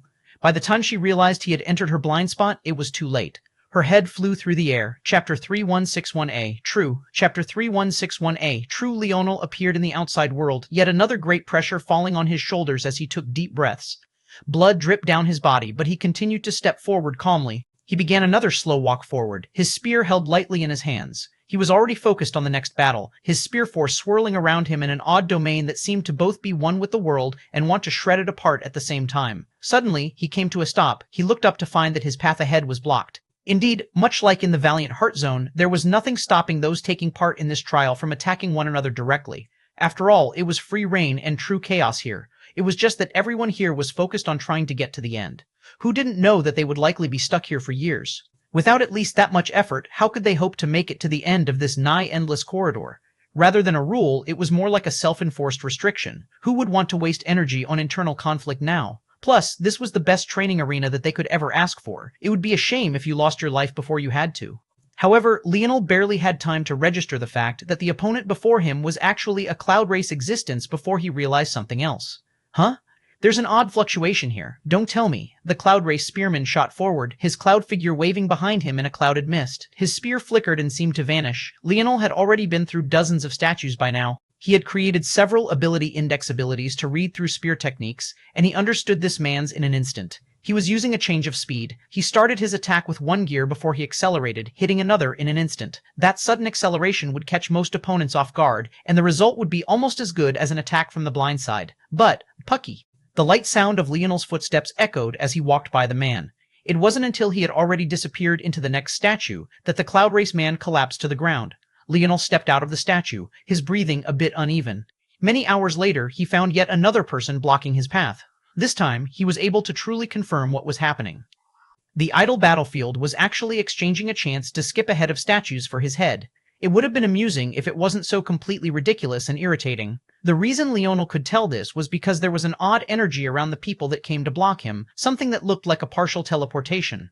These people were actually behind him, by far, but they had been suddenly placed ahead of him and then forced to fight him. It was foolish. Leonel believed that the idle battlefield was actually quite cruel. The people coming from behind him had no chance against him. Even the people ahead were mostly only ahead because he had taken his sweet time analyzing the forest they had originally been transported to. In addition, now, he was also taking his time to analyze every spearman he came across and incorporating their techniques into his own while bettering them. This made him much slower than others who simply relied on their own techniques as well. This was to say that if you were ahead of him, you likely didn't have much of a chance anyway. But if you were behind him, even with such a handicap, you stood no chance at all. Now, he was being blocked by a nomad. Honestly, he was surprised by this as well, because he didn't think that there would be mortal races here either. What Leonel didn't know was that the idle battlefield had given a great deal of spear and bow experts a chance to come, accelerating their progress, all because of him. The irony was that these people only had this chance because of him, but now they were also throwing their lives away because of him. A head was lopped into the air, clattering to the ground in a splatter as Leonel made his way past. The fatigue was beginning to accumulate on Leonel's body, but his steps remained just as determined. He wouldn't allow a single thing to slow his footsteps, not one. Slowly and steadily he made his way forward. Every time he defeated another great of the past, the color in his eyes seemed to grow deeper. The violet hues around him grew darker, not in a sinister way, but in a fuller, rounder sense. The pressure he faced every time also increased, not just in the skill of the spearman, but also the after effects. Without fail, every time he defeated one of them, a pressure would descend from the statues as though they wanted to force him to his knees. The further he got from the statues, the weaker the pressure became, but as he came across stronger and stronger statues, the distance from which they could pressure him likewise increased. Because of that, it became harder and harder to keep a steady rhythm to his movement, and his body seemed to want to collapse at any moment. Yet, as the blood continued to accumulate along his body, he didn't even frown in the slightest. His expression didn't change as he faced off against one expert after another. Cool and in control, his spear force flourished. His hair began to flutter in the air even without the slightest hint of wind, releasing plumes of gorgeous violet light. Every time his heart beat, an echo of spear force would rotate in the air. The surging might around him continued to grow until he found yet another existence blocking his path, but this time it was a beastman. A true god race. The growling head of a bear beastman stared Leonel down. Chapter 3162, Bear Beastman. Chapter 3162, Bear Beastman blood dripped down Leonel's body, mixing with his sweat and the blood of his previous enemies. The spear in his hand fluctuated between different forms, seemingly all on its own. Sometimes it was highly flexible, reaching a length of over 3 meters. But at other times, it was stocky and solid, so rigid at 2 meters that it could hold up a mountain without bending in the slightest. Sometimes, it was even so short that it looked as though it should only be in the hands of a child. The bear beastman looked at the spear, his gaze narrowing as his whiskers whipped back and forth beneath his hot breath. The beastman was still surprised that it had been sent here for the sake of a human. As a god race, when had they ever taken humans seriously? So why was the idle battlefield doing so? However, seeing that fluctuating spear, the beastman felt danger. His animalistic instincts made his hair stand on end, and his 5-meter-tall body crouched slightly. Given his already ridiculous height, he towered over Leonel. And though he had bent over now, the increase to the volume of his fur made him somehow seem even larger. A heavy spear rested in his thick hands, veins pulsing with semi-golden blood running up the back of his hands and his forearm. Although he was a bear man, much of his lower half seemed human. It was just that he was covered in dense hair that made it seem like he had fur. Leonel, however, never paused his steps. Even when he noticed the beastman, he continued to move forward, his spear fluctuating between its various states as though he was trying to decide which path to take. Then he suddenly vanished. The beastman reacted quickly, swinging down his spear at the same time. Bang! Leonel found his knees almost collapsing beneath him. The strength of a beastman wasn't to be underestimated. The strength of one that was in a hyper state of focus and attentiveness was on a level even higher than just that.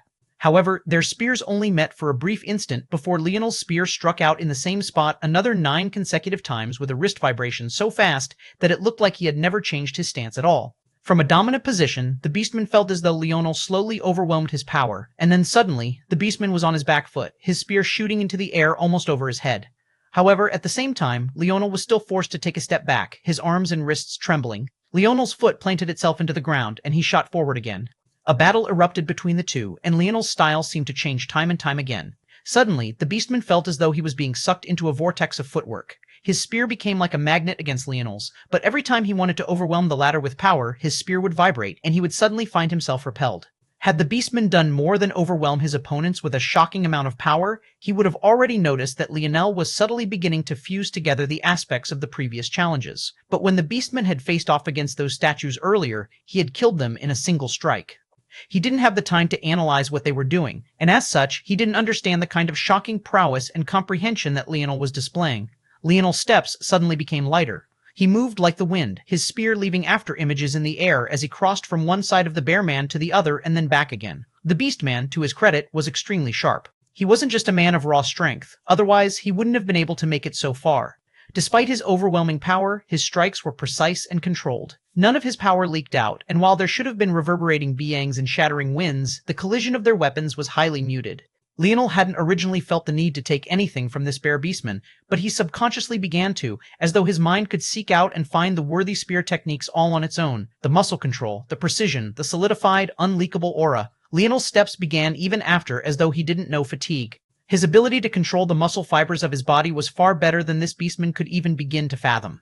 The moment he analyzed and took the man's spear technique, it was as though he had suddenly taken an enormous leap in power. Leonel was obsessed with controlling his forces better, manipulating them to a greater extent, but how much time and effort had he put into the raw, explosive power of his body? Its flexibility, its dexterity, its speed and agility? Almost none at all. The extent to which he used his body was when he practiced metal body, and that was purely for the sake of increasing his personal defenses and strength. Maybe he wasn't particularly wrong to take such a path. After all, the importance of forces far outweighed practically anything else in this world. When one started to be able to control the force in the atmosphere, the body became even less important than that. After all, there was hardly a need to use one's internal nodal pathways at that point. Even with an innate node, it was far easier to use it as a conduit to pull in more force from the atmosphere than to use the force from it directly. However, fighting this beastman, Leonel seemed to comprehend something. His speed accelerated once again. He was practically a hurricane spinning around the man, his spear jetting out akin to the scythe of a reaper. Bang, bang, bang, bang, Siri I. With a sudden flare, Leonel cut the bear beastman's head off, landing on the ground behind him. Chapter 363, Short Spears. Chapter 363, Short Spears PLOP. Blood spurted and rained down upon Leonel as his almost foggy violet hair danced. The blood that landed on his head was burnt to ash, but those that fell down his shoulders and body began to cake, falling in a rain of their own. Leonel took deep breaths, not looking back a single time before he continued forward. Even in the face of the blood running down his own, his eyes shone like bright torches. Leonel continued to pass through one statue after another, but his battles were becoming longer and longer, especially when, from time to time, existences of powerful races would suddenly block his path. Since the Beastman, no other god race had appeared, but several demigods had. Leonel wasn't too surprised by this. The Beastman had a very unique makeup, and the number of them who used weapons was quite low, comparatively speaking. As such, it was far more common for them to use fists, claws, and other techniques, so the odds they would be on this spear path was low. When it came to pure spear force comprehension, although the Beastman was stronger than the opponents he faced next, he was weaker in terms of spear technique. It could be said that the Beastman's technique was more just body control, which wasn't really a spear method at all. It was no wonder why the idle battlefield sent him in earlier. But ironically, that made the opponents Leonel faced next even easier to handle and deal with. None of them could even begin to give him the same challenge that the Beastman had. But, by the same token, the statues were becoming progressively more difficult. The more stubborn Leonel was about using their own techniques to defeat them, the more he suffered as a result. The wounds that accumulated along his body were only growing more exaggerated, and it seemed like he might truly collapse at any moment. Leonel entered a new statue, his breathing somewhat haggard. Across from him, there was a man. He was quite small and skinny in stature, standing at only 5'6" or so, and being quite lanky at the same time. No, it was lankiness, but his body was extremely compact. He was probably not more than 130 pounds in total, with most of his mass being made up of lean muscle fiber. However, what was odd wasn't his looks. He just looked like a normal humanoid, albeit with odd grayish skin. No, what was truly odd was the fact he was wielding two short spears. And as though those spears weren't enough for him, his back held a holster that fanned out what looked like 6 more of them. Leonel blinked for a moment before the spear in his hand flickered and split into 2 as well. Soon, he too had a fan of 6 short spears on his back. The spears were maybe 4 feet or so long, quite short for a spear. At the same time, their blades made up a third of their bodies, making Leonel wonder why this man didn't just use swords instead. The idea of dual-wielding spears was stupid to Leonel. Dual-wielding required a flexibility that Spear Force didn't usually have. Even when you were wielding a hyper-flexible spear, the main tenets of Spear Force remained. As much as he didn't understand dual-wielding, he understood the need for extra spears even less. Was he planning on losing his spears mid-battle, or did he plan on throwing them? Leonel wouldn't mind the latter. As high as his affinity with the bow was, his affinity for throwing weapons was even higher than that. It was just that the trade-off in battle wasn't usually worth it for him, so he stuck with the bow. Suddenly, the man attacked. Fast! The spear appeared before Leonel's throat in an instant, but his gaze couldn't help but flicker with disdain. He really was wielding the spear like it was a sword. The moment Leonel had this thought, he ruthlessly stamped it out. Respect and persistence. Leonel's focus returned, and he took a step back, parrying the spear to the side with the flat of one of his short spears. However, the short man's second spear quickly followed up. The battle quickly became awkward for Leonel. He had perfect control of both of his hands, and he was ambidextrous in that way. But he still wasn't used to using 2 weapons like this. Coordinating them into a single rhythm wasn't easy, especially when he was trying to copy an opponent whose style he didn't understand. If he was just relying on himself, he would have figured it out already. After all, with how many ways he could split his mind, controlling 2 weapons was as easy as pie. But the style of the man wasn't something he could grasp. It wasn't changing constantly, but its rhythm was just off. No matter how much he looked at it, it didn't feel like this man was a Spear Force master. It was like he was a Sword Force master who forced himself to use the spear. Leonel's gaze flickered as a short sword cut across his shoulder. He pivoted to the side and decided to change tactics. Maybe he could get a better understanding of the man's rhythm if he forced him into a defensive posture first. He spun to the side and thrust a spear right at the man's liver. To his surprise, the man was even more agile than he expected, leaping into the air barely a half foot and doing a pirouette that caused his blades to clash against Leonel's own not just once, but twice. He landed on the ground lightly and slashed out at Leonel's now completely open chest. Leonel quickly brought up his second short spear but could only block one, despite the fact he had calculated the blocking of both. However, mid-air, the man's blades clashed with themselves, changing their trajectory. Chapter 3164. Chapter 3164, because Leonel blocked one blade, and the second cut into his chest deeply, lodging itself into his ribcage and almost ripping down and all the way through. A flicker of surprise flashed through the man's eyes. The blow hadn't been blocked by Leonel's bones, but rather his heart. This was the first time he had ever seen something so astonishing.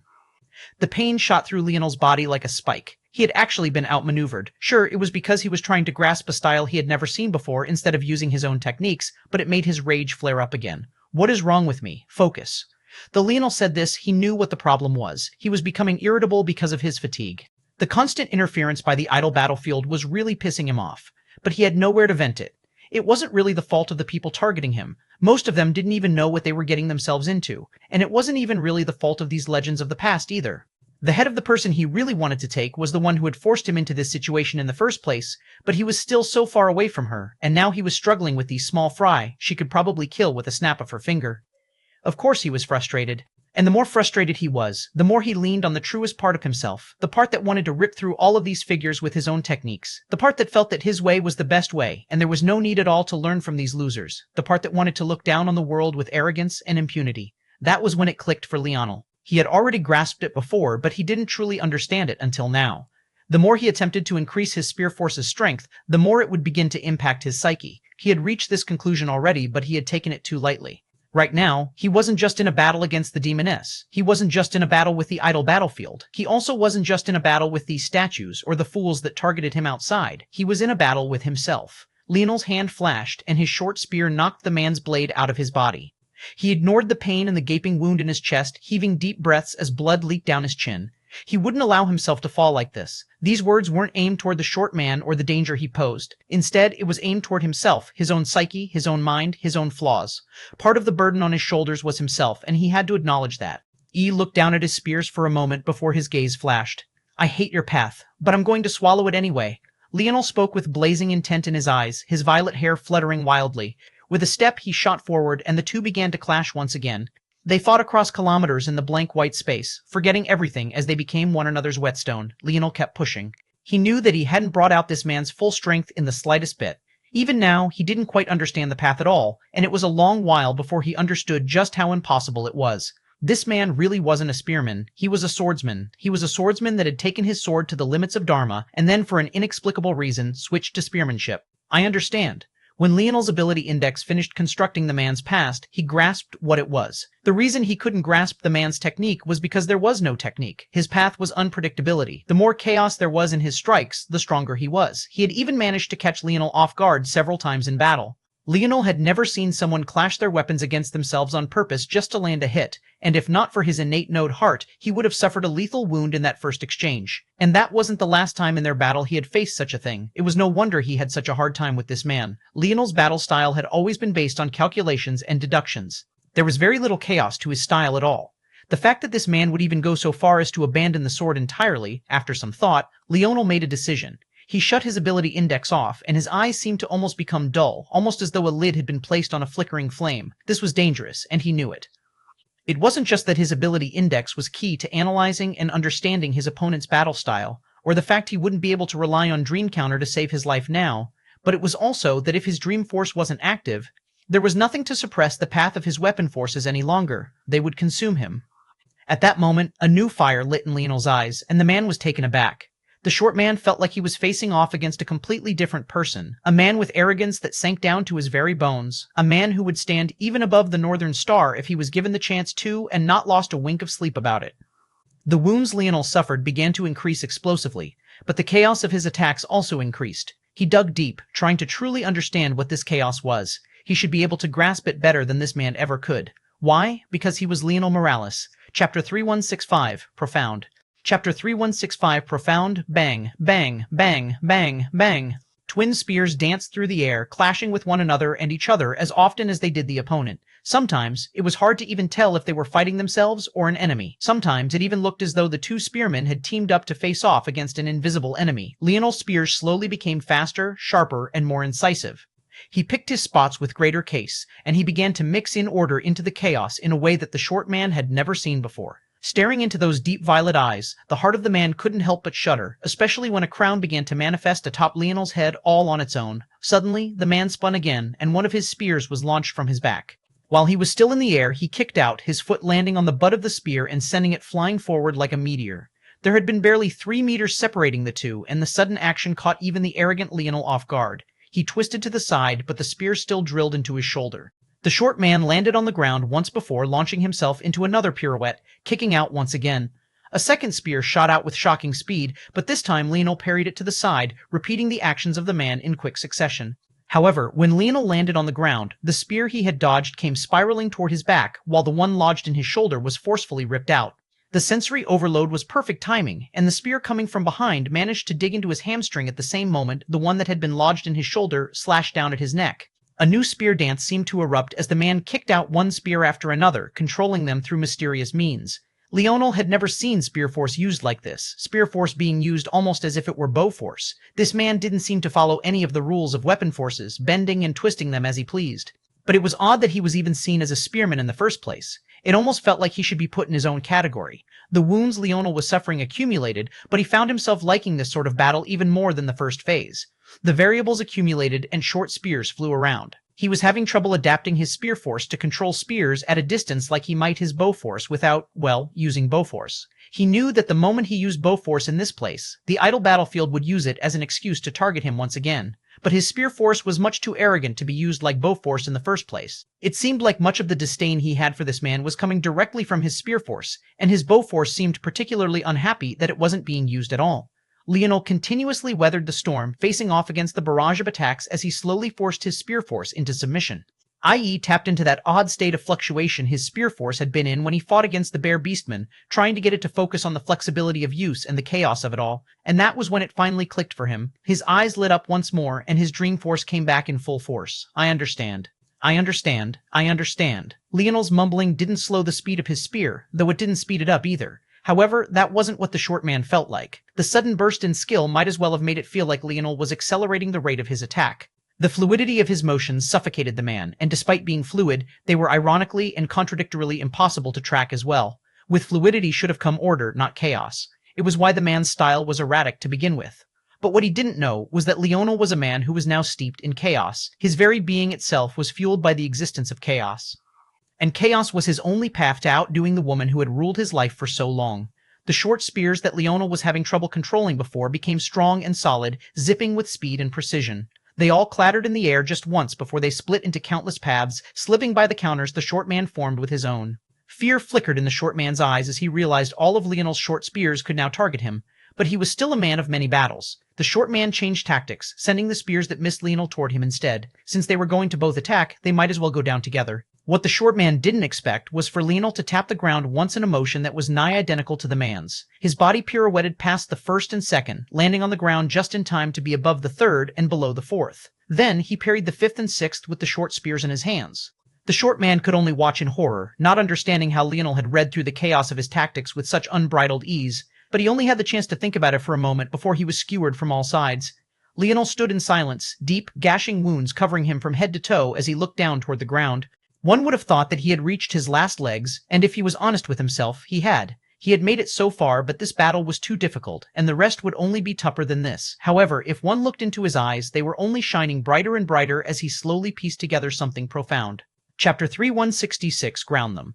Chapter 3166 Ground Them. Leonel thought about his experience. Even with the pain wrecking his body, it was entirely unable to make him lose his focus. He had experienced worse pain during those decades of seclusion, and he had long since learned to focus through it even before then. He had come a long way from the young man who almost gave up while awakening his lineage factor.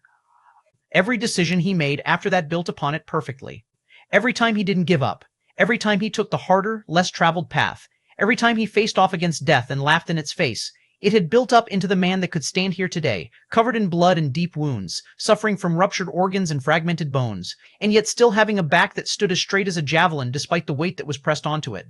Chaos. It was the thought that had been consuming him for a long while now. He knew that he was an anomaly, and deep within him held a key to overturning the plans of the demoness, but the feeling was still vague within him. The combination of his path of creation and destruction was giving him the power he needed. It was the source of his chaos. But how to harness it, how to use it effectively, these were still things that were eluding him. Leonel had always had a problem with how many paths he had to follow. He was talented in too many aspects, and it was hard to bring them all together in a way that maximized them all. If he were to abandon some things, everything would work out naturally. But if he did that, he would also be giving up on his maximal potential as well.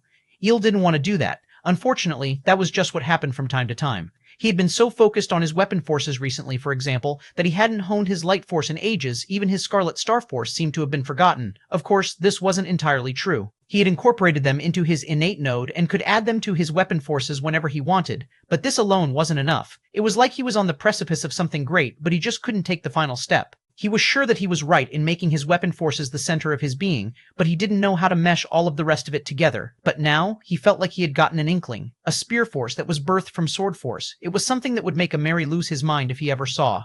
That man was so obsessed with the sword, and even now was quite invested in the rivalry between the Morales and Suillard families. If he saw one of his own abandon the sword just moments from reaching the peak, he would probably attack him to kill much the same way he had attacked Leonel, in belief that the latter was wasting his spear domain ring's potential. This time, Leonel would have to agree with the uptight bastard. But it wasn't because of the sword per se. He would feel the same way no matter what path the short man had taken. Much like the other spearmen that Leonel had come across until now, he felt that this man hadn't taken the absolute best path that he could have. In the end, he was still missing something.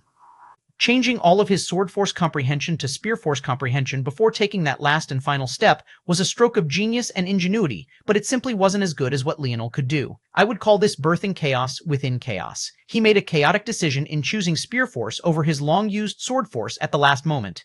But that is exactly what causes his path to lack the necessary balance, and it's also what's held him back from reaching a truly astonishing level. There was a reason the man was only about halfway through this seemingly endless corridor of spearmasters.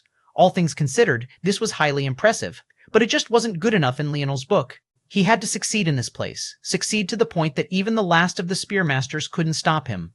According to his grandfather, making it all the way to the end of the corridor wasn't the goal. If they really had to defeat all of the best spearmen in history, maybe only one or two people, if that, would manage to do it per generation. In fact, it was more likely for none to succeed. Instead, the goal of his corridor was to allow the refinement of one's path of the spear. Success was decided by a metric forged according to your own standards. That was to say that for Leonel to constantly be using the paths of others to fight instead of his own, he was practically guaranteeing that he would never be shipped out of here even if, by some miracle, he managed to make it to the end. But this time, it was worth it. Chaos birthed within chaos isn't the path. The true path is birthing chaos from a set of order. And my order must come from my spear force, a balance of true creation and destruction. Only when creation and destruction come together in harmony can there be order. But order is only the other side of the coin to chaos. Define it. The more Leonel fleshed out his thoughts, the sharper they became, and the more his aura flourished. The beating of his heart sent ripples into the surroundings, and a beautiful array of gorgeous colors bloomed. He had 2 sets of creation sovereignties and 2 sets of destruction sovereignties. Both formed cycles with one another, and now he was finally about to ground them. Chapter 3367 failed. Chapter 3367 failed. Boom. The violent upsurge of Leonel's aura threatened to blow everything around him apart. His blood continued to trickle down his body, but in the chaos, it might as well have not been there at all. His body was instead in perfect harmony with the world. Creation so powerful it cycled into destruction, and destruction so great it formed creation. Destruction so powerful it allowed creation, and creation so great it formed destruction. A creation that took more than it could give back, and a creation that rose from the ashes of destruction. A destruction so gentle it allowed for rebirth, and a destruction that capitalized on the greed of the sin of too much. The differences between the two were incredibly subtle, and yet in Leonel's mind, the distinction was clear. A gentle destruction and a creation that rose from the ashes, order. An overbearing creation and a sinful destruction, chaos. And yet the two could just as easily be flipped in his mind. The chaos as defined by Leonel didn't refer to a darkness. It referred instead to a chance at life, the improbability of breath, a chance to roll the dice again, and order. It wasn't necessarily good. He had watched order destroy his life. It was because of rules and regulations that his father was no longer by his side, that his mother had to give up her life for him, that he had lost so much in his life, the interchangeability of it, the dance of probability and chance, the relationship between creation and destruction, and the balance the Northern Star sought for them all. This was where real power lay. Boom. Leonel's body shuddered, and his innate node glowed brighter and brighter, reaching a fever pitch so great that his spear force began to howl almost like a beast. It was all very simple, was it not? The key to all of this was finding chaos within order. The short man had been so close to something so profound. He gave up his sword force for the sake of spear force, triggering the chaos he needed. However, I will not give up my spear force, nor will I give up my bow force. I'll find the chaos within their order and give my chaos the structure it needs as a result. Chaos is unpredictable and unruly. If I want to control it, I need to be the one to set the rules and parameters that it follows. Much like the way the Northern Star can guide life along the path of proper evolution even with the presence of chaos, I too must become its guiding rails. Evolution was inherently chaos. It was a series of random mutations chosen by nothing more than chance and circumstance. However, over a long enough period of time, these random mutations would begin to show patterns as well. Those that were strong and useful would remain. Those that were weak and detrimental would be destroyed in the annals of time and history, forgotten and never to be remembered again. That was possible because the world had its own set of rules about what was possible and what was not. Order. Boom. Leonel's wild fluctuations became oddly more controlled. And then from more controlled, they became muted. It looked as though a dharma was trying to be formed above his head, but it had no form, no substance. But if one looked closely, it would be possible to see that this wasn't because Leonel couldn't manage it, but it was rather because he didn't want to just yet. He had the foundation of the idea, and he felt that he could succeed in forming his dharma whenever he wanted. But it wasn't quite perfect just yet. That said, Leonel's eyes snapped open. Ahead of him, just outside of his wildly fluctuating aura, there was another person blocking his path. But this one was surprisingly an Owlin, or rather a Minerva as they called themselves now. He was quite a handsome man, with a pair of white wings that spread boldly from his back. The spear in his hands looked to be carved out of gorgeous white marble, and all things considered, he was practically like an archangel descended from above to hand out punishment. The man gave Leonel a sharp look, his aura powerful and his momentum not waning in the face of Leonel's own. If he could have attacked by now, he would have. Unfortunately, since this corridor was designed for comprehension, those present received a lot of protection. But equally as, unfortunately for the man, he had underestimated the level of animosity the idle battlefield had for Leonel. Leonel received no such protections. It just seemed like he did because the momentum of his breakthrough was so great. It was only when the man realized that Leonel's momentum was waning that he realized his mistake. Aiel took a step forward and shot ahead without a word, menace in his eyes. It was clear and obvious that unlike the others, he had some deep-seated hatred for Leonel already baked in. It didn't take much to realize why that might be. Minerva had announced her love for Leonel to the world. That had pissed off not just many of the other God Race youths, but many of the hidden geniuses of the Minerva as well. After all, a woman who was a goddess in their eyes falling for a human was simply unacceptable. And now that Leonel had failed his Dharma breakthrough, there was no better time to deal with him than right now. Everyone knew that a Dharma failure, especially for a weapon force, would lead to untold consequences, and the fact Leonel wasn't moving at all only seemed to enforce that. The man's spear appeared at Leonel's throat moments later, and there was a surge as he flapped his wings once, accelerating past Leonel. The man landed behind Leonel stably and on his feet. But soon, it became clear he was frozen in place as his head fell from his neck. Chapter 3168 Only One. Chapter 3168 Only One. Leonel didn't even look back at the man as he continued his way forward. If someone was watching, it would have been hardly possible to see the trajectory of his spear at all. That was because he had just used timeless radiance. The incorporation of an ability of a bow that wasn't even in his hand into a spear that was casually created from thin air was enough to say that Leonel's Dharma creation, failure, wasn't what others might expect. When others failed Dharmas, it was a blow to their psyche, both intangibly and tangibly. On the one hand, they felt like their paths had been ruined, and the confidence they had in them took a hit. But on the other hand, there was a much more tangible restriction that took place afterward as well. Failing to form a Dharma was a lot like having an innate node. The failure to do it once would make it much more difficult to do in the future and would even come with a hit to one's force manipulation. This was because, despite the failure, the connection with existence would have already been made, or rather, the severance of one's connection with existence. The first step to forming a Dharma was going from relying on the world around you to yourself to forge, manipulate, and create your own forces. But contradictorily, you would also need existence's help to finish the creation of a Dharma as well. After all, part of forming a Dharma was acknowledgement by the Northern Star that you had a path worthy of investing in. But how could you do that when your connection with existence was already severed? Leonel, however, didn't seem to worry about it at all. The reason he had cut off his Dharma creation was twofold. First, he wanted to go through all of these spear experts. He wanted to see how far these experts went and what kind of monsters the spearmen of history had. And second, his Dharma had to also include his bow force. Leonel began to go through the experts one after another. His speed in doing so now was on a whole other level, but it wasn't because he had changed tactics. He was still swallowing up the techniques of his opponents. It was just that he was doing it with much greater speed now than ever before. The chaos of his spear shone forth. It had a fluidity now that it never did before. He didn't need to rely solely on his ability index to analyze the paths of his opponents. The arrogance of his spear now contained a flexible character to it. It was one of the rules of order that Leonel had set. He hadn't changed the arrogance of his spear, but instead he challenged it. It wanted to be the #1 spear force to ever exist? Sure. Then prove it by swallowing every spear force you came into contact with. Leonel's spear force path changed again and again, fluid and almost ethereal in its presence. I's own spear path seemed hidden away like a slumbering dragon, curled away in its cave and waiting to make its presence known. However, for now, no one could make him show it at all. Everything he came across was blown away. One fluid strike after another, endless and sharp in their cadence. Every time Leonel walked out of a statue, rather than being more injured like before, he only seemed to be getting better and better. These spearmen couldn't pressure him any longer, and his body's natural healing factors were kicking in, especially with all of the spear force in the air.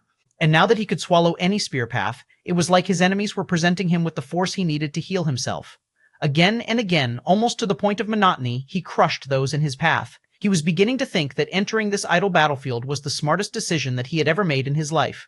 This sort of improvement was simply not something that he could have made in the outside world.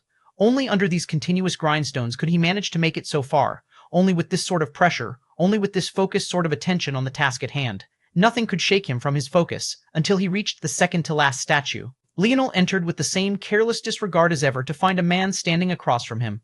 He had a head of flowing bronze hair, deep amber eyes that shone like stars, and a pair of glasses to hide them behind.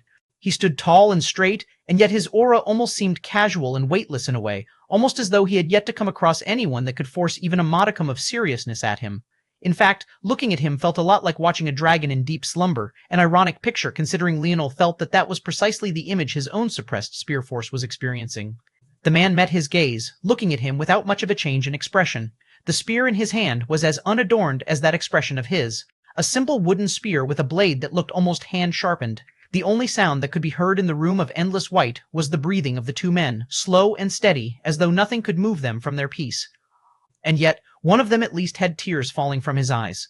Leonel looked at the form of his father, his chest in turmoil, and a deep rage he had always been trying to keep suppressed was continually trying to bubble its way back up. If it had still been there, he couldn't have guaranteed that his soul wouldn't have been steeped in blood once again as the bloodthirstiness hidden within began to pull forth. There was only one man who could make him feel this way, Velasco Morales. Chapter 369, True State. Chapter 369, True State. The fury bubbling up in Leonel's heart practically took a tangible form. And soon, that was exactly what it did. His feet smoldered, the corners of his eyes billowing with thick tendrils of smoke. He wanted nothing more than to find someone to vent this frustration on, but there was no one but his father here before him. And the worst part? It wasn't even truly his father. He had already realized it during his battle with the others, but while they might have their personalities and their quirks, they didn't have their memories, and they certainly never spoke. They might as well have been mindless husks that only knew how to swing their spears around. But this was a step too far, much too far. Ever since his first outburst, he had controlled himself well. He didn't mind it when the idle battlefield continuously targeted him again and again. He had even been willing to allow it, using it as a whetstone to sharpen himself against. It didn't matter to him when it didn't protect him during his breakthrough. It didn't matter to him that it kept sending people to target him. It didn't matter to him when the statues of these so-called heroes of the path pressured him from above, making his steps heavier and draining away his stamina piece by piece. But this, I swear, Leonel said slowly, his voice rumbling like low-brewing thunder, I will destroy this idle battlefield. The white space sparked and clouds appeared high above. A strike of lightning came, but Leonel's wrist only flickered once, shattering it to pieces. His eyes blazed with fury. The statues should represent the people who had come to the idle battlefield before and had made a name for themselves. His father had never stepped foot out of the dimensional verse. He had never had a chance for his name to resonate. And yet, this idle battlefield was using his likeness for what? A dig at him? A way to try and attack his mental state? He would make its world spirit pay in the cruelest of ways. Leonel's wrist trembled once before he exhaled a breath. His tears lit on fire, leaving streaks of embers rolling down his face that flaked away slowly. Red gold flame mixed into his violet hair, his skin practically beginning to shine as though it had become sparkling crystal. IIS trembling spear blade steadied, becoming no less stable than his father's. He raised his spear. Its body had changed, looking to have become a simple wooden spear no different from his father's. He wasn't the same man he was back in the dimensional verse. He had accepted the burdens that now rested on his shoulders, and he would carry them no matter what, even if that meant fighting his own father. Velasco raised his spear almost lazily. Leonel could hardly catch his movements at all, but before he knew it, the spear was at his throat. Leonel's gaze flickered as he took a step back.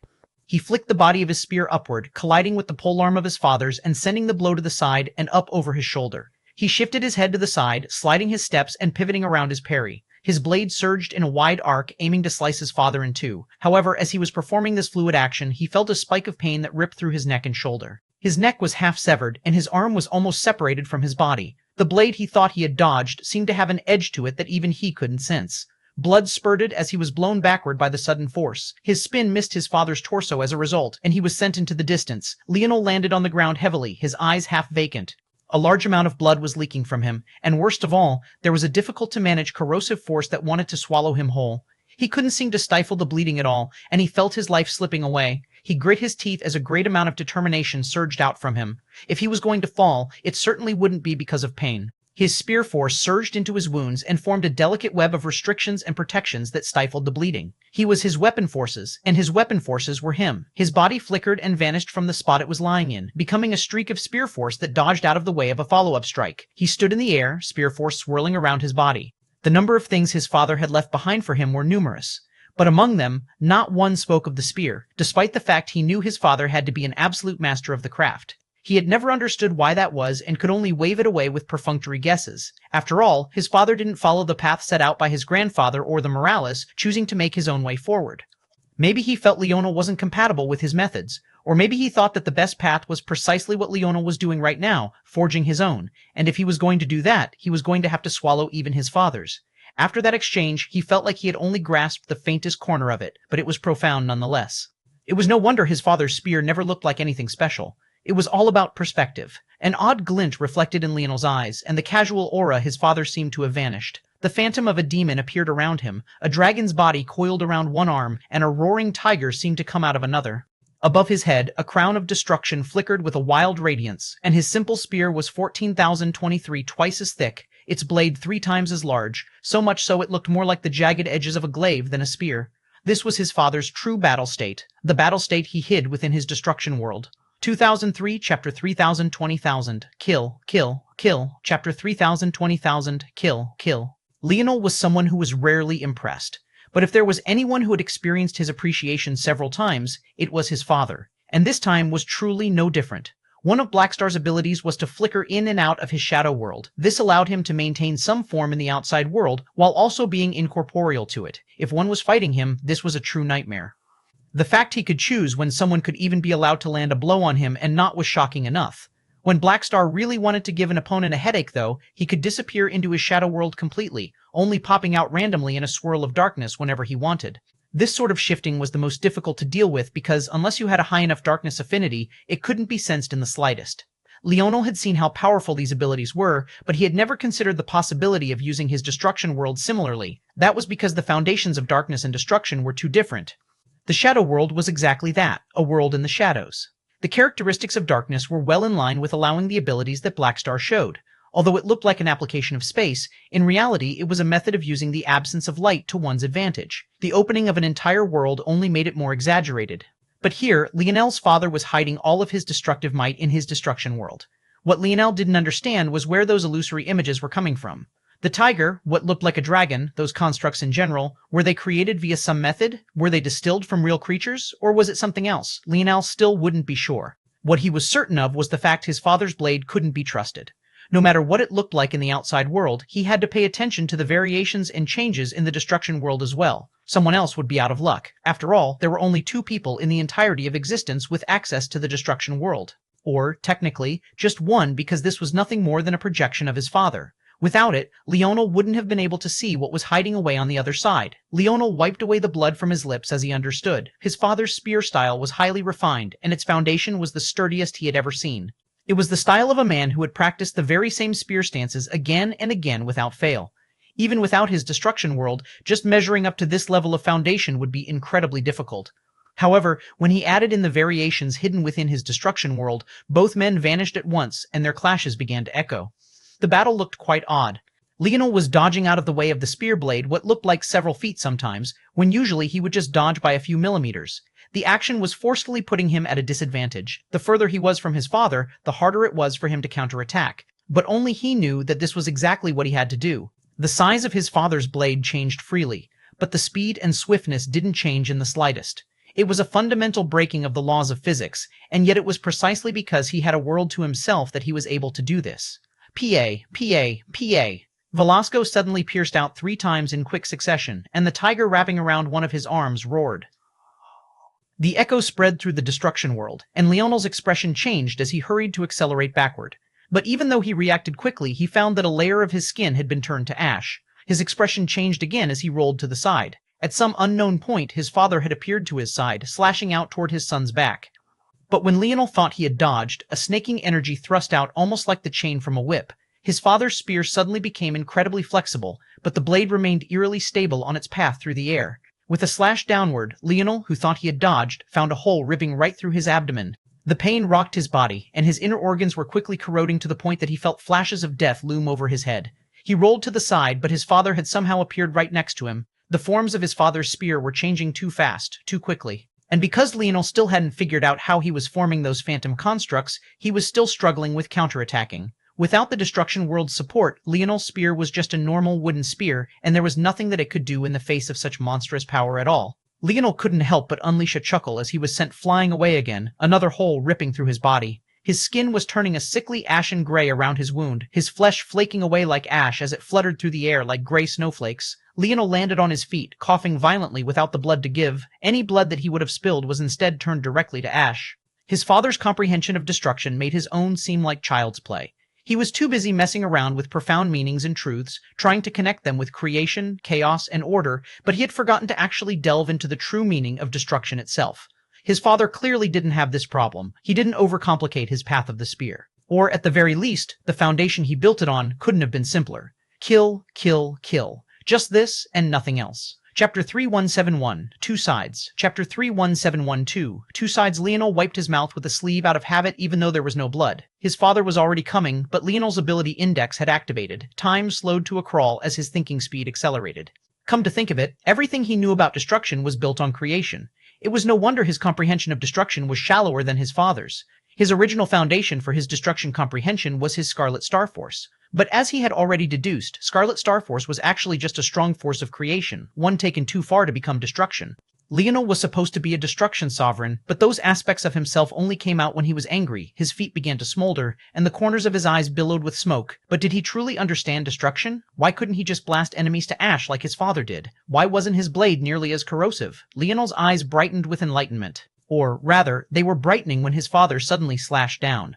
Leonel felt an attack right against his psyche as his father somehow tore through his own thoughts. His expression couldn't help but change as he hurried to block, but the shock in his heart couldn't be hidden as he was sent rocketing backward again. That was possible too? Leonel's Dream Force had Time Force characteristics now. This meant that his already exceptional thinking speed could be accelerated even further just by twisting the time in his head. He didn't have to try to influence the surroundings at all. But his father had cut off his thinking time with a slash that seemed to supersede time and space. Leonel's eyes widened as he rolled to the side again. He hopped up, trying to round to his father's back, but Velasco's fundamentals were too solid. He only pivoted his foot slightly, his steady blade remaining pointed at his son's throat from start to finish. The concentration in Leonel's gaze practically solidified as he bent his body backward, just barely watching as the blade soared over his nose. A burning sensation touched the first layer of his skin, and even without being able to see it, Leonel almost felt as though he had just gotten an acid peel. Just being this close to his father's spear had actually caused him so much damage. He somersaulted backward, leaping out of the way further. The echo of his heartbeat thrummed through his chest, and the world slowed down around him again. He could feel his father's slash coming again, ready to pierce it all in two, but the calmness in his expression didn't change. Boom. Leonel's aura suddenly changed, and for the first time, cracks appeared in the floors beneath him. This endless room of white had always seemed to be both endless and indestructible, and yet, for the first time, there was real damage done to it. And it was caused by nothing more than an aura release from Leonel. Leonel didn't have to completely overhaul his understanding. All he had to do was realize that he needed a shift in the way he looked at things. Only by shifting the way he viewed destruction could he tap into the truest layer of his strength. He had already been standing on the edge of the cliff for so long. His only problem was that he had focused too much on creation. It wasn't truly his fault. After all, he realized at that moment that he was never born a destruction sovereign. Instead, he had been born a creation sovereign so powerful that most people mistook it for destruction sovereignty. The true, natural, inborn destruction sovereign was his father. Between the two of them, he had always been the only true destruction sovereign. When Leonel understood this, everything seemed to make sense, and his views of the world changed. The plumes of smoke that came from his feet and the corners of his eyes settled down into a gentle stream of violet. Butterflies, songbirds, and motes of light fluttered around Leonel. But very quickly they became more substantial. The butterflies morphed, becoming phoenixes that cried to the skies above. The songbirds shifted and changed, metamorphosing into dragons. The motes of light burst apart, becoming a large shell that seemed to want to blot out the skies. Deep within Leonel's eyes, a roaring tiger could be seen, and when he opened his mouth, that sound echoed through the world in a booming cadence. One after another, these constructs wrapped around his body, vanishing into his world of destruction that was also shifting and changing. All of a sudden, it felt like the weight of a world was stabilizing Leonel's blade. No matter how he shifted and moved his spear, his blade always remained steady, and for the first time, he seemed to truly be the mirror image of his father. In that moment, Leonel could swear he saw the shoulders of his father relax, but it was only for a moment before Velasco accelerated forward. His strength now felt dozens of times heavier. It was like Leonel was fighting it out against an entirely new man. From an outsider's perspective, their clashes were inexplicable. Their blades wouldn't even touch, and yet an invisible force would repel them. Every time they clashed, the world and the surroundings would shudder and collapse. Bang, bang, bang, bang! Father and son spun around one another in a sharp spear dance that balanced on the edge of life and death. As they fought, both of them were improving at a shocking pace. It was like a race between a pair of geniuses, each one learning something new with every strike they levied, making it stronger and more shocking. Boom! Their spears froze in the air, a violent crack in space separating the two. Fissures appeared in reality, and a black hole threatened to form beneath the pressure of their might. 14,024. On one side, there was a man wreathed in gorgeous violet. On the other, there was one wrapped in a dense red-black. 2003 Chapter 3072. Again Chapter 3072. Again, boom. The two separated, and they landed on the ground heavily. The world of white shattered apart beneath them. Both bent their knees at the same time, ready to accelerate forward. However, the weight they carried on their shoulders was far too much. Just the act of sinking themselves down in preparation for an acceleration was far too much. The world of white finally couldn't hold up anymore, and it collapsed. Feeling the world failing around him, the two men came to a stop, staring at one another from a distance.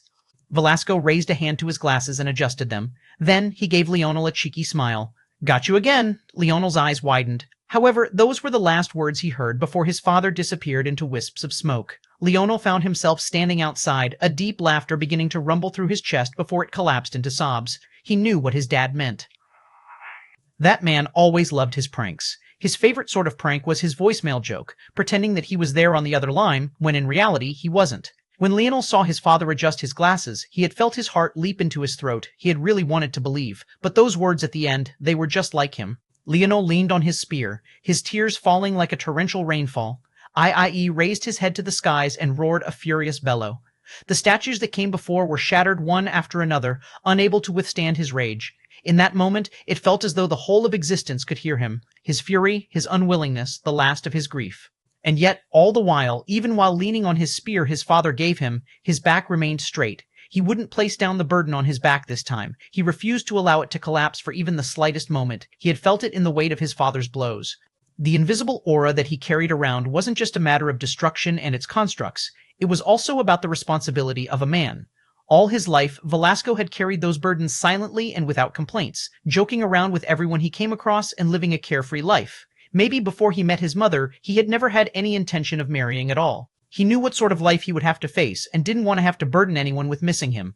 Life was odd in that way, that disgusting mixture of emotion that made it impossible for anyone to place their feelings in a neat and tidy little box. Leonel could imagine the thoughts of his father were similar, both feeling thankful that he had such a family and regretful that he had forced them to experience such a thing. In some way, Leonel should probably be thankful to the idle battlefield for using his father like this. Thankful that he had had an opportunity to receive the last of his father's legacy. Thankful that he could see his father's smile one last time. But he wasn't thankful. He was filled with a belly full of rage that he couldn't settle down no matter how hard he tried. The weight on his back was only becoming heavier and heavier as he looked up. Ila's father's statue was the only one that deserved to be here. If this idle battlefield wanted to use him, it was free to have him. Leonel slowly raised his head, every one of his movements seeming to carry the weight of the world. Even with a casual raise of his head like this, it was like the world was shuddering to accommodate him. His gaze landed on the final statue, the rage flickering deep within his eyes. He took a step and vanished. When he appeared again, he found an old man sitting cross-legged with a spear across his lap. He wore white, blemishless robes, and his head of sparse white hair danced in the wind. However, there was no wind to speak of in this place at all. The man's aura was simply that thick. He slowly opened his eyes, staring at Leonel with an amiable smile. "You have a lot of rage," Leonel slashed down. The old man blinked, but his reaction wasn't slow. In one moment, he was sitting in peaceful meditation, and in the next he was already on his feet, the large sleeves of his robes fluttering as he pierced out to meet Leonel's strike. His spear didn't have any fancy tricks to it at all. There didn't seem like there was anything to learn. Maybe this man was the progenitor of the spear itself, the man who forged the spear force and allowed everyone after him to use it. It was no wonder he was the first Statchuk. The two clashed, and the flicker of Leonel's spear began to match his cadence. He swallowed up the man's spear, and his movements became faster. A violent aura burst around Leonel, and the beauty of his spear dance seemed to return. In the past, his spear dance had been gorgeous, but then it had slowly become simpler and more refined until he could complete the spear dance in just a single strike. And now, he could still complete it in a single strike, but the slice across the air was absolutely mesmerizing. The man seemed to easily sense the blade hidden within Leonel's creation world, but Leonel didn't seem to care in the slightest. The old man showed some surprise by the third exchange, and by the fourth, he was completely serious. Bang, bang, bang! Leonel suddenly seemed to pierce through a veil. His body flickered and vanished, and for the first time the old man's spear seemed both hurried and flustered. 1396-213, PUCHE.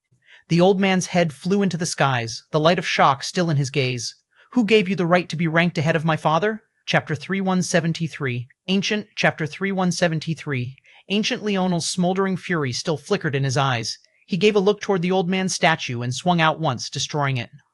The idle battlefield shook with rage and indignation, but Leonel didn't even bother to dignify it with a response. Now, in this long corridor, there was only one statue. Velasco stood tall and proud with a pair of glasses on his face, his expression haughty enough to look down on the world. It was the expression he deserved to have, one that Leonel had always hoped for him. Had his father been allowed to step onto the world stage, just how powerful would he have been able to become? What Leonel didn't know was that he wasn't supposed to kill that old man. He was very different from the other spirits, as he was part of a man who was very much still living and breathing. Of course, that wasn't the man's true body, but he had had a lot to tell Leonel, a lot to tell him about things that could very well be quite important.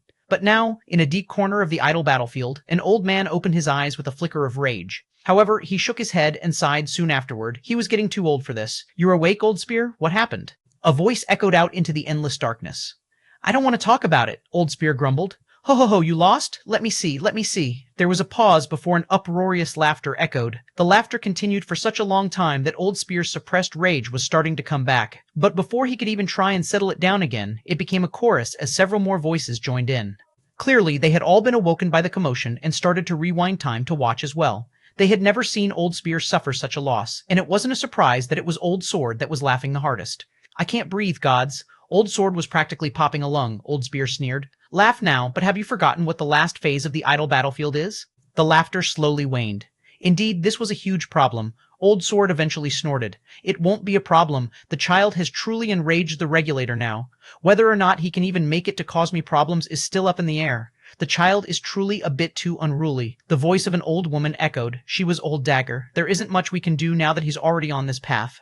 And there are many things he doesn't know. He should have been a saber wielder. I like him, Old Saber guffawed. This is why all your chosen die. Fuck you, Old Glaive. The banter of the old-timers continued for a while. It seemed that they had all missed having an excuse to talk like this. The most silent among them was Old Spear. He could feel the seriousness of the matter. The end of existence is coming, and the ancient humans have appeared once again. It was they who set the path of the Northern Star, and now it is much too late to reverse. They will certainly monopolize a great deal of treasures. Still harping on these matters. What good is it? It's all irrelevant by now. Just let the Northern Star come down and destroy everything. Let the world be born anew on the other side. I've grown tired of being changed here like some sort of dog. The old-timers were indeed the progenitors of the strongest weapon forces in existence, but what no one knew was that after their deaths, they didn't pass on like everyone else. Instead, they were captured by the regulator of the idle battlefield, and what was even less known was the fact that the creation of the idle battlefield was thanks to the so-called ancient humans. Many would likely be shocked to find out that the spirituals were descendants of the human race. The human race was so simple, and they lacked any sort of real talent when it came down to it. The idea that a mortal race with such potential would come from them would shock the world. There was a reason they had managed to keep it a secret for so long. Everyone knew that if the spirituals were given enough time, they would definitely make it to demigodhood and eventually true godhood. Their potential was just that great. The only reason they had tried to microwave their success was because the pressure of the god realm was becoming too strong. With the cullings becoming more frequent and deadly, even the demigods were starting to feel like they might be targeted next, let alone the mortal races. The spiritual race felt then that they didn't have the time to grow slowly like every other god race had. In the end, they ended up offending Leonel because of their attempts at speeding up their progress. But maybe this was a good thing for them. There were certainly a great number of people who didn't want to see the spirituals rise up at all. More competition wasn't something that these people were a fan of. However, if you ask these old-timers here, not a single one of them would be shocked. That was because all of them were human. The progenitors of each one of the weapon forces on the idle battlefield was precisely that. When the idle battlefield was said to be a matter for humanoids, that was simply a whitewashing of the truth of events. The reality was that it was built by humans, for humans, and that would always be the case. It was just that, somehow, every time the idle battlefield closed, this fact would be forgotten by those that partook in it. But that was hardly the most shocking part. Another reason they wouldn't be so surprised was because it wasn't just the spirituals descended from humans. Almost every single humanoid god race in existence right this moment could trace their lineage back to the human race. The ancient humans. The ancient humans. Chapter 317.4, Swallowed. Chapter 317.4, Swallowed. Leonel took deep breaths. He had been able to ignore his fatigue earlier because he was pissed off, but that battle against his father had taken its toll on him. The main trouble, of course, were those spears that had gone through him. He was lucky his father hadn't used his destruction on the first spear that went through both his shoulder and neck, but judging by his final words, maybe he had done that on purpose. If not, Leonel would probably be dead right about now. However, that didn't change the fact the rest of his body was riddled with holes pooling with destruction energy. Luckily, he could restrain that quite well. At the very least, he was far more equipped to do so than anyone else with his creation sovereignty. But it was hard to reverse damage that was already done, and even harder to unwind the stamina he would use up to deal with the situation as well. There was a heaviness to his body now that went beyond just the illusory weight on his shoulders. If he was too casual about it, he could end up suffering greatly. However, Leonel vanished. When he appeared again, instead of appearing at the next phase, he found himself standing at the beginning of a very long corridor once again. The only difference between this one and the spear trial was that the statues wielded bows. Leonel looked ahead in silence for a moment before a fiendish grin spread across his face. Did the idle battlefield think that this would break him? Maybe if he had struggled so much with bow force first, and then he was sent off to face the same challenge of spear force, he would feel a heaviness to the situation, maybe even a little bit of despair that he would have to temper down. But this idle battlefield had underestimated him far too much. Between his spear force and bow force, his bow force talent had always been on a level all to itself. Even if he had to start from square one again, building up his bow force from nothing, he would still perform far better in this long corridor, let alone the fact that he had no need of doing such a thing. The insights that he had gained from his spear force could be translated at least in part to his bow force as well. When his talent and this foundation was brought together into one, what chances did this corridor even stand? A hint of pride threatened to spill forth from Leonel's brow again, but this time he didn't do much to try and suppress it. Suppressing it wasn't the way to deal with this pride of his. If he kept suppressing it like he always had, he would just end up dulling his own blade, and over the long run, he might even end up weakening his forces overall. Instead, the image of his father's smile flashed in his mind. He was a man who had a great deal of pride himself, but it never stopped him from sacrificing. There was nothing that could stop him from taking the steps he needed to protect his family. He was completely unlike Leonel's future self, who had just watched as his friends and family died one after another. Eventually, he held all the power in the world, but who did he have to share it with? Leonel clenched his fist and the spear in his hand shattered. Motes of light fluttered around it as his Scarlet Star force surged along with his violet winds. Soon, a red, violet, and gold bow took shape. Leonel's aura thrummed with a valiant light as he took a step forward and entered the first statue. Not even 3 seconds later, he appeared outside once again and moved on to the second. IE tore through the line of bow force experts like they were ants on his cutting board. One after another, he plowed through them, making the experts of existence look like toddlers. The eyes he had for bow force couldn't be compared to others. He seemed to be able to sense their paths with a glance and swallow them up with a slight intent. Bowmen that focused on speed, power, trickery, it didn't matter. He seemed to adapt to them all with great ease. In fact, many of these paths were things that he had thought of personally before in the past and incorporated in some way into his bowmanship. It wasn't until he was over 90% of the way through that he found anything of interest at all, and yet these still only took a fleeting moment to grasp. Bow paths on the same level as Infinite Radiance and Timeless Radiance were like cookies on a platter to Leonel. One female bowman had an arrow path of space that ignored barriers to attack vital points directly. There was another arrow that echoed through time, striking down an opponent across several iterations, so no matter how they dodged, they would be struck. There was yet another that concentrated a singularity into the point of an arrow. Not only did it have the near-infinite weight of infinite radiance, but it sucked an opponent in, making it impossible for them to dodge as well. The second-to-last bowman, a man who took up the same level of strength in the path of the bow as Leonel's father did to the path of the spear, had a bow that could attack across dimensions. He could use an arrow even to sever one's connection to the dream plane, killing a person silently without them ever knowing. But this also meant that by attacking through the second dimension, he could ignore distance. There was nowhere in existence that someone could hide from his arrow. He blurred the line between physical reality and intangible will, even capable of cutting off the connection people had between their affinities and themselves. And yet, he too was swallowed up by Leonel. Chapter 3175, Fault. Chapter 3175, Fault. Leonel exhaled a breath, steadying his heaving chest. The last bowman was truly something. His path was fascinating, and if Leonel was honest, he had never considered using the bow like this. It was something that the bow was uniquely suited to. It was the controller of a battlefield, regardless of distance. If you manipulated the way you defined distance a bit, it was easy to incorporate dimensions and their folds into it. No matter the time or era, the most skilled archers always had the job of targeting the most high-value targets. They were meant to act to sever the lifeblood of an army, sucking them dry of the very foundation that upheld them. To sever, to cut off the lifeblood, this archer took this personally, placing the matter as their top priority and taking it to an extreme. They were certainly worthy of being one of the greatest talents of the bow to ever exist. Leonel took a step and appeared in the final statue, only to find an old woman sitting with a bow across her lap. He raised an eyebrow. This was odd. The woman was wearing the same exact robes as the old man from earlier. Was that a coincidence? Definitely not. Until now, every one of the experts he came across were just wearing things they had during their lives. There was no rhyme or reason linking them at all except that old man and this old woman. The old woman's eyes opened slowly and she unveiled an amiable smile. Though, deep in her eyes, there was a hint of surprise there. Leonel thought that surprise was because he was the first to make it here in a while, but Old Bow felt different.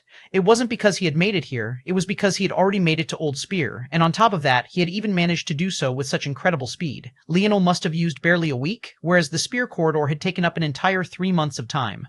And somehow, he looked even less injured than he was before. That meant that he was actually using the time to recover as though the bowman couldn't provide him any sort of challenge at all. It was definitely a shocking matter. "You aren't going to take my head?" Old Bow asked with a smile. If Leonel was speculating before, after hearing these words, he was certain now. That old man and this old woman were definitely related. It seemed that he was a bit too enraged before. Maybe they didn't place his father second, but rather had a default number 1 that couldn't be changed. Then again, he knew himself. Even if he had known it at the time, he would probably still react the same way. But judging by the woman's smile, it was unlikely that the old man he had killed before was truly dead. None of those old spirits had expected that Leonel would actually be such a master in 2 weapon forces. Leonel lowered his readied bow, looking at the old woman for a long while without saying anything. Old Bow chuckled, shaking her head.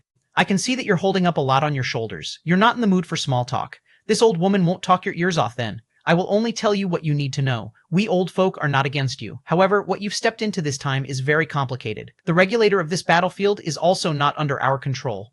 I will give you the same opportunity that everyone who has reached this point has received. It is good for you anyway, since it seems that your bow affinity is much greater than your spear affinity regardless. Had you accepted this challenge for your spear, if I am honest, I believe you would have likely died.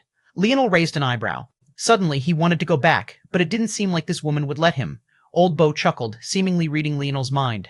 I'm sorry, I'm talking nonsense again. Pretend I said nothing about that. I'm sure you'd give us another surprise. But you do not need to worry. This is an experience you only need once. Old Bo raised an aged hand and pressed forward.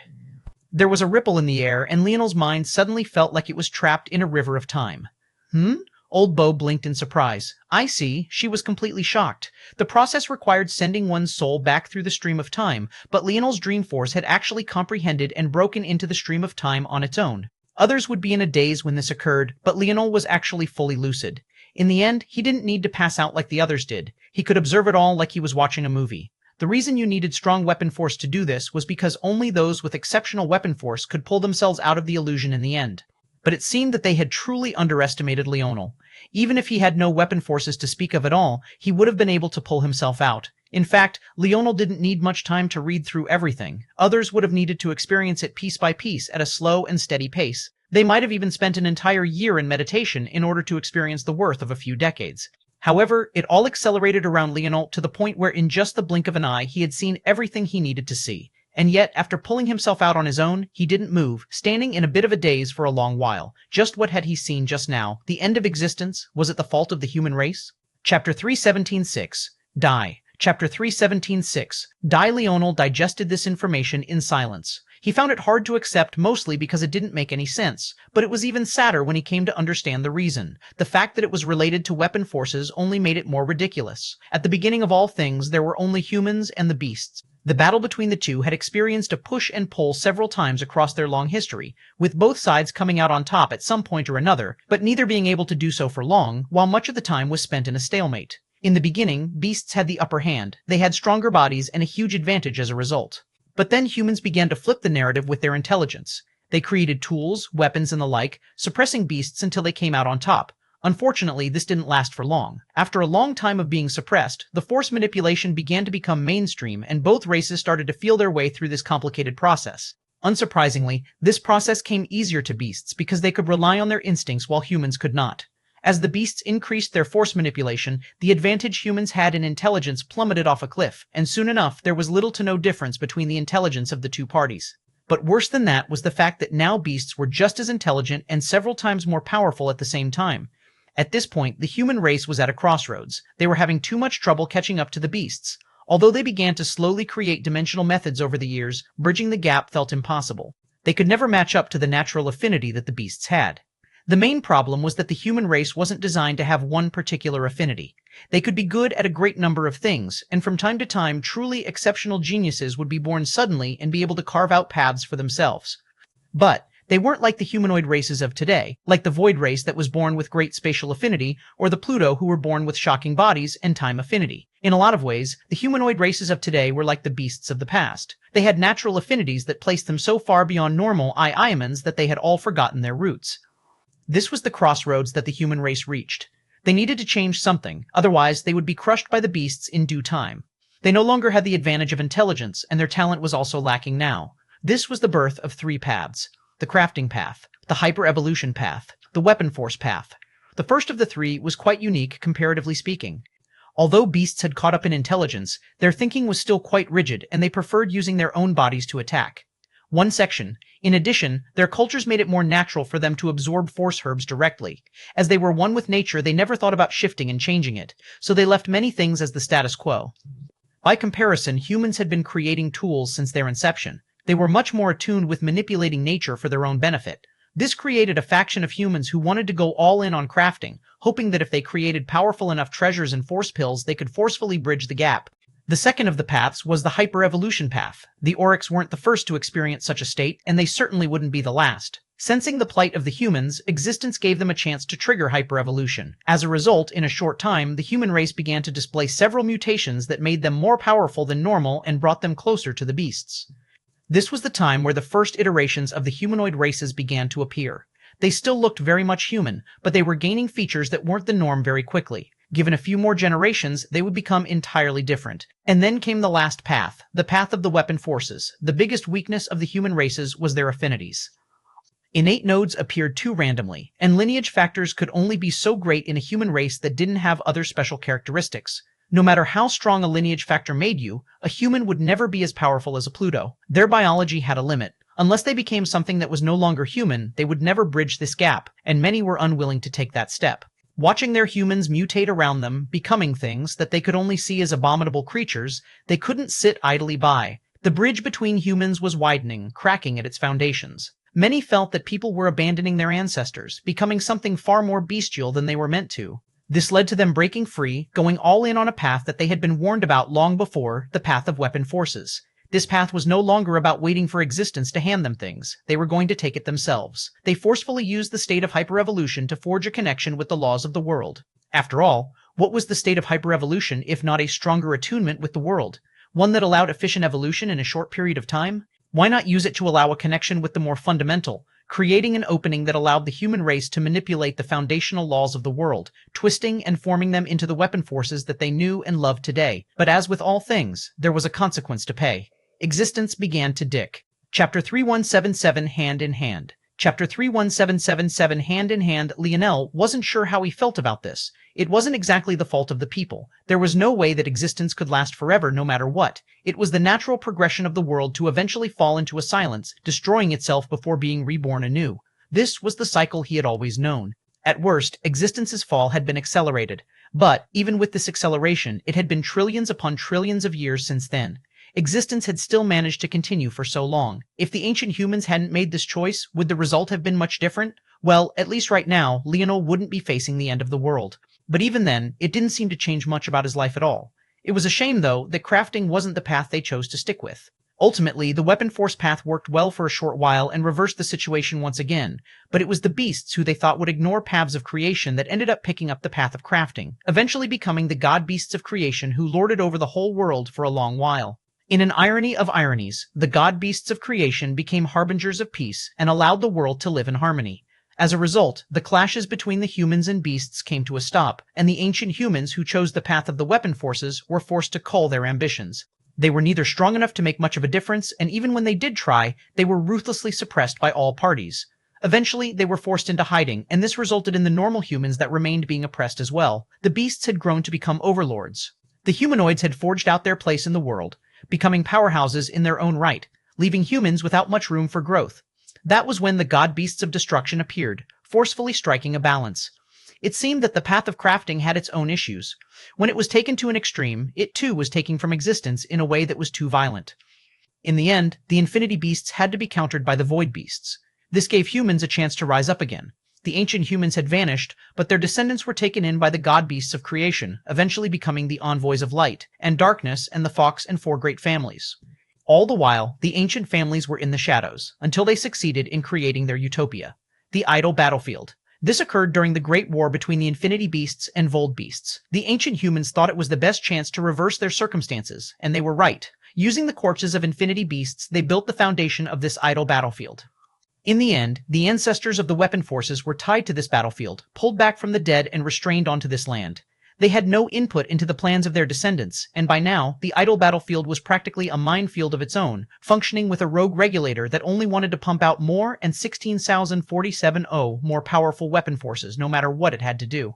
Ironically enough, their descendants still hadn't seen the problem. Maybe they thought that if they brought their weapon forces to a high enough level, they could control the laws of existence well enough to reverse everything. But in all these years, no one had been able to reach such a level, and it was nothing but a foolish dream to do so as well. How could you ever reverse the situation with just one weapon force? If you wanted to undo the damage to existence, you would need to control all of the laws, not just a few of them. That meant you would need every iteration here to find a successor capable of reaching a level beyond anything anyone in existence's past had. It was an absolutely ridiculous ask. Even if Leonel had such a chance, it would only be with his spear and bow. And even then, it was likely only his bow that might have a small chance at reaching such a level. Wanting to do this was like asking the world to produce dozens of Leonels, each one as talented in their own weapon force as Leonel was with the bow. It was foolish. At this point, it was maybe even beyond foolish. They weren't thinking straight and just accelerating everyone to their deaths. But maybe this was everyone. The ancient humans were obsessed with bringing humans back to the top of the world through the weapon forces they trusted so much. The Infinity Beasts had been obsessed with crafting, thinking that they could create enough to forge the perfect world through their path of crafting, and look at the Pluto now, they were trying to force themselves back into a state of hyper-evolution, dancing on the edge of life and death in hopes that they could reverse the decline of their race in these final moments. No matter where you looked, of all three paths, each one had ended in abject failure, and yet every one of them that still lived was scrambling for a chance to give it one more go. Looking at it from a third party's perspective, Leonel realized just how ridiculous it all was. They said that the definition of insanity was attempting the same thing over and over again while hoping for a different result. Ironically, some of the strongest existences to ever step foot in reality were exactly like this. However, there was something even more profound here, something that made Leonel chuckle bitterly. If everyone was making the same mistake, was it really a mistake? What existence wanted most was for its children to evolve. And what were the Pluto, the ancient, humans, and the infinity beasts of the past doing, if not trying to evolve? But it was precisely this drive to evolve that was leading to the end of the world. They came hand in hand, and there was no escaping it. From the very start, this was always meant to be the natural progression of things, and maybe this exact scenario had already played out countless times before. 113. The end of the world was coming, and every attempt to stop it only made it come faster. Chapter 3178 Always. Chapter 3178 Always. Leonel stood in silence for a while, digesting everything he read. It was a long while before he looked up to meet Old Beau's eyes once again. Honestly, he was a bit confused. What about this was an opportunity? Was the opportunity just knowing that the world was going to end? He already knew that? Was the opportunity to know why the world was ending? Who cared about that? Old Beau chuckled as though she could see through Leonel's thoughts. The opportunity was actually to feel Time Force and learn how to incorporate it into your weapon force. Those that could pull themselves out from the illusion would always come back with this understanding, and if they could refine it well enough before the end of the battlefield, then they could leave here with their knowledge intact. Otherwise, the regulator of the idle battlefield would be able to erase their memories, much like they had done with everyone that came before them, and the end result would just continue to be more of the same. Old Beau didn't explain because she knew that Leonel would be able to figure this out on his own, and Leonel's next question proved that. Then why is the regulator obsessed with erasing the memories of those that enter here? What am I missing? It didn't make sense to Leonel even after some thought. The regulator was birthed through the efforts of the ancient humans, fine, but the regulator obviously didn't listen to these ancient humans, or else there would be a very clear path to succeeding here. Someone like Leonel, who had two such powerful weapon forces, should be treated like a VIP if the regulator was listening to the ancient humans.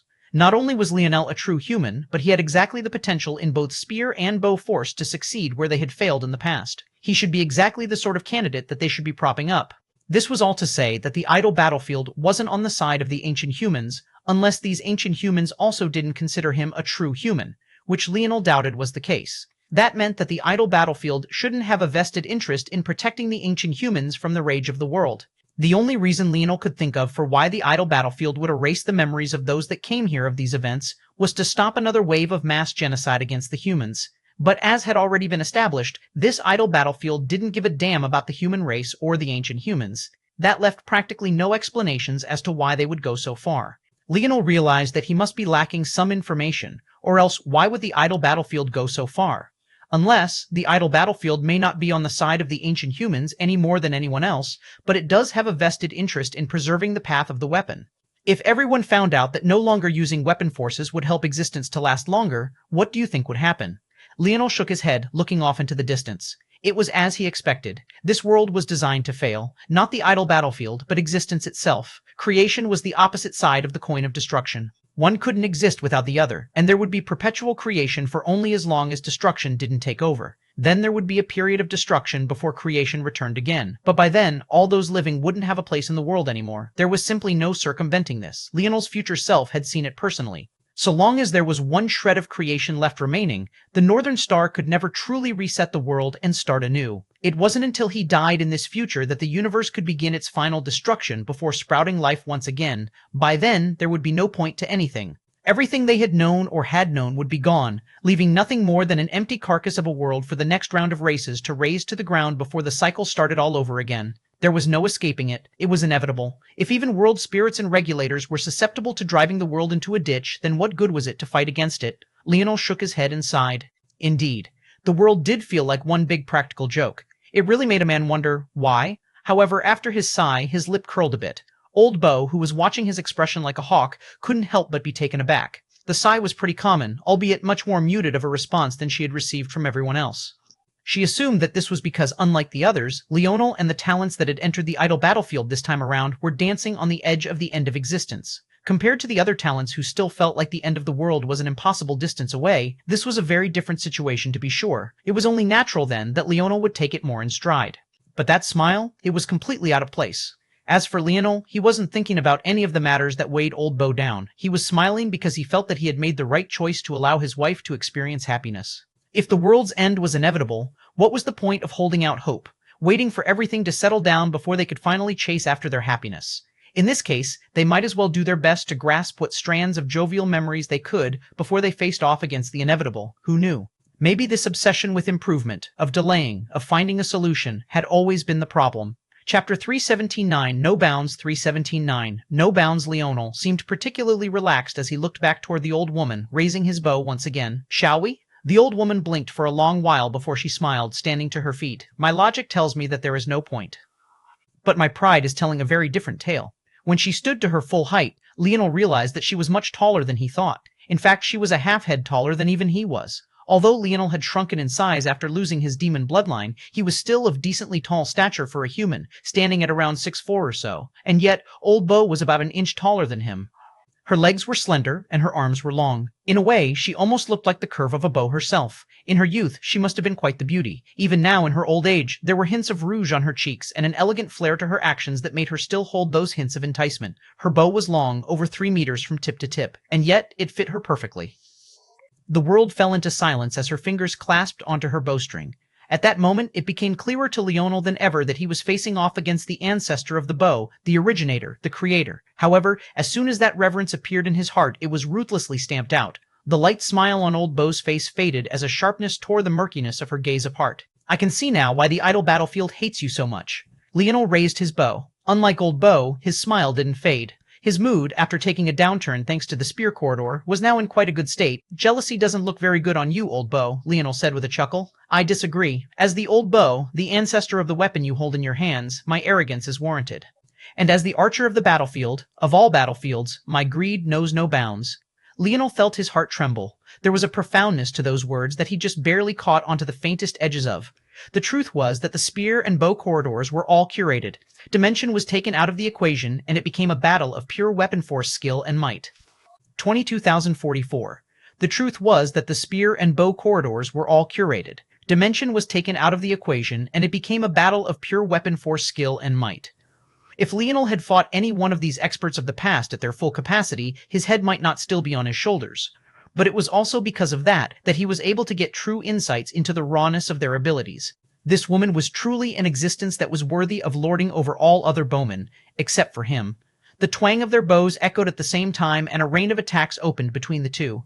They stood just 20 meters apart, a distance that was incredibly short even for a mortal archer, let alone two practical gods like them, and yet their reactions were unmatched. They pushed one another, their arrows colliding tip to tip with perfect precision every time, no matter how they curved through the air, no matter how they exploded with speed. They said that to an archer, distance didn't matter. But what many meant when they spoke these words was a longer distance. What about shorter ones?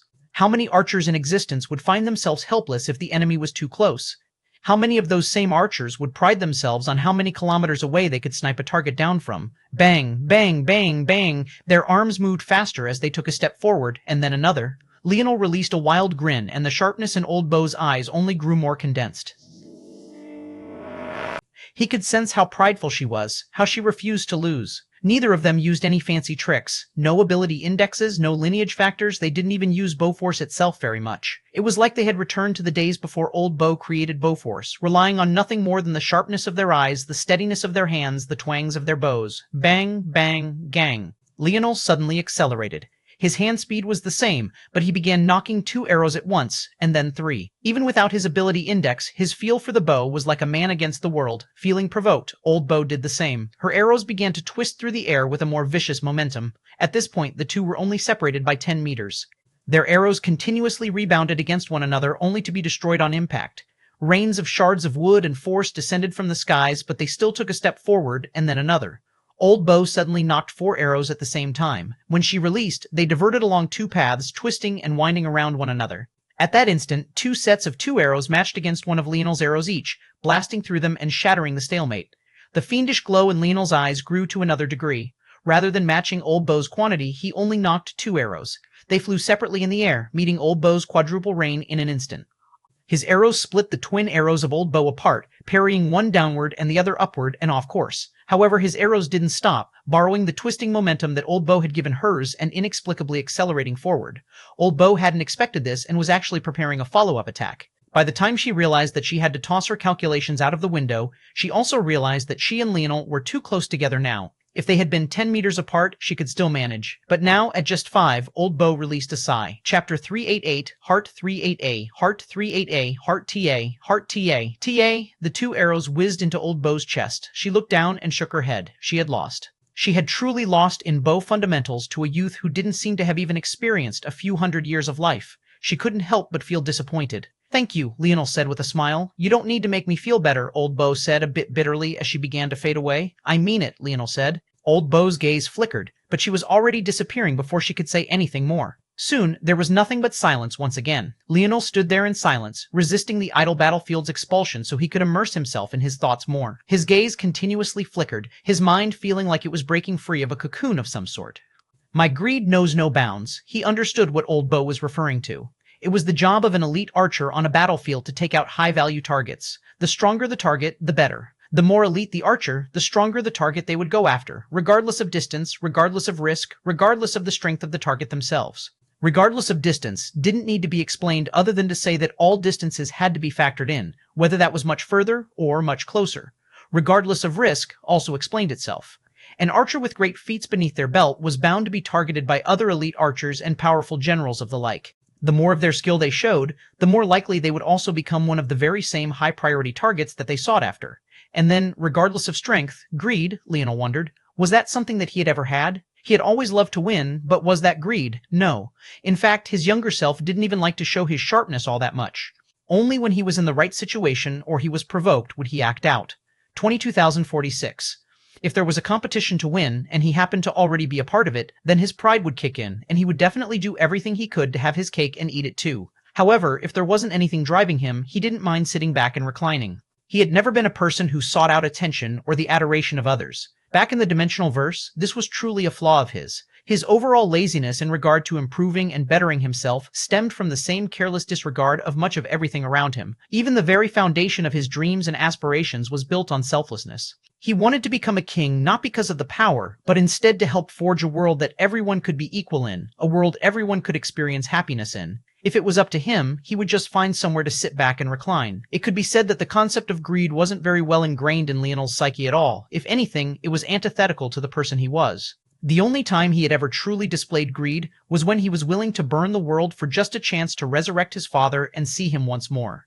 But not only had he snapped out of that, he was even fearful of returning to that version of himself. He began to suppress all aspects of himself that he didn't like, forcing himself to grow as a person so that he could keep more of his family and friends around him. Greed was always something that he saw as a bad thing, but there was something about Old Bow's words that enlightened him to something else. Why was it that the overly confident version of himself, the lazy man of great talent that ended up sitting at the top of the world all alone, a problem?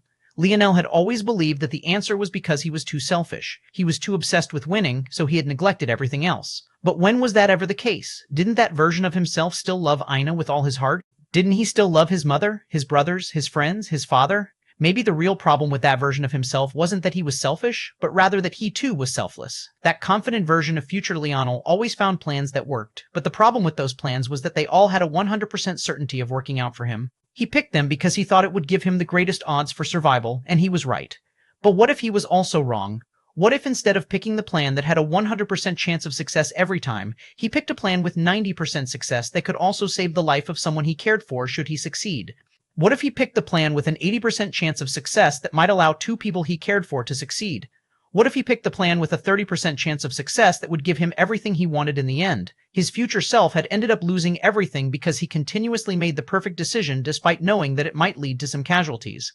But maybe the perfect, robotic decision wasn't what he needed all the time. Maybe he needed to take some risk. Maybe he needed to risk bruising his pride, not the pride of himself, but rather his dream force. He felt like he understood something he hadn't before. His pride came from his dream force, and his dream force was what helped him to analyze all of these plans. How could it sit idly by as he chose a path that was less ideal for selfish reasons? But why always rely on his mind when sometimes the heart was more worth following? A Valiant Heart. Chapter 381 I Want. Chapter 381 I Want. Leonel's aura began to surge. The moment he released the reins, he was expelled from Old Beau's statue. The instant this happened, his power boiled over, and the fluctuations caused the idle battlefield to almost flip on its head. Leonel, though, didn't seem to notice. As the wisps of his hair grew a deeper violet and his exposed chest rippled with the rays of light coming from his heart, he stood in silence, gazing off into the distance. A valiant heart. He felt as though a second piece of the puzzle had come and infused into his body. Leonel had been jaded by this world, but at the core of his being he was a man who cared, maybe too much. He had almost died in his first subdimensional zone because he felt bad for the teenage girl who thought being sacrificed would be the only thing to bring her family salvation. During the first parts of his journey, he had diligently counted every single one of the people who fell by his hands, regardless of whether they deserved it or were innocent bystanders swept up into his matters by the orders of their superiors. He had let the guilt of his talent being greater in comparison to many others weigh him down practically every step of the way, and he had dedicated his life to making the world a better place, not just once, but twice, at the cost of both his own happiness and that of his wife's. But it was still deeper than just that. He had practically built his life for the sake of his father. Whether it was his pursuit of reviving him in his first life, or the building of his dream force on his concepts of respect and persistence in this one, it could be said that even the path that dictated his mind itself wasn't his own. When Leonel really thought back, he couldn't help but wonder, was his decision to have a baby with his wife the first time he had made one as his own man? Did that even count? After all, although he wanted a child, he had ultimately done so for the sake of his wife. Even that decision couldn't truly be considered to be, for him, what did he want? He wanted his friends and family to be happy. Another cop out of an answer. He wanted the world to live in peace and harmony. Yet another floundering answer. He really couldn't think of anything so clearly. Who Leonel Morales was ended up being wrapped up in the thoughts and opinions of so many others that unraveling them one by one to get to the very core of his being just felt impossible. After he shed them all away, there was nothing left but a mindless husk. He might as well have been an invalid at that point. But that was when it clicked for Leonel. Being his own person didn't mean selfishly pursuing everything he wanted to do. Selfishness could also encompass what he thought was good as well. It was all a matter of perspective. He wouldn't be Leonel without his friends and family, so how could he try to divorce them from himself when they were the existences that made Leonel, well, Leonel? What do I want? Leonel looked into the skies, his heart shining brighter as his dharma began to form above his head again. I want the demoness dead. His eyes glowed brighter, and the echoing sounds of weapons sharpening resonated through the air.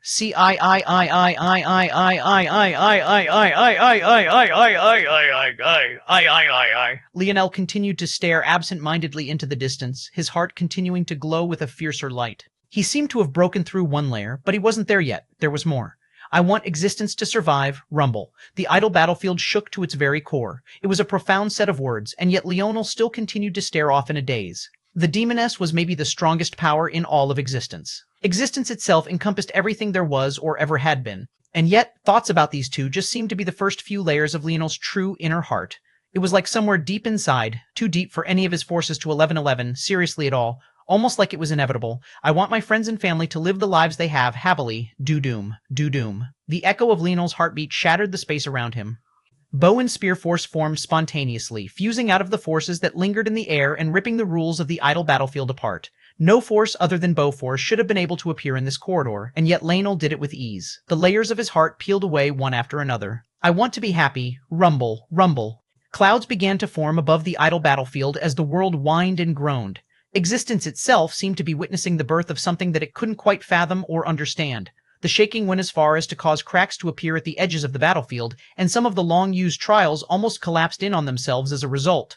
It felt like everything was revolving around one young man and his realization of himself. And yet, there was still another layer to peel away. As Leonel's heart shimmered like a beacon, he felt that there was something else sitting on the tip of his tongue. He remembered his days in the Royal Blue Academy, the fun he had between classes, how nice it was sitting behind Ina and watching her cute mannerisms, how fun it was being able to just chat and joke around with his brothers every day and then return to jeer his father at night. It was a carefree life, maybe one he yearned for so much he became purposely lazy when that wasn't really the type of person he was. I want to be free. Something solidified above Leonel's head. Chapter 38T2, More Complex. Chapter 38T2, More Complex. Leonel looked up toward the ceiling of the corridor.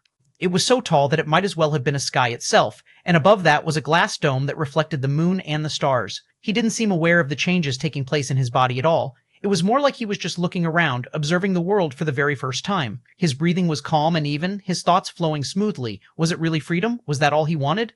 The right to be lazy when he wanted, to tease his wife when he wanted, to joke around with his brothers when he wanted, that would be a nice life indeed. Maybe it was something everyone wanted deep down. No matter how ambitious, no matter how timid, no matter how pitiful, in the end, it all boiled down to these same words. The only difference between him and others was how it manifested. Wanting freedom was nothing new. It was almost a lackluster dream, and yet, what was always most important wasn't what the conclusion was, but rather how it had come about. Leonel took a breath and finally seemed to turn his attention to what was above his head. He didn't seem to care about the formation of the Dharma in the slightest. It was quite simple, at least to him. If others saw it, they would feel like it was fathomless, carrying a depth that even most idols simply didn't have. And more shockingly than that, it was the second Dharma that Leonel had formed. It wasn't unheard of to have more than one Dharma. The hard rule for idols was only for exactly that, idols. There were other geniuses who would try to form multiple Dharmas and then fuse them into an idol when they were ready. But the problem with Leonel's Dharma was that it was already a fusion of several Dharmas, and yet it was still just a Dharma. The formation of a second Dharma was already something only 10% of people with a Dharma in the first place could accomplish. To put that matter into perspective, saying that only 1% of people who reached the ninth dimension could form a Dharma was a fast underestimation of the difficulty. It was actually more accurate to say that only 1% of people who reached the ninth dimension could form a life realm force. And further than that, only 1% of people who could successfully form a life state force could ever form a creation state force.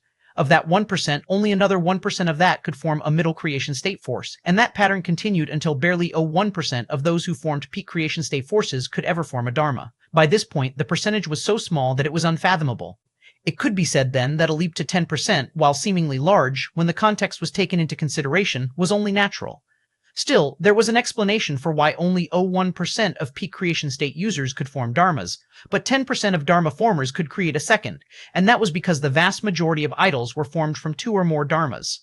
Those that stepped into the Dharma realms already had a strong idea of what they wanted their idol to be, so they had already made all of the necessary preparations. It could be said then that given the context, the 10% figure was even more shocking than the 1% figure. To be prepared, a clear genius, and yet still fail at such a rate was astonishing. The number of those that could form 3 Dharmas, though, was shockingly low. It was such a low number, in fact, that across all of existence there were only a few hundred people. As for those that created 4, there were only a handful, not even 1 dozen. This was why Leonel's Dharma was such an anomaly. His first Dharma, his crown, was technically only constructed from 1 force, but was it? Violet Force was a self-creation that took into account several sovereignties and forces into one. His Dream Force, Vital Star Force, his creation sovereignties, the list felt endless. It might look like a single Dharma, but it was the culmination of many. After all, it too had once been an idol that Leonel forcefully suppressed into a Dharma. However, for his second Dharma, it was even more obvious. That was because this Dharma hadn't originally been an idol, so it wasn't nearly as cohesive. As a result, there were several obvious standouts within. His first Dharma looked like a crown, but this one looked like a royal crest. At the center of it, there was a bow drawing a spear to be loosed. They were surrounded by a foundation of violet mythical creatures that wrapped around them and seemed to fuse into their bodies, strengthening them. Then, surrounding them, there was a gorgeous array of violet lotuses, fluttering violet butterflies, and motes of violet light. Then, surrounding it in a border, there was a solid barrier of red and gold, accenting and offsetting the dense purple and mauve colors. Just at a single glance, one could see that it incorporated both spear and bow force into a single Dharma. That was already something that should be near impossible, even for an idol.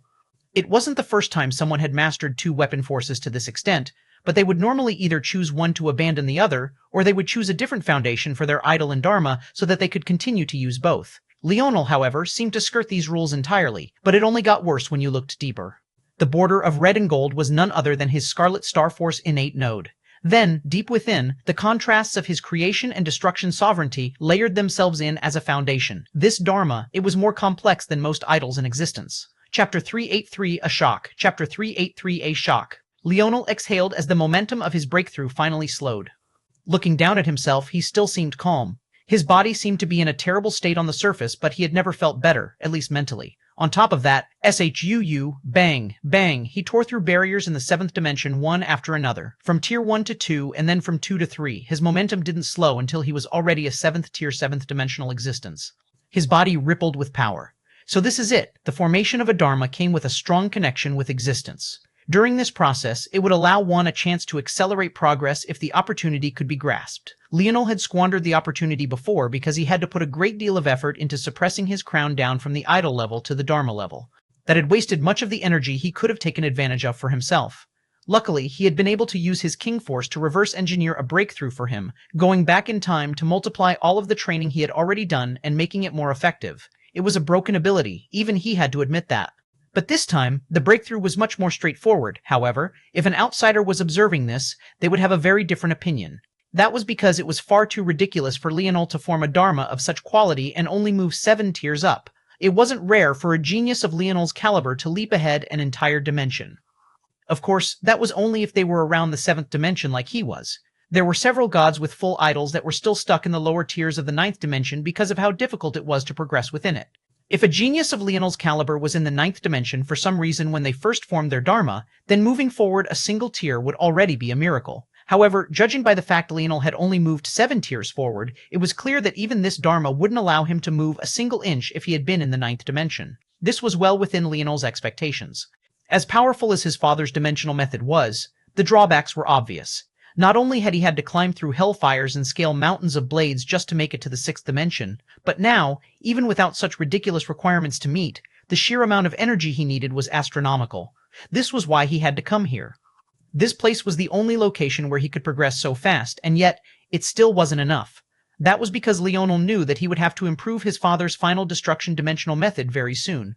Or rather, improve wasn't really the right word. The dimensional method was already shocking enough. When it was matched with his dimensional cleanse, it was like a tiger had gained wings. There was no doubt in Leonel's mind, after he had come to the God Realm, that he practiced the strongest combination method in existence. The trouble was that he wasn't a destruction sovereign like he had always assumed. He was a creation sovereign. Final destruction, as a result, was actually misaligned with his abilities. It was actually weakening him. Of course, that was too simple of an explanation. If it was just weakening him, he wouldn't be growing so strong. But if there was a hypothetically neutral technique that was just as powerful as final destruction, and he practiced it instead, Leonel calculated that he would be twice as powerful as he was now. If he took it a step further, and there was a theoretical final creation technique instead, let alone twice as powerful, he would be dozens of times stronger than he was now. This was what he meant by final destruction making him weaker.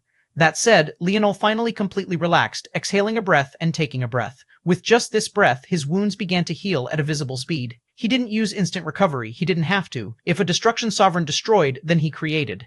He had spent his entire life thinking that he didn't have great life force affinity. Vital Star Force had come exceptionally hard to him. It was like pulling teeth trying to improve his comprehension of the Force just by a single inch. Yet, ironically enough, one of his most powerful self-created techniques came precisely from Vital Star Force, a life force, star fusion. How did he square the two? The reality was that he had never had poor life force affinity. His life force affinity was exceptional, so shocking that it was no longer even considered life force. It crossed over into new realms, touching upon the 2nd dimension, and inevitably the 1st. It was just that he never understood how to tap into it. He wasn't even aware that it existed in the first place. Leonel closed his eyes for a moment and exhaled another breath. When he opened them once more, there was a vibrancy to his aura that made the stars pale. The healthy glow of his skin became fiercer. It was almost as though he had concentrated starlight into his very body. His innate node began to change, and Star Force descended in droves. It was said that no one had a Star Force affinity. Most didn't even understand what that meant. Star Force was a foundational force, and it was the reason Force could even be disseminated throughout the universe, but it was hard to pin down just exactly what Star Force was. As for Leonel, he might not be able to explain it just yet, but he could sure as hell use it. Leonel's body flickered and vanished, leaving the corridor. When his eyes opened once more, he found himself surrounded by spearmen before his eyes opened wide. Chapter 318-4, A Flash. Chapter 318-4, A Flash. Leonel's senses were too sharp by now. It only took a glance for him to scan the entire room despite how vast it was, and that was exactly why he spotted his uncle in the first instant. Montez looked completely different. Leonel wouldn't say that he was only about 50% similar to the man he had once been. He was far more Dream Ashura now than human, and those around him keeping their distance seemed to realize this as well. After the Demoness's actions, the Dream Ashuras had gone from a respectable demigod race to a public enemy that was almost placed on the same level as the Invalids. Montez sat there, leaning against a wall with the butt of his spear between his legs and its blade resting over his shoulder and against the wall. He looked more like a mercenary than a participant, his body caked in blood. Leonel's jaw set. He would be a fool if he didn't feel that this was yet another plot of the Demoness. But to what end? What was the point of turning Montez into an all-out Dream Ashura after spending years suppressing him? Montez looked up, sensing Leonel's gaze. The moment Leonel saw the flash in his uncle's eyes, his worst fears had been realized. Either Montez had been compromised, or he didn't even know who he was. Leonel couldn't decide which was worse. Did he hate his uncle wanting to kill him because he didn't remember him, or because he knew who he was and wanted to kill him anyway?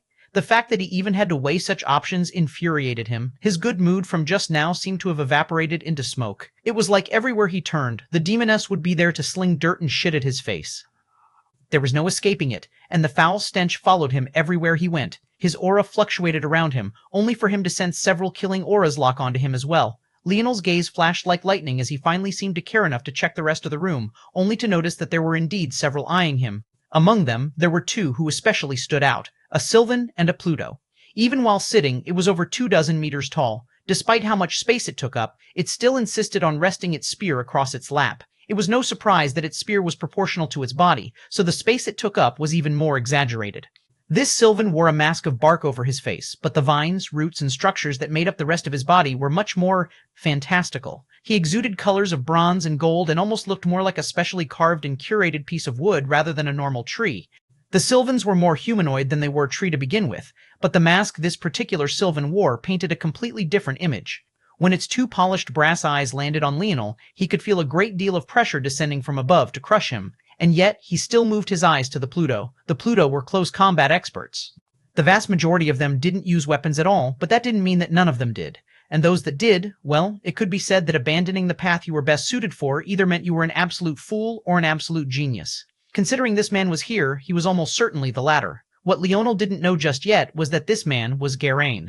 He was none other than the Pluto that had been traveling along with El Ryan. The moment he saw Leonel, he recognized him from the description that El Ryan had given him, though it was no longer an exact one-to-one. But as far as Geraint was concerned, there was only one human that could carry the same aura that Leonel was now. Leonel only gave him a casual glance before looking away, his thoughts returning to his uncle. He had no idea how to handle this situation. Any suggestion or memory loss triggered by the demoness would certainly not be easy to deal with, and he also had to be cautious with how he approached things as well, or else he would fall into yet another trap.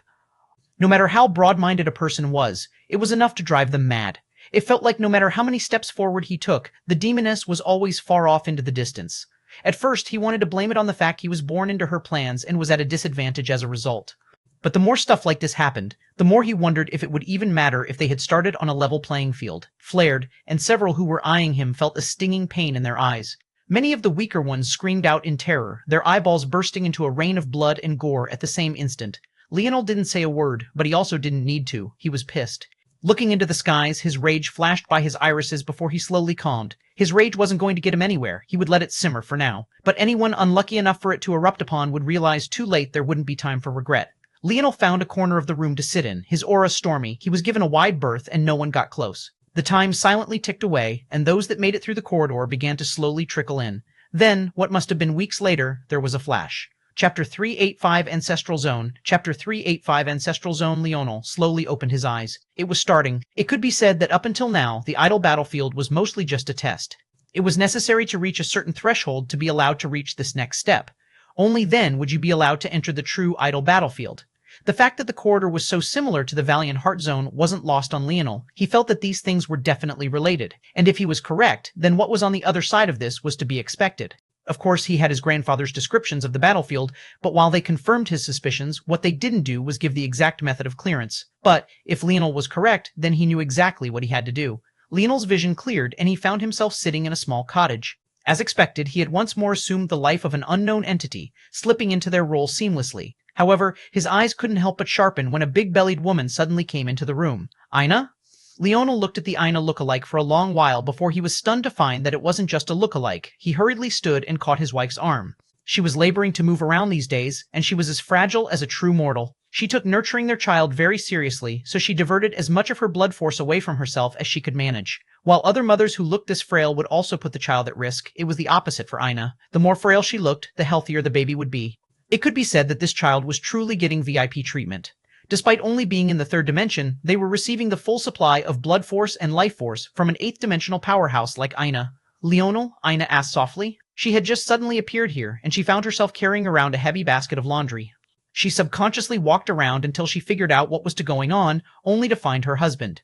Go to Seton, however, she wasn't as certain as Leonel that what was before her was real. She was very wary and almost kept him at arm's length until it clicked for her as well. She had put a great deal of effort into her dream force in these last several months. After the last time their child was targeted, she refused to allow it to happen again. So, though she was slower than Leonel, it wasn't by much. Leonel took the basket of laundry from his wife and took her into his arms. "Are you all right?" "Yes, I'm fine," Ina said softly. She was a bit dizzy and disoriented, but other than that, she was fine, and, most importantly, the baby was fine. Leonel held his wife's head to his chest, a flash of rage sparking in his eyes. This was definitely another machination of the idle battlefield. Ina was completely uninvolved, and because she was pregnant, he didn't want her anywhere near this battle. But now, she had been forcefully brought in, and if his thoughts were of any indication, it was impossible for him to send her back. Leonel suppressed his rage again, exhaling a calm breath. He sat Ina down and scanned the region with his dream force. He found that he was suppressed to the third dimension, but that should be the same for absolutely everyone. The details of this leg were vague. According to his grandfather, it would be a zone that would take place over the course of years with an unknown target. Those that failed would be stuck inside forever, just like a usual subdimensional zone. But unlike the usual, there were no devices that could read this one and find its purpose. After checking, Leonel realized that even the life tablet was incapable of doing so. But it made sense. The life tablet was powerful, but it was ultimately just a treasure with its own individual limits. By comparison, the idle battlefield, though its creation was triggered by the ancient humans, was supported by existence and ruled by a regulator and world spirit. It was a fundamentally elevated existence because of that. However, Leonel already knew exactly what this zone needed from him, a valiant heart. Leonel stepped out of the small cottage the two shared, going to the well and drawing up some water. After getting Ina a glass to settle her down, he didn't do much else. In fact, he spent the next few hours with his wife, just talking about things that didn't matter. Much of the time was spent trying to think of baby names. She still insisted on not telling him what the gender was, so he could only fumble around, giving suggestions for both. Eventually, he just started giving out unisex names that would work for both. No one ever accused him of not being efficient. Ina chuckled when she noticed his change, but she didn't reprimand him. Leaning her cheek to his shoulder, she could feel at peace. So long as Leonel wasn't worried, why should she? It had taken her a long time to get there, but there was no one in this world that she trusted more. She believed that no matter what the situation was, Leonel would win. "All right," Leonel said after a long while, exhaling. He checked his hand for the millionth time to realize that the segmented cube really wasn't with him any longer. He could only hope that Anastasia was all right. For Ina to be forcefully taken out of the segmented cube, she would certainly have not sat idly by. For the regulator to succeed, anyone could only mean that Anastasia had certainly met her match. "What do you want to do?" Ina asked with a smile that said, "Now you can't get rid of me." I chuckled. "Blood, of course. How else am I going to get a valiant heart?" A valiant heart? Leonel had actually already formed it the moment he understood himself intimately. The changes to his innate node were hard to describe in a few words. But now, this zone was located in ancient times, on an ancient land where ancestral humans grew. There were no dimensional methods, no force control, and no shocking powerhouses that could overturn the skies with a palm just yet. All he had to do was make his mark. Chapter 386, Two Paths. Chapter 386, Two Paths. Two paths, Leonel stepped out of the cottage, looking out into the world with a calm expression. They seemed to be located in the middle of nowhere, and there weren't any landscapes to be found. The one thing that this zone couldn't suppress was his dream force. His dream force had reached a realm where it had stepped outside the bounds of reason. It had to be remembered that zones were entirely constructed from dream force. This was something that Leonel had learned during his time in the Void Palace of the Dimensional Verse. He had thought that maybe things would be different here, but that didn't seem to be the case. It was stronger dream force to be sure, but still, dream force nonetheless. He remembered being highly impressed with the ability of subdimensional zones to replicate everything before. But now, he didn't find it to be very shocking at all. After all, his ability index had evolved to the point that he could do the same. It just wasn't worth the stamina drain. Or, rather, he hadn't come up with a method that would otherwise make it worthwhile. There was no doubt that having access to his dream force like this gave him a great advantage, but he knew that things wouldn't be so easy. For one, though he did have access to his dream force, it still wasn't to the same level as it had been in the past. It was highly limited, and he could only analyze small regions. Second, the regulator most certainly wouldn't be happy. With just the smallest uses, he could feel an aura pressing down on him. The result was him using up his stamina at a shocking degree of speed. This wasn't something that Leonel was used to. He practically never considered his mental stamina at all because it was so shocking. But this time around, he would have to. That said, he had already figured out several things in just a few moments. Who needed an analysis device when his own mind was the analysis? The first leg of this zone should be related to awakening forces. The question was how. There were two paths that Leonel could see. The first was to essentially take the path of the ancestors and reforge a weapon force. Due to the situation of the zone, this would be much easier than it was in the past. This wasn't just because any weapon force master would be intimately familiar with the weapon force in question, but also because the zone seemed to loosen the restrictions on this path somewhat. Of course, this was still easier said than done. For example, a race car driver might be intimately familiar with their car and might even be able to do some complex repairs should the situation call for it. However, if you asked them to build a new car from scratch, how many could? An even better example might be a huge fan of a novel. They might know the story in and out and be able to answer any of even the most obscure questions someone might have. But if you asked them to rewrite the story from memory, would they be able to do it? This was the situation they all found themselves in now. Although existence wouldn't be here to restrict them, reforging their weapon forces as though they were the original creators was far easier said than done. The worst part was that many would succeed, but only in part. They wouldn't be able to grasp the essence that made their weapon forces so powerful in the first place, so they would be at a disadvantage against those that could understand it to a deeper level. This would be what decided the weak and the strong in this world. That said, there was also the second path that Leonel had mentioned. In this path, one would aim not for a weapon force, but a normal force. However, the regulator didn't make it easy. If one wanted to succeed, they would need to basically forge the first, innate nodes of this era as well. Both paths were extremely difficult, but the second was especially so. There were probably several taking part in this trial who had forged innate nodes for themselves before, but how many had done so without a world of resources at their fingertips? Even Leonel had only managed to forge his Valiant Heart innate node because he raided his grandfather's treasury. If not for this, it would have taken him decades, if not centuries, to gather up everything he needed. Where were you going to find such resources in a third-dimensional world like this one? The answer was that you couldn't. So, you would have to make up for a lack of resources with comprehension, and that would mean taking an even tougher path than the one of weapon forces. This was clearly meant to only be a secondary path for those especially confident in themselves, an extra method of growing stronger and rising to the top of this world to become the one true ancestor of their weapon force. On top of all of that, compared to weapon forces that were naturally forged from simpler forces to combine into something more complex, normal forces were naturally of one piece. Although they too were forged of many simpler laws because they normally came as a package deal, teasing apart the intricacies was much more difficult. This was why treasures were often relied on, because they could take on the burden themselves. In fact, Leonel had cheated even further, using 3 innate nodes that he already had in his body on top of treasures. This truly illustrated the sort of tall task the idle battlefield was expecting. But even so, Leonel's advantage was still firmly there. That was because he wasn't fumbling around like everyone else, and he already had access to his most important force. That only left one question: what was a Valiant Heart? Chapter 387, Boo. Chapter 387, Boo. Leonel still wasn't sure even until this moment. But if he had to describe it, it was akin to a beacon that lit his path, a guiding principle that made his journey smoother. His forces listened to his call with greater ease, his comprehension flowed with greater speed, and everything about the world felt clearer and sharper. This should be the penultimate requirement of this zone, but he had already completed it. As for the ultimate requirement, it was likely showing that his Valiant Heart was superior to all other spearmen, and bowmen for that matter. He hadn't forgotten what the regulator had done to him earlier. It had certainly registered him as both a spearman and bowman. That meant that he would have to prove himself twice over. But that wasn't something that he feared in the slightest. It wasn't something that was capable of moving him in the slightest. He pressed a hand to his chest. A Valiant Heart? It feels a lot like an idol, and yet not. What Leonel didn't know was that a Valiant Heart was the foundation needed to form an idol. It was just that it was such a vague conception that most didn't know it by name or even know how to separate the existence of an idol from it. As such, the title of idol ended up swallowing it up when there was actually a line of division between the two. However, whether Leonel could slowly tease apart this reality and understand the dividing line between Valiant Heart and idol would be dependent on him. Leonel took a breath. This air smells sweet.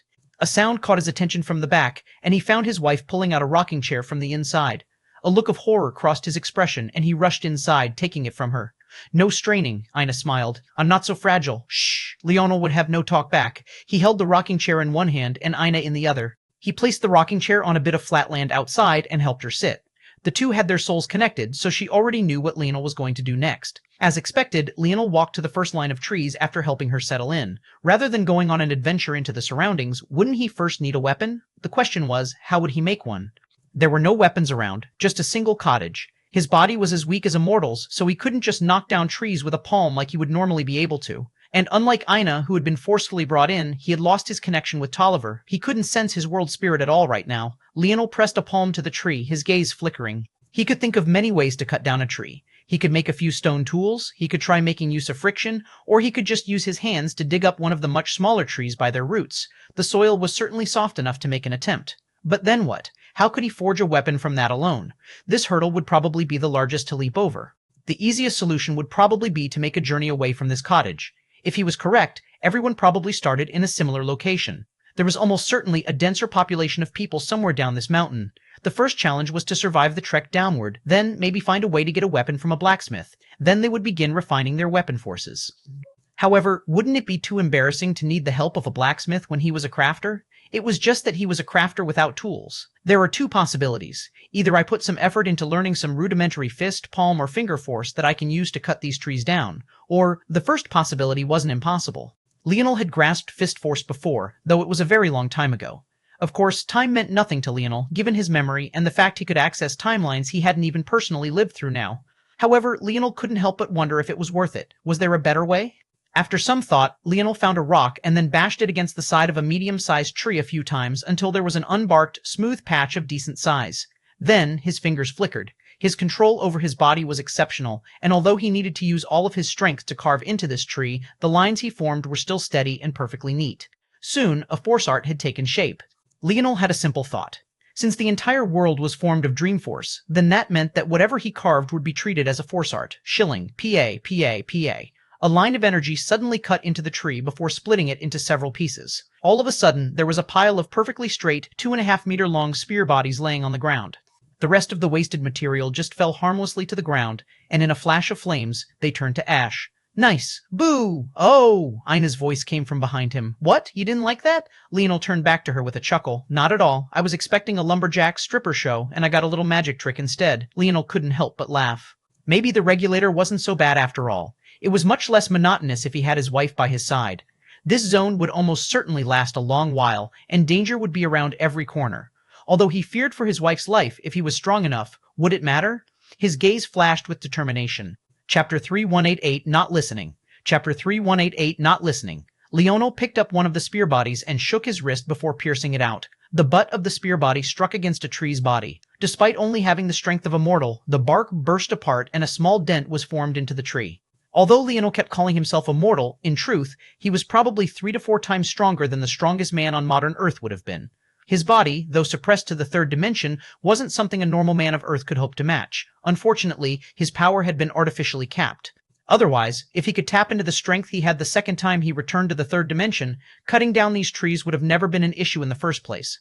Now I just need a blade. Leonel flicked his wrist again, testing the flexibility of the spear body until he was satisfied. Even so, he still took off his shirt and tied 3 other spear bodies to his back with it. Ina whistled from the distance.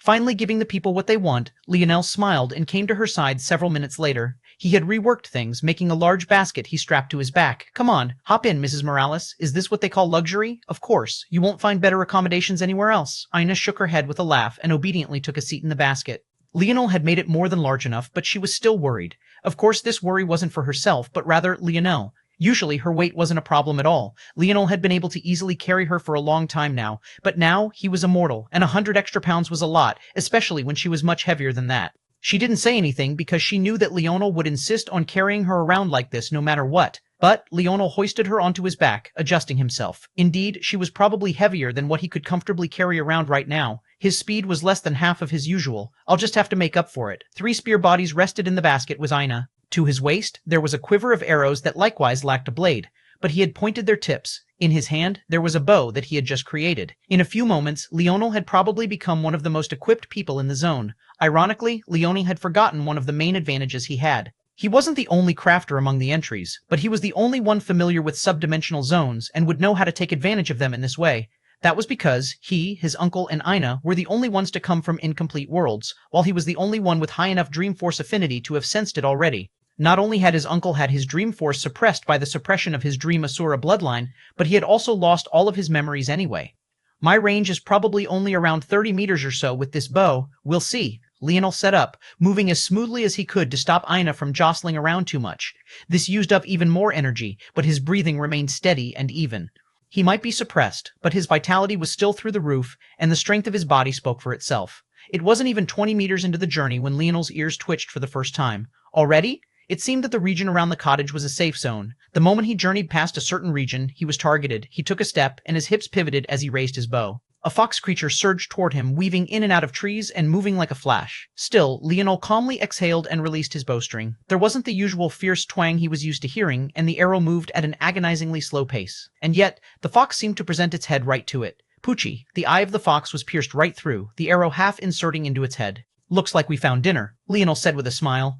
The cottage was bereft of water and food. With third-dimensional bodies and no force control, people would begin to feel the hurt in less than a day. It was the regulator's way of forcing them down. Although Leonel had taken advantage of a nearby well, after drawing from it once, it had gone completely dry. Clearly, this was on purpose. Leonel continued forward after storing the fox with Ina, but soon he realized that this was unnecessary. The beasts came so frequently that he was almost certain that this was the action of the regulator. They started off mostly weak little foxes that could be killed with a single arrow.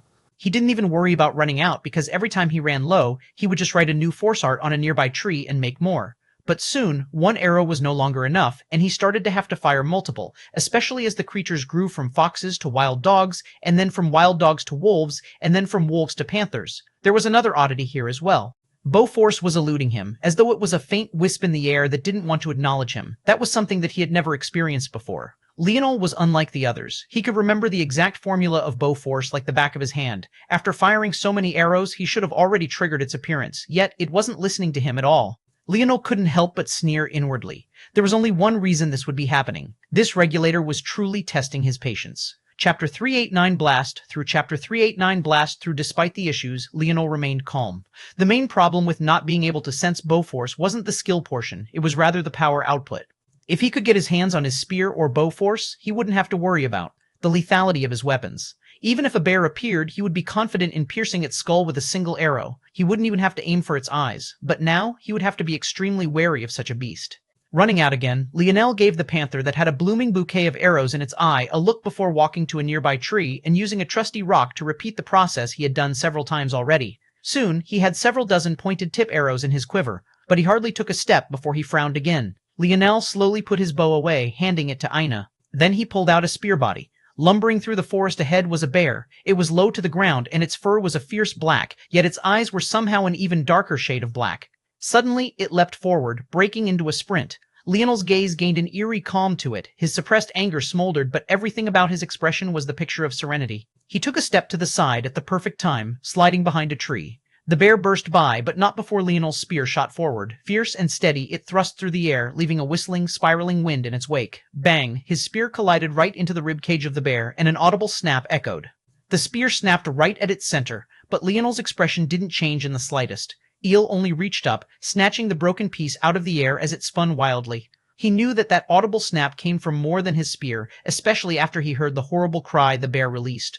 Leonel used the force of their collision to take a step back. He wrapped around the tree as the bear fell to the ground, circling to its back and then stabbing down with both broken edges of his spear.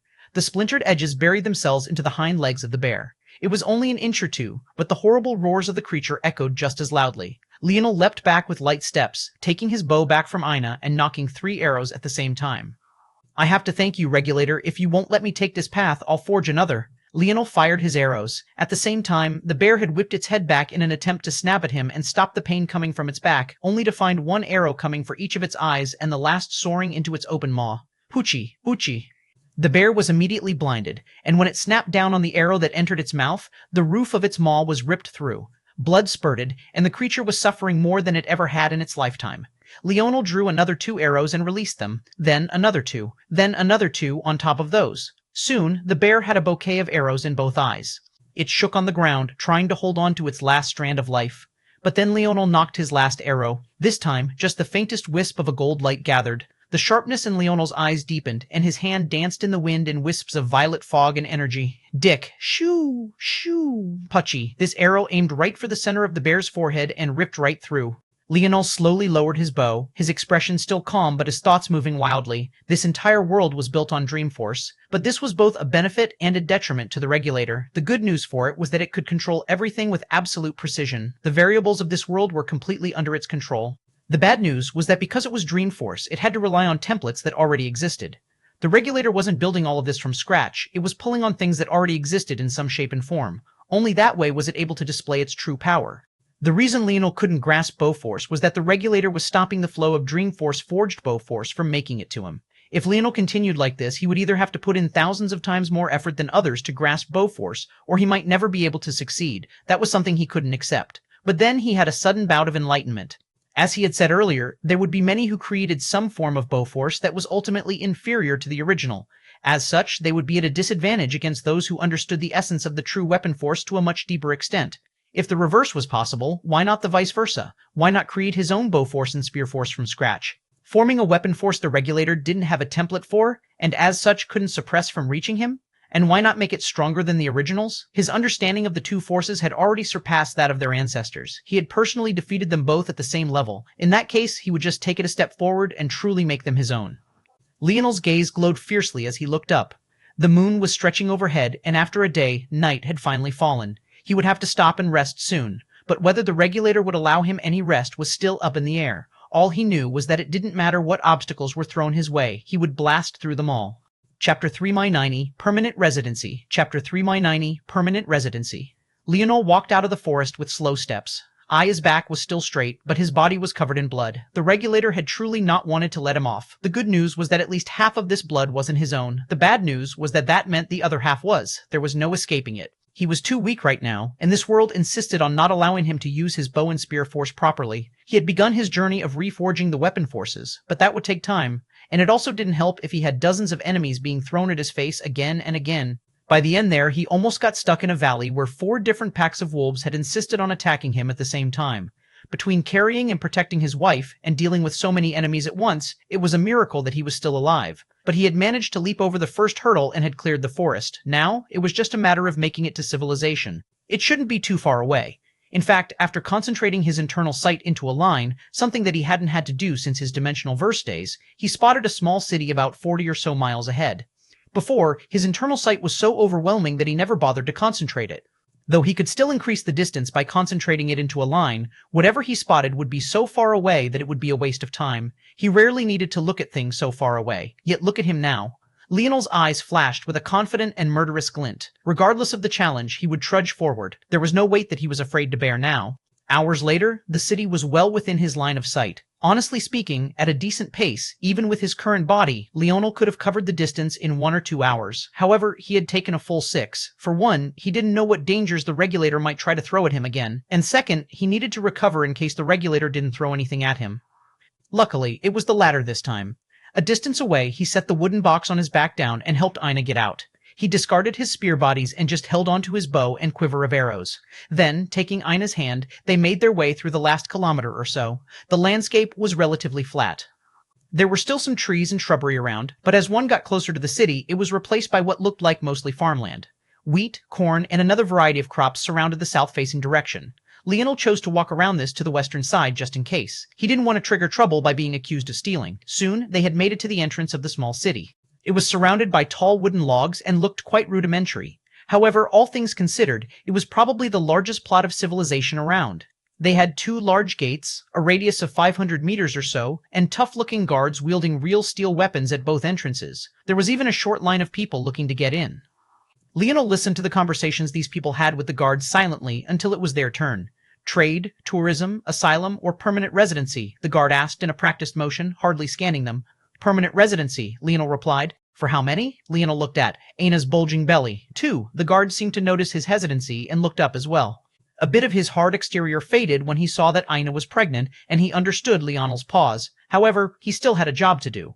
What is your use? He asked directly. Leonel was actually moved up the priority list of permanent residency because he already had a wife and soon-to-be child. This made him an ideal candidate.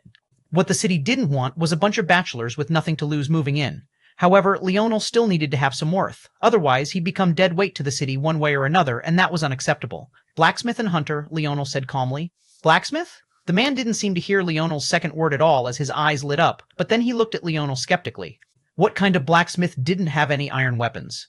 Leonel didn't even seem to have a hammer either, though, because the arrows were hidden in the quiver, the guard couldn't see that they were tipless as well. Otherwise, he would have been even more skeptical.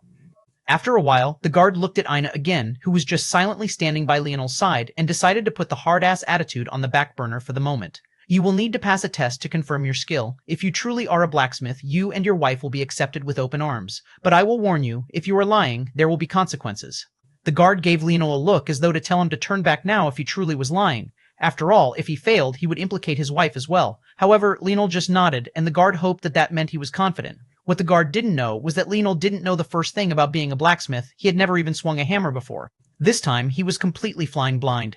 Soon, a member of the militia was assigned to Leonel, and he was brought to the blacksmithing quarters of the city. "Sir Blacksmith, it gets quite hot in there, and the air, it's not the best to breathe." The militiaman gave a subtle hint toward Ina. Chapter 319.1, Lie. Chapter 319.1, Lie. Leonel had already expected as much, but he had yet to find a safe place to leave Ina. Although Ina wasn't truly helpless, and she could definitely fight if it came down to it, he would very much prefer that she didn't have to lift a single finger, not with the baby's delivery date just over the horizon. That was when the door to the blacksmith quarters suddenly opened, or rather, the flaps. It was so hot on the inside that they couldn't stand to have real doors, and used these instead for some ventilation. "Who's there?" A middle-aged man with half his hair burnt off looked out. He scanned the area before his eyes landed on Ina, and he seemed to understand the situation. "Elaine," he suddenly barked out, "what the hell are you shouting for?" The sound of a valiant woman came from behind them. They looked over to find a home across the cobbled stone street, and Leonel understood the situation as well. Just as the middle-aged blacksmith was about to explain, Elaine caught sight of Ina as well, and she practically rushed over. Come. We can't let the baby be around these smelly men." Ina was half pulled, half carried away into the home across the street, and couldn't help but chuckle. She gave Leonel a look as though to say good luck before vanishing into the home. "All right, pretty boy, let's go." Leonel found himself grabbed as well, and soon he was yanked into the forge. Leonel stood in the billowing heat, looking around. He saw all sorts of levers to one side, hammers to another, and a line of rusted metal rods and sheets lined across a wall to yet another. He didn't even really know where to start, and the middle-aged man, known as Cammy, wasn't very patient. "All right, pretty boy, I hope you weren't lying at the gates, or else even if I want to protect you, there's probably not much that I can do. You look young. So long as you can manage a fire, I can let it slide. But I would only be doing it because of your wife, and I will ride your ass hard for it. You're a man. Don't put your woman in danger because of your ego or a scam." The ranting of Cammy could truly talk someone's ears off. Suddenly, Leonel understood why it was that the middle-aged couple had been able to communicate without words at all and understand one another's intentions. They had probably spoken so many words in their first decade of marriage that they had already heard all the possible combinations of them. "All right, that's enough chatting. Show me what you can do." The city only has 3 blacksmiths and 8 blacksmith apprentices, but our militia has 300 men. There just isn't enough to go around, and the area's getting more volatile. The middle-aged man started ranting again, despite saying he had had enough of the chatting. Leonel just tuned him out, scanning the region. The forge and its levers were perfectly replicated in his mind, and he began to deduce how to use it. Then he looked at the metals by the side, deconstructing their chemical structures and analyzing their melting points. Leonel had analyzed far more complicated metals in the past before, and even if his dream force was being sapped away quickly by the regulator, the ease with which the deductions came to him offset the amount of stamina he had to use up.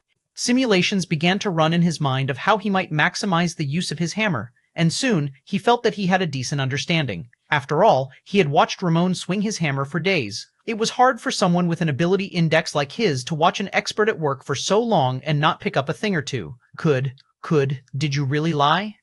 At least try to make a leaf or something. The ranting continued as Leonel walked to the side and finally picked up a hammer. It had quite some heft to it, as it was the largest one here. Cammy was taken aback. He had been about to stop Leonel from making what he thought was an obvious mistake, but by then, Leonel had already picked it up. The only one in this shop that could pick up that hammer was Cammy himself. Of course, Cammy's personal hammer was even heavier than that, but he was still shocked nonetheless. Leonel swung the hammer around a few times as though he was getting used to it, and for the first time, Cammy seemed to notice the blood that still caked Leonel's body in several places. Leonel ignored the world and picked up a rusted metal piece to the side and threw it into the opening of the forge. His feet flashed and he pressed down on several pedals and cranked some levers. In exactly 87 seconds, he pulled the metal out and Cammy shook his head. That was 11,015, way too soon. Leonel didn't have any patience at all. He didn't even crank the forge up to the right temperature for that. Cammy's voice trailed off as Leonel slammed the metal onto an anvil, striking down from above. His muscles rippled and sparks flew. He gave the metal 3 rhythmic beangs before tossing it back into the forge and cranking the levers once again. His left foot moved onto the pump and rapidly pressed down. Billowing hot wind was pumped into the forge again, and after another 93 seconds, Leonel pulled it out and repeated the process. Cammy watched in silence as Leonel did this again and again, and at some unknown point, the forge reached a perfect equilibrium. Bang, bang, bang! The molten metal began to emit a blinding red glow. Using the anvil as a guide, Leonel began to sculpt with his blows, curving the metal around its horn. Bang, bang, bang! Leonel's eyes glowed, and red gold sparks danced. Chapter 3192. Ignore. Chapter 392. Ignore. Leonel dunked his creation into a vat of water, and a sizzling steam shot into the air. When he pulled it out, it rippled with a slight pull of force before it vanished. Not bad. Still needs some work.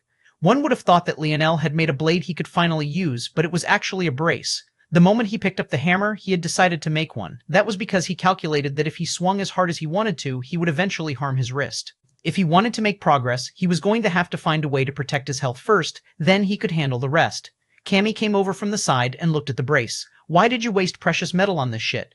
He seemed exasperated after breaking free from his shock. He had realized somewhere in the process that Leonel was actually quite skilled. He did things in ways that didn't make sense to Cammy, but he was still a true blacksmith nonetheless. The way the metal shined was definitely a clear sign of this, even though it had only happened for a moment. It was said in their world that metals refined to perfection would be able to emit a light of their own. Metals that were close would shimmer like that for a moment. In their city, there were only 3 men that had reached this standard before, and Cammy was one of them. Now, Leonel was the 4th. The good news was that Leonel definitely hadn't lied. The bad news was that he had wasted such precious metal like this. All of the metal in the forge had to be accounted for. They had a small quota for screw-ups, and Cammy was actually giving up a small portion of his to let Leonel have a go at it. Considering how scared everyone was of the city lord, this was undoubtedly a shocking thing. A waste? Leonel cocked an eyebrow before smiling. Using the tongs, he slipped the brace onto his wrist. What are you doing? It's still hot. Leonel didn't react to these words and just flexed his wrist. Hot? Not at all. This wasn't because of his fire force affinity, but rather because he had forged the metal so that it had properties of both steel and aluminum. It was as tough as the former and as light as the latter. In consequence, it also transferred heat just as fast as the latter as well. The brace had long stopped being hot. Cammy blinked in confusion when there was no smell of burning flesh. Considering half his baldness was due to fires, he was very intimate with that scent. Leonel walked to the side and picked up another metal. Hey, I already let you.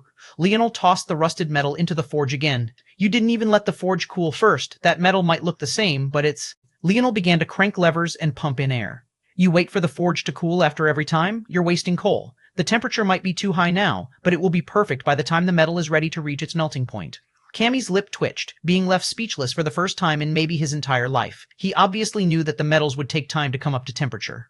But the problem was that who could tell? The temperature of the forge itself was just a sequence of levers and a ratio of air pumped. But the metal would have a variable range. It was often best practice to set a proper temperature for the forge first and then leave the metal in for longer than you had to. After all, because of the laws of physics, the metal couldn't overshoot the temperature the forge was set at. At most, it could match it. So it was a safe bet no matter what. But Leonel was calculating ahead, measuring not just the forge's temperature, but the metal's temperature at the same time. How was that even possible? Trying to put one's internal sight into that forge would lead to all sorts of problems. It had to be remembered that internal sight wasn't just an extension of sight. It was an extension of all 5 of the senses. Sight would be overwhelmed by the bright fire, touch would be burned to hell, smell would give you no proper feedback in return, there was simply nothing to gain. And yet, bang, bang, bang, bang.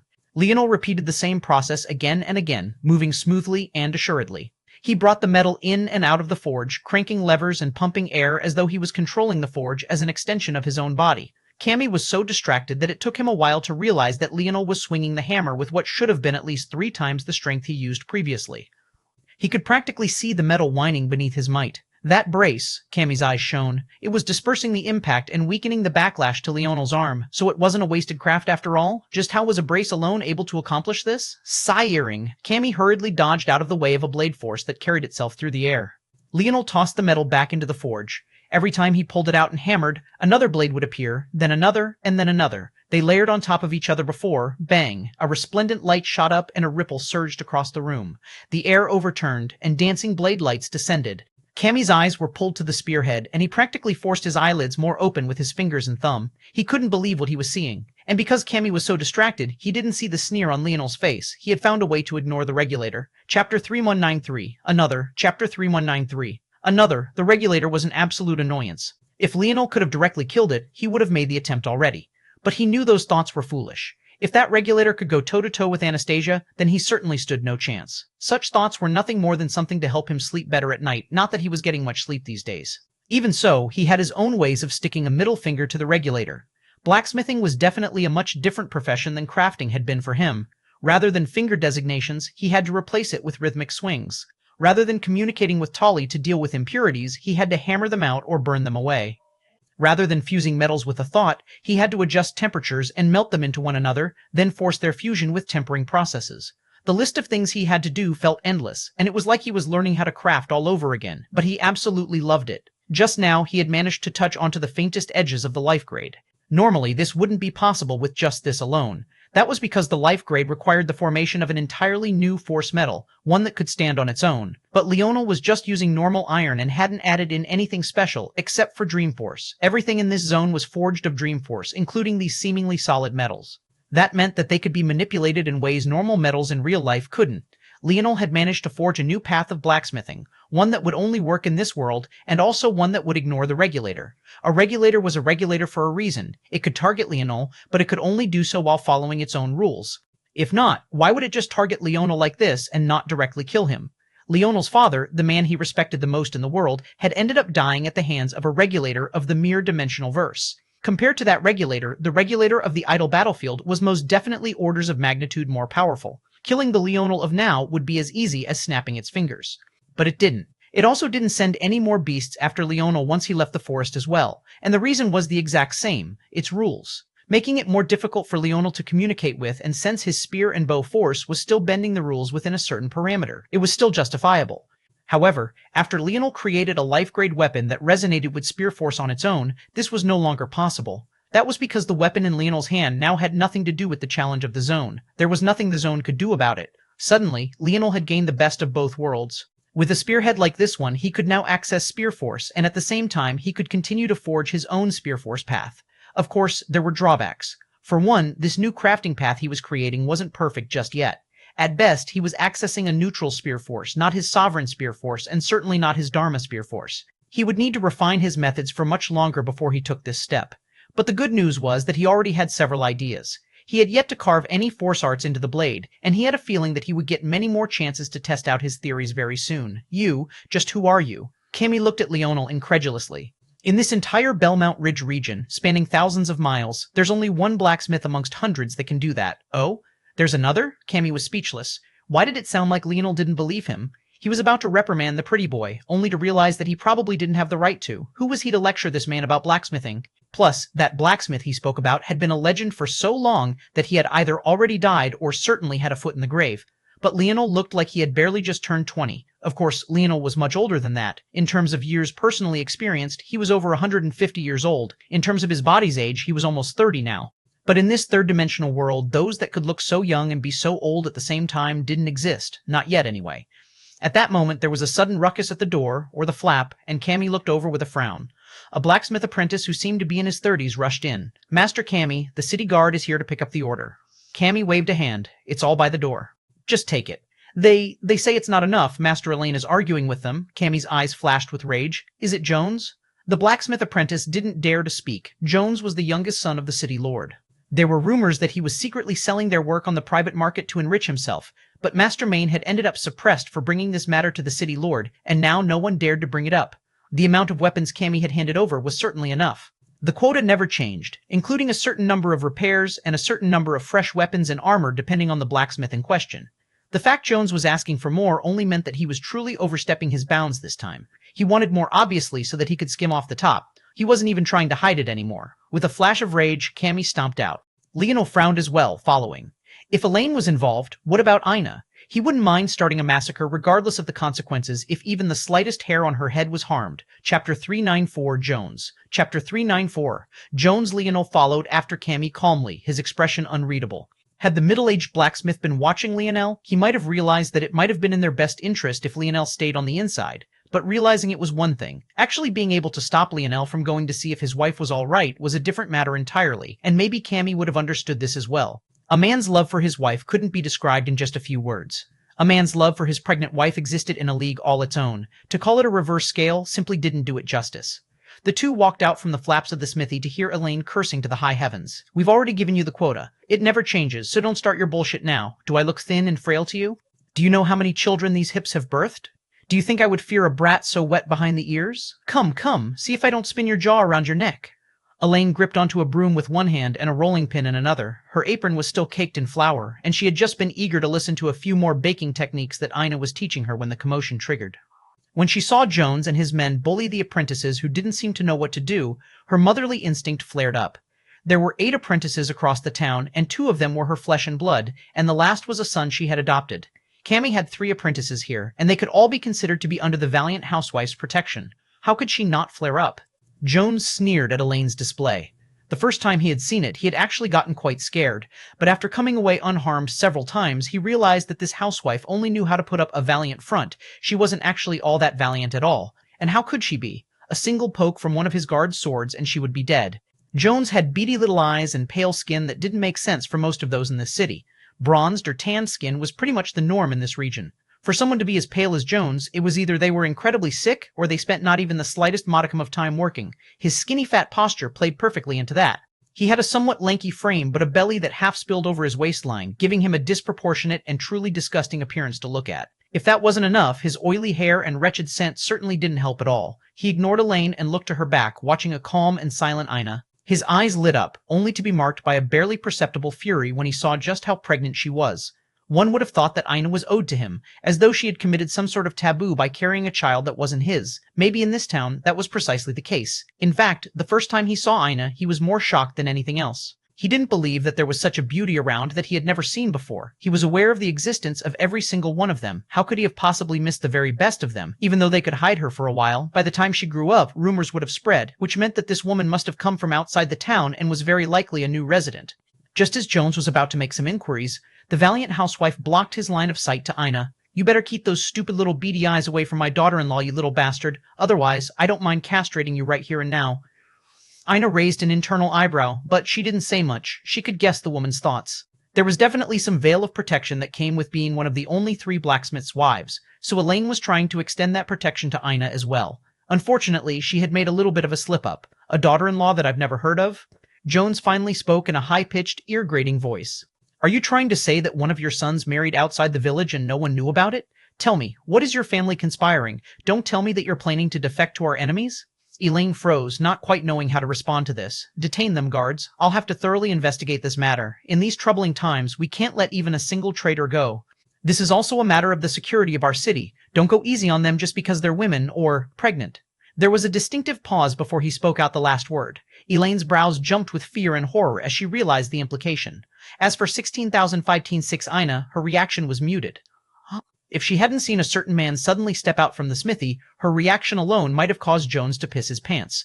But now that her husband was here, there wasn't a need for her to lift a finger and potentially cause the baby harm. As for the implication of Jones's words, they were all too obvious. He was a man of many sick fetishes, but pregnant women were not on that list. Wouldn't it be more convenient if that baby was gone? Pucci, Pucci. Cammy didn't even get a chance to say anything as the 2 guards fell with bloody holes in their chests. At some unknown time, Leonel had already picked Jones up by his throat, squeezing down so hard that the man's face became red, then white, then purple. Chapter 3195. Tricky. Chapter 3195, Tricky. The brace on Leonel's wrist vibrated, and all the accumulated tremors of his earlier hammer surged.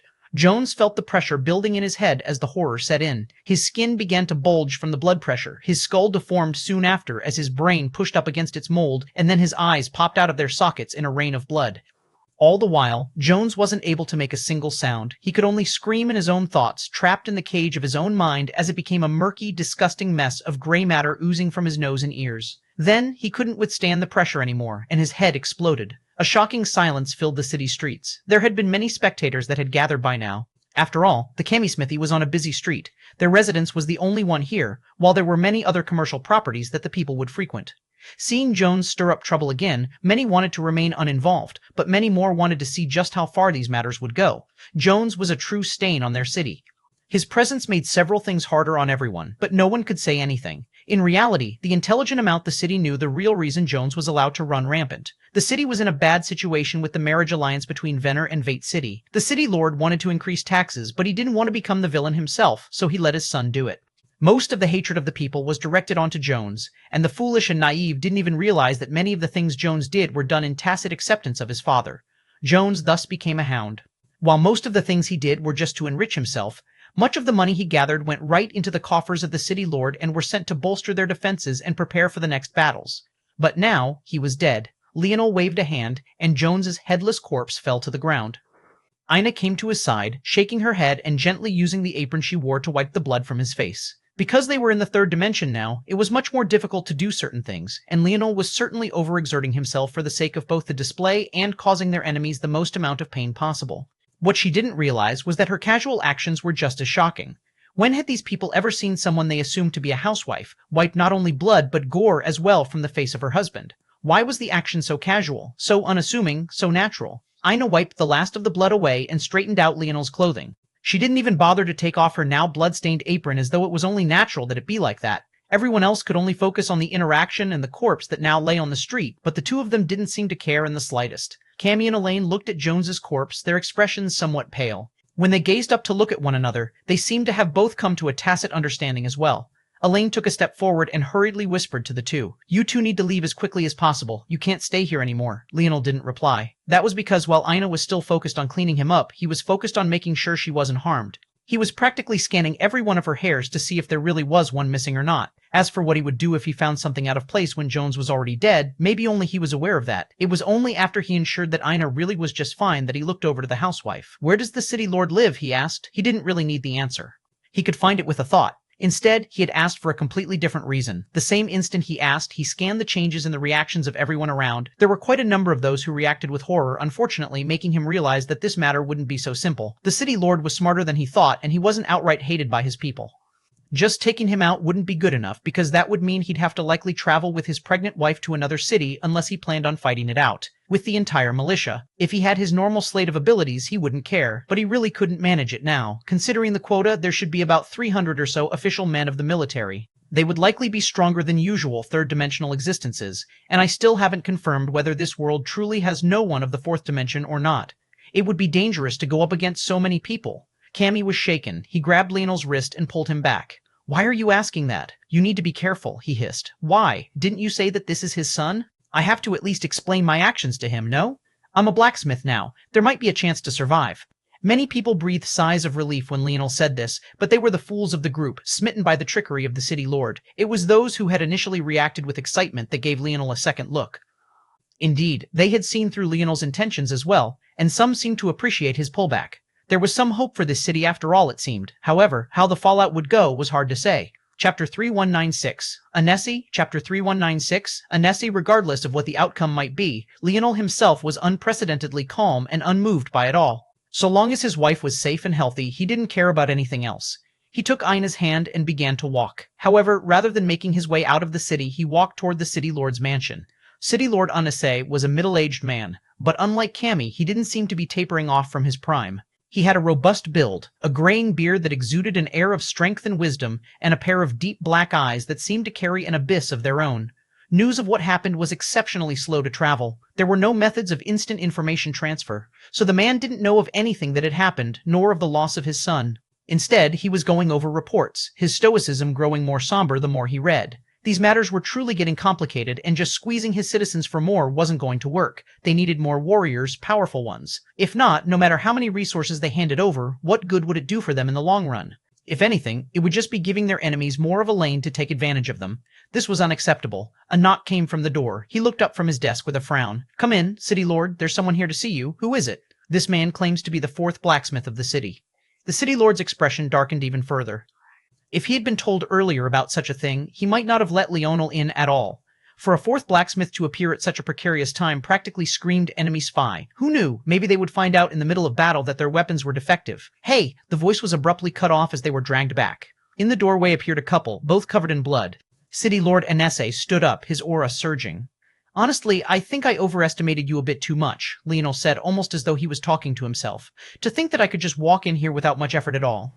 He had been worried about the number of militiamen and the difficulty he would face as a result, but he didn't expect that he wouldn't need to face off against them at all to make it to the City Lord. Of course, he still couldn't just kill the City Lord due to the reaction he had seen from the citizens, but being able to get here still made things far easier than he ever expected.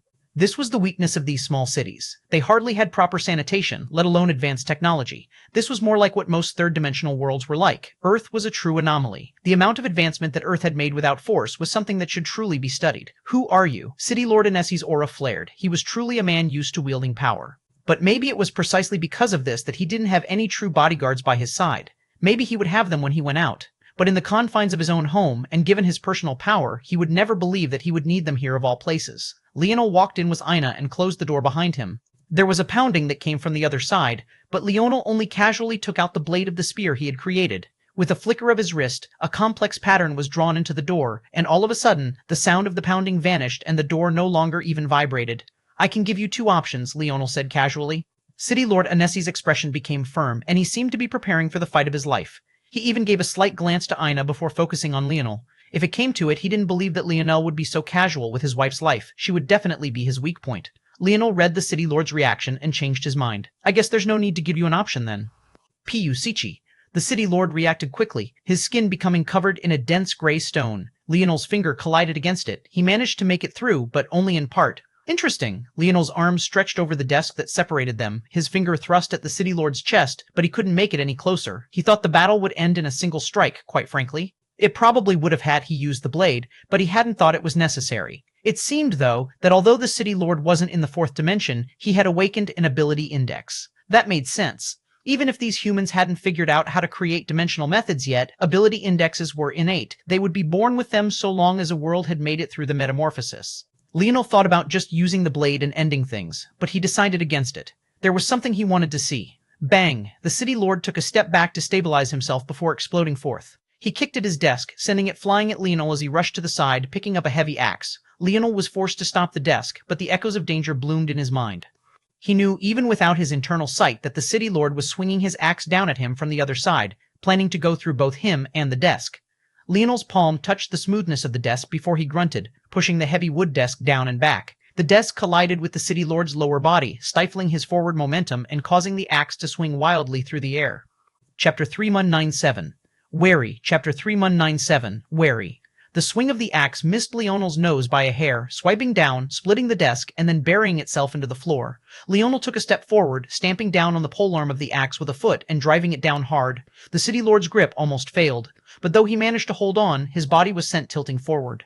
Leonel took advantage, stepping to the side off the polearm and in the same motion, sending a fist right at the City Lord's head. Bang! Leonel's hand almost shattered on impact, the jaw of the City Lord becoming covered in the very same gray stone, but his expression didn't change in the slightest. It was as though he didn't know pain. The City Lord's eyes rolled as he nearly lost consciousness.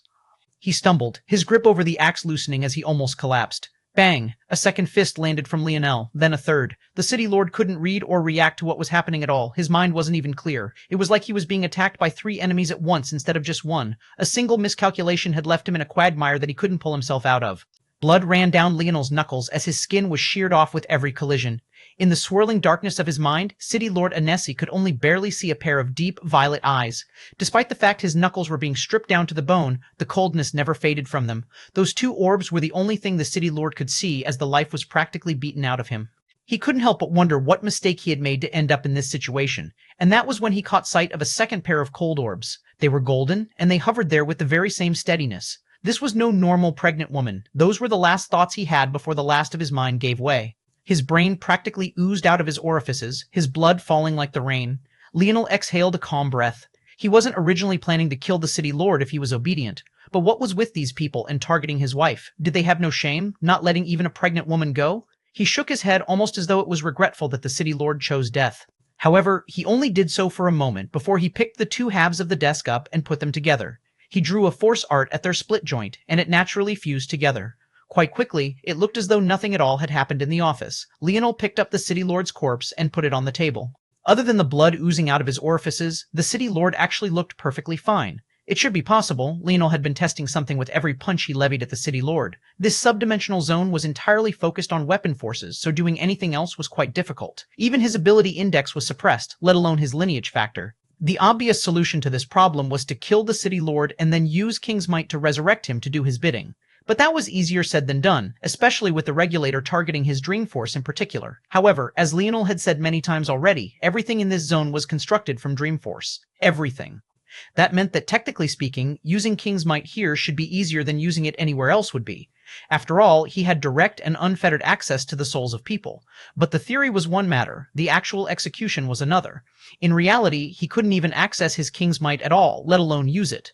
However, he had gone through a great deal of trouble to survive the trials of the Emperor's Might Golden Tablet and unlock the techniques within, and if one remembered, the techniques of Emperor's Might were all drawn as force arts. So what would happen if he drew the force art for a rise right onto the body of a dead enemy? Leonel's wrist flickered continuously, drawing out the complex force art piece by piece. He had needed to test out the City Lord's body to understand its ins and outs. Usually, when he cast Arise, he would be able to directly control it with his dream force, shifting and changing some subtleties to make it fit. For example, when he faced off against Shan Rei, he had to put in far more effort because her soul had protections. Here, it was even more complicated because he was trying to draw a one-size-fits-all force art onto the body of a dead man who didn't even have a soul in the normal meaning. However, the stone skin of the man suddenly lit up and gained a violet tinge. With a twinkle, the man's eyes suddenly flashed open. "My king!" City Lord Anesse rushed to his feet off of the table and kneeled before Leonel. Leonel exhaled a breath, a slight sheen of sweat covering his brows. The complexity of the Emperor's might techniques certainly weren't a joke. He wasn't sure he would succeed if the City Lord was truly in the fourth dimension. The suppression here was too much. But this would be enough. Soon, those of the City Lord's mansion saw an odd sight. Their stoic City Lord was actually waiting on a young man that had entered quite hostilely moments ago. It wasn't long before news of a fourth blacksmith spread. But what was more shocking than this was that the City Lord had taken him in as a true confidant despite the fact he had killed his son. This, though, in the eyes of the foolish people of the city, meant that the City Lord was truly a magnanimous person who hadn't known about the actions of his own son. And this made others, especially the spies from other cities, extremely wary of Leonel. Chapter 398, Wash Your Neck. Chapter 398, Wash Your Neck. Are you certain? A city lord of a nearby town asked with a frown, trying to understand if they truly had a grasp of the situation. It was too odd. Jones died, and yet instead of crushing the perpetrator, Anesse befriended him? That didn't sound like it made much sense at all. Even if Anesse was just using his son was still his son after all. On top of that, given Anesse's intelligence and the ease with which he manipulated his populace, he would definitely use this as an opportunity to reel in more power. The only reason they were having so much trouble dealing with his city in the first place was because of Anesse's solid understanding of politics and how to guide the feelings and views of the people. Otherwise, he would have found himself crushed beneath their momentum long ago. Something like the death of a son, even if the majority of the city hated him, could easily be used. For example, Anesse could have held a large procession and forced the city into a mourning period. As bad as Jones was, he couldn't have possibly had the time to affect every person of the city. Most would only have heard about him through the proxy of others and would have no personal experience with the matter. As the mourning ramped up, many would even begin to doubt whether Jones was truly that bad or not, or if the rumors they had heard were just exaggerated, or even a step further, spread by their enemies to trick them into hating their own people.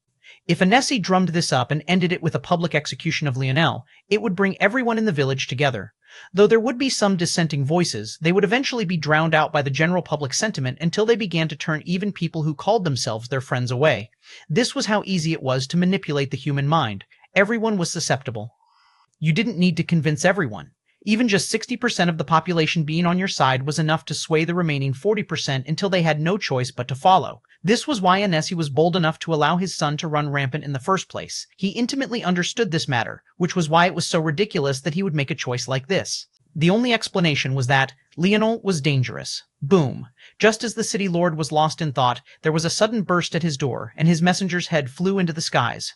The city lord hurriedly stood from his desk, only to find a spear jetting out through his chest. Weak, weak, weak, the lot of you. I can't believe they gave me this stupid human body. The spear shook, and the city lord on the end of it vibrated, then shattered apart into a rain of gore. All right, this city is mine now. Anyone who has anything to say can taste my spear and see how it likes it. Of course, if you happen to be a woman, I have another spear you can taste. Never say I don't treat the fairer sex well.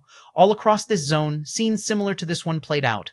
In fact, many of these situations had occurred long before Leonel even arrived at his city. Although Leonel was one of the first to forge a weapon and make his way down the mountain, he was also by far the most delayed. The regulator had thrown so many beasts and challenges at him that those only now taking over their cities were actually on the slower end of the spectrum, while the most powerful of them had already done so long ago. However, these newbies were quite impatient, and those that had been there for a while noticed the vulnerability of Leonel's city as well. As their spies came back with news, they realized that Leonel must be one of them, and likely had an ability to manipulate or cast illusions that could trick the people. If he was allowed time to sink his claws into the city, he would be able to control his own far better than they could in a short time. In that case, they would take a more hardline approach. Battle. What better way was there to gain prestige than to perform well in battle? They would be killing two birds with one stone. We will wait a bit, a voice came from a city lord's office, but it felt far too deep and rumbling to have come from a human. However, none of the officials dared to enter to find out why. The inside of the office was a mess of beast carcasses. A bearman who stood so tall that even in a seated position, his head had to bow to avoid the ceilings, ripped through them one after another. My strength, I want my strength, get this human skin off of me. The more he ate, the more he reverted back to his truest state. An oddity that no one had been able to understand was that all races that entered this zone had become humans.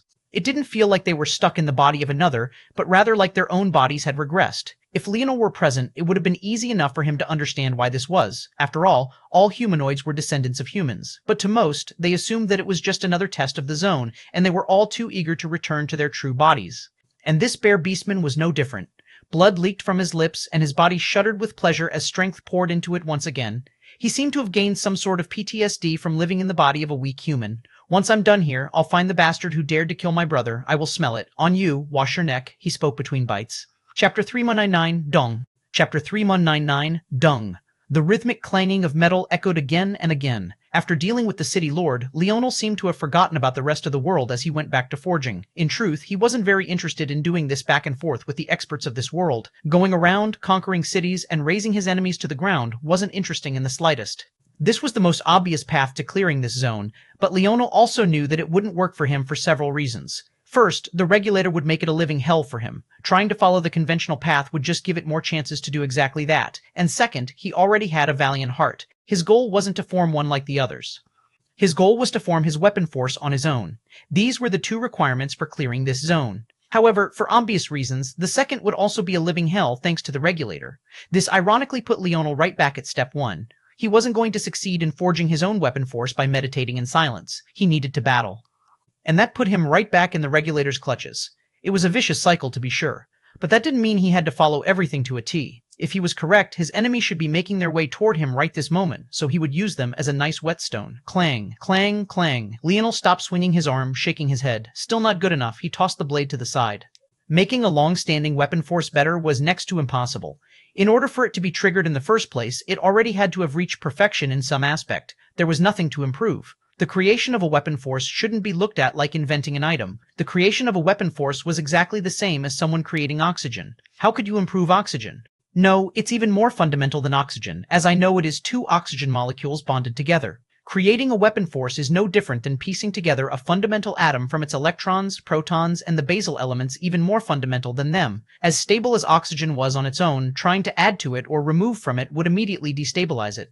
Ironically, Leonel's task was even more difficult than what he described precisely because of this. It might be easier if he were trying to create an entirely new chemical, but he was trying to mess around with an already stable one that had been refined and perfected for countless generations. It was practically like trying to make a noble gas more stable than it already was. There was no room for improvement. If not for the machinations of the regulator, Leonel might not even think to go this route. He had already created his own force before in Violet Force. He didn't need to do it again to stroke his ego.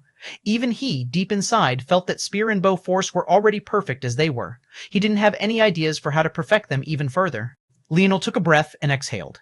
To the side, Cammy couldn't understand Leonel's disappointment at all. He was practically like a child on Christmas Day, going through the blades Leonel created one after another. Most of the militiamen used spears. There were a few swordsmen and archers among them, but seeing the quality of these blades, he thought about just forcing them to abandon their weapons of choice. Even a few casual, unpracticed jabs with these blades would skewer enemies before they knew what happened to them. It might be worth the loss in skill. Plus, this was a world without force just yet, so the value of a mortal using a weapon they were familiar with wasn't nearly as high as it would be otherwise. Can I give these to the militia? Cammy asked, realizing that it wasn't ultimately his decision to do this. Leonel looked up, then waved a hand. Sure, but it's not like they'll need to use them. What was that? Nothing. Leonel shook his head as he stood to his feet. He randomly grabbed at the air, and a wooden shaft snapped into his palm. Well, at least I can do that now. He hadn't remembered the last time he cared about such a thing. With Spear Force came a natural control over spear weapons that could even be seen as a sort of telekinesis that could allow him to retrieve a weapon like this. It was this same sort of innate connection with such weapons that had stopped him from forging spears for so long, and also what gave him dominion over spears as a sovereign. Leonel couldn't remember the last time he had fought a Spear Force master seriously because spears had almost always been useless against him. This idle battlefield could very well count as the first time in his life that he had such a chance. The first time he could face off against enemies with spear sovereignty strong enough to resist his own. Dong, dong, dong. Cammy's expression changed. Enemy attack. Leonel pressed a hand to his shoulder. Calm down. With another wave of his hand, a random blade Leonel had forged shot up from the pile and onto the tip of his shaft. He took some twine and began to slowly bind the two together. It was so tight that the wooden shaft even seemed to compress beneath the pressure as veins bulged across Leonel's forearm. Let's go, Leonel said calmly. The militiamen were quickly gathering at the city's entrance, but Leonel walked through them, hopping to the top of the city wall and then casually landing on the other side. Alone. No one had the time to react to the shock of the matter before it was too late. Chapter 3200. Weak in the distance, 300 or so men ran forward as a unit. They were led by a human male with particularly jagged teeth at the helm. He held a savage expression on his face that made it almost too clear that he wasn't human. Leonel found this interesting. They're forced to be humans here, huh? But he seems to be morphing back. I wonder what triggers it, and what about me? Am I still considered human in the sense that this zone would accept? Is that why my lineage factors are so suppressed? Or is it something else? He made a mental note to check this out more in the future. But right now wasn't the time. Clearly, there was a method of reverting back to your best state. He just hadn't noticed it yet. But if these people could figure it out, he certainly could. Comb back. Cammy roared from the other side of the city gates. I'll handle this on my own, Leonel said with almost a little bit of a yawn, stretching his body from one side to the other. Before, he had said that dealing with 300 militiamen would be too troublesome, and that was still true. However, back then, the reason he didn't want to do it was because of the danger he would put Ina in. But now, the city was under control, and he shouldn't need to worry about Ina's safety. In that case, he could go all out. Did he have 100% assurance of winning? No. But he would do it anyway, because if he didn't put himself to an extreme, he would never grasp what he needed to. Just as Leonel was about to take a step forward, a howl came from the man with jagged teeth at the helm. By now, Leonel had already made out his aura.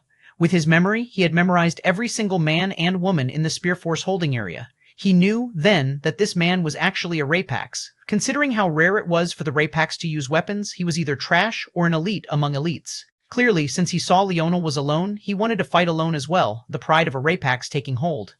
His head seemed to elongate somewhat when he made this choice, giving him an extremely odd appearance, almost like a human man with a head that was a few shades too long. Then he appeared before Leonel, his spear thrusting out. Clang! Leonel's wrist flickered, easily parrying the blow to the side and striking out with a palm. The rapax was sent stumbling backward, blood flying from his lips.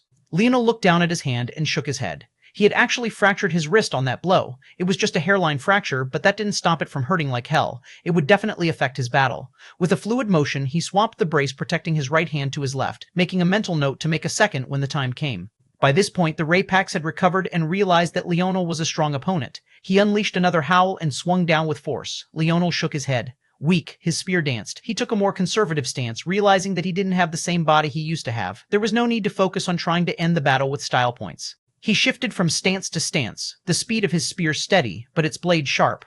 Without what seemed like superhuman abilities, the battle was extremely bland to a layman, but the rapax was sweating bullets. If not for his ability to overwhelm Leonel with strength, he would have already lost his life once, twice, thrice, the ring, clang, clang, clang. Leonel's spear ripped through his defenses and pierced right through his heart. With a kick, Leonel sent him flying off his spear tip as he took a step forward. The army of militiamen was still charging. The battle had had several exchanges, but it had lasted not even half a minute. Leonel had never come here for the sake of finding one worthy opponent.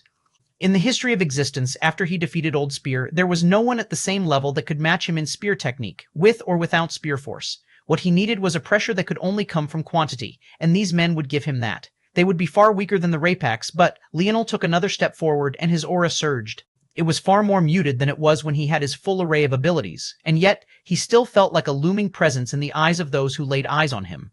Bang! Leonel crossed his spear across his body and roared, his chest expanding as his feet rooted themselves into the ground. He clashed with the first line of men and held his ground for a full second before he was sent flying back.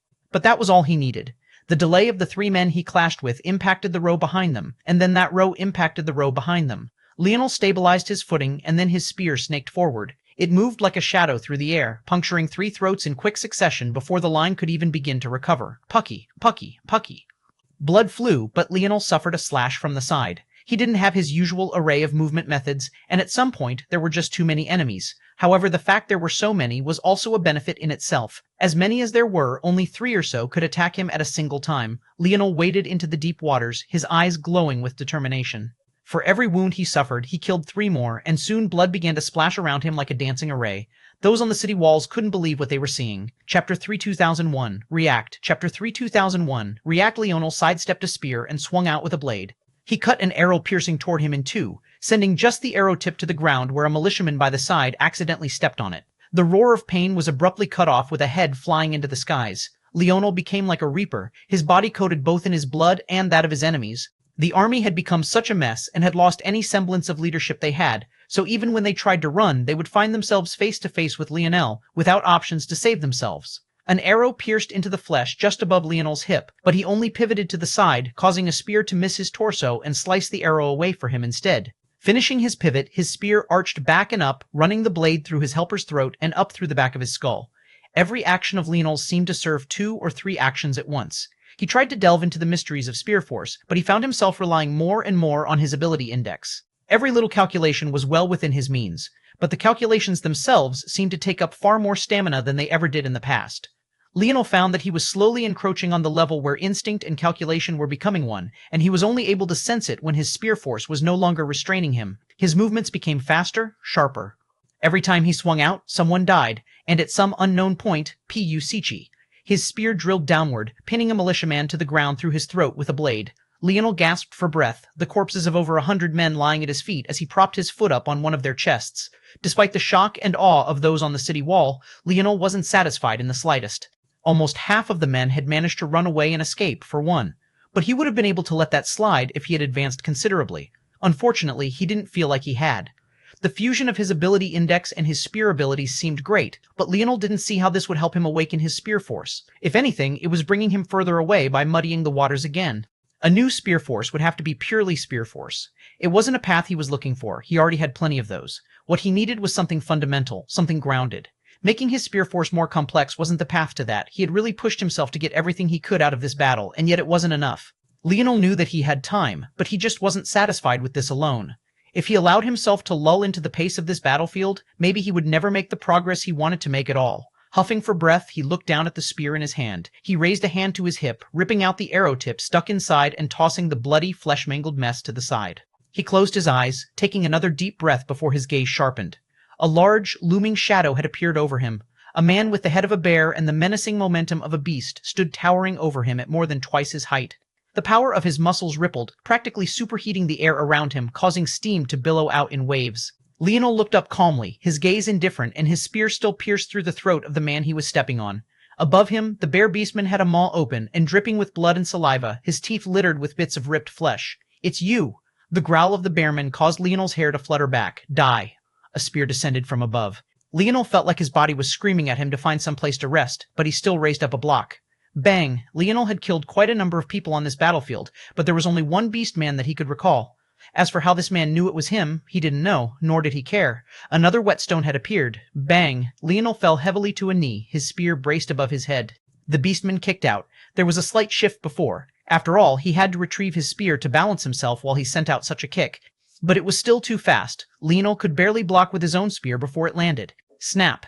His spear broke in two, and his body was sent tumbling back. ROAOA. The bear beastman looked as though he had truly gone berserk. He wanted Leonel to experience pain, to experience horror. However, Leonel slowly stood to his feet, his expression still the picture of indifference. He ignored the bearman, looking to his back to find that there was indeed a large number of militiamen coming. But rather than the 300 of the first group, there were closer to 1,000 this time. It was either this bearman's city was much larger, or he had already conquered several others already. Leonel had a feeling that it was the latter. Rather than replying to the man immediately, Leonel closed his eyes and took a breath. Listening to the steady rhythm of his heart, tendrils of calmness surged through his body. When he opened his eyes again, he had settled down considerably. He looked down at the broken spear in his hand and tossed it to the side. With a wave of his hand, a spear a militiaman was holding on the city walls was torn out of his palm and sent fliving toward Leonel. He had already decided that he would fight. He would fight until he saw the gates of death and fight, his way through them if he had to. When he faced off against that line dividing life and death, he wanted to see how his heart would react. Chapter 3222. Weaker. Chapter 3222. Weaker. Leonel's battle intent blazed. Facing off against this bear man who stood so much taller and larger than he was, wielding so much more strength, all while he was heavily injured and outnumbered to top it off, it was a situation where most wouldn't make it out alive. And yet, Leonel's back stood straight and tall. His thoughts didn't have the slightest intention of backing down, and his heart hummed to a rhythmic cadence. So much of his strength was sealed away, but his mind was just the same. He held out his spear, and a shocking aura suddenly erupted from him. His hair whipped violently in the winds, but there wasn't the slightest bit of force whirling around him. It was like the world itself was resonating to the cadence of his heart. Sue! The two shot forward, and their blades raced through the skies. Leone's broken ribs and injured body screamed at him all the while, but the intent in his eyes only glowed brighter and brighter. Bang! His arm almost shattered beneath just the first impact, but he twisted his wrist to the side, just barely offloading the strength down through his body, to his feet, and into the ground while parrying the spear to the side. The bear man was far swifter than his brother had been, pulling back with sharp speed the same instant Leonel had and slashing out again. Leonel found himself protecting himself and his spear from every blow, himself to avoid the blows themselves, and his spear to stop it from breaking mid-battle. His mind was practically overloaded with all sorts of information, and his dream force was being wrung out like a wet towel. His stamina was seeping away faster and faster while an oppressive air hung over the battlefield. In the distance, the army of 1,000 came to a stop. They were perfectly disciplined, standing in perfect rows of straight lines, and looked ahead to the battle in unison. A fog came from them as dusk fell, and the air cooled. One could almost hear their heartbeats from a distance drilling into their psyches. The militiamen of Leonel's village had faces colored with despair, lacking the slightest hint of red. Just the 1,000-man army alone was enough for them to shake. But the strength of the Bearman made them realize something else. If Leonel could force 300 men to flee on his own, and the Bearman was so much stronger than him, didn't that mean that they were facing something even worse? Were they dead already and just didn't know it? The dichotomy between the momentum of both sides only grew worse. The more injuries Leonel suffered, the worse he was beaten back, the more devastating the blows he faced. Every spurt of blood, every crackling bone, every slight grunt was like another blow to their morale, because they knew that even if Leonel somehow managed to survive this one, there was an even worse challenge waiting behind him. And these disciplined men didn't look like they would run the moment something went wrong.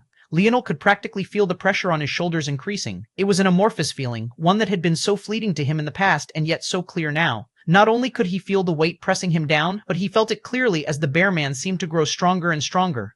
The momentum of his side was only increasing while that of Leonel's was only weakening with every step. A valiant heart, Leonel's wrists shook as he suffered another blow, but his gaze flashed at the same time. Weaker, his eyes locked onto the Bearman's furious expression. The latter's seething growls and almost feral obsession with making Leonel not just die, but suffer, had been practically tuned out by Leonel entirely. Leonel had been entirely focused on this burden on his shoulders, not realizing that this man had completely lost his mind. "You are too weak to face me," Leonel suddenly said. They were words that didn't make any sense at all, and yet they also pierced right into the depths of the Bearman's very soul. Bang, bang, bang, K.I. Leonel withstood 2 blows back-to-back entirely head-on this time. His knees buckled and he almost collapsed, but he held on. With a pivot, he took on the 3rd blow. Sparks flew as their blades clashed and then slid along one another. Leonel's wrist forcefully twisted and the polearm bowed. His blade caught the twine that held the Bearman's blade to his polearm and cut it in 2. They might not have had a level playing field when it came to raw strength, but their weapons were a different matter entirely. The only difference was that the one the Bearman was wielding was much larger, by almost twice in terms of both length and thickness.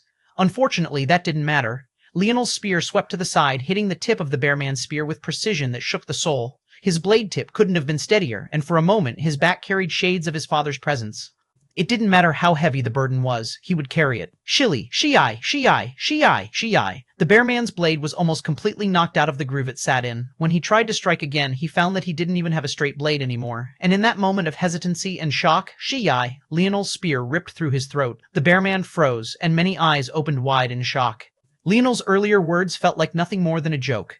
And yet now, it was almost like their sense of the world was crumbling down around them. Leonel swiped his spear to the side, ripping it out of the man's throat. His breathing heaved, and his chest shuddered in pain with every breath he took. But even so, his back remained straight. Chapter 323 Trust. Chapter 323 Trust. Leonel took a slow step forward, and then another.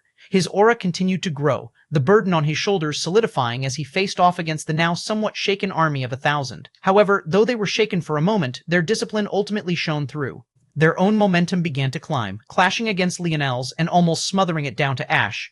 And yet Leonel still took another step, and then another, before he suddenly broke out into a run. His heart shone resplendently, and his momentum wouldn't be waned by the likes of these people. With his spear, he would cut down anything that stood in his way. Ina sat on a rocking chair, slowly rocking back and forth. Her mind seemed to be at peace, a far cry from Elaine, who seemed to be losing her mind.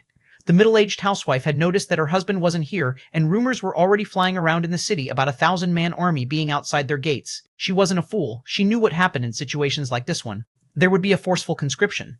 Usually, her husband would be out of the age range for such a thing, but if the situation was bad enough, how could they have the time or care for such a thing? Her boys had already gone off, but she wasn't even allowed to get close to the wall to figure out what was going on, and she certainly had tried, several times by now. But they weren't allowing civilians not part of the conscription to get close to the walls, so she had no idea what was going on, and it was making her lose her mind. Her boys, her husband, maybe her boys would have a chance to survive, but that old man, what chance did he stand?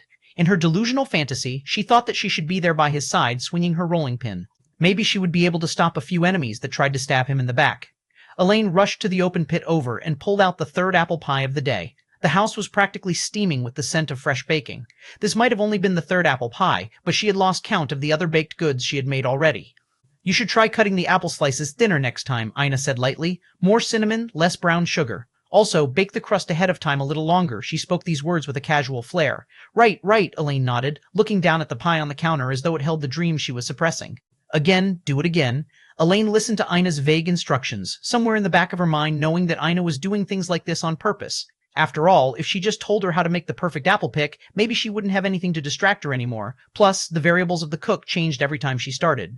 Controlling the flame of an open pit fire was almost as difficult as controlling the forge. Then there was the fact they didn't have any measuring cups or devices, so everything was by look and feel, increasing the variables all the more. This meant that almost no matter what advice Ina gave, so long as she remained so vague, there would always be something for Elaine to improve. This sort of distraction was about the only thing Ina could use to try and calm the middle-aged housewife. But it was clear to Ina that she was quickly fraying at the edges. There wasn't much that could be done other than this. Eventually, after the fifth pie, Elaine could only stare at Ina. Why are you so calm? She had been hesitating about asking this question because it could easily be seen as disrespectful. What if Ina assumed she was saying that she didn't care about her husband? Any woman who had married for love would take offense to such a thing, and even women who had married for more superficial matters would fight tooth and claw to avoid such labels. How could they so easily admit it? In fact, in the latter case, the reaction might be even fiercer because they had something to hide. However, Elaine wasn't a woman who had much of a filter to begin with, so after her mind had been frayed more and more with the ticking time, she could no longer hold back. Ina looked up from her thoughts with a smile, rubbing her large belly with one hand and rocking back and forth slowly. She seemed content. Never mind, Elaine shook her head, realizing that she might have overstepped. Ina's smile deepened. I once was worried all the time, but I stopped that a long time ago, Elaine blinked. Why? 20, 30, 41. Our situations are different. I do not want to say anything that you might take the wrong way, Ina replied. Elaine's mouth opened to reply before she laughed. It seemed like both of them had been holding back for various reasons. You can speak. I'm not so fragile, and it seems that neither are you. Ina chuckled a bit before her eyes became a bit hazy, as though she was reminiscing about something. In the past, I used to harp on all his actions, wondering why he wasn't doing things the way I wanted, why he wasn't protecting his life the way he should, why he was always making me worry about him. But recently, I stopped doing that. Why's that? Because he earned my trust. Elaine's brows shot up, realizing why it was Ina had been hesitant to say this earlier. Even now, she wasn't quite sure how to take it. But like I said, Ina continued, our situations are different. In fact, just a year or so ago, he was dead. Maybe I should have stopped trusting him again, but right now, I don't feel that way at all. In fact, I'm confident that there can only be one outcome to all of this. Leonel stood silently in a field littered with corpses, his hair dancing in the wind and 2 broken spears dripping in blood in his palms. Chapter 3244. Soon. Chapter 3244. Soon Leonel breathed in and out slowly. His body was a complete mess. One of his arms had his entire tricep stripped off. Out from his back, there were at least a half-dozen arrows and a broken spear sticking out of him. His face was covered in such a dense drizzle of running blood that one would have thought that it had been raining red earlier. Every breath felt like he was inhaling scalding iron, and his body was teetering on the very edge of collapse. And yet, he was still standing. In those moments, he had forgotten about everything.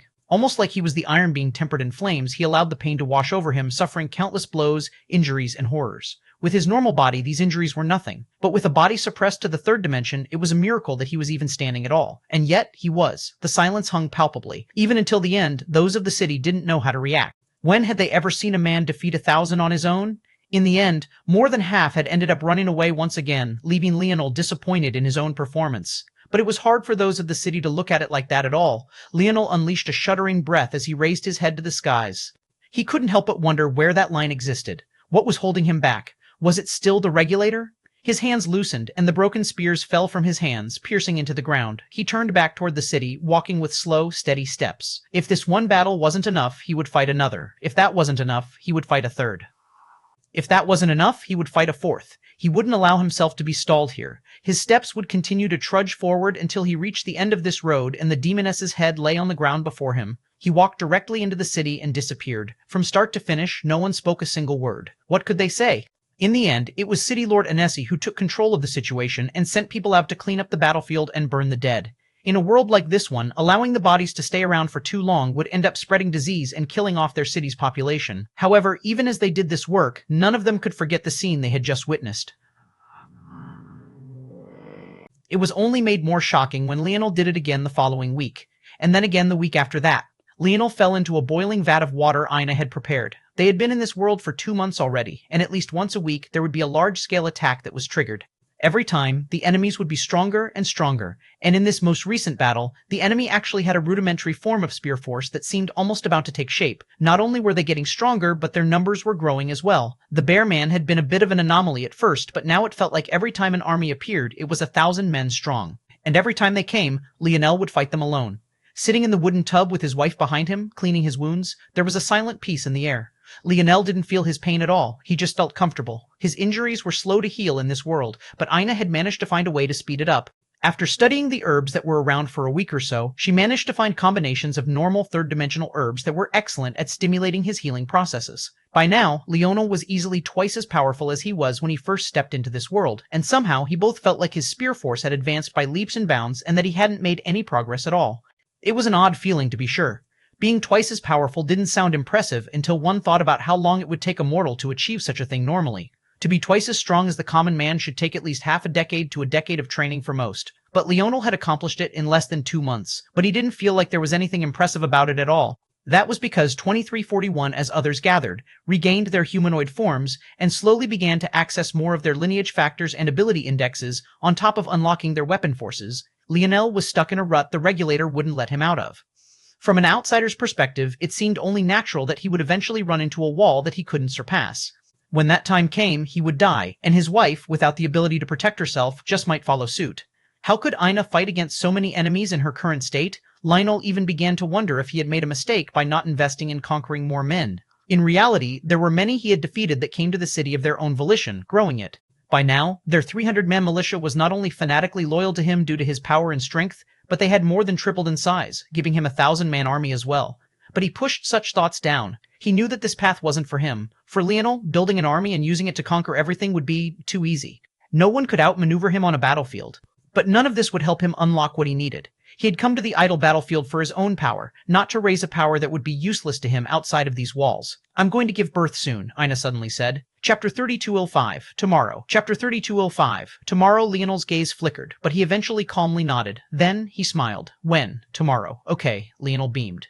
High above him, an invisible pressure seemed to grow. The weight of a father's love, he had experienced it once before, but now it seemed that he would be on the other side of it. A long while after, Ina left the bathroom, leaving Leonel to his own thoughts. He ran a hand alongside the tub, lost in thought. They came fast and swift, but disappeared just as quickly. Slowly, he stood from the tub, allowing the water to run down his body. The once clear water, radiating an herbal scent, had become a murky mess of crimson and sweat by now. He found himself in front of a mirror, staring back at the handsome countenance he saw. He drew a finger across the air and a pair of glasses appeared. They were an exact replica of his father's. Unfortunately, he couldn't access the segmented cube to pull out the real pair. He stared at the clear-framed glasses for a long while. Honestly, he didn't feel like he was worthy of wearing them. The day his mother made them for him was maybe one of the most uncomfortable days of his life. He just hadn't said anything because he knew that she needed that moment. But now, he realized that there would be no delaying it any longer. There were many things in life that you had to do. Without facing them, you would never be ready, and you could never be ready to face them. Leonel balanced the glasses on an edge, spinning them on his finger. It felt as light as a feather, and yet he knew that would only last a moment. With a flick of his wrist, he slid them onto his face. He looked at the face staring back at him, and he could almost feel his shoulders slouch beneath the pressure. Was it really getting to him? It's just you and me here. Don't you think you can be honest? Leonel stared back at himself as though he was looking for answers. He stood to his full height, slicking his wet hair back with a hand and exhaling a breath.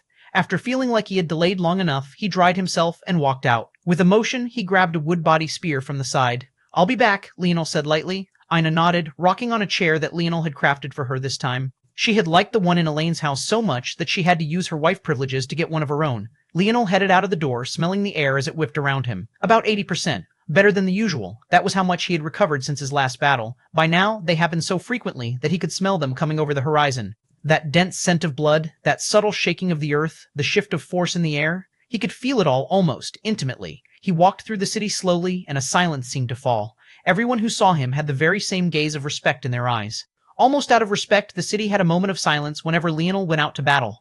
Though they had never seen him wear glasses before, they all subconsciously felt that there was something that had changed. Every step almost seemed to make the ground more solid, almost as though they had gone from walking on soft soil to something as tough as granite. By the time Leonel walked to the city gates, the entire city had fallen into this silence. Flags flew on the city wall, and the clatter of weapons died down as the last of the militiamen took their posts. They might not be part of this fight, but they appeared every time Leonel moved to the city wall.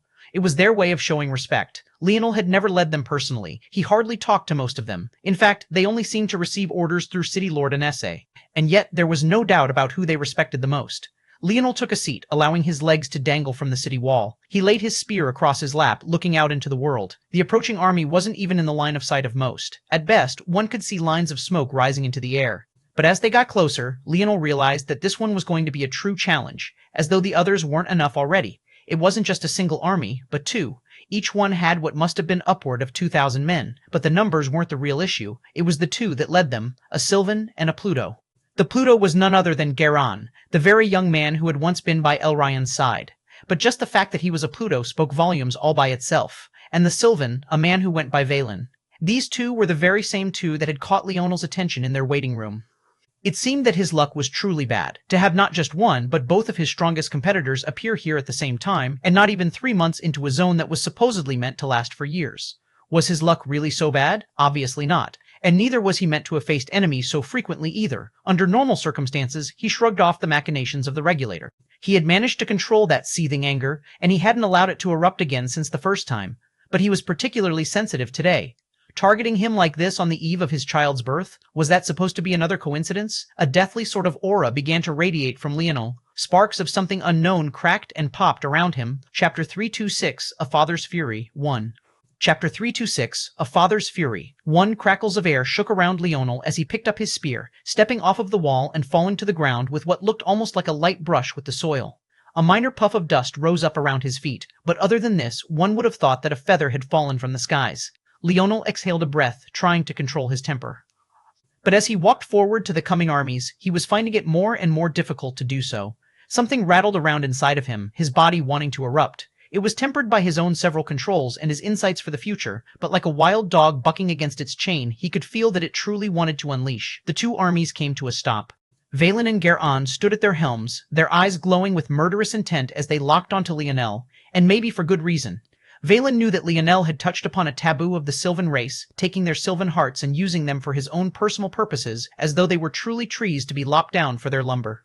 On the other side, Geraint knew that one of his own had fallen at the hands of Leonel. Not only had he fallen, but Leonel had even gone as far as to turn him into a puppet. Any race would be absolutely furious about this. Not a single one of them didn't have protections and caution against the fox for this precise reason. But not only was Leonel a threat because he could do it, he was also a threat because he actually dared to. When these two factors were put into the same person, they formed the perfect recipe for an existence that should be wiped out at all costs. However, the two men looked toward one another, the dangerous light in their eyes still flaring. They almost looked as though they wanted to take one another out first. Each one was a prideful man in their own right. They wanted nothing more than to deal with Leonel on their own. Something like teaming up wasn't on their mind in the slightest. As expected, the fact that they had appeared here at the same time was nothing more than a coincidence. One that was almost surely set up by the regulator itself. Another flare of anger rose to Leonel's mind before he forcefully pressed it down. He could feel that these were remnants of his flagrant arrogance. He wasn't just angry because of the danger this put him and his family in, but also that someone else was controlling his life to such an extent. Every decision he made, and every attempt he began to try and rein in control of the situation, ended up slipping out of his grasp and growing to become a new tool that was instead used to control him. He absolutely hated it. He hated it with every fiber of his being. Leonel gripped his fist so hard around his spear that the blade tip quivered. He looked down at his once steady blade, realizing that he was truly losing control. This was unacceptable. With a slow motion, he held his spear out, watching as the blade tip went from a vibrating metal to a steady statuesque mass that was unmoved by the aura spiraling into the skies and the swaying winds. Leonel took a step forward and then a quick second before he dashed forward. This fury, he had to unleash it. His body flickered, and he seemed to continuously accelerate, his body growing warm as the aches from the previous battles were suppressed by his adrenaline. He appeared before Valen, striking out. Valen frowned, his own arm shaking as a spear formed from his palm. He seemed to grow it out from his own smooth wooden skin, his glowing brass orb eyes sharpening as he slashed down. Bang! His strike was swift and simple, but carried an eerie sharpness to it. Leonel found that his blade was somehow even steadier than his own, but in a moment he understood.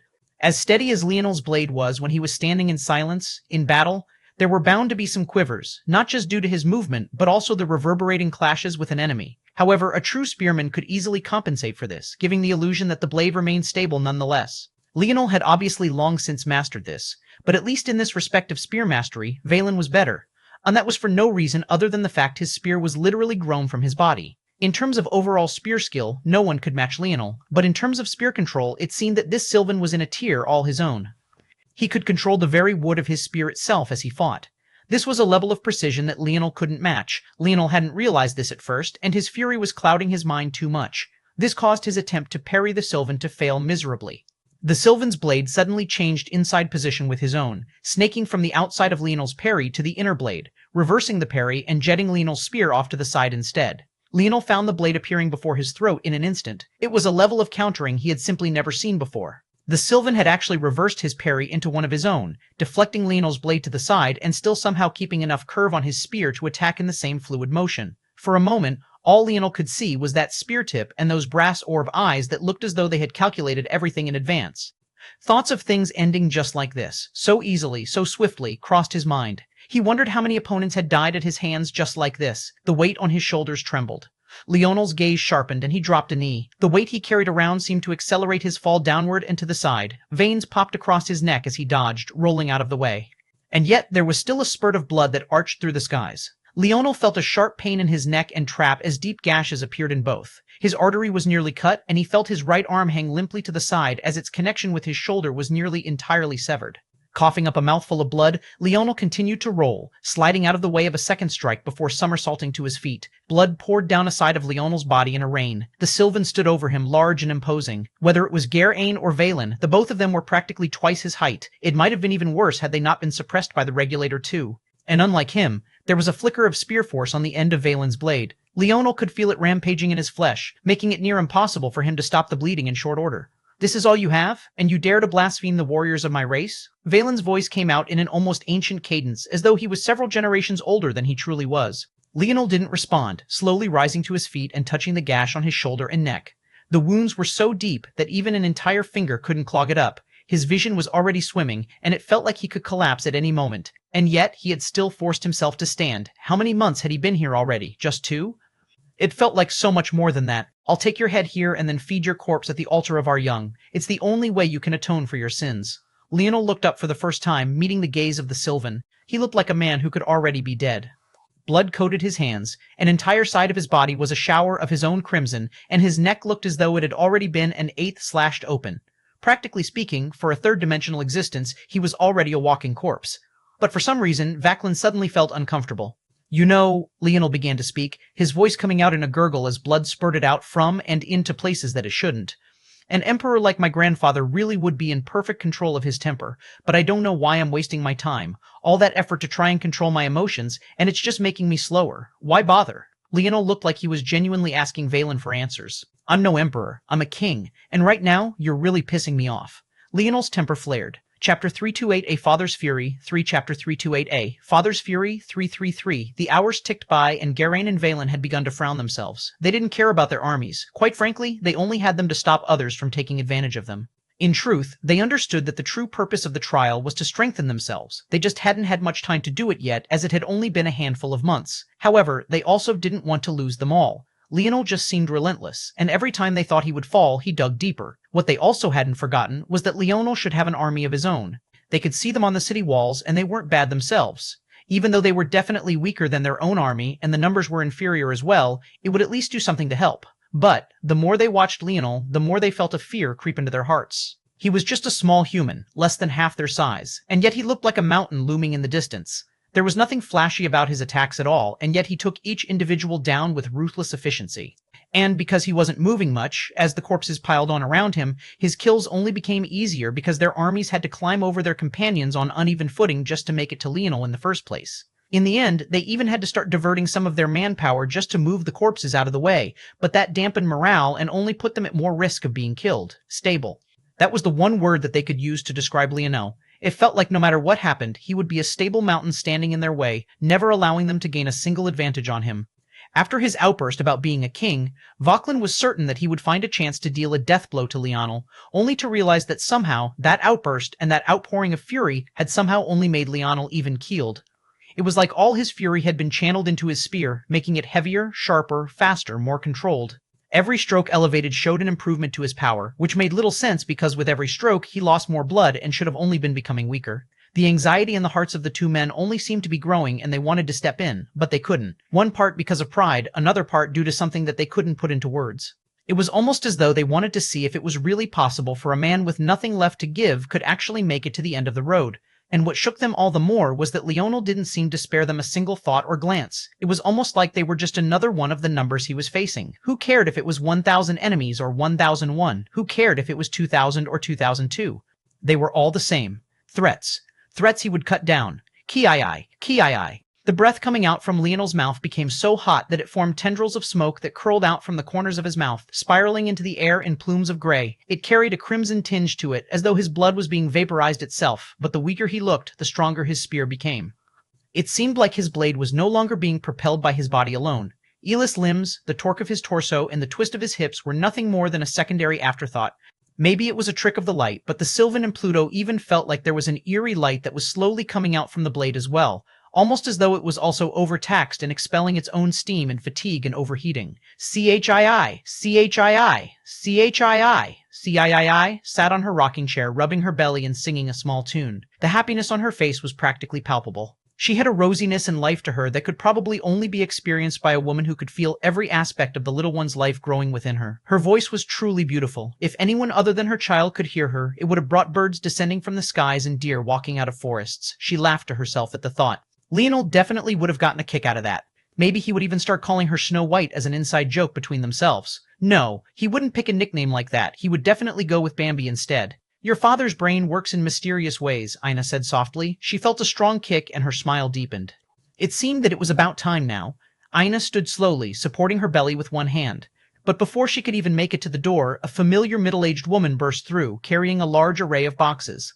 Ina was a bit speechless, but could only laugh as Elaine shouted out orders to her sons to get everything sorted and then kick them all out again. Soon, Ina felt that she was surrounded by love. Elaine and her sons' wives all helped her into a tub. Honestly, Ina had been planning on doing this on her own. She didn't think that it would be a big deal. But then again, her original plans were to give birth with her full array of powers. She didn't expect to be suddenly suppressed like she was now, forced to face this event with a third-dimensional body. That made things quite dangerous because their child was not normal. Ina had not only picked the best of her eggs, she had even matched it with the most compatible of Leonel's seeds. Then, she spent years nurturing their child with all of her life force and dream force. Their child's body had originally been that of a spiritual's, but Ina had constructed their body personally. But there was a reason spirituals were born as souls and only constructed their bodies afterward. These were all reasons that this was far from the usual sort of birth. However, Ina regretted nothing. This life, she wanted it. She would hold on for the sake of her husband fighting outside, for the sake of the child in her belly, for her own sake. She would birth this new little Morales no matter what. Leonel grabbed onto a sword jetting out from his abdomen. He squeezed down, the blade puncturing his skin. But he still ripped it out violently, swinging his spear at the man and sending his head flying into the skies. Leonel coughed, mere droplets of blood coming out of him at this point. Most of his body had gone from pale to a grayish blue, as though it had been completely drained of all the blood it had left. The fact he was still on his feet at all was a miracle. He took a step forward, his spear dancing. He slashed across the Achilles tendon of one man, driving the butt of his spear into his nose as he fell to a knee. The man couldn't control his body folding backward in the slightest and could only watch as Leonel's spear shot through his throat. Leonel stabbed the spear further down, feeling for the sensation of the blade going through the earth before leaping upward. He used his spear as a pivot point to spin around quickly, then hid behind its body to block a blow that had come from his back. The spear of the enemy clanged against his own, rebounding back even faster than it came. Leonel ripped his spear up and out of the ground, taking advantage of the man's off-balance form to skewer him through the heart.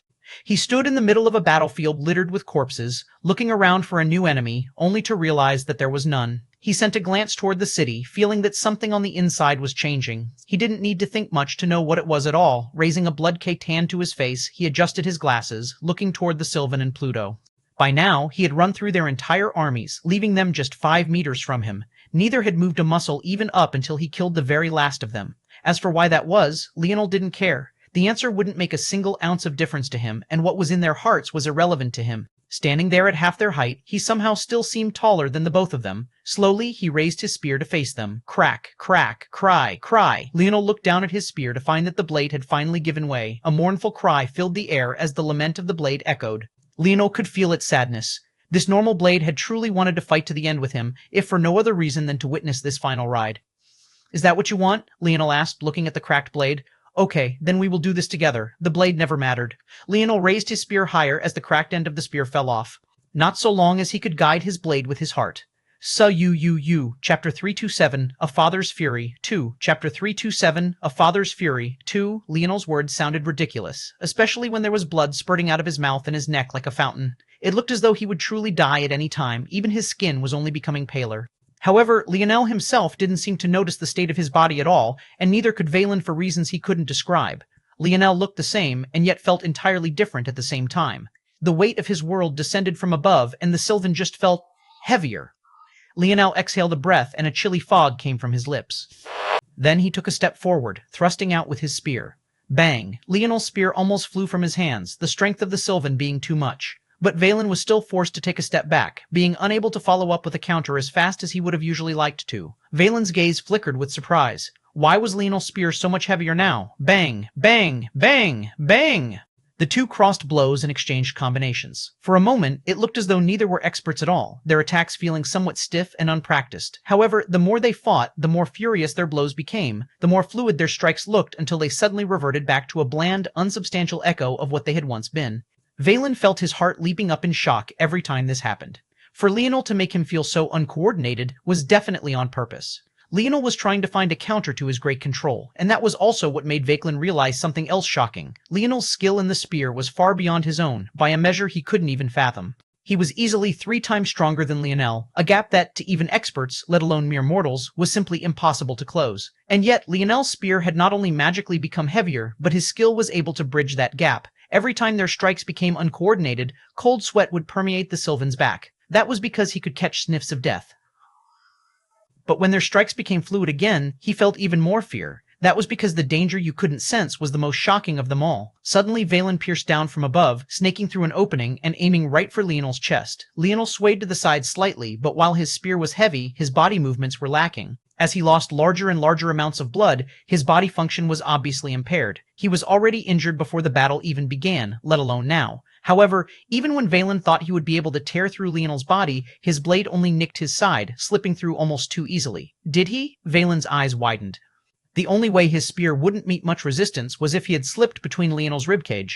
If that was what he was aiming for, he wouldn't be so surprised. With his control of his spear, he could split a grain of sand in two if he wanted. The problem was that he was just aiming for Leonel's chest in general. The odds he would only hit skin was nonsense. CHII. Valen was so concentrated on the opening that he didn't even realize what Leonel's spear was doing until he was almost too late.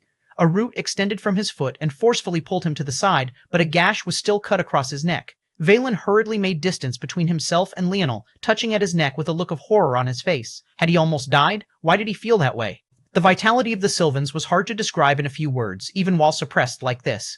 Unless Leonel could find and destroy his Sylvan heart, he should be able to recover from basically any other injury. So why did he feel this way? Fear, rage, and humiliation spilled out of Valen, but his brass orb eyes remained cool and almost coldly calculating. Leonel stumbled, gasping for breath.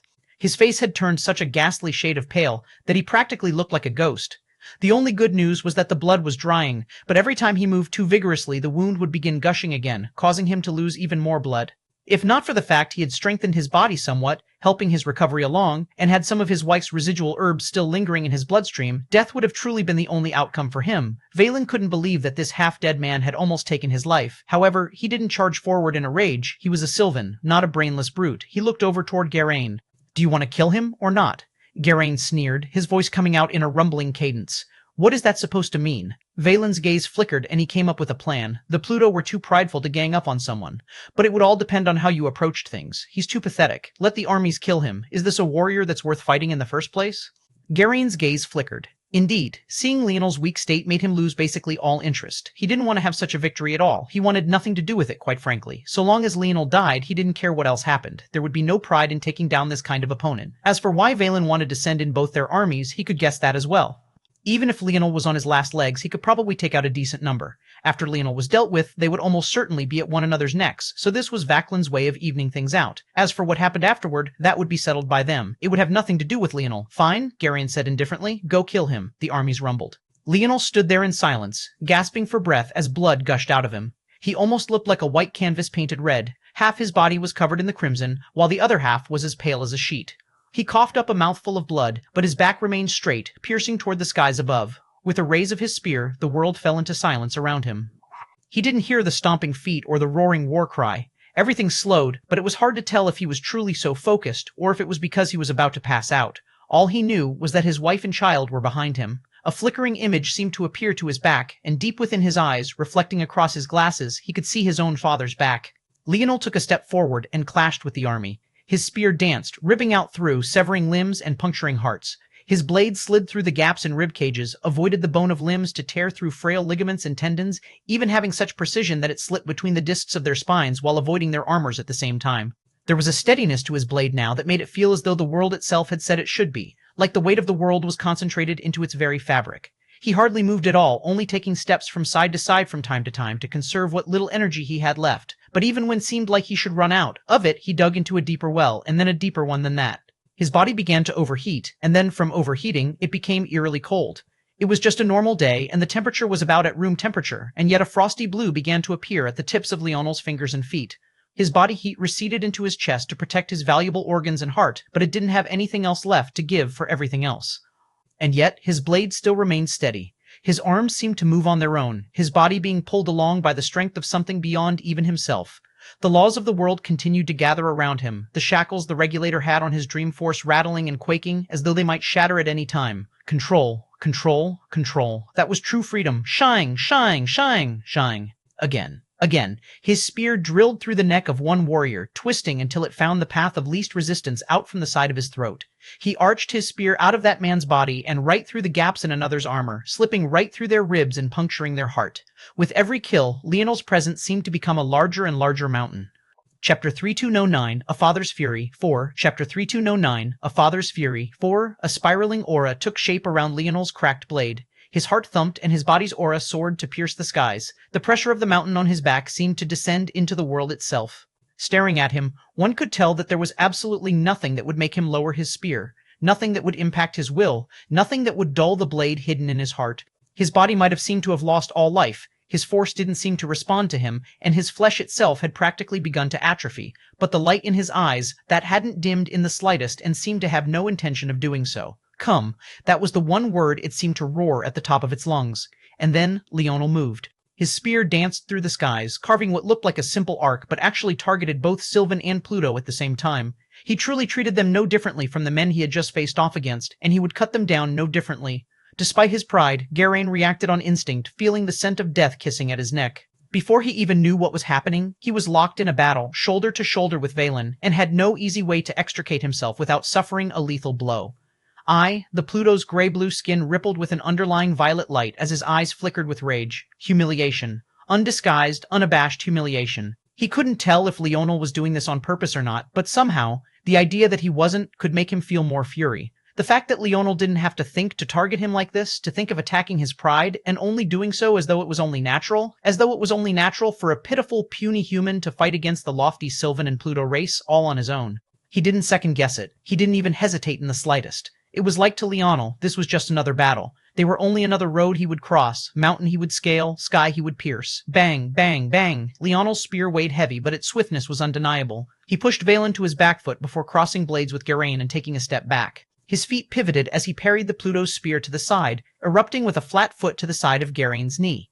At this point, Leonel's smaller size was to his advantage. He was fighting against giants by comparison, but his nimbleness was beyond theirs even if his speed was not. Geraint was forced to brace his knee for impact so Leonel couldn't shatter it at the same moment his spear was sent piercing into the ground, having missed Leonel. Vaclin recovered in that instant, swiping out a blade toward Leonel's back. However, that was when the angle of Leonel's kick changed, and he used Geraint's knee as a platform to launch himself upward and over the blade coming for him, leaving Valen's blade about to rip through the Pluto. The Sylvan only sneered, as if he would fall for something like that. How great was his intelligence, and how much greater was his spear control.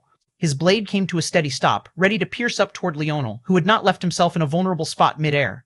But Valen realized too late that Leonel's trajectory wasn't just upward, it was up and back. Leonel somersaulted through the air, his feet landing on the body of Valen's spear with a vicious downward momentum. Unfortunately, the strength of Leonel's two opponents wasn't so simple. Something like withstanding Leonel's weight on their spears, even while suppressed to the third dimension, wasn't a problem for them, especially after Leonel had lost so much weight due to his injuries, blood loss, and flesh atrophying. Valen's gaze flashed and his arms flexed. Rather than stopping the upward trajectory of his spear, his torso flexed and his feet dug into the ground. With a roar, he lifted with all his strength, his intention being to punish Leonel by sending him flying higher into the air. And yet, that still seemed to be within Leonel's calculations. Leonel's feet only lightly touched Valen's spear before they slipped. Valen, who had just put all his strength into thrusting his spear and Leonel upward, suddenly found himself off balance. It was happening again. Leonel was forcing uncoordinated movements using methods the Sylvan had just never prepared for before. Suddenly, Leonel had landed on the ground and the Sylvan's chest was wide open. Leonel could feel that Geraint had already recovered to his back, but the angle was far too tight. Leonel was beneath both of Valen's arms, and with the angle Geraint's spear was pierced into the ground, he wouldn't have a vantage point to work with. So, Leonel didn't even hesitate. The weight of a mountain trembled to his back as he erupted with a spear strike that spiraled the energies of the world to the tip of his blade. Even without force, the laws of reality seemed to bend to his will. Leonel didn't even have the energy to roar, but his spear did for him. Pucky, he rocketed forward with so much strength that his spear and arm ripped through the Sylvan's chest. Blood exploded from the large man's back, golden streaks and runes followed suit as Valen froze, his eyes wide. He realized too late that Leonel had already seen through all of his abilities. It was why he had run away in the first place, because the scent of death was only getting closer and closer.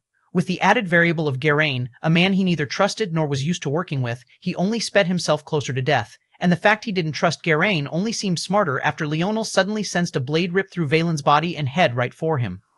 Chapter 3210, A Father's Fury, 5. Chapter 32210, A Father's Fury, 5. Leonel stood with an arm running through the Sylvan. They were more than close, they were practically one body at this point. The fact that Geraint's blade was already here could only mean that the Pluto never planned to spare the Sylvan in the first place. From the start, his fury had erupted, swallowing all his reason. Leonel had actually used his body, the body of a noble Pluto, as a platform to leap into the air. Geraint's roar filled the skies, and the light of dusk seemed to only pool over the horizon faster as a result, almost as though the sun had been sent into a state of shock and fear by his fury. Leonel had calculated this possibility, but he knew that even so, there wouldn't be much that he could do. Puc Ochi. The spear ripped through the Sylvan's side and came right for Leonel. Although there wasn't much Leonel could do, that didn't mean there was absolutely nothing. At the very least, the fact that the spear had to come through Geraint's body first slowed it down and reduced its lethality considerably. Leonel kicked out with a knee that drove into the side of the Sylvan's own, then knocked his body over toward Geraint even as the spear came toward him. Suddenly, Geraint found his spear's trajectory being forcefully changed by the fall of the Sylvan's body. He tried to forcefully change it, but that ironically only slowed his blade down further. Trying to twist his wrist and change a blade's arc abruptly while in the middle of a cut was something any artisan would tell you was a foolish endeavor. Leonel stumbled away, almost falling in weakness. Geraint's blade still managed to nick some of his hair, almost cutting his scalp off from the rest of his body. Taking deep breaths, Leonel steadied himself as Geraint flung Valen's corpse to the side. The Pluto seemed to have grown in size, his shoulders bulging with what somehow looked almost like venomous veins and his body pulsing with power. He raised his spear into the air and slashed out again and again. He had a furious sort of power to him, his spear leaving after images in the air that only layered together after meeting Leonel's own. Then, rippling waves of strikes would erupt all at once. Bang, bang, bang. Leonel blocked the first and then the second, but the third drove him down to a knee. A pitiful spurt of blood came from the wound on his neck and shoulder before he was forced to block a kick that the Pluto tried to drive into his chest. His body was sent sprawling into the distance, and for the first time since the battle with the army began, Leonel found himself on the ground. He coughed, trying to get up, only to realize why it was that he had been so focused on not falling all this time. It felt like he had no energy left to do so, the whining and groaning of his organs whispering into his ears about shutting down for good, and maybe many of them already had. Geraint didn't mince his words, nor did he waste any time. The humiliation bubbling up in his chest was such that he didn't care about anything other than dealing a death blow to Leonel. He wanted to see him ripped limb from limb, to see his organs spilling out of his body, to see his head on a pike. His spear swung down with such ferocity that its pole arm bent beneath the pressure, its body curving in the air as its blade accelerated. Leonel pulled on whatever strength he had left to roll to the side. But, shilling, he hardly felt the pain. His body lacked so much energy that his nerves didn't even seem to fire properly anymore. Even when he lost his arm, it almost felt like an aged scab was falling away naturally. He coughed, but more so due to the impact of such a powerful blade running through his body, while Geraint only felt more infuriated that he still hadn't been able to kill Leonel with such a blow. The Pluto raised his spear even higher and no longer even looked like a spearman at all. He reversed his grip on his spear and plowed it downward like a jackhammer. Leonel tried to roll out of the way again, but he couldn't. Without an extra arm for leverage, he wasn't fast enough. The blade ran right through his chest, deviating slightly as though it had crashed into something heavy before ending up half in his ribcage and half in his gut. But maybe just as bad now was the fact he was pinned to the ground. Looking at the blade running through him, Leonel found it hard to believe that it was even there. Had he really pushed himself so far that he couldn't even feel such a thing? No, somehow, he felt that he still hadn't pushed himself far enough. It still wasn't enough. Ina's consciousness faded in and out. The pool of once clear waters was bathed in blood now. She could faintly hear the screams of the women around her, telling her to stay away, to just give it one more push, but they seemed filtered through a mesh like her mind was in too much pain to process any of it at all. She had yet to hear what she really wanted to hear. There was neither her husband's voice nor the cry of her baby. Where were they? Another shudder of pain barely snapped her awake. Another tub? Get me another tub. I need to see what's happening. Elaine roared out orders. No, Ina thought to her. I have to hold on. Her head faintly turned toward Leonel's direction. They were separated by kilometers, and yet they might as well have been side by side. She could feel him. If only she could also reach out and touch him. Her consciousness faded. Chapter 3211, A Father's Fury 6. Chapter 3211, A Father's Fury. 6 Garain's roars filled the skies as he drove the spear deep into Leonel's body. The last flickering lights deep within Leonel seemed to tremble one last time before his body gave way. Even as his brain fired signal after signal to move, he had pushed himself much too far. With so much weight bearing down from above, he couldn't move even if he wanted to, let alone the fact his body wasn't responding to him. Failure. So close and yet so far. In the real world, it didn't matter how furious you were or how much passion you had. At some point, you would reach the end of your road if you weren't strong enough.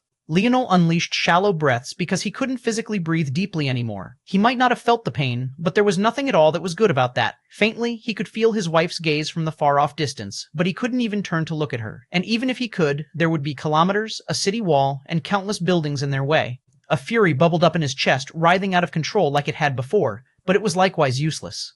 All it did was sap up what remained of his energy. The haggard, enraged breath of Garain lumbered on from above, pressing down on Leonel's body and only making him feel more suffocated and disgusted with himself. I can't. Leonel's gaze flickered like an ember waning or a light overloading its fuse. His will was still akin to a towering tempest, so powerful that Garain could feel it weigh down on himself as well. But no amount of will could seem to move his body. You killed a Pluto. That much is fine. I can accept it. But you also defiled his body. You ruined his memory. Garain gasped between breaths. One of my own kind. The sort of pressure we bear for the sake of the world you cannot imagine, and yet you disrespect us like this. Garain's rumbling words seemed to fuel his fury all the more. He ripped his spear up from the ground, taking Leonel's body along with it. Hanging from the end of the spear, Leonel could hardly do anything but hold on to his own. But because the gap in their size was so large, even if he managed to move his body and swing his spear with any sort of force, he wouldn't even reach Garain's neck. The Pluto's spear was simply too long. I will show you what it feels like to be disrespected and defiled. A warrior like you deserves a good death, but I will not give you one. I will trample over your pride and humiliate you even in death. I will nail your tongue to your head and hang your penis from your mouth instead. You will not rest in peace for a single one of your days. The more Garain caught his breath, the louder his voice became, and more thunderously it boomed across the skies.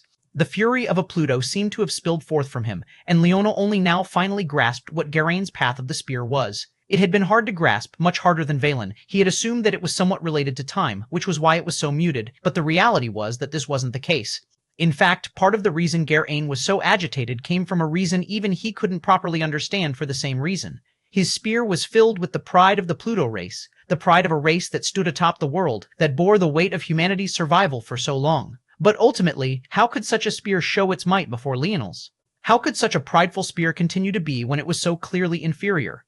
Now, however, this spear seemed to be gaining momentum as it sat skewered through Leonel, as it humiliated the man that once stood above it. With dull eyes, Leonel looked down at the spear skewering through him. Was this how his father had felt? Dying to someone so inferior to him only because there was someone much more powerful pulling the strings in the background. He couldn't help but wonder what his father's last thoughts were. Were they of hopelessness? Despair? The unfairness of it all? Leonel coughed, another weak spurt of nothing coming from him as his body simply had nothing more to give. The fact he still had the reflex to cough at all was astonishing in its own right. No, Leonel's voice came out as weak as the flap of a butterfly's wings. Even Garain didn't hear it, let alone the Pluto. Even Leonel couldn't quite hear it. Though it was hard to tell if that was because he had spoken so softly, or if it was because his ears couldn't quite pick up sound like they used to. As for what he was saying no to, it was his father's last thoughts. He knew what his father was thinking, he had seen that smile on his face, there wasn't an ounce of despair or helplessness there. That was because, unlike him, his father had cleared a path for his wife and son. Unlike him, his father's son had already grown into a man ready to carry on the burden himself. Unlike him, his father had succeeded. Leonel's arms suddenly moved as the weight on his shoulders grew heavier. He wasn't just carrying his wife, his unborn child, or the memory of his parents on his back. He was also carrying his father's burden, his last hopes, his last dreams, his last smile. Leonel held his spear in his teeth and grabbed onto Geraint's polearm with a hand. Deep within his mind, a tranquility that had been at silent rest stirred. Control. For the sake of his family, if it was all he had left, he was even willing to become a demon. A bloodthirsty light filled his eyes. Chapter 322N2, A Father's Fury. 7. Chapter 32N2N2, A Father's Fury. 7. Geraint looked at Leonel's vain attempts as though he relished in them. The more Leonel struggled, the more chances he would get to make this man truly regret the things that he had done. However, Syriing. Leonel ripped the spear through his body, curving it up and through his collarbone. Geraint stood frozen in shock. His spear was more like a glaive than it was a real spear. It only had one truly sharp edge while the other side was blunt, and at the moment, the sharp edge was pointed down to the ground. That meant that for Leonel to pull himself off of the spear, he had actually forcefully destroyed large segments of his body with nothing more than the blunt edge of the blade. Not only that, but he had basically cut himself in two while doing it. He fell to the ground, trying to do so on 2 feet, only for half of his torso to spill over to one side, pooling out with his blackened, atrophied inner organs. A flash of fear lit in Geraint's eyes, one that he couldn't immediately suppress like the first one. The Pluto were a race of warriors with existences that towered over all others, but even he couldn't fathom this sort of matter. He was only caught off guard for a brief while, and that fear only stunned him for a split second, but it was enough. He hadn't noticed that he had ended up over Valen's corpse, so when Leonel fell down, his torso blooming open with petals of sickly gray-black organs, he landed right onto the Sylvan. Leonel released his spear from his mouth and turned his neck, taking a savage bite out of the opening in Valen's chest. Geraint's eyes widened, realizing what was happening a step too late. And it was then he noticed something else as well. In the open cavity that was Leonel's chest, there was one pulsing light. His heart. Geraint remembered that when he pierced down into Leonel's chest, he had run into something he couldn't puncture, and his spear ended up deviating. He hadn't thought much about it then, but he finally understood what it was. He couldn't pierce Leonel's heart because his heart and his innate node were one and the same. Creation taken to an extreme could only be seen as destruction. Leonel ripped his neck to the side, pulling out a large, meaty bit of golden flesh from Valen's sylvan heart. His earlier spear strike had already destroyed much of it, but there was still quite a bit that remained. And in maybe one of the most savage displays of his life, Leonel tore into it as though it was a steak rather than the corpse of a man who had just been alive. Geraint suddenly swung his spear down from above, but the moment Leonel had released his spear from his mouth, his now free hand had caught it. A second too late, Geraint realized that Leonel had already thrust his spear up before he even decided where to attack. Leonel's cracked spear blade caught the edge of Geraint's own and parried it to the side. Geraint had attacked with so much force that having his momentum deviated forward like this knocked him off balance somewhat, causing him to be unable to stop his blade at all. It missed the side of Leonel's face and buried itself into Valen's body. Spurts of power roared through Leonel's veins as he kicked upward, golden lines pulsing along his atrophied leg. His heel collided with Geraint's hip perfectly, forcing the Pluto to be flipped over Leonel's head by his own momentum. The two halves of Leonel's torso tried to mend themselves together using the power of the sylvan heart, but the strings of flesh that connected them were too loose, and Leonel didn't give them any time before he rushed to his feet at the fastest speed he could muster. Wielding his spear in one hand, he pierced down at Geraint, who successfully rolled to the side. Bang! Bang! Bang! Geraint was forced to abandon his spear in Valen's body and was sent taking 2 steps back in quick succession. Leonel closed the distance again, his eyes filled with a furious, raging light.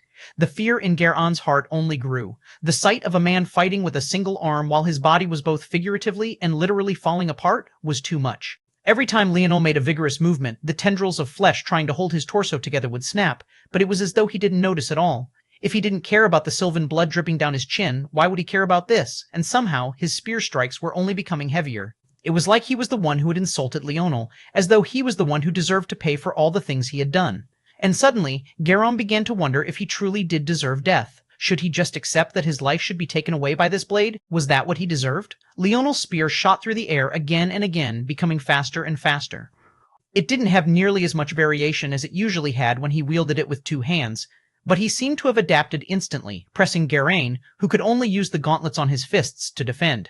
As a Pluto, Geraint was more than comfortable in close combat as well, but he was quickly finding himself overwhelmed. Puche, Puche, Pu. Lines of blood erupted across his body, the heavy Pluto blood that couldn't be spilled falling in a rain as though to satiate Leonel's spear. Before this spear, the blood of a Pluto was absolutely worthless. If there was one man worthy of defiling his race, it was the man before him. Leonel took a step, and he suddenly accelerated in a way a weak body shouldn't. Shifting and moving like the wind, he appeared behind Geraint and pierced a hole through his knee. In a single motion, Leonel leapt up and drove a crossing knee across Geraint's temple. The Pluto caught himself with a palm to the ground and tried to use it as leverage for a spinning kick from his upside-down position. But Leonel seemed to have seen through it all, sidestepping it and slashing a deep wound across Geraint's groin through a gap in his arm. Faster, faster, faster, Leonel howled, his spear leaving trails of deep wounds across Geraint's body until the man couldn't even move anymore without a part of his body reminding him that he had long since lost the tendon that connected it to his thoughts.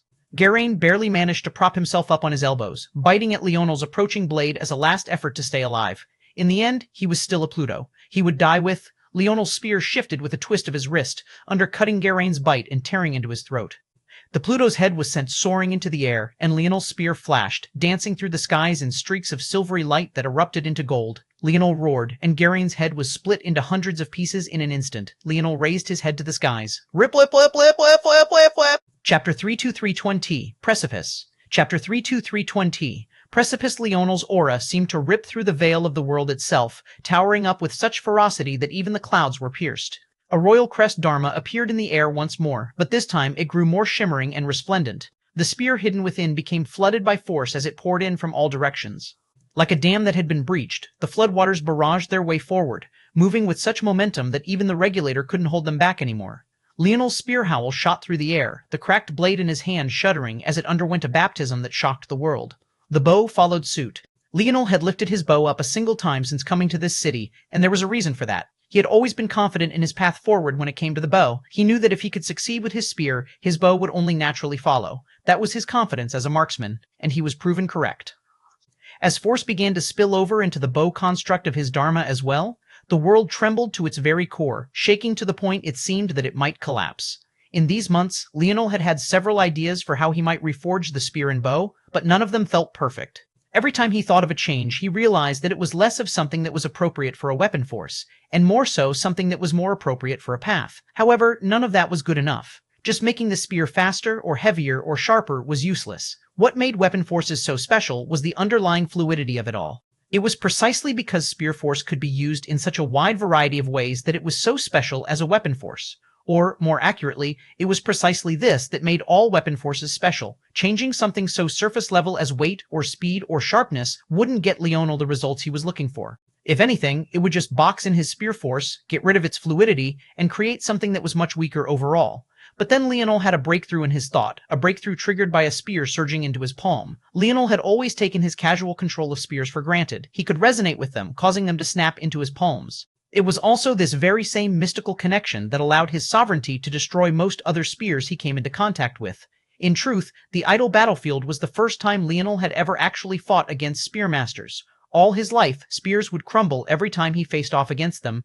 It was only while fighting the strongest spearmen in existence that things finally changed and he was able to feel what it was like to combat a spear. And it was also because of that he felt the tug, push, and pull of sovereignties all the more clearly. He couldn't destroy these spears as easily, but he found that he could apply pressure onto them, suffocate them even. And when he began to analyze these spears, taking what he wanted for himself, he created the foundation of what would be the first change he made to his bow and spear force. The spear had the absolute domain, a range of influence that made it invisible in a middle-range distance. It was such a large part of its abilities that the spear domain lineage factor was even built on this principle. The bow was an even higher level of control than that. From the limited range of the spear, it became rangeless. There was no target it couldn't track, no general it couldn't slay, and now they would have this foundational concept ingrained even further into their being with suppression. Boom. The golden forces became brighter, piercing an even larger hole into the skies as Leonel's Dharma became more complex. Now, the spear and bow didn't just have range. Suppression was a fundamental part of their being. The suppression of distance, the control of a region, the suffocation of other weapons. However, this still felt more like a path than it did a fundamental change to the weapon force. But there was a reason for this. That was because of the next change. Boom. Leonel's aura continued to skyrocket as madness unfurled. Tinges of red seeped into the foundation of his weapon forces, fighting and combating the violets that appeared at the same time. They roared and raged, tugged and pulled. Dream Force. Leonel wanted it to become his key to everything. It was what would separate him from others and what caused the fundamental divide between his current weapon forces and his weapon forces of the past. But it was tricky. If he was going to rely on a new force, then it obviously wouldn't be a weapon force anymore. Or was it? What were weapon forces if not amalgamations of forces? What separated the fundamental laws that constructed a weapon force from any other? Why couldn't you just add fire force to glaive force and create a new weapon force like that? The problem stemmed from the same reason you couldn't just melt together metals and hope they had a good outcome in the end. If you could, there wouldn't be such a large dividing line between normal crafts and the life grade, or even a larger dividing line between the life grade and the self grade. But that was precisely what Leonel had come to realize. These weapon forces, all of them were at the life grade. They were constructs that many might tweak here and there, but they were fundamentally a life grade existence.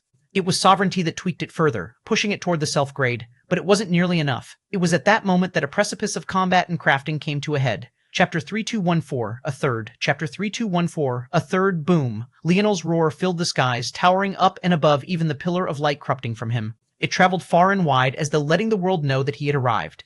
Everyone used forces the same way.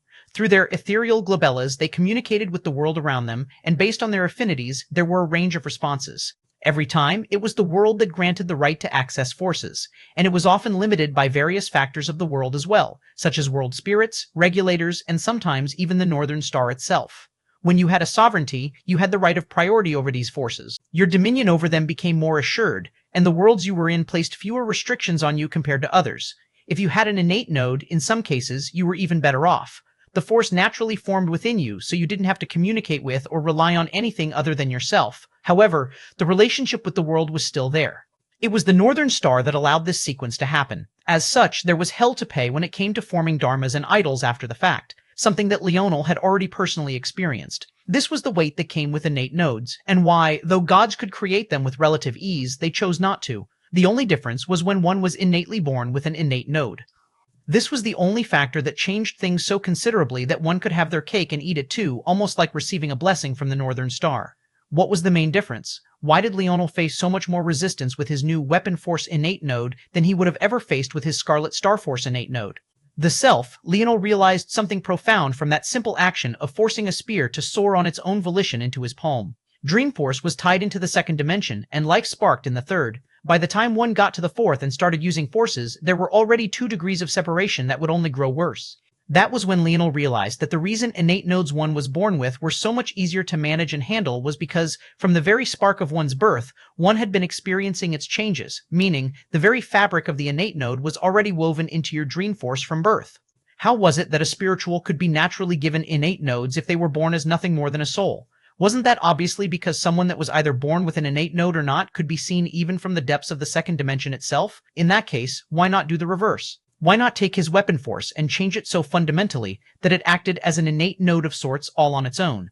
Why not inextricably tie his weapon forces to his dream force in such a way that bloomed with the power of his will and psyche at its very core? Leonel had already done this in one direction by forming the very first, weapon innate node to ever exist. However, to do this, he had continuously tempered his body, rooting the innate node in the third dimension and above, but he had never worked his way backward. But now, he would. A union of light and darkness will reveal the 12-pointed star. Light and dark could mean so many things. It could refer to them literally, it could mean a balance of yin and yang, and in this case, it could mean a cycle. The last time Leonel had thought of this prophecy, he had been in the middle of crafting treasures for the fox, and he felt that he had grasped onto something faint that would change his perception of crafting forever. But the distraction of the matters that came afterward made him have no choice but to abandon those thoughts before he could delve too deeply into them. But now he truly understood as well. His spear and bow, they were missing the support of his dream force. By rooting them in one part of his body and another part of his soul, he could complete the cycle of the weapon force, crafting a power that could truly be pushed and pulled by his mind without relying on an external source at all. He was well and truly free. And for his crafting, maybe the life grade and the self grade weren't truly striated differences either, but it wasn't that simple either. The life grade was the process of using resources and their paths to create a single path that all of them would follow together. This holistic approach to crafting made treasures orders of magnitude more shocking than normal. The self-grade was the overriding of those preferences, using the more fundamental aspects of forces and ignoring their overarching personalities, and instead imposing what you wanted onto them yourself. It was similar to a path of sovereignty where you tweaked what a force could do to match your wants and desires more. The more Leonel thought about it, the more similar these things seemed. In the past, Leonel had also thought that the life grade was just the upgrade over gold grade treasures, only to eventually realize that any grade treasure could be life grade, so why couldn't any life grade treasure be self grade?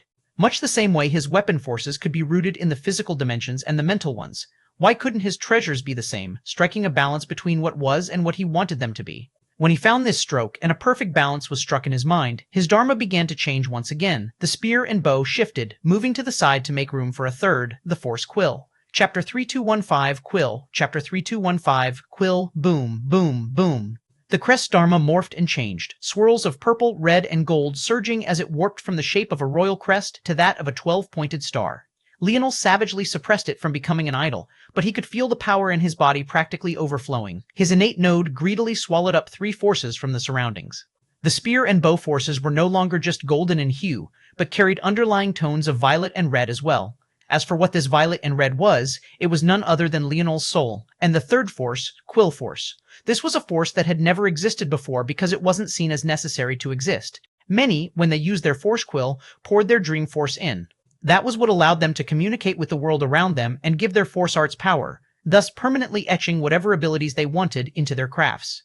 However, if Leonel was going to create weapon forces that were rooted not just in the world around him, but within himself, why wouldn't he do the same for his force quill? This quill force wasn't just a casual add-on. It maybe embodied the root of what Leonel's breakthrough was all about even more than the spear force that had allowed him to comprehend it all in the first place. His quill force would allow him to bestow the world with the greatest crafts ever forged and created. At this moment, there was not a single doubt in Leonel's mind that he was the greatest crafter in existence. He held out his broken spear and carved a line through the air. Quill force surged in a bright rainbow light that contrasted it from his other weapon forces, and in an instant he seemed to have written into the world itself. At that moment, the laws of the zone were overridden as Leonel took precedent. The force art before him grew larger and more complex even as his dharma did the same above his head. Each shone brighter and brighter, and a gorgeous magic circle of dancing runes appeared before Leonel.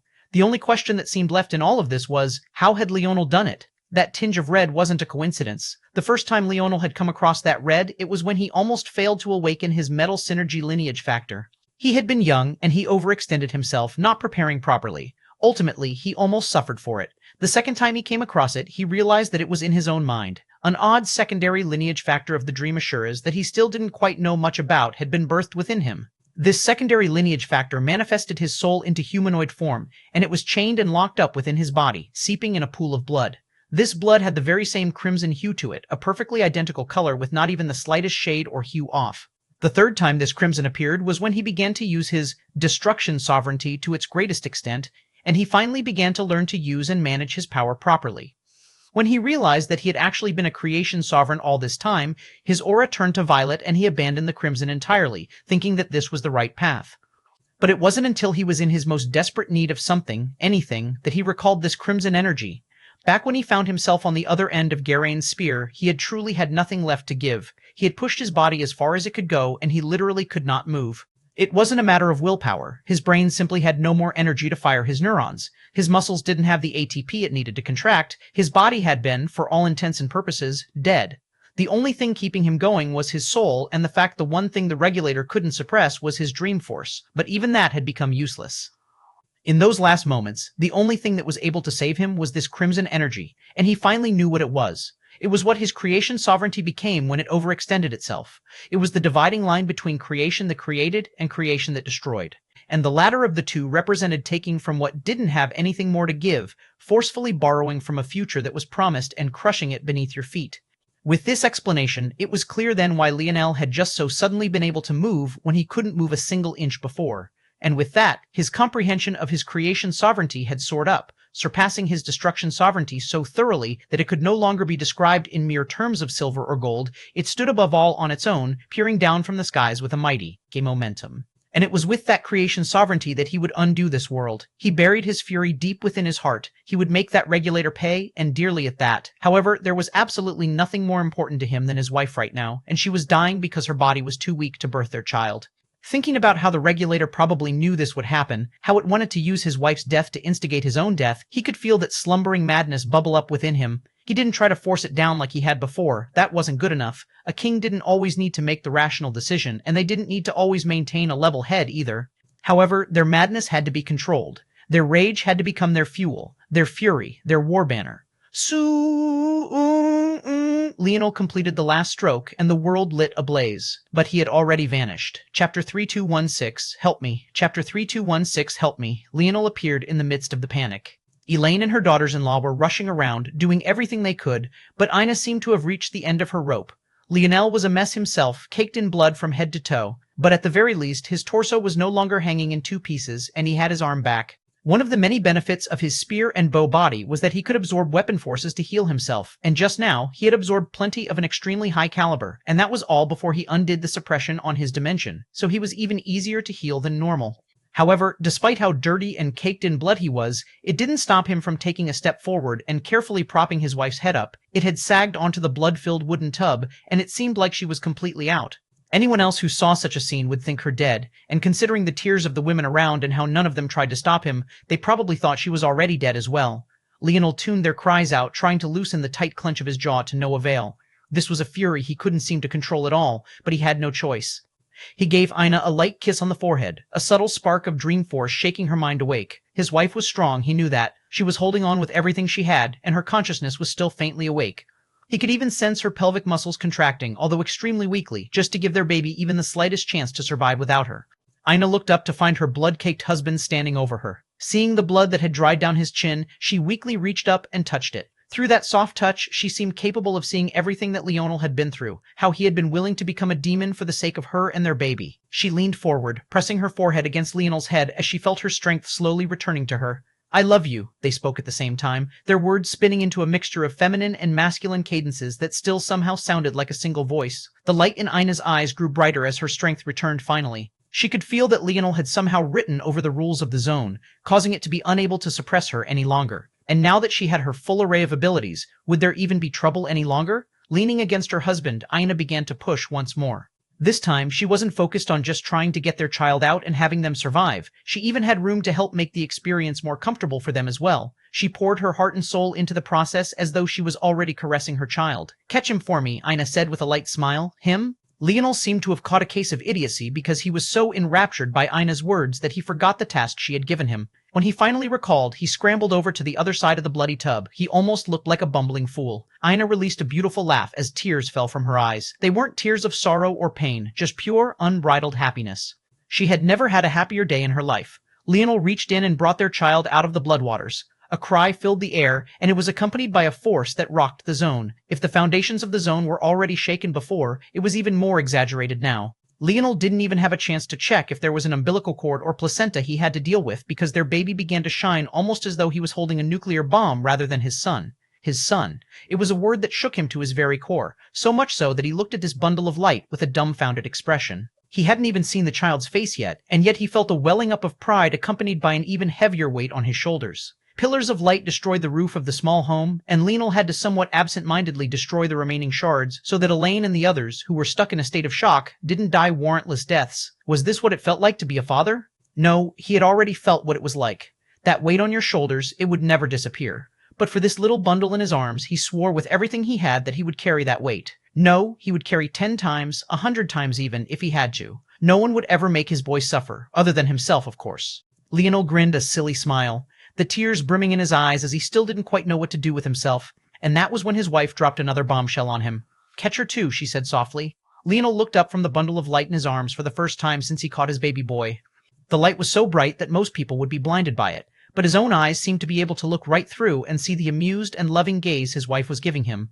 I couldn't decide, she said in a cute voice that made Leonel want to marry her all over again. Either that, or maybe they should get started on baby 3 right away. Leonel snapped out of his daze and hurried forward, gently picking out a second little bundle. He held one in each arm, feeling as though his heart was about to explode. Chapter 3217, Speechless. Chapter 3217, Speechless. The world was practically collapsing around them, but all Leonel could look at were the 2 bundles in his arms. He couldn't see them, but he could feel them all too clearly. They were slippery, soaked through in water and blood, but they were so soft and supple to the touch, so delicate that he felt that if he pressed on them even a little bit too hard, he might accidentally break them. He could feel their little wiggles and their strong heartbeats, their attempts to cry out, that were somewhat suppressed by the force swirling around them. But he could also feel their closeness to him, their reliance, their inherent trust and security. The tears brimmed in Leonel's eyes, and he found that his heart was overflowing. Seeing her husband in such a state, Ina couldn't hold back her own tears. They had already been there, but they flowed even faster than before. Neither cared very much about what was happening in the outside world or what kind of commotion their babies were triggering.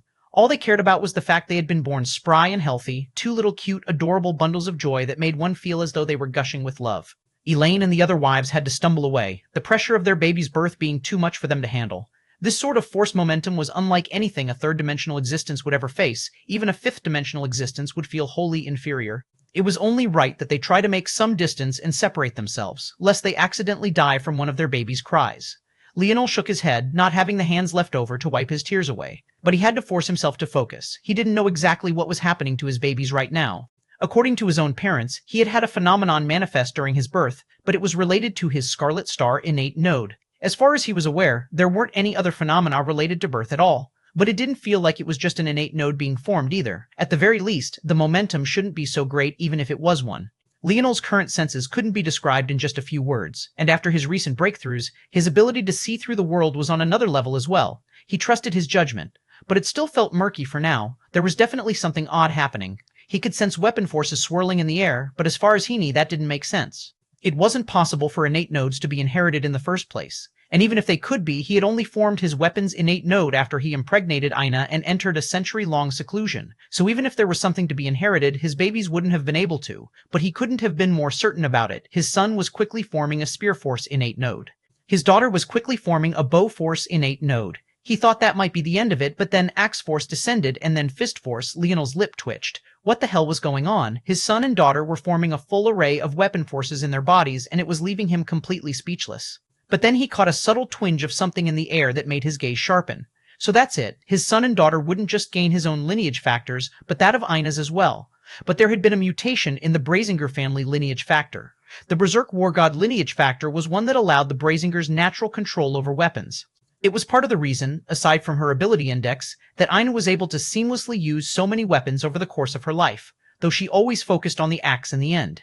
Somehow, Leonel's breakthrough in the formation of the very first innate nodes in existence had allowed this to happen. Dreamforce, Leonel finally understood. After what happened to their babies and how the Brazingers almost took over their psyches, Ina had put a lot of effort into nurturing their souls and bolstering her own Dreamforce control. But around that time was when Leonel grasped King Force and had a breakthrough in his Dreamforce. The breakthrough in his Dreamforce allowed him to surpass timelines, grasping things from lives he hadn't lived personally and incorporating them into his combat strength.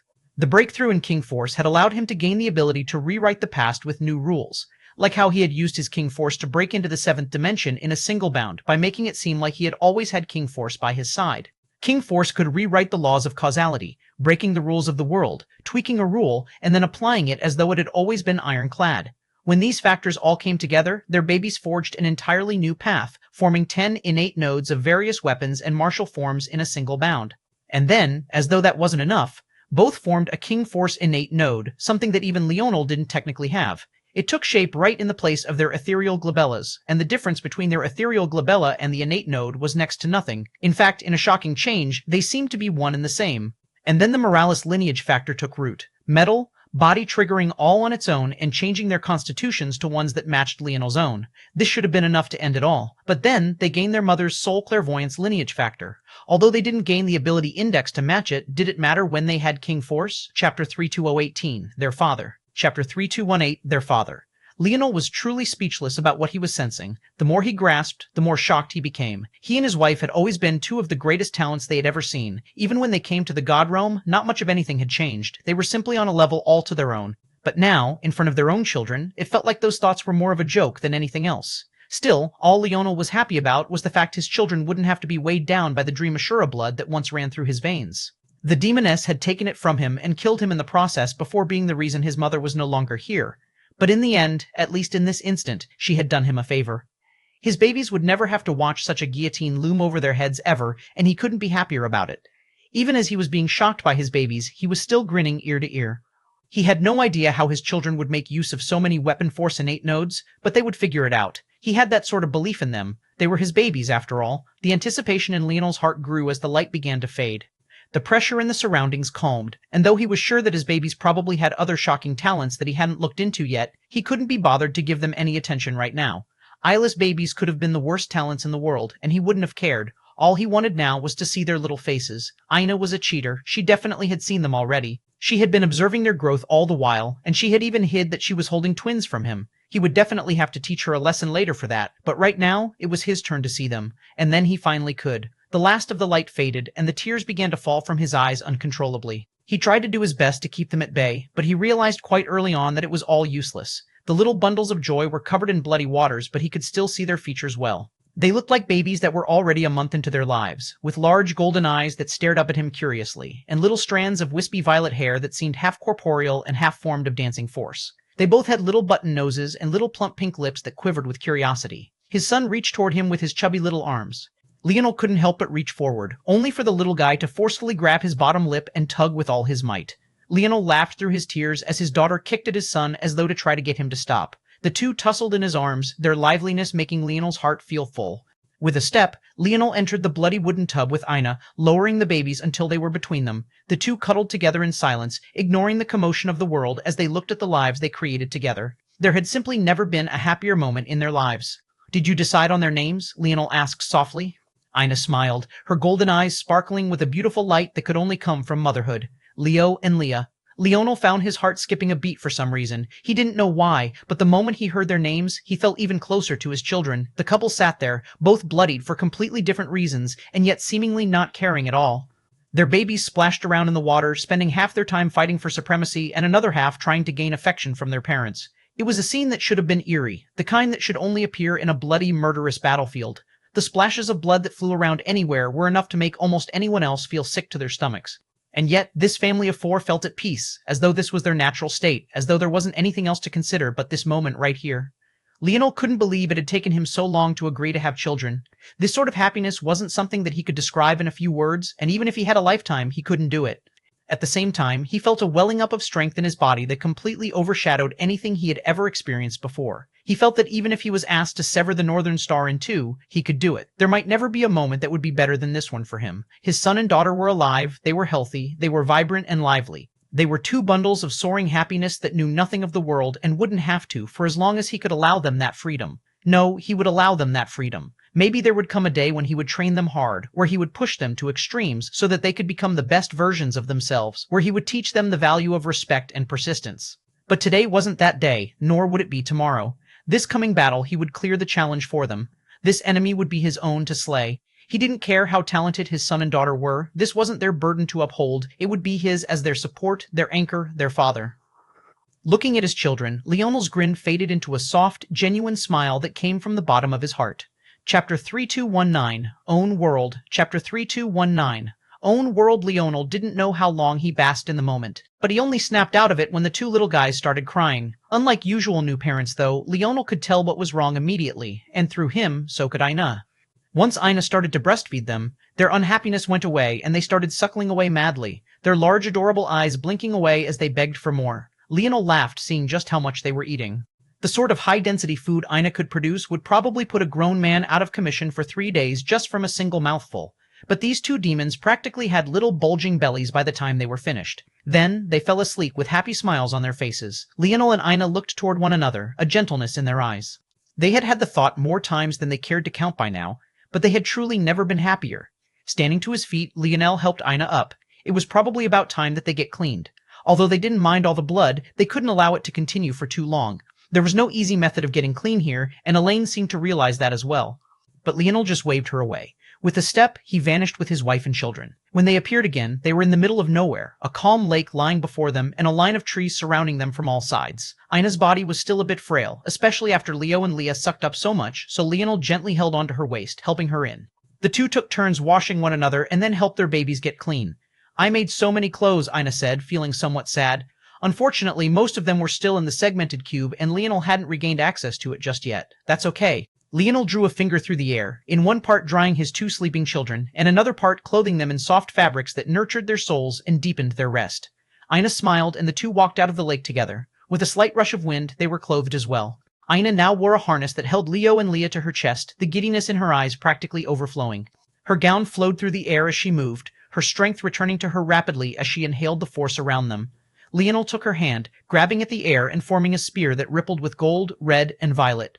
With his wife and children by his side, he felt that he had an endless supply of jet fuel injected into him.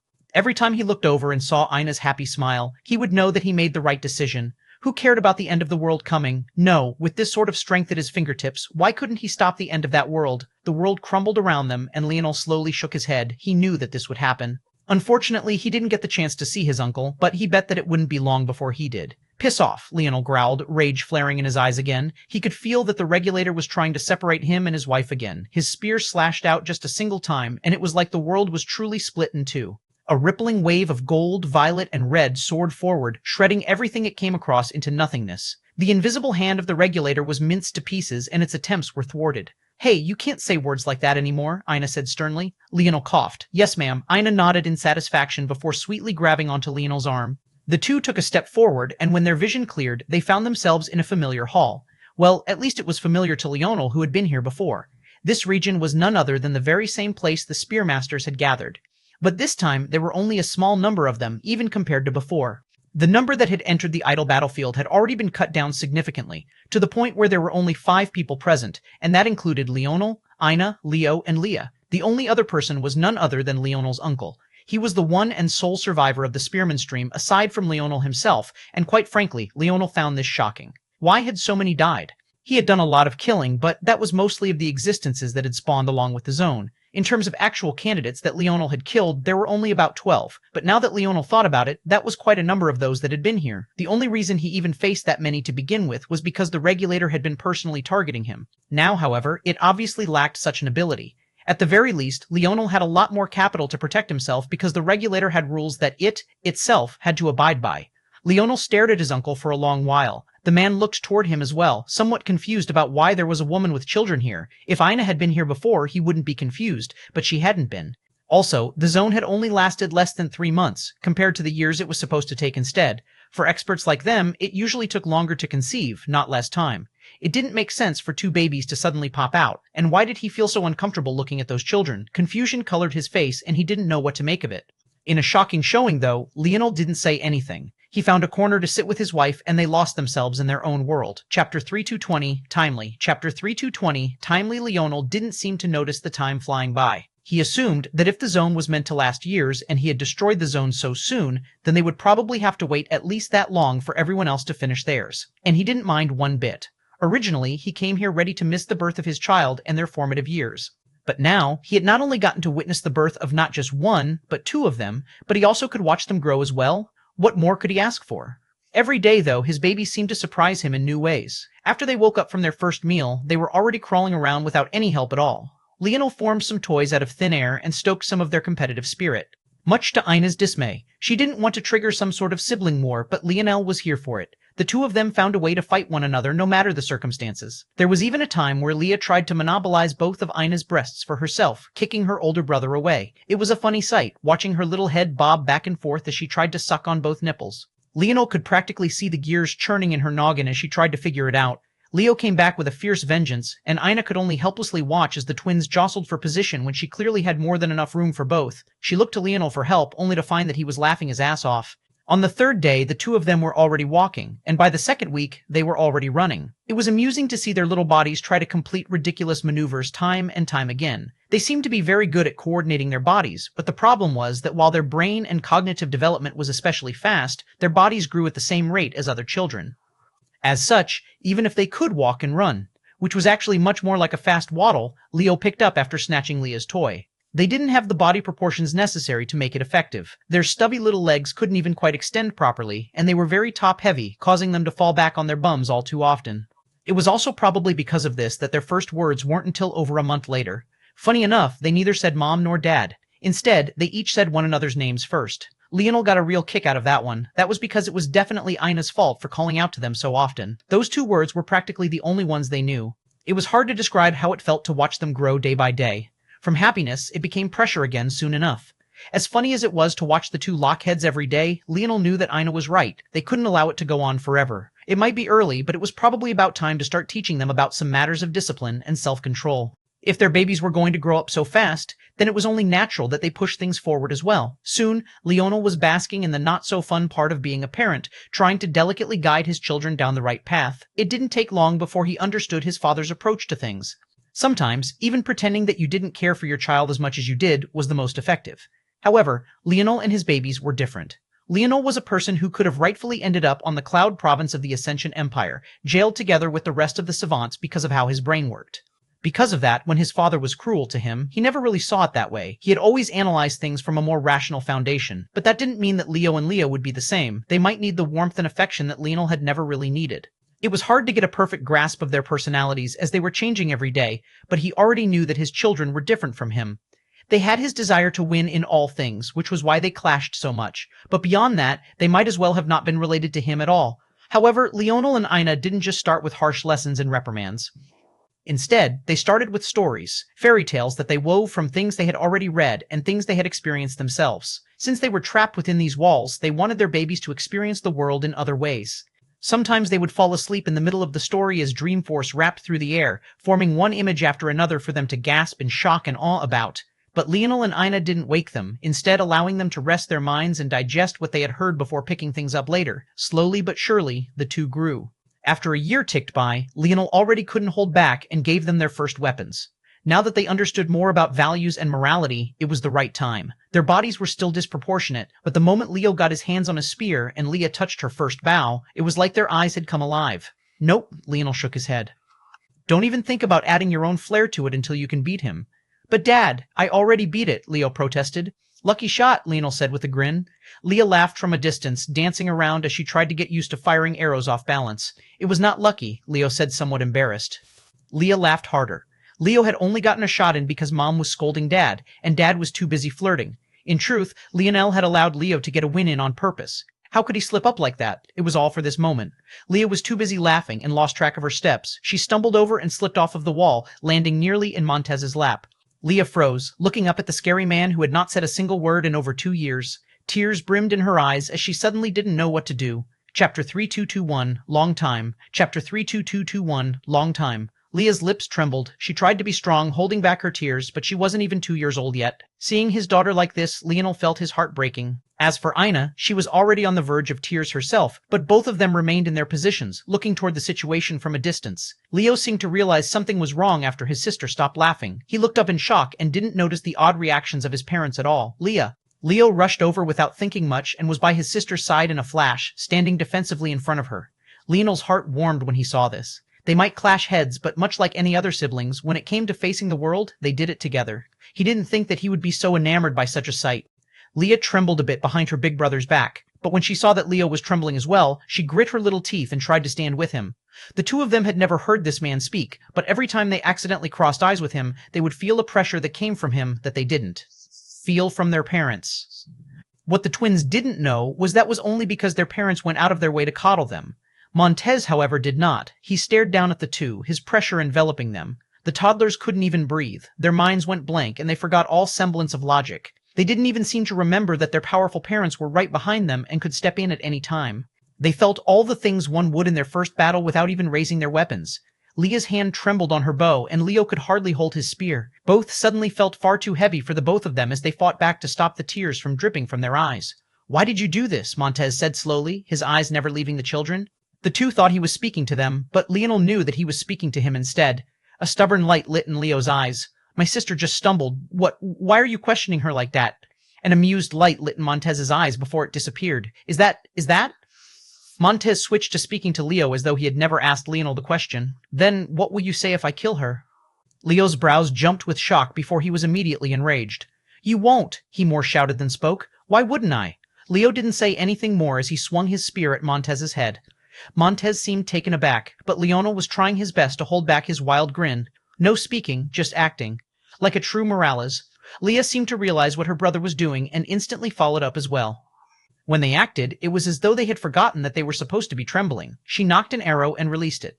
Normally, her parents had already taught her the type of movement she needed to distance herself from an enemy before she did this, but she naively didn't want to allow her brother to fight on the front lines all by himself, so she didn't take a step back, firing an arrow at Montez's face from point-blank range. Although Montez was surprised by the sudden attack, who was he exactly? They could have attacked him in his sleep and it still wouldn't matter. He caught Leo's spear blade between 2 fingers and flicked Leah's arrow back at her. Leah panicked and wanted to roll away, but when she saw that her brother was still caught by the man, she stubbornly stood in place as though she would rather die first. Montez was rendered speechless again.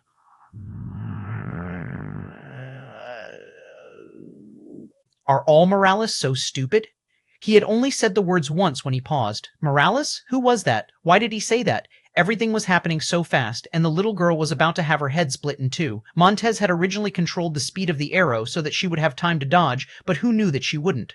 And now, Montez was lost in a daze and didn't have the time to save her. By the time he realized he had lost his train of thought, the arrow was already piercing Leah's skin and about to enter her brain. He panicked slightly, but the time was too short. Even he couldn't react in time to do anything. However, at that moment, Leah and Leo both unleashed a screech. Their vocal cords weren't nearly developed enough to roar, but their raw emotions were obvious enough. Leah thought her brother was going to die, and Leo was panicking seeing his sister's state. The arrow was suddenly gripped from two sides by a mysterious force that rampaged through it, turning it to ash in a race to the middle. Montez blinked. Destruction? He suddenly felt Leo's blade twist in his fingers. He was still too distracted by all the weird thoughts and memories floating around in his mind, so much so that he didn't even react to the blade appearing at his throat. However, clang, the blade rebounded against his seemingly soft flesh, and Leo was sent stumbling several steps back, running into his little sister. They both felt their butts, their faces pale with fatigue from the small instant of time, and yet they still seemed ready to stand back up to their feet and battle again. But that was when they felt a shadow over them. They looked up, and tears began brimming in their eyes again as they saw their father. Leonel smiled, picking the two up. They instantly dropped their weapons and threw their arms around his neck, sobbing. I know, Leonel softly comforted them before looking up toward Montez. Long time, no see, Uncle Montez. Chapter 3222, Quicksand. Chapter 3222, Quicksand. My name isn't Montez, it's... Montez's voice trailed off. He felt like he had suddenly been hit by a truck and sent flying into the distance. His body shook, and his mind was suddenly filled with a splitting pain. Leonel didn't say anything else. He knew that he had already succeeded. In the past year, he had spent a lot of time probing into his uncle's mind and trying to unravel what was holding him back. He used a combination of his dream force and even sometimes his words. All this time, he didn't mention the Morales name even a single time. Even Leah and Leo didn't know their last names just yet. They didn't even know people had last names. Leonel didn't believe that this would stunt their growth very much. If there was anything that would, it was the fact that they had been living off of force for their entire lives and had yet to have a real taste of food other than their mother's breast milk. But they had stopped relying on that months ago. For the first time, Leonel was actually quite thankful to the regulator. Without the regulator, he wouldn't have had the chance to sit so near his uncle for so long. Without all this time, there was simply no way that he could have succeeded in doing all of this. Whatever the demoness had done to his uncle, it ran deep. It couldn't be broken with raw strength. Even if he was at the same level as the demoness, he would have never been able to do so. That was how intricate it was. Even though Leonel felt that he had now caught up with the demoness's dream force, she had taken her time to pull his uncle into this abyss, so it had taken him time to pull his uncle out. In the end, he had ultimately won out, and his children had been the final straw to break the camel's back. Montez was shuddering from head to toe, looking at Leonel with familiarity, longing, and confusion. My wife, these were the first words out of Montez's mouth. Where was his wife? He was sure that she had been by his side in the last memories he had. What happened to her? Leonel frowned. He didn't know the answer to this question at all. As far as he was aware, his aunt wasn't in the Morales family when disaster struck. She had already left to Na Namalhavakau Orarnith Hizumala to go somewhere far away with his uncle. He just didn't know where that was. He thought that after Montez regained his memories, he would have that answer, and then they could reunite the whole family. But the fact he didn't know wasn't good. Was this a backup plan by the demoness? But Leonel still didn't even understand why she had done all of this to begin with. What was the point? It couldn't be that Montez's wife was so useful. She was a decent talent, but that was only by dimensional verse standards. She only awakened the spear domain lineage factor of the Morales clan, so she had never been an heir candidate, and her ability index wasn't anything special either. If Leonel recalled correctly, it was an odd oil ability index. She could coat her skin and anything she touched in oil, allowing a frictionless surface to appear. It was a simple ability index, and though Leonel could think of a great many ways it would be useful in battle in the dimensional verse, it was hard to say if things would continue to be so simple in the wider world. After all, these days, only half of Leonel's battles were fought on the ground somewhere. That would eliminate at least half the potential use cases for this ability index. I do not know where she is. Leonel shook his head. I only recently found you. Do you remember what you were doing up until the point you lost your memories? Montez paused, his frown deepening. He was originally exploring the dimensional verse. After Velasco died, something weird happened to his body, and it was like a new power was welling up. Now, he knew that power was his Dream Ashura bloodline. He had heard some inkling of this stuff from his elder brother, but Velasco never liked to explain things clearly, mostly so that he could carry the burden all on his own. All his life he had thought that he didn't have the bloodline at all, only to find out it had just been dormant. He didn't think it was a coincidence that it appeared only after Velasco died as well, but who knew that those machinations would only just start? His wife had insisted on following him, so they did that for a long while until he found a path out of the dimensional verse. After hesitating, he chose to take it. The only way he was going to get revenge for his brother was by doing things the hard way. But he didn't expect to become a puppet practically the moment he took a step out. It was like the world was out to get him. What Montez hadn't known was how generally hated the Dream Ashura were. Normally, Dream Ashuras wouldn't go out easily, and when they did, they would carry all sorts of trump cards with them. The result was he and his wife getting into all sorts of trouble, and because their strengths weren't the best, they were often on the losing side. Their enemies would often come with ample preparation, thinking they were dealing with a real Dream Asura, only to find that Montez was pitifully weak, so Montez learned and adapted. He became more like a real Dream Ashura, not only growing in power, but in scheming ability. He deviated from the path that most Morales took as a result of that. But in the end, it led to him slipping into a deeper pit of quicksand, one that he hadn't even noticed. Chapter 3223, Scary. Chapter 3223, Scary. As Montez was trying to piece things together, Leonel could feel his deliberation. Trying to ask someone to pinpoint exactly when they fell into the demoness's schemes was like trying to ask them what caused the start of the universe. They could probably name the inciting incident, but they had no method of describing to you what could cause something to happen before cause and effect even existed as we know it today. The reality was that the demoness's schemes were so deep that Montez was practically trapped in the web from the moment of his conception, let alone his birth up to now. When Montez started acting more like a Dream Asura, he was just doing exactly what the demoness wanted, and now his wife was gone, and he had no idea where she was. The unfortunate truth was that Leonel had a guess as to what was happening here. He just didn't want to say it out loud for fear that it might be true. While Montez's wife would be useless to the demoness, could a child they shared be the same? But then why would she bother to manipulate Montez's memories like this instead of just killing him? What else was she planning? And what could she possibly want with a child? Luckily, for now, this was still nothing more than speculation. He hoped that the real reason his aunt wasn't around was because she had had no choice but to leave Montez's side. After all, if Montez lost his memories, he would be a danger to her, especially if he was acting much more like a Dream Asura should. In that case, hopefully, she was living somewhere in seclusion. When Leonel left this idle battlefield, he would be able to use his dream force to find her no matter where she was located, so long as the demoness hadn't interfered. All this time, he had been looking for Montez, but the distortions were so strong that he could only barely manage to tell that he was alive. Now, his dream force was strong enough that he felt that even if his aunt was still very weak, he would be able to find her as well. "We will find her," Leonel said surely. Montez looked down. At a moment like this one, he didn't even want to be seen. He didn't know how he had still ended up useless. He could even remember having thoughts of killing his own nephew. He remembered how many times he'd clashed with Velasco about relying more on those around him. But it was Velasco who had abandoned pretty much all of his bloodlines, all of his talent, that was the far more successful of them. While he was busy making it seem like Velasco didn't take their father's path of the spear seriously, he was off doing great things. And then there was him who couldn't even escape the grasp of that damned mother of his. Oh, how he so longed to kill her with his own two hands. But would he ever have such a chance? Looking at his nephew, it seemed that he had been surpassed by him as well. What was his role here? Did he even have a place in this world anymore? What was even the point in living? "Daddy, who is that?" Leah asked softly between her sniffles. She heard Leonel call him uncle, and she didn't quite understand. But she could see that her father's relationship with him wasn't bad. That only confused her more, though. If they knew each other, why did they never speak? "Him? He's your great uncle, my father's brother. You two just helped him get his memories back." Leah blinked her large golden eyes, half hiding in her father's embrace and half looking to Montez. Really, you were a big help," Leonel smiled. "It was because of Dreamforce?" Leah asked. "Yes, Dreamforce is scary," she said with a pout. Leonel laughed. "That's why you've got to train much harder in Dreamforce so that no one can ever do that to you again." Leah nodded heavily, but she still seemed somewhat scared of Montez and preferred to remain in her father's arms. Montez looked up when he heard the innocent conversation. For some reason, he found the scene heartwarming in a way that went beyond just the interaction between father and daughter. He had watched this young man grow up, and now he was already old enough to not only be a father, but to also have enough wisdom to know how to guide his children as well. He could remember a Leonel furious with the world after his father's death, a Leonel that most wouldn't even really want to be around at all. But even before that, he could remember a Leonel without nearly enough drive and ambition, or a Leonel that allowed his ego to dictate far too many of his actions. Any one of these iterations of his nephew wasn't the type of person a good father could be. And maybe that was the real reason Leonel needed to wait so long to accept this new phase in his life. Although he wanted to scold Leonel for having children in such a dangerous environment, a conversation he had had with his wife every time she tried to force him to put a baby in her, he couldn't bring himself to do it. He wondered, had he made a mistake not having children? Or was he just as immature as Leonel had been all those years ago? Unwilling to give up a rivalry with his elder brother? Unwilling to abandon his feeling of inferiority? Unwilling to give up revenge? He didn't know what he was striving for anymore other than those things. When had he ended up less mature than his own nephew?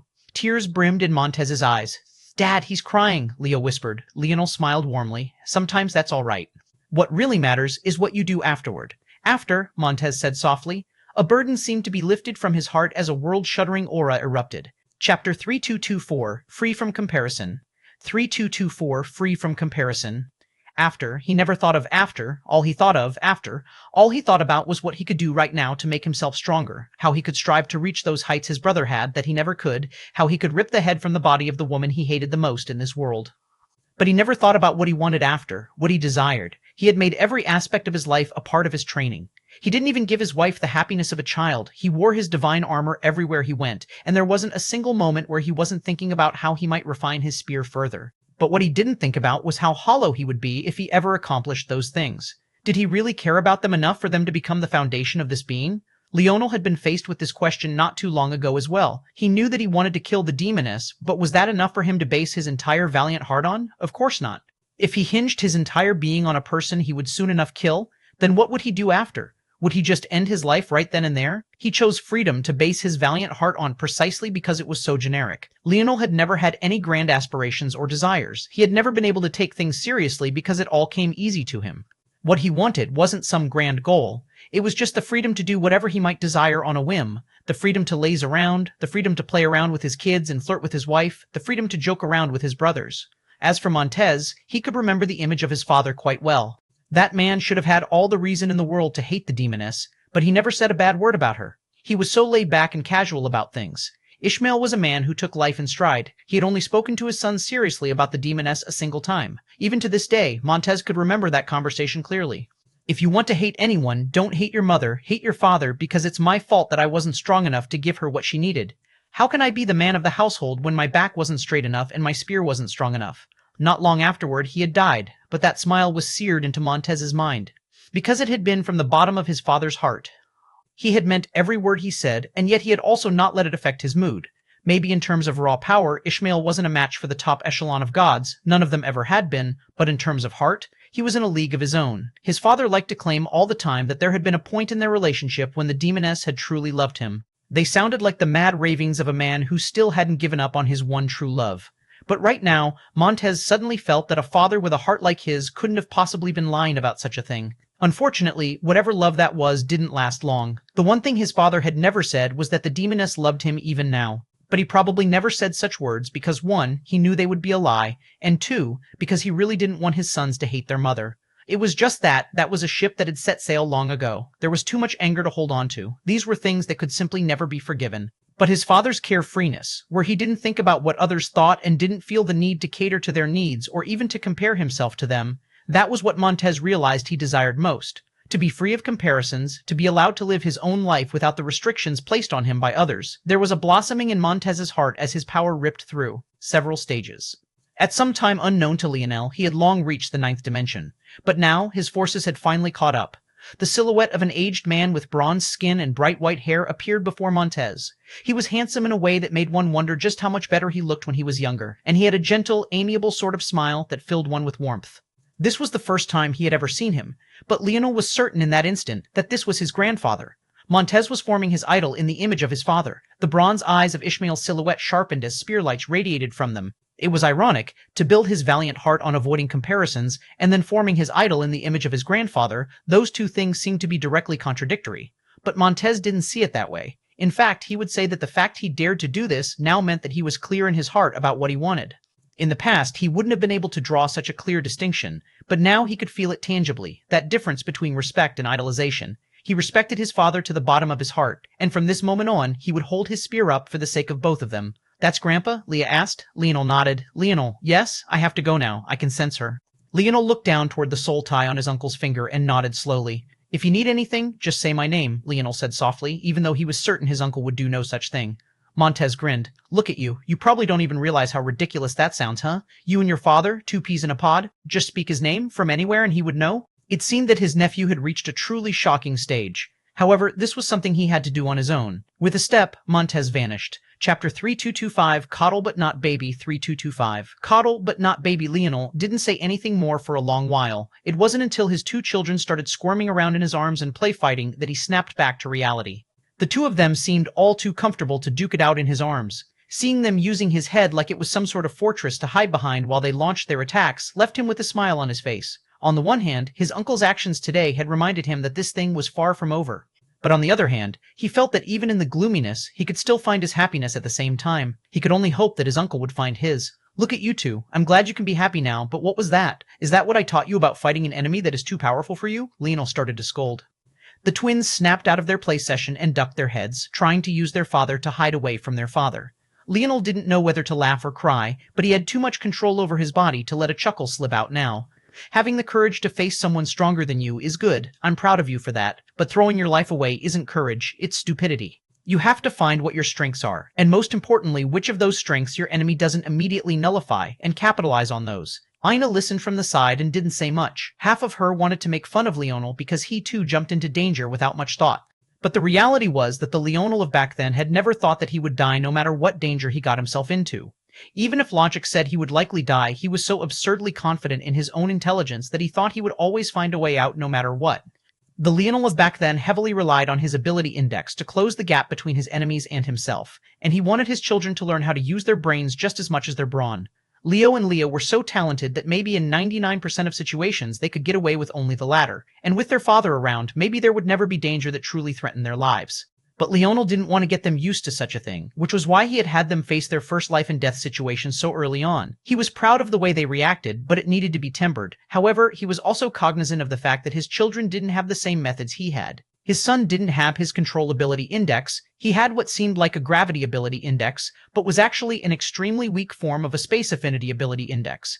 His daughter also didn't have his control ability index. In fact, Leah's ability index was closer to her mother's, though not quite the same. Leah had a soul-type ability index, one that, for now, seemed to only allow her internal sight to be exceptional. In fact, right now, Leah's internal sight was even stronger than Leonel had been back when he was in the third dimension. However, much like her brothers, this ability index would grow into something substantially more powerful in the future. From what Leonel could tell from studying the force art formed of it by the life tablet, Leah's ability index tended toward the immortal soul aspect, but a tier above that.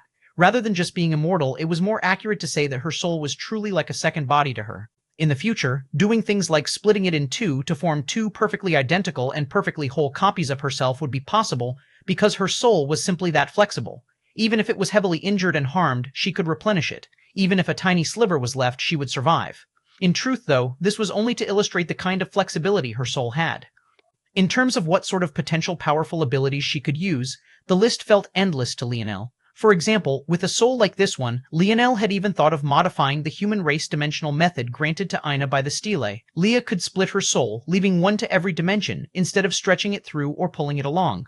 Doing that would have a host of benefits, but just one of them was that one dimension would no longer be reliant on the last.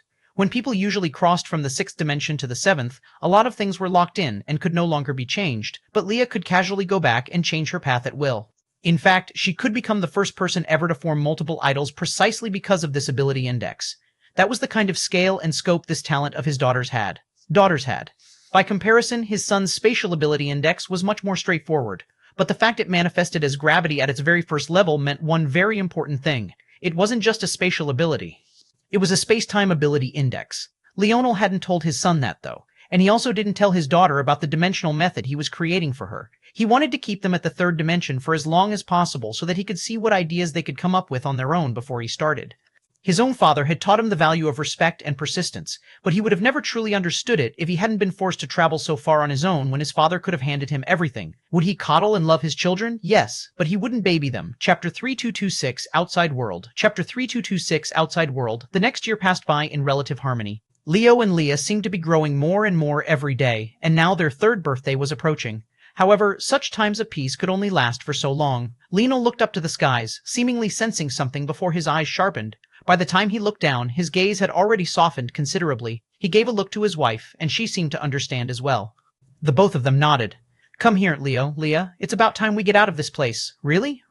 Leah skipped over, abandoning her bow practice immediately and nearly tripping over her own feet. Leo rushed over as well, his little chubby face practically brimming with excitement. This large hall was all they had ever known.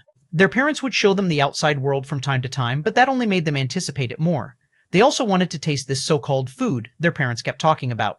Sometimes their dad would tease them about how they had never tasted their mother's cooking before when he had. Leo had thrown more than one tantrum about that, but Leonel only laughed harder at his expense. Now they finally got to go outside. The two obediently stood as their parents helped them get dressed in little violet and gold robes. Leonel couldn't help but admit that he and his wife could truly make some adorable little creatures. The way their checks puffed out and their large golden eyes sparkled with anticipation was a better sight than Leonel felt he had ever seen in his life. "Dad, why do we have to wear this?" Leo still couldn't help but ask. "What? What do you want to wear instead?" "Sweatpants. They're so much more comfortable. What is this? Who would wear this?"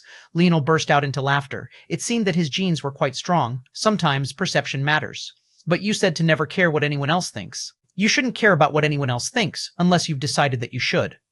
Leo blinked in confusion, and even Leah puffed out her little cheeks, not quite getting it. "Do you not care about the opinions of me and your mom?" Leonel asked. Leo's eyes widened. "Oh." Leonel smiled, ruffling his son's hair before his wife slapped his hand away to fix it. Chuckling, Leonel straightened his son's robes. "Your father is a king. When I step out into the world in my official acting capacity as one, I'm no longer just representing myself. I'm representing everyone who's put their trust in me. When it's a time like that, I've decided that I care about the perception I give. Do you understand?" Leo's eyes glowed brightly in understanding as his father stood up before him. Suddenly, his dad felt much taller now than he ever remembered him being. "Come, come," Ina said, beckoning her son over and taking his little hand along with Leah's. A ripple came from Ina and Leonel, and suddenly they were dressed as well. Looking toward one another, they smiled. The last time they had worn these gowns, it had been for the Air Wars. It had been so long since then that it felt like a lifetime ago. His father had still been alive, his mother had come to watch him, the Morales family was still standing. Since then, it felt like everything had changed. But they had built their own happiness this time. They had enjoyed 3 years of peace and prosperity when most others didn't have the chance to experience even one. Looking at his beautiful wife, Leonel's heart couldn't help but feel full. Her violet and gold embroidered gown wrapped around her curves perfectly, but the radiance and elegance of a mother came from her face. She looked just as young, and yet so much more graceful and mature at the same time. The rosiness of her cheeks, the delicate slope of her chin, those warm, inviting golden eyes. Leonel couldn't help but lean over and kiss her. "You!" Leah giggled as Leo pretended to be disgusted. Leonel pulled back from his wife's softness, giving her a gentle look filled with his heart. Ina's eyes seemed a bit misty, but she regained her composure quite well, unhanding Leo for a moment to smooth his chest. Leonel took a breath and felt that the power of a world was welling up inside of him. "Watch closely," Leonel said with a grin, waving a hand out at the air. "Your dad is actually quite badass." Ina rolled her eyes, but this time she chose not to scold Leonel for his word choice. A radiant spear appeared in Leonel's hand. It had a body that looked to be carved out of amethysts, its inner lining and body swimming with roaring golden dragons and soaring red phoenixes. Its blade was large, split in two down the middle. It almost looked like a calligraphy pen's tip from a certain angle, until the light caught it just the right way, and the shilling of a powerful sharpness echoed out. Leo and Leah's eyes opened wide, but Leonel had already taken a step out. Soon after, Ina followed, pulling their children along. When they appeared once again, they stood at the helm of a monument, a spear piercing toward the skies. The world around them was a murky gray-black. The skies were dark, the statues were black, and the ground below was gray. In this encirclement, one after another, individuals began to appear on their own monuments. But what was clear was that Leonel was entirely out of place. He was the one and only true holder of the spear monument. The world rumbled to life, and the skies began to thunder. Leo and Leah hid behind their mother's skirt, feeling that the outside world was much scarier than they were originally led to believe. But at that moment, they caught sight of their father's back, standing tall and straight in the face of the world.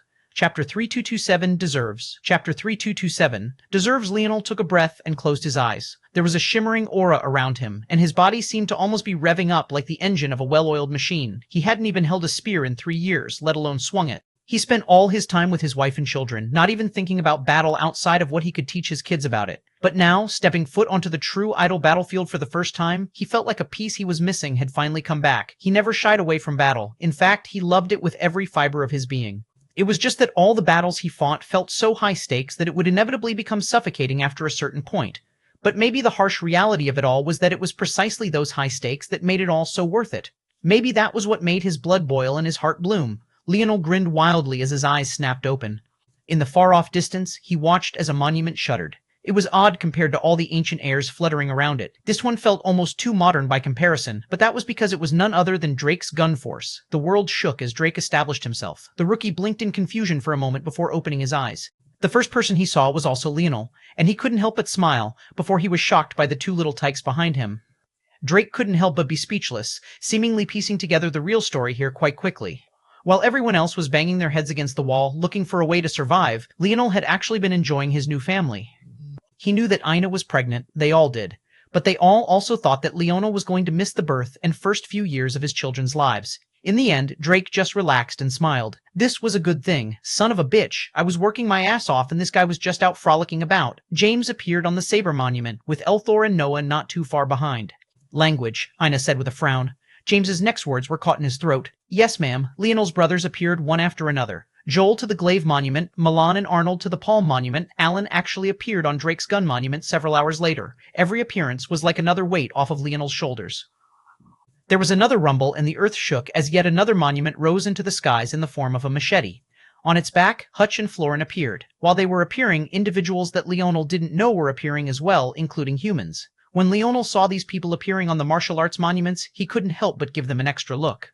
Were these the ancient humans that Old Bo was talking about? Speaking of Old Bo, though, there were quite a number of people on the Bo monument, many of whom were Sylvans. There seemed to be a much higher concentration of them there, and Leonel could only say they were lucky that he had rejected the regulator's teleportation to spend time with his kids. Otherwise, they would likely all be dead right now. But there were also existences that Leonel didn't expect, like Anya appearing on the Scythe Monument. There was also Minerva, who appeared on the Sword Monument, but not before Amory had. There was also Veilgore of the Beastmen, wielding a silent but deadly sword on his back. Anya and Minerva both looked toward Leonel, a swirl of complicated emotions in the depths of their eyes. Leonel didn't seem to pay much attention to them at all. When they crossed eyes with Ina, she only wore the same carefree smile, only giving them a glance before speaking with her children and introducing them to everyone one by one. There didn't need to be large manifesto. Anyone could see with a glance which among the three of them had won, not that it had ever been much of a competition to begin with. Hey ladies, I'm single, you know, James called out. Me too, Milan roared out, drowning James's voice. Look at this belly. How nice would it be to cuddle with every night? Fudge, Milan. There are two of them. How about you take the white-haired one? I'll go with the pink angel. I like it. Milan nodded seriously. The two women weren't in the mood for such jokes. Even if their mood had been fine, they wouldn't have taken kindly to their words. A murderous intent flared in their gaze, but before they could do much of anything, the world rumbled once again and Leonel's monument began to shine. At the same time, the Bo monument shone. Leonel sneered. Even now he was being targeted. But so what? What difference did it make? He took a step out and Leo and Leah screamed because they thought their father was about to fall to his death, only for him to walk on the air as though it was solid ground. Whoa, Leo was shocked. Mommy, can we do that too? Leah asked, her large golden eyes blinking. Aina smiled. In the future, of course. Leonel took another step, and then another, a rhythmic cadence blooming with his every motion. The Bo monument still hadn't even decided who to send out. They were all powerful experts. There were no weak links to force the hand of. He's only in the 7th dimension. There are no more restrictions here. Let me kill him. He deserves to die by my hand. I should go. The Sylvans seemed to be the loudest voices. This was the final leg of the idle battlefield, a battle for supremacy amongst the weapon forces. Boom. Leonel's aura flared, and he suddenly attacked the Bo monument. Chapter 3228, Strong 3228, Strong Leo and Leah were shocked again. Their father had always taught them not to be reckless, but this seemed to be even beyond that. Ina smiled, seemingly seeing through her children's thoughts. When you are strong, the things others see as reckless are just time-saving measures, she said softly. Dad is really that strong? Leo asked. Despite what Leonel had said, his children were too rational. They didn't idolize him, and they were even prepared for the possibility of being disappointed. Without even realizing it, they trusted their mother's strength far more than their father's, funny enough. If it was their mom who had acted like this, they would be far less surprised. But in practice, the Sylvan who had spoken last had his head cut off, and Leonel took another step forward. He felt the regulator quake. No, Leonel said with a booming cadence to his voice. Since you wanted blood, I'll give you blood. The wild grin on Leonel's face widened, slicing through the regulator's pressure and appearing in the midst of the Bo monument. He could feel an oppressive force trying to cut off his spear force in this region. This wasn't the act of the regulator, but rather a natural action of the monument itself. How could spear force be allowed to thrive in the domain of the Bo? Because I say so. Leonel took a step onto the monument, and it seemed to explode with power, an assaulting presence coming at him from all sides. The bowmen and women were slow at first, but they reacted quickly to the change.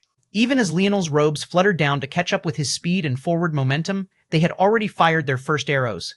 Leonel's spear, however, seemed to be on an entirely different level. Despite the distance being barely 100 meters, his wrist flickered and he parried the dozens of arrows with a deft smoothness. It didn't matter how heavy they were or how fast. His spear became akin to a shield before him. He treated the arrows of true gods like playthings. The people who still had to rely on the idle battlefield to improve themselves simply weren't his match any longer, at least not on average. Leonel took another step forward and the Bo monument shook. Bang, bang, bang! He suddenly shifted from a parrying flurry. He slashed down on one arrow, causing its forward momentum to stop as it spun in place in the air. He swung to the side, repeating the action again and then again before he swung out the butt of his spear. The arrows spinning in place were suddenly sent flying back even faster than they came, piercing through the brows of their owners. Leonel took another step forward, and a spear domain bloomed around him. He pierced out one, and 3 bows snapped in 2 just as their owners pulled them back into a full draw.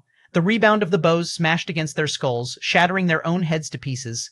Leonel's laughter echoed through the battlefield and blood spilled. This bow monument was never yours. The bow monument had by far the most survivors, and there was only one reason for that. Leonel hadn't been there. In addition, while Leonel was clearing the Bow Valiant Heart Hall, the Regulator had truly gone all out in an attempt to stop him. All of those that could have possibly stopped him here had already fallen beneath his arrows. As for those that were left, they weren't even worthy of him pulling out his bow to face them in this field. The only reason he was using his spear at all was because of the bow monument. If he turned to using his bow, it would be worse than slaughtering chickens. Leonel's spear tore through the chest of a Sylvan and pulled out its golden, pulsing heart. The Sylvan hacked up a mouthful of blood. Its eyes locked onto its heart with a widened gaze, as though it wanted to quickly stuff it back into its chest in hopes of surviving. But with an opening of his mouth, Leonel actually swallowed it directly. Fury erupted from the Sylvans on other monuments, but Leonel ruthlessly cut the Sylvan's head off. With a kick, he sent him soaring off of the platform and toward the ground below. A litter of corpses was cleared from the bow monument. But before the bow could sink back into the earth as the last of its representatives had fallen, Leonel put up a hand. "Where do you think you're going?" A world-ending bow force towered into the air. Boom, boom, boom, boom. A spiraling bow force appeared around Leonel and then grew to the point it wrapped around the bow monument itself. They ripped through the ground like chains and forcefully tore the monument back up. Leonel's hand pulsed and a bow appeared in it. His aura flared and the bow monument trembled. At that moment, a blessing fell in torrents from above. Leonel soared into the higher tiers of the 7th dimension, then from the 7th to the 8th tier, and then from the 8th to the 9th. His dimension crashed against the barriers of the 8th dimension, and the momentum seemed to be dying down, until the properties of the Sylvan heart he had just swallowed shuddered. A blooming golden energy rocketed out from Leonel, and he finally shattered the barrier and entered the 8th dimension for the first time in his life. He raised his head to the skies and unleashed a billowing roar that shook existence and the idle battlefield. A spear domain, bow domain, and quill domain rotated around him, the madness of power pouring into him from all sides.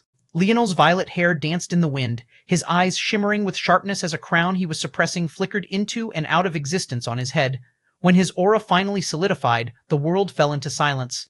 But at that moment, there wasn't a single individual who looked at him with anything other than a somberness in their eyes. Well, other than his wife, who wore a proud smile, and his children, who looked like they were trying to fit whole eggs in their mouths. Chapter 3229 Grudges. Chapter 3229 Grudges. Leonel took a breath, looking up into the skies as an overwhelming amount of power flooded into him. This was the real reason he had come to the idle battlefield. Though the changes to his weapon forces were a pleasant surprise, his first and foremost goal had always been to improve his dimensional level as quickly as possible.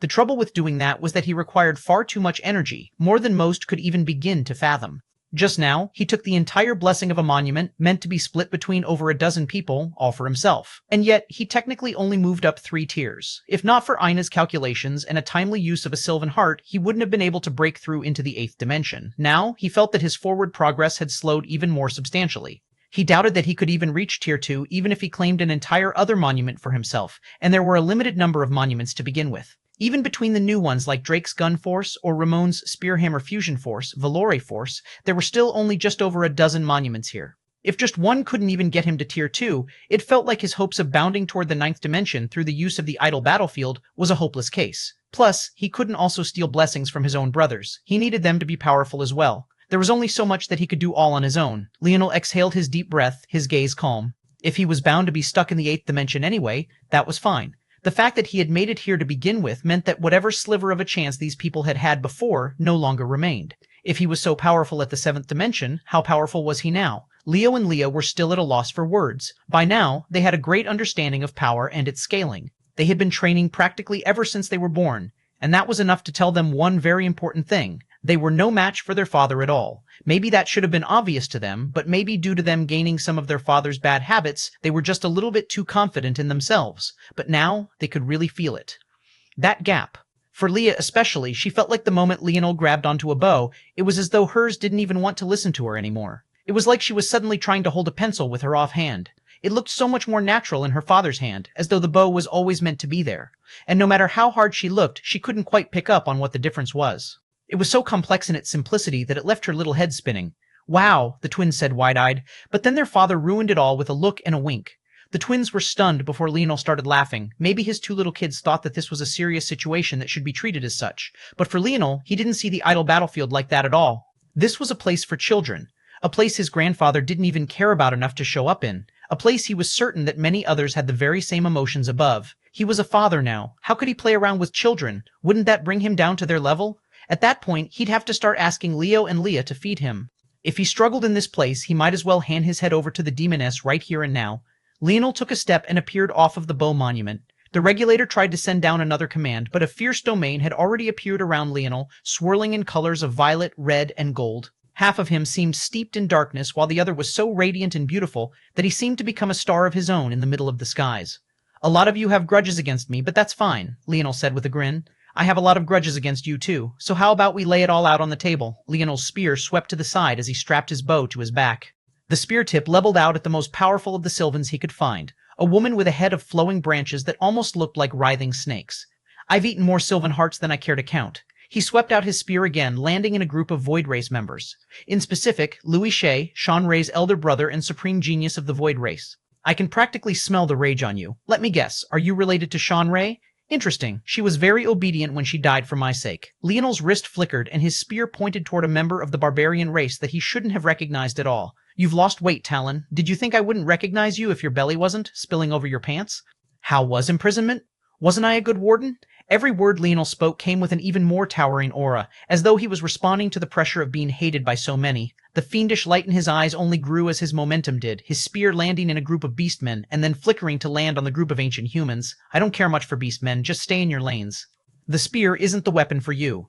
But you, ancient humans, even if you don't attack me, I will attack you. I can't stand any one of you. Leonel's voice grew to the pitch of a roar as his spear finally landed on the final group, the Pluto, El Ryan. Comment, Chapter 3230 come, Chapter 3230 come. Leonel's grin was wide as his violet hair fluttered in the skies, radiating off plumes of light and fog that made it seem larger than life. Whether you choose to join or not does not matter to me, but I will tell you one thing very clearly. With me here, the Pluto can forget about returning to their status as the #1 race. There will only be one race when I am finished, the human race. Leonel held out his spear across his body, running a palm down its length. The spear seemed to tremble as it glowed brighter and brighter. Now, come, boom! Restrictions that had been on the monument seemed to all be shattered at once, and a furious torrent of Sylvans were the first to take advantage of the situation. To their backs, the young woman, wielding a whip, flicked her wrist. Like a dragon tearing through the air, the whip appeared first, despite the fact the woman lagged the furthest behind. All around Leonel, several Sylvans suddenly entrenched themselves into the ground, forming a domain that blocked him in all while vicious whipping attacks came from all sides.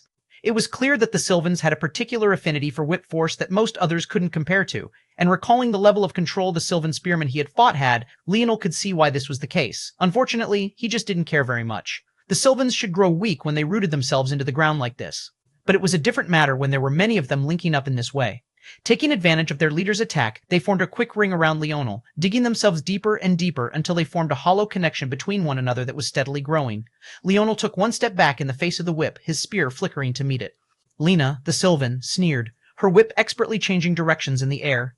Leo and Leah gasped in shock, wanting to warn their father, and seemingly too naive to understand that third-dimensional existences like them shouldn't even be able to even watch a fight happening at this speed, let alone react to what was happening. The only reason they could was because their father was helping them do so. While in the middle of what looked like a heated battle, Leonel was actually filtering everything through his dream force and passing it on to his children in tidbits that they could actually grasp and understand, allowing them to understand concepts that would have otherwise gone over their heads, and arguably, doing that was far harder than the battle itself. Bang!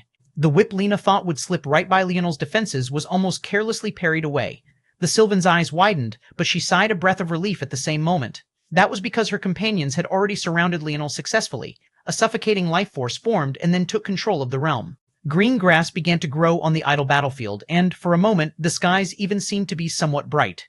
But this beautiful sigh was anything but for Leonel, who found that he was practically not in a world under the control of the Sylvans. His weapon forces weren't listening to him, and neither were his other forces. When their control and that of the regulators came together, it was like they had more than doubled their strength, displaying a heart-rending might that Leonel only needed to take a step forward to shatter. That very step caused another whipping branch to miss Leonel. He took another step and slipped out of the way of another, and then another.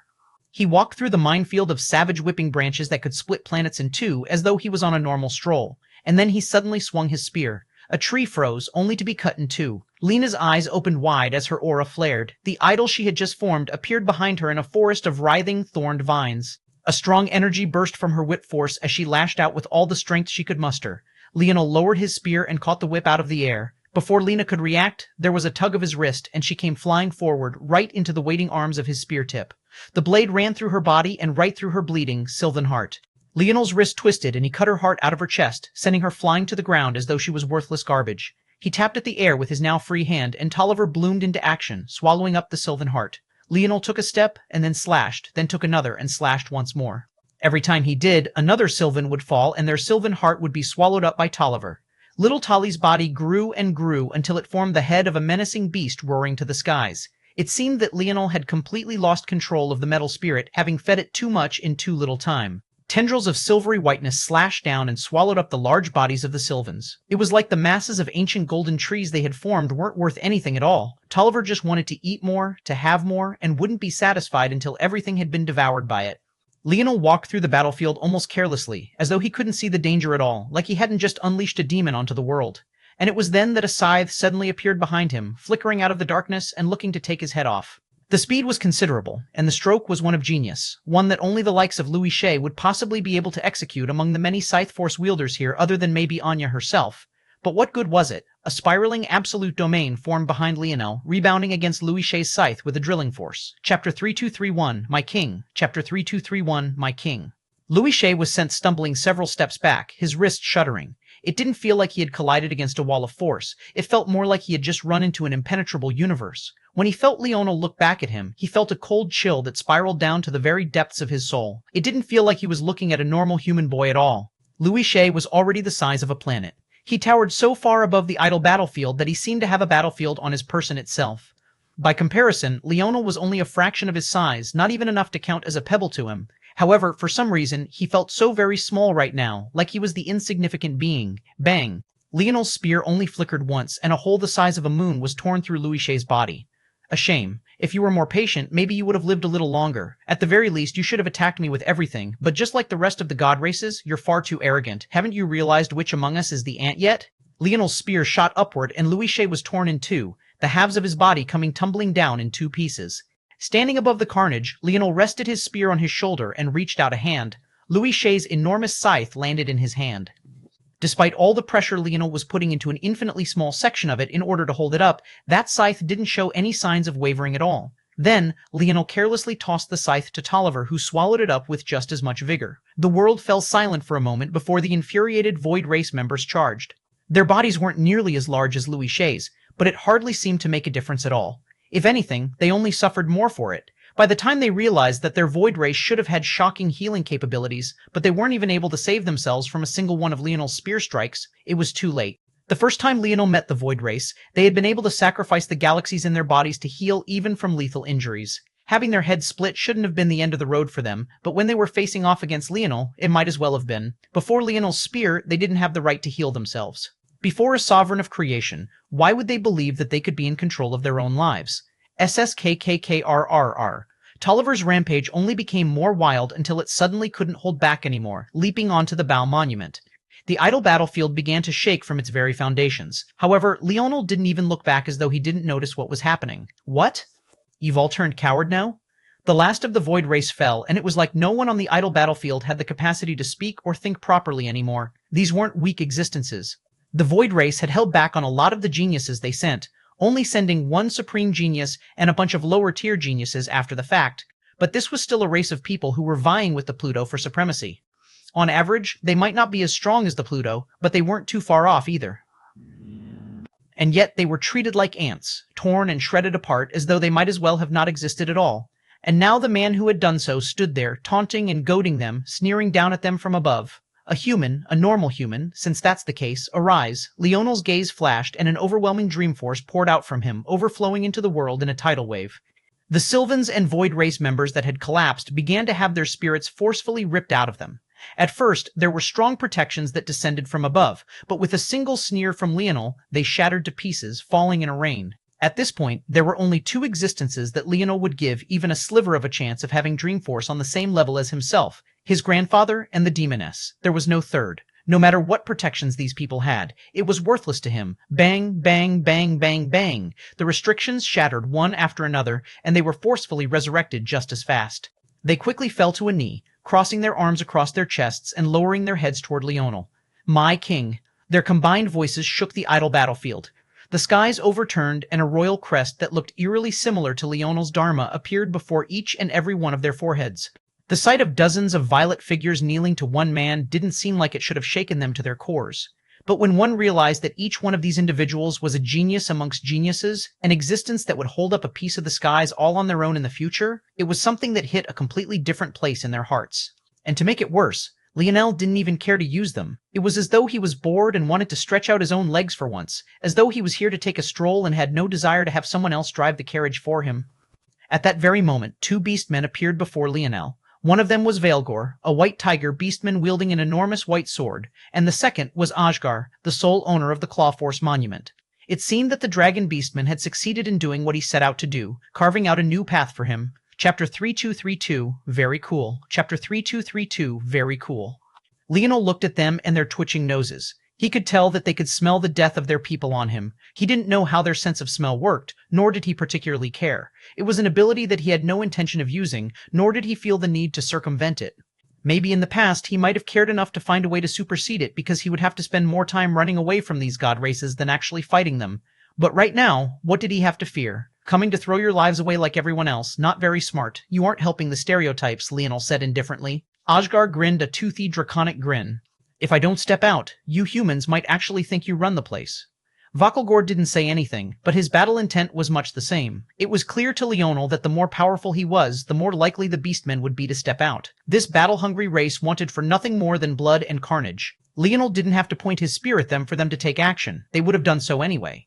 You know, Leonel said, taking a step forward until he was so close to them that their shadows swallowed him up. The two beastmen were easily over 4 meters tall, and comparatively speaking, after losing his Dream Asura blood, Leonel wasn't even half of that height. Right now, it looked as though they could reach down and pinch him to death while Leonel himself had to crane his neck vertically just to look them in the eye. My divine armor is missing a few beast pelts. How about you help me out with that? Vakilgor, who had been silent all the while, suddenly grinned as well. In fact, when he lost control of his bloodlust, he seemed even more wild than Ajgar, a wild fluctuation of spatial energies surging around him. It all then happened too fast. The white blade was already right above Leonel's head, ready to pierce down and split his body in two. However, at that moment, Leonel's spear, which had been resting on his shoulder, magically appeared between himself and the blade. Bang! The air exploded outward, and reality almost collapsed in on itself. A surge of pressurized air caused Leonel's robes to flutter wildly. Decent, Leonel said indifferently. Bang! Bang! Bang! Veilgor unleashed a barrage before Ajgar appeared to Leonel's back, swiping down with a vicious claw that tore the world into 6 segments. Leonel's wrist flexed, and Vakilgor's heavy sword felt as though it had just fallen onto a bed of clouds. The White Tiger Beastman had been ready for yet another fierce rebound and was caught off guard. The Beastmen weren't a race that spent a lot of time with weapons to begin with.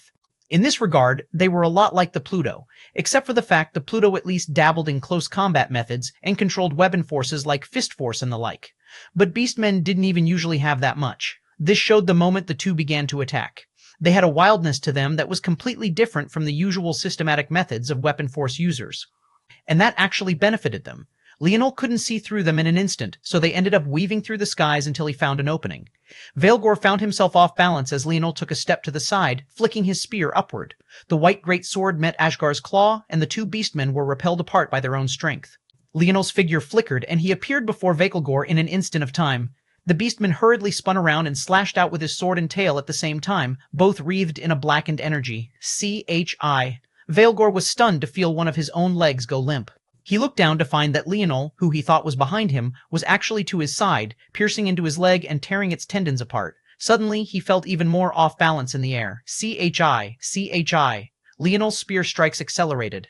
As though he was toying with a child, his spear marks were left all across Veilgor's body, and by the time Ajgar was back in the picture, the white tiger was already littered with wounds. Leonel's arm struck backward, sending Ajgar flying once again, before he focused on Veilgor once more. I'm still waiting for you to show me the supremacy of your beastman race. Patiently waiting. You should be quite honored. Usually, I'm not willing to be so giving. Veilgor didn't respond, or rather, he couldn't respond. At some unknown time, Leonel's spear had even cut his tongue out. Daddy's kind of mean, Leah said softly, tugging on her mom's hand. Ina couldn't help but chuckle. Leah, mean isn't the word you're looking for, Leonel shouted from a distance. Cool, that's the word.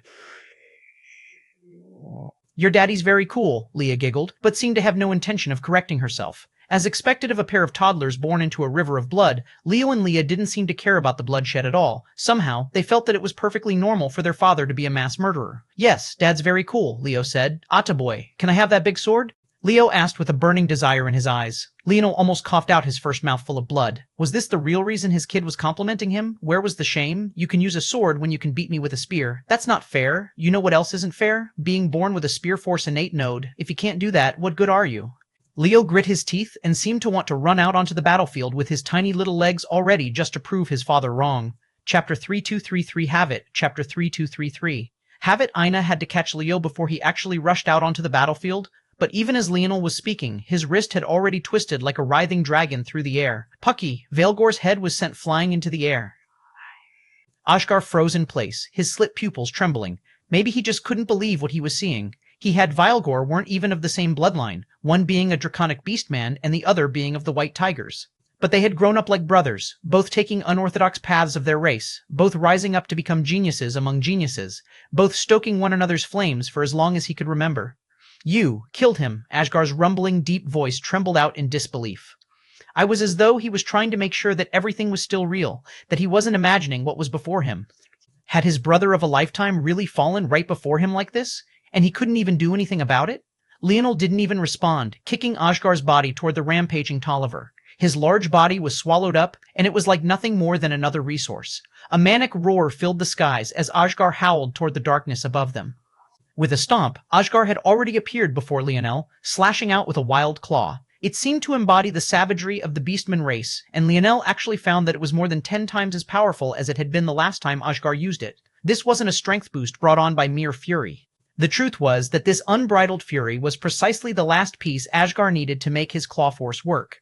Claw force simply wasn't something that normal humans could use well. They didn't have claws, and it was much more efficient for them to use something like fist force or palm force.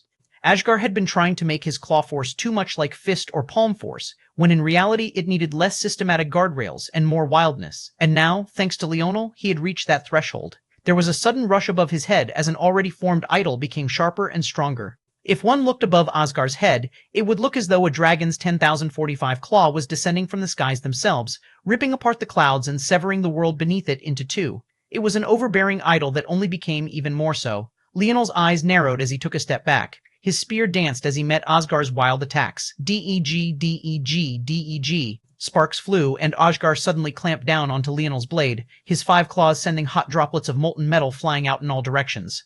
Asgar wrenched Leonel's spear upward, taking a strong step forward and clawing a free hand at his chest.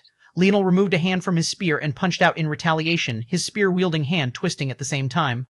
The maddened howl of Asgar filled the skies as he slammed down on Leonel's fist, looking to shred it to pieces along with the arm and torso behind it. The size difference between their hands must have been 2 times at the very least. This seemed to be all but a sure outcome, and yet, bang! Leonel's fist seemed to phase right through Asgar's claw, and the attack slammed right against the beastman's chest. The sudden savage attack felt like a meteor falling from the skies. Ashgar felt all the bones in his body shattering at once as the force of Leonel's power dispersed on purpose rather than tearing a hole through his body. Kai-E-I-E. Ashgar held on to Leonel's spear rather than allowing himself to fly away, despite knowing that this would only harm him more.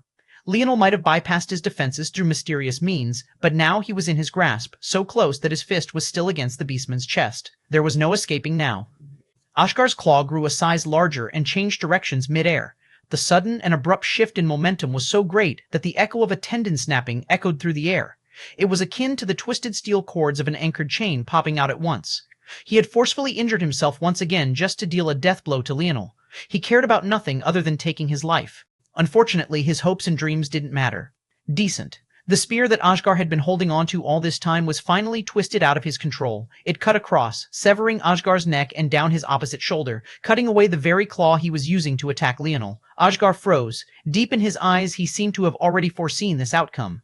He knew that he would die, he just thought he would be able to hold on for just long enough to take Leonel with him. Unfortunately, he wasn't so lucky. So, close, Not even remotely, Leonel said calmly. These were the last words Asghar heard before he was sent flying by another one of Leonel's kicks.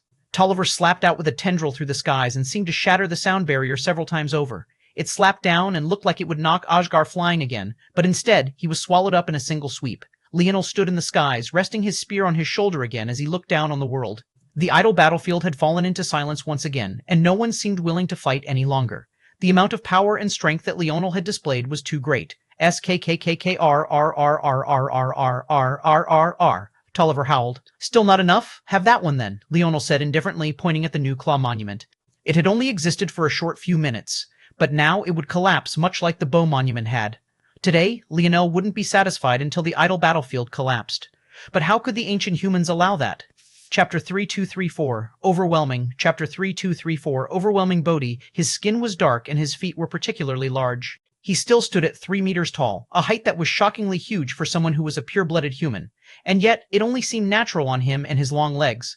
Tenzin, his skin was practically the opposite of Bodhi's, reflecting white light. He was short and his belly seemed built like an iron wok. Every breath he took moved his diaphragm up like a weighted anchor, shaking the space in the surroundings. He might have been just 5'7" or so, but his presence was suddenly much larger than anything he had displayed until now. There was nothing fat and jovial about him at this moment. Mireille, a delicate beauty who looked like she would much rather be sewing something rather than standing on a battlefield.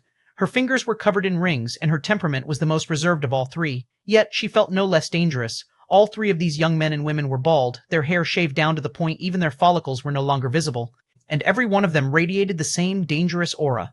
Leonel slowly lowered his spear, and then, in a sight that no one could quite understand, he put it away. Don't bother to speak. Leonel stopped them as Bodhi opened his mouth to say something. I've been trying to work on my temper, and I have a feeling if cowards like you and your people start speaking now, I'll lose control of it. That won't be a good showing for my kids now, would it? Don't you think? Leonel shook out his wrists, and the large sleeves of his robes flared outward. There was a crackle in the air, and it suddenly sounded as though countless firecrackers were going off in Leonel's body. What no one here understood was that Leonel's body had been a warm engine before. It was revving up, but it was only that. He had still yet to reach his peak.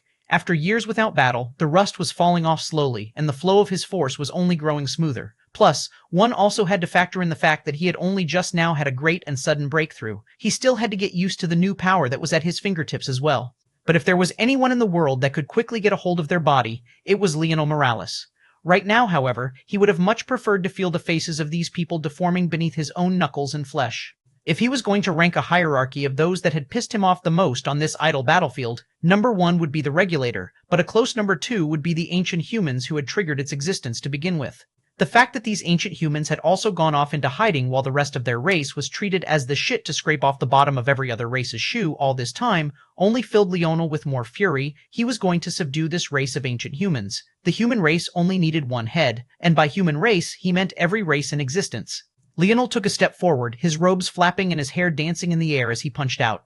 Tenzin frowned, and for the first time, an emotion other than carefreeness and stoicism appeared on his face. It was rage. He had practiced the art of a fist ever since he left his mother's womb. Seeing Leonel's punch, he had never felt more insulted in his life. This man actually dared to fight him in his own realm? Tenzin stepped forward before the others could even react. Bang! Tenzin's body shook, and he was forced to take 2 heavy steps back before he could stabilize himself. Leonel shook out his fist as though he was disgusted by something, and it was Tenzin's reaction that was the most shocked of the two. It wasn't just him either, but Mireille and Bodhi couldn't believe what they were seeing. They knew that Tenzin hadn't gone all out, but which of the two of them didn't understand just how shocking Tenzin's grasp of fist force was? This didn't make any sense. Leonel punched out again before they could even regain their bearings. His fist phased through the air, and Tenzin missed his counter, suffering a blow right at the chest. Bang! Tenzin coughed up a mouthful of blood, falling to a knee. Leonel raised an eyebrow. Am I too strong, or are you just too weak? The idle battlefield chose you? Leah blinked in the distance. Daddy's being mean again, Mommy, Ina chuckled. This time, Leonel had no choice but to ignore his daughter's words. The last time was too embarrassing. In the end, he shook his head. He knew what the problem was here. All anyone saw was his usual attack, but what he saw was, another world was wrapped around Leonel. A violet dragon wound its way around his fist, hidden from sight, and yet bolstering his fist's strength nonetheless. This was the path of his father, the strength of final destruction, matched with final creation. The latter of these two was self-created by Leonel as a mirror to his father's technique, and he had yet to pick apart all the details just yet. But the short of it was that he wasn't overwhelming Tenzin in terms of fist skill. Instead, he was overwhelming him in a way that Leonel had rarely experienced since he left the dimensional verse. In fact, even while he was in the dimensional verse, he rarely, if ever, had this feeling. Rather than overwhelming his enemy with his intelligence or his skill, he was overwhelming them in raw power. He hadn't had to show off his real skills yet, because he was crushing them without relying on it at all. Chapter 3235, Truly Arrogant. Chapter 32335, Truly Arrogant. The ancient humans reacted quickly. The moment they saw that Tenzin was on his back foot, Mirai attacked with a piercing finger, her forefinger ring vibrating wildly. At the same time, Bodhi's leg had suddenly appeared in a high arc through the air, slamming down toward Leonel's head. Leonel struck out with a forearm toward Bodhi's shin and slammed out a palm toward Mirai's finger. There was a sudden clash in the air as both were sent tumbling back. "Show me what you really have," Leonel said with a sharp glow in his eyes, taking a step forward and then striking out again. Bang, bang, bang, bang, bang! Leonel was suddenly surrounded by 3 sharp martial artists, but his movements were fluid and unhurried. He misdirected, parried, and attacked in the opening he received with a sharpness of his own that made it look like he had always been a martial arts master. He slapped down on a fist Tenzin sent at him and calmly ducked under another Bodhi kick to his head. Bodhi's roundhouse kick soared by him, accidentally getting in Mirai's path and forcing her to pull her own attack back. Leonel's hips shifted and he unleashed a liver shot at Bodhi's side in the opening he provided, but Bodhi was decent enough to block it with an elbow. Unfortunately, the block made his kick spin even more out of control, and Mirai was forced to block it with both forearms. The demure woman was sent flying by her own partner in crime while Bodhi suddenly found his back facing Leonel. Cold sweat broke out onto the tall, dark, and not-so-handsome man. The scent of death filled his nostrils, and his eyes turned bloodshot as he hurriedly slammed his raised foot to the ground, pivoting his hips to send a heel kick backward. However, he hit nothing but air. By the time Bodhi realized what was happening, Leonel was already standing in front of Tenzin, a fist having been driven into the man's iron gut. Bodhi knew precisely just how powerful Tenzin's abdominal defenses were. He had unleashed full-force kicks at the man's stomach before, only to feel like he was hitting a steel plate. And yet, this very same steel gut deformed beneath Leonel's attack so severely there was even a bulge out of Tenzin's back. It looked as though his spine had been snapped out of place, almost like Leonel could have ripped a hole through him completely but decided that he didn't want to do that. Bodhi unleashed a roar, reacting in the only way he could and sending down an axe kick for the top of Leonel's head. Leonel sidestepped without even looking back. He drove an elbow backward and right into the flesh of the underside of Bodhi's knee. Bodhi's straight leg suddenly bent awkwardly halfway through his kick, and all his power deflated in a single instant. Unfortunately, it was too late for him to do anything else. Leonel had already grabbed his leg, now draped over his shoulder, and pulled. Bodhi was flipped over Leonel's head and sent slamming into his kicking monument. Boom. The monument was far too strong to be shattered, but that only made the rebounding force that Bodhi experienced all the worse. Every bone in his body was shattered, and when he hacked, bits and pieces of fleshly organs spewed from his mouth. Leonel casually smoothed out his robes as he looked over toward Mirac, who had finally recovered. To her credit, she charged for him, not minding her own safety at all.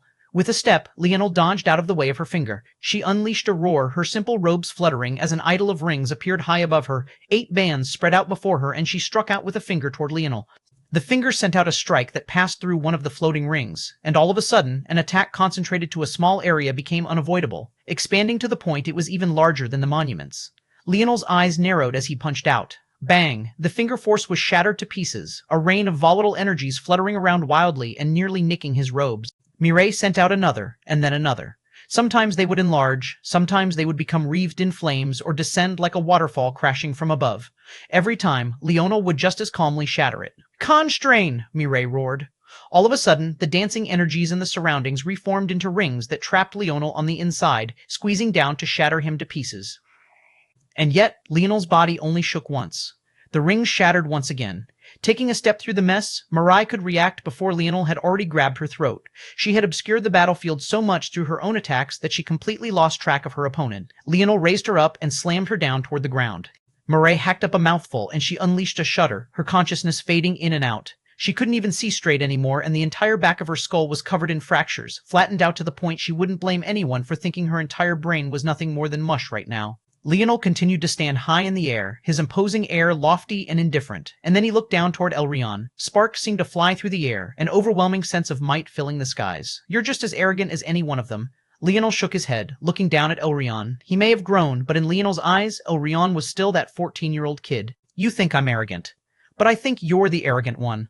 The words were just as simple as what Elrion would usually use. Nothing fancy, just the true reflection of his heart on his sleeve. Leonel reached for his back and pulled out his spear. Hurry up then, kid. We'll see which of us is truly arrogant. Comment. Chapter 3236. Chapter 3236. Bang. Spear and fist met in the skies, a crackling, thunderous might spreading out in all directions. However, bang, Elryan was forced to take a step back. The Pluto seemed genuinely surprised by the result. He didn't come here to teach Leonel a lesson.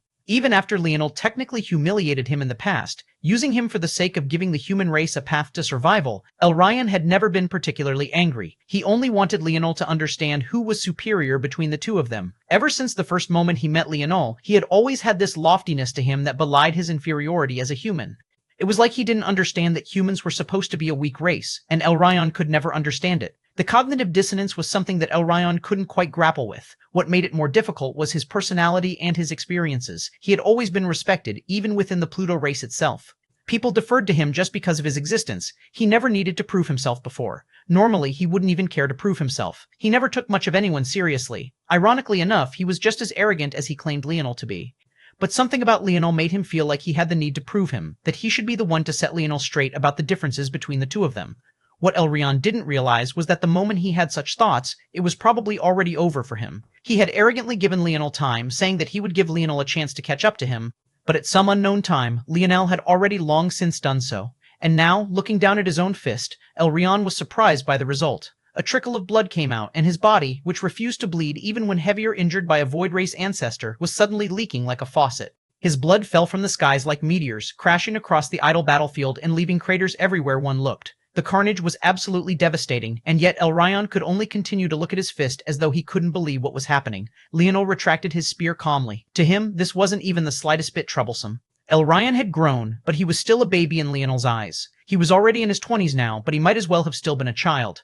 Looking up, Elryan finally seemed to look at Leonel rather than looking through him, and that was when he saw it. The Leonel before him now was even larger than himself. He had a towering presence and a mountain so heavy on his back that it seemed to make the burdens of the Pluto seem like nothing more than a joke. Elryan could seem to see Leonel's creation world, and he only now realized that every single one of them had always been in Leonel's world. This matter had been a joke from the very beginning.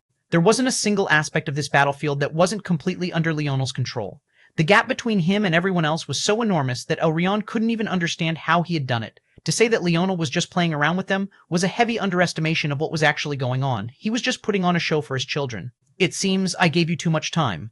Leonel raised an eyebrow. Still so arrogant even while admitting a loss? I told you before, it didn't matter how strong you were. You never stood a chance against me. Elryan's gaze flickered as he remembered a Leonel with a mere incomplete world's foundation returning with the corpse of a shadow tail hanging from his hand.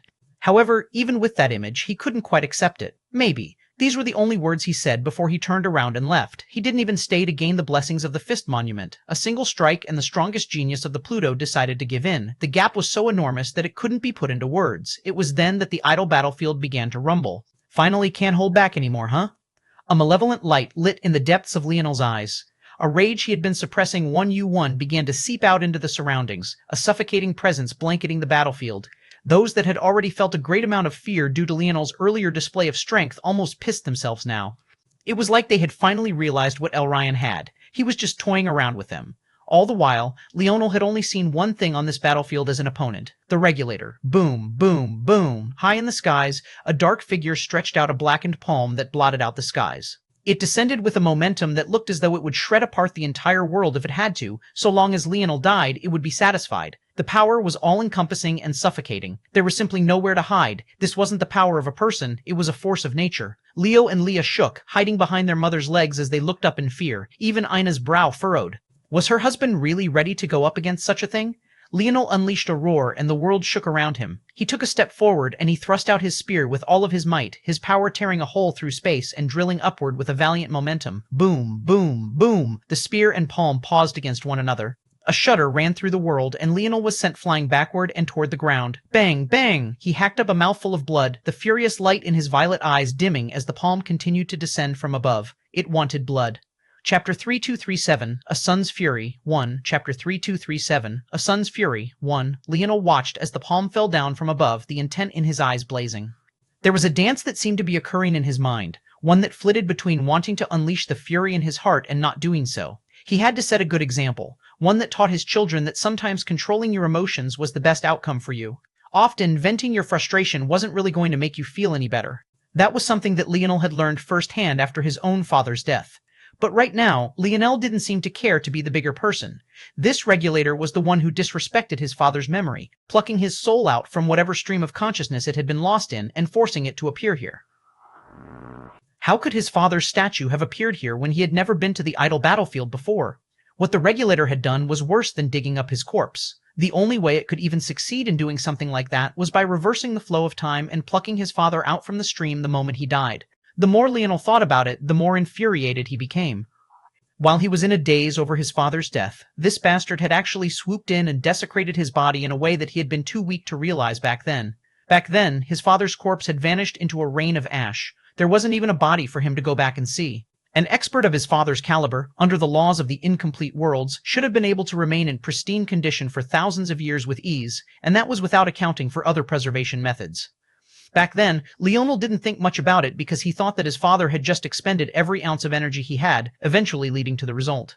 But even if that was the case, didn't his father practice his own form of metal body? How could his frame possibly be so fragile? It was only after coming to this world and learning of what the regulator had done that it truly settled in for Leonel what must have happened. It wasn't his father that had used up everything he had, it was this regulator that had taken anything he had left away. Bad. Leonel kept staring at the palm approaching him, his rage like a smoldering flame. It had taken his father's body from him. It stole away Anastasia. It placed his pregnant wife in direct way of harm, and then even tried to kill his unborn children. Any one of these things could have truly sent Leonel over the edge. The smoldering sword of fury deep within him was bubbling forth, and right then, Tolliver seemed to have reached its limits as well. A spiraling silver-gold form launched itself into the air, forming a pillar that upheld the skies. Tolliver's head began to morph into all sorts of creatures, each one different from the last, and each one feeling just as real. Under the pressure of the palm descending from above, Leonel stood slowly, almost too slowly. It didn't seem to make any sense. The palm was moving so fast that others couldn't even react to it, and yet Leonel was moving as though he was on a leisurely stroll, as though his life wasn't hanging in the balance just above his head. And then, he pointed toward his metal spirit with his spear, and all of a sudden, the rampaging tide of silver formed a line that rushed toward Leonel. In a blink, Tolliver had wrapped around the spear and clutched Leonel's wrist. It winded its way upward, spiraling around Leonel's body and his robes until he was covered from head to toe in a silvery light that radiated a white gold. Boom, boom, boom. Time seemed to freeze to a complete stop. The regulator, the spectators, the world itself, it looked as though Leonel was the only one moving at all, the calm cadence of his breath being the only sound that hung in the air. And then he took a deep one as the last of the silvery flashes coated his skin. Boom. Tolliver broke through to the 7th dimension and its power continued to skyrocket. Boom. Tolliver broke into the 8th dimension, a soaring prowess pulsing as it became more furious. Leonel's body looked as though bubbling masses had begun to explode along its surface, almost as though someone was blowing onto the surface of a lake of mercury. Mercury. Boom. Tolliver shattered the barrier to the 9th dimension and a howl filled the skies. Everything overturned, and an aura of creation that made one feel fear to the very depths of their souls spilled out and into the world. Tolliver's momentum continued to grow, becoming so swift and powerful that it had already reached Tier 9 of the 9th dimension before anyone could truly understand what was happening, and how could they understand anything when the world around them had frozen over? Fear took over their hearts. Since when did Leonel have the ability to freeze time like this? What they couldn't even notice was that even their thoughts were lagging behind. These thoughts that they thought they were having in real time only fast-forwarded after everything was already over. Leonel slowly exhaled as Tolliver's aura reached the peak of all there was. And then his metal spirit pierced through his skin, as though it wouldn't be satisfied until it devoured even its owner. Leonel felt Tolliver sinking into his bloodstream, ripping through his body and commandeering the paths of his innate node before swallowing up even his heart. Leonel fell into a complete and calm silence as the last of Tolliver's tendrils pierced into his brain, swallowing him up whole. The world remained unmoving, and it felt like every second had become an eternity. Chapter 3238, A Son's Fury, to Chapter 3238, A Son's Fury, to Leonel, looked like he had died for all intents and purposes. He was unmoving, there were no longer any signs of breathing, and even his powerful heartbeat had come to a complete stop. But so too had the rampaging Tolliver. And then there was a ripple. Bad do. Tolliver solidified over Leonel's body. With a flash, Leonel's robes that seemed to have been swallowed up returned. Chi, Chi, Chi, Chi. Veins of violet gold suddenly erupted, racing across the surface of Tolliver's body. It looked like these jagged lines, running straight up and down, were corrupting the metal spirit. But in reality, its aura only seemed to be growing. Leonel's true body shape began to appear once more. With a flap, the folds of his robe took shape and his face was revealed as the silvery hue peeled back. Strands of strong silver and floating motes of violet light formed his now long hair, dancing in the wind along with his silver, violet, and gold robes. There was a bold pauldron on Leonel's left shoulder and a royal band across his forehead. With a flash, his hands were revealed as well as the silver retreated into his sleeves, and then finally, his eyes opened. The whites of Leonel's eyes had become a power silver. His irises were an even bolder shade of violet, surrounded by a ring of gold instead of black. The only hints of black in his eyes now were his pupils, but even deep within them, there was a royal crest that seemed to carry the secrets of the world. With a pulse, this royal crest grew, increasing in size out of his pupils and taking shape within his irises. Then it simplified, becoming a simple stroke of a force art until it solidified as a golden piece of his irises. There was a shudder that ran through the world. At that moment, it felt like the god beasts of creation had truly returned. The infinity beast, the one above all, you, the palm that seemed to be descending fast and yet was somehow still taking its sweet time to arrive, suddenly accelerated, smashing down toward Leonel. The royal robes Leonel wore rippled in the air just a single time before he extended his hand. Leonel's palm met that of the regulators, one moving with a speed that could cross universes in a blink, and the other reaching out in a light pat. Bang! The moment they touched, a hole was ripped through the palm. CIA-ing. The howl of a spear echoed through the skies as Leonel's palm seemed to tear through the arm of the regulator itself in the blink of an eye. The foggy black palm was torn to shreds, and all one could see left was a Leonel who was calmly looking up toward the skies, an undeniable power coursing through his veins. Leonel took a step, and he appeared high above everything. His expression looked calm, but the world twisted and bent around him. From time to time, ghosts that looked like they were trying to claw their way back from the other side pressed against the thin film of reality around him. It almost looked like they were roaring through sheer fabric, trying to rip the world to shreds. The manifestation of Leonel's fury made the world twisted and unrecognizable. Fear bloomed to the depths of the hearts of the spectators who still couldn't even lift a finger. All they could do was watch as the rippling black aura slowly formed into what looked like a shadowy little boy. This little boy, however, was holding on to the one thing that Leonel was looking for, the segmented cube. He held the thing in his palm, looking at Leonel with black, abyss-like eyes. There wasn't a single part of his body that wasn't a foggy mass of darkness, even the chains that hung from him. The little boy clenched the segmented cube as though he was going to destroy it, but Leonel didn't react in the slightest. That said, seeing the segmented cube, Leonel knew how Anastasia had lost now. It wasn't that Anastasia was weaker than this little boy. It was instead that Anastasia had a prison attached to her that the little boy did not. In addition, being in this idle battlefield was to this little boy what being in the segmented cube was to Anastasia. As such, the little boy had 2 degrees of advantage over Anastasia. First, the fact that he was in control of this world, and second, that Anastasia was trapped in the segmented cube. Or, most accurately, the boy had trapped Anastasia within the segmented cube. The only measure Anastasia had lost in was letting Aina be teleported out of the segmented cube. But it was likely that she had been caught off guard, not expecting to be targeted in this way. She knew that Leonel would be teleporting, so by the time she realized that something had gone wrong, it was already too late. All of that said, Anastasia was no longer dependent on the segmented cube. Destroying the cube now would definitely harm Leonel. After all, it would kill everyone who was inside, ruining all of his plans and ending the lives of countless numbers of innocent people. However, it would also release Anastasia. And between the two of Leonel and Anastasia versus this regulator, the winner would be obvious. Seeing that Leonel didn't even flinch, the little boy realized that he had been seen through. The regulator didn't feel rage. It only felt a distaste for Ryu, who was standing in its way. With a wave of its hand, the segmented cube vanished to places unknown. The world began to rumble, and all of a sudden, the protections on the monuments truly vanished, including the one Aina and his children stood on. And yet, even now, Leonel was frighteningly calm. You are nothing but a bundle of laws. You don't know what it meant to feel or experience much of anything. But today, I will teach you your first emotion, regret.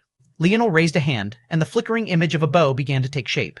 Author's note below, Chapter 3239 short, Chapter 3239 short. The bow forming in Leonel's hand looked more illusion than reality, almost like he was still dreaming up what structure to give it. But then, the veins of violet that covered him pulsed and surged into it. Bang. The bow exploded into existence as though a star crashing into the world. A blinding light filled the air, and soon, the bow made its presence known. A resonating light pulsed out in all directions from it. The bow had an exaggeratedly narrow handle compared to the rest of its body.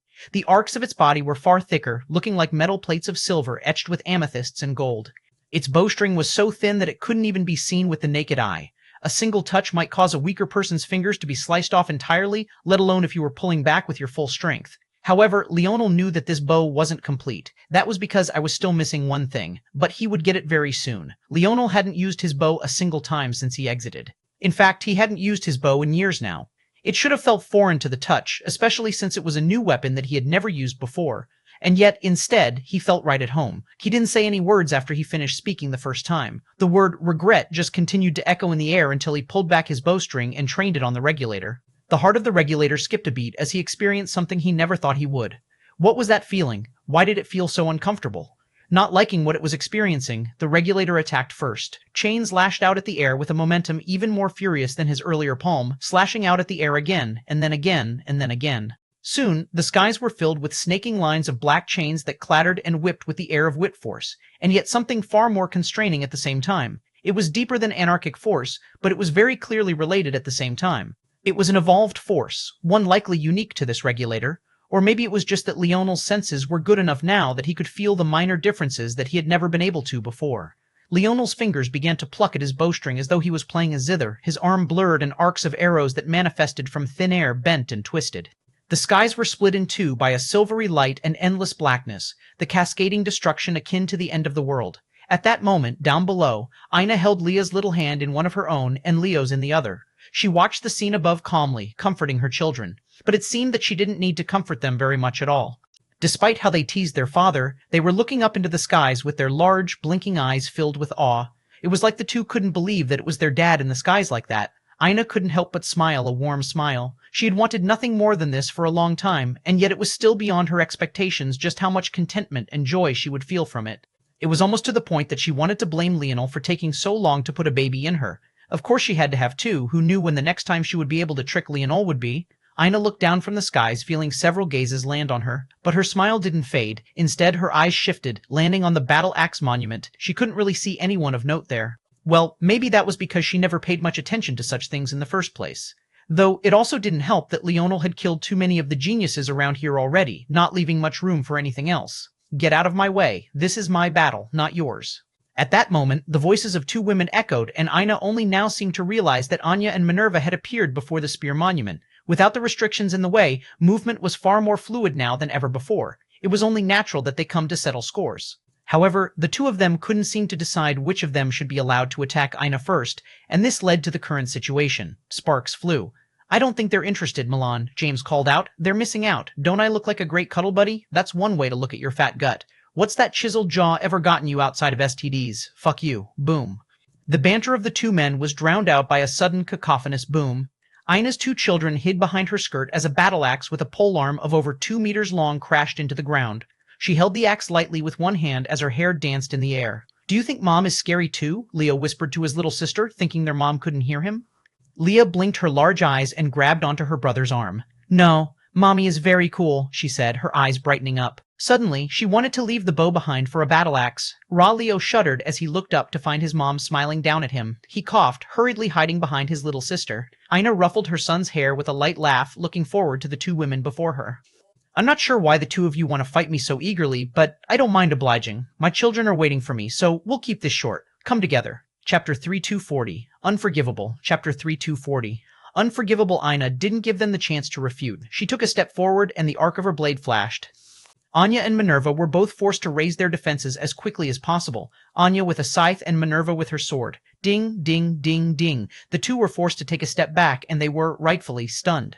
Ina had no business being so powerful, not after spending so much of her time rearing children and being bedridden with a body too heavy and fragile to get any sort of real training done with. But what they didn't know was that this was precisely the reason why she was so powerful now. In fact, it could be said that Ina had gained more giving birth to Leo and Leah than she ever would have gained from the idle battlefield. Right now, she was already prepared to complete the last 3 of her rebirths, officially entering the final tiers of the 9th dimension. All she was lacking was the resources, something she was sure her husband would get for her very soon. As for why she was so powerful now, it was because she had birthed 2 little spirituals from her womb. Well, that wasn't the exact reason. It was because she had birthed 2 little spirituals who also happened to have bodies jam-packed with weapon force innate nodes and their father's king force. It had to be remembered that Ina had personally constructed their children's bodies herself. Usually, this would be done by the spiritual after their birth. It was both a training opportunity, and it gave the mother higher odds of survival.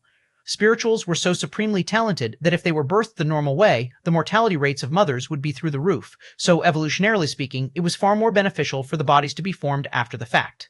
But not only had Ina taken the risk to do it, it benefited her greatly.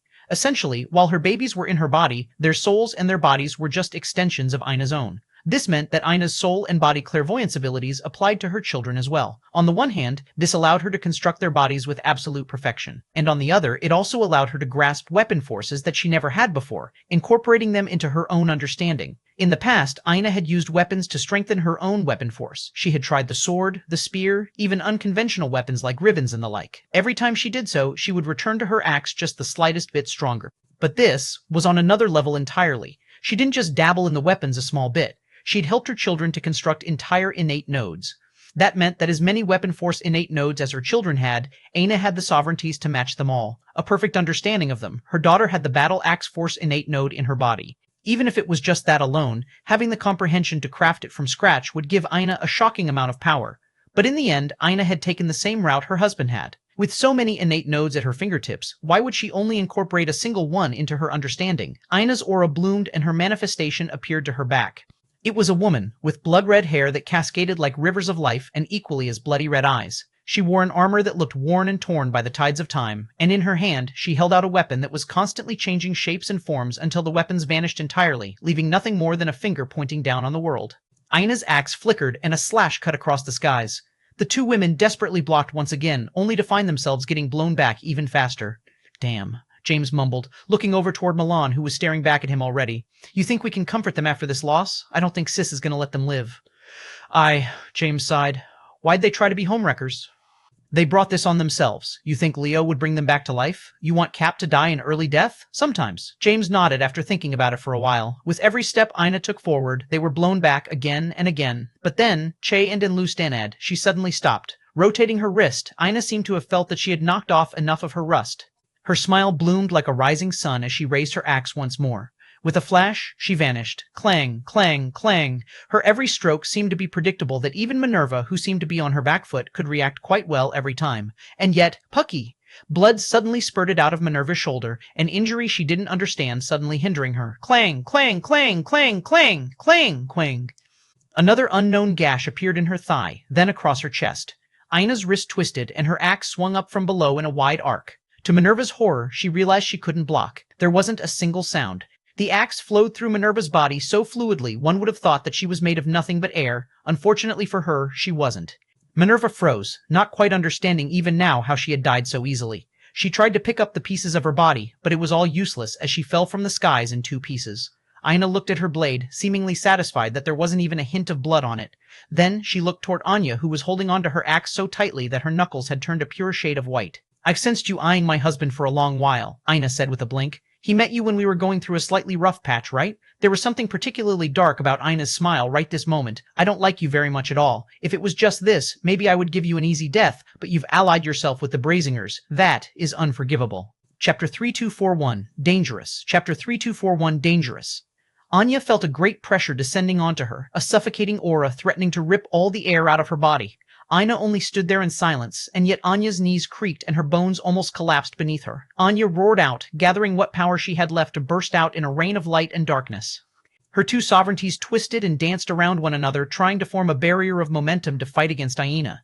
And yet, crack, bang, Anya was sent flying, her momentum shattering so thoroughly that she was sent spiraling. She crashed into the ground below, hacking up mouthfuls of blood. A sad smile spread across her lips. He's dangerous, she said to herself.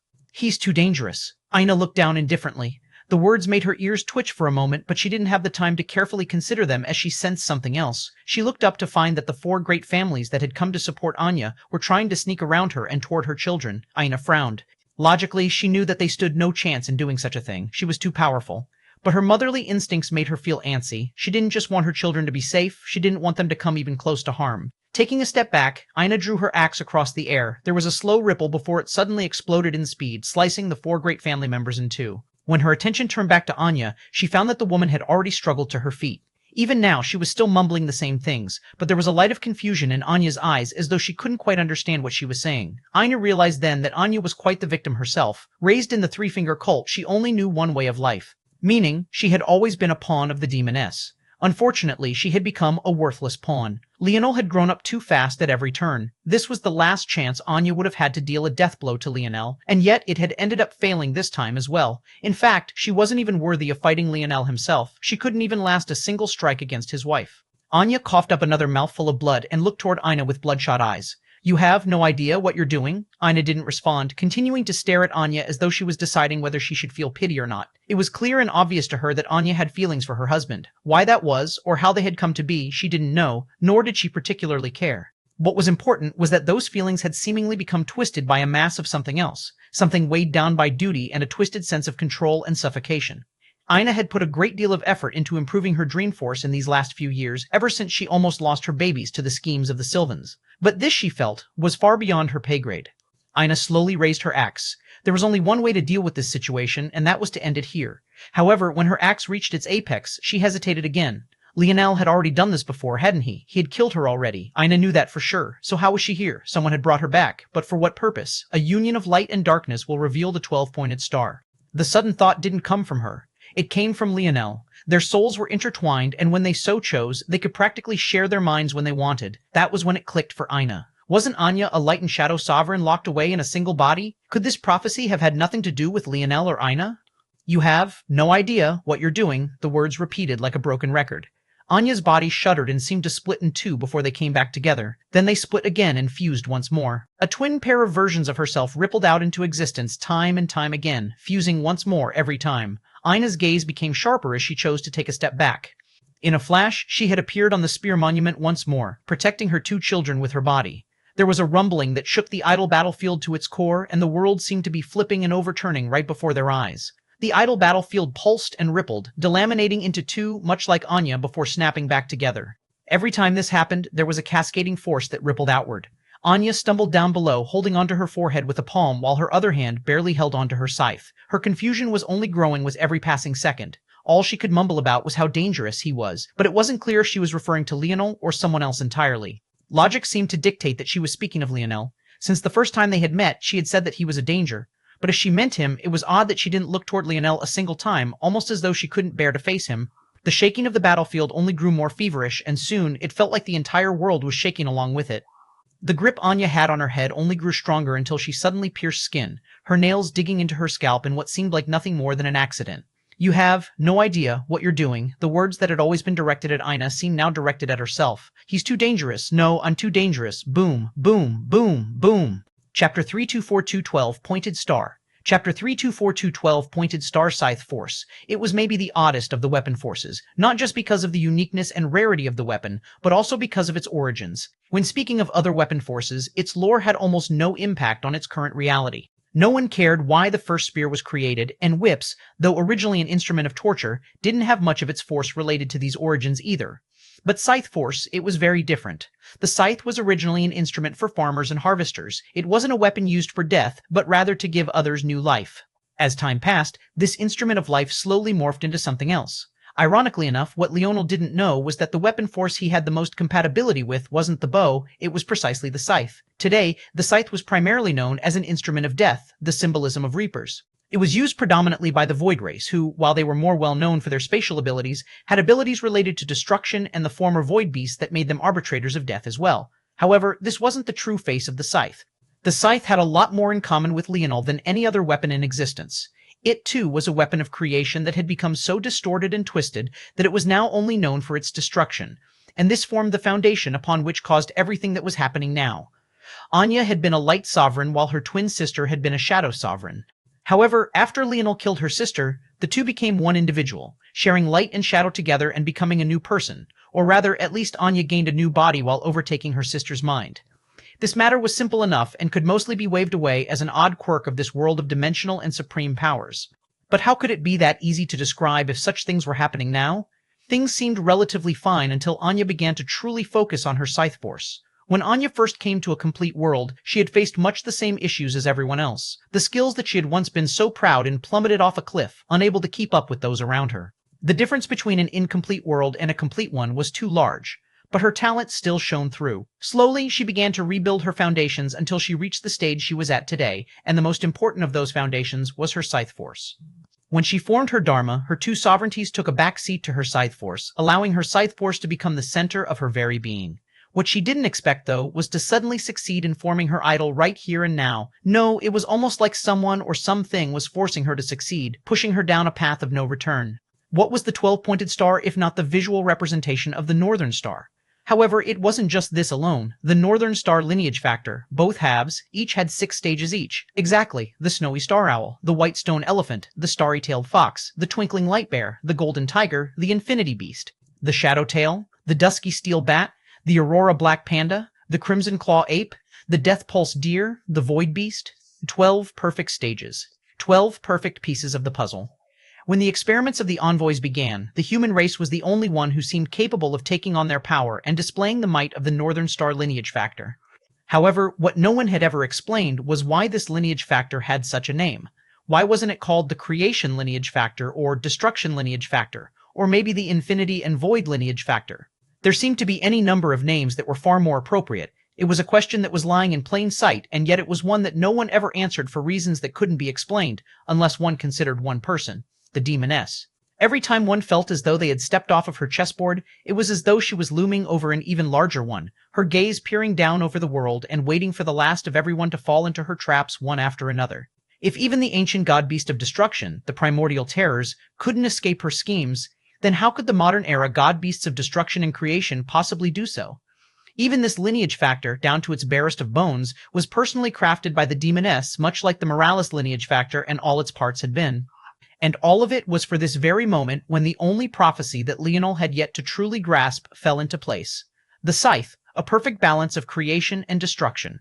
It may have started as a weapon of creation, but it had been given new life as one of death and destruction. It was no longer as simple as creation bleeding over into destruction, it was both. Light sovereignty, the pinnacle of life, of healing, of the world everyone could see with their own eyes. Shadow sovereignty, the pinnacle of darkness, of things hidden in the blackness of the light. When the scythe formed the center of this, and the two sovereignties came together, it formed a perfected cycle of creation and destruction, one that allowed the true Northern Star lineage factor to appear. Anya's body shuddered, and a 12-pointed star burst into existence, blooming from her back as her aura continued to soar. Existence rumbled, and the Northern Star that seemed to still have several thousand more years before it truly descended trembled as well. Suddenly, boom, the Northern Star broke through a veil. At that moment, no matter what world you were in, if you looked up, the Northern Star felt so close that one could almost reach out and touch it. The end of the world was here. Chapter 3243 Feel it? Chapter 3243 Feel it. Anya unleashed a roar that filled the skies, her body expanding, the light of the 12-pointed star radiating from the depths of her white eyes. She drew in size, doubling her height and then doubling it again. Soon, she stood at over 6 meters tall, but her proportions seemed to still be the exact same. The change to her features, however, was a different matter entirely. 2 pairs of wings appeared on her back, one set of black and another of white. White horns twisting with black fog grew from her forehead, and tendrils of light shattered her original scythe to form one much larger. Psi 8A-ing. A curved blade broke free from the light, sending the golden white motes shattering to the ground below like fine bits of glass. PA, one after another, golden eyes appeared across the blade, but its body seemed wrapped in a thick black leather. Anyone who had experience with the Void Beast and Infinity Beast realized what they were seeing instantly. Somehow, Anya had embodied them both, concentrating them into her scythe and causing her power to multiply several times over. The more Anya's aura soared, the deeper Ina's frown became. Her confidence in defeating her was plummeting by the moment. The issue wasn't her personal power. If Ina had to, she felt that she could at least hold on for a while. But the problem was that she wasn't confident in protecting her children at the same time. For the first time since their birth, Ina began to wonder if she had made a mistake. If she could just complete her last 3 rebirths, she felt that she would be able to do it all. But right now, she had the comprehension, but not the foundation necessary to make the best use of it. Ina looked up into the skies and felt a radiant warmth coming from above. It was filled with confidence and an undeniable will. She could barely see her husband's back with how fast he was moving, but she still found herself calming down. D-E-N-G, D-E-E-G, D-N-G. One after another, Leonel's brothers, Noah, the heirs of the Morales, all landed around her facing off against the large monster that Ina had become. Indeed, there was a reason her husband wasn't to become a king. It was for the sake of building a better future for them all. They didn't just have to rely on themselves. They would have the help of those around them as well. James grinned. Don't worry, we can hold off until the show-off is finished with whatever the hell he's doing up there. Just focus on protecting the kiddos. Mommy, who's he? Leah asked. Kid, learn my name well. I'm your favorite Uncle James. Why would you be the favorite? Raj snapped. You two were here flirting with the same girl who wants to kill us all now. What kind of example are you setting? Raj kneeled down to Leah and Leo's level and opened a palm. Diamond spiraled around his palm, forming a beautiful, sparkling lotus. He handed it to Leah. Leah's eyes brightened as she took it in 2 hands. Her large golden eyes blinked with giddy happiness, pulling at the flower as though to check how durable it was. Raj's hand flashed again, and this time a big sword the length of Leo's body formed. Shh, he pressed a finger to his lips. Don't tell your dad I gave you this. If he finds it, just tell him your favorite Uncle Raj was messing around, and I'll give you another one later. Leo's eyes brightened as well, and he almost tipped over taking the big sword. But the wide grin on his little chubby face practically lit up the world. There has to be some sort of rule against this, James protested. It wasn't his fault he couldn't conjure things up out of thin air. Plus, he was poor. It was too embarrassing if the only things he could give the kids were things their father had given him. Well, he was actually more than shameless enough to do it. The main issue was that the moment one of these guys exposed him, he would be finished. Sounds like a skill issue, Raj said with a grin, proudly taking a kiss on the cheek from Leah and a bear hug from Leo. Ina smiled at the interaction between her kids and her husband's friends. All of them hadn't started with the best relationship. In fact, a long while back, it could be said that they all hated her. But then again, so too had her friends hated Leonel. Since then, they had grown a lot, and it could be said that they were no different from one big family now. Ina looked up toward the battle in the skies again and exhaled a breath. Not once did she seem to bother with the northern star looming over the skies. As far as she was concerned, even if the world came to an end, she had tasted the happiness she had always wanted.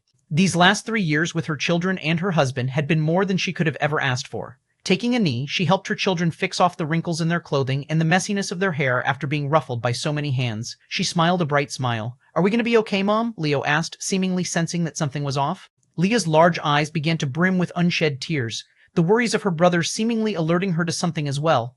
Ina's smile didn't so much as waver. "Do you see that?" she asked, pointing up to their father's battle high above. The two shook their heads. They had been able to watch Leonel's battles until now, but it seemed that he had lost the bandwidth to simplify things for them. It could only mean that he had truly gotten serious. Ina's smile deepened. "But do you feel it?" The twins looked at one another, blinking. For some reason, they understood exactly what their mother meant. Chapter 32442. Chapter 32442. Ina smoothed out their hair one final time. "So long as you can feel your father above, you two don't have the slightest thing to worry about. So long as you can feel me in front of you, you never have to waste a single ounce of your thoughts on fear. Your mom and dad will hold up the skies for you if need be." Ina stood to her full height once more, and her aura valiantly flared out. She believed the words with every fiber of her being. Until Leonel died, she didn't. Fear the end of the world because she simply didn't believe her husband would ever lose. Bang, bang, bang. Leonel's arrows soared through the skies, each one carrying planet-destroying might that warped the laws around them. There didn't seem to be anything particularly fancy about them, and yet everyone countered and even destroyed the chains of the regulator it faced.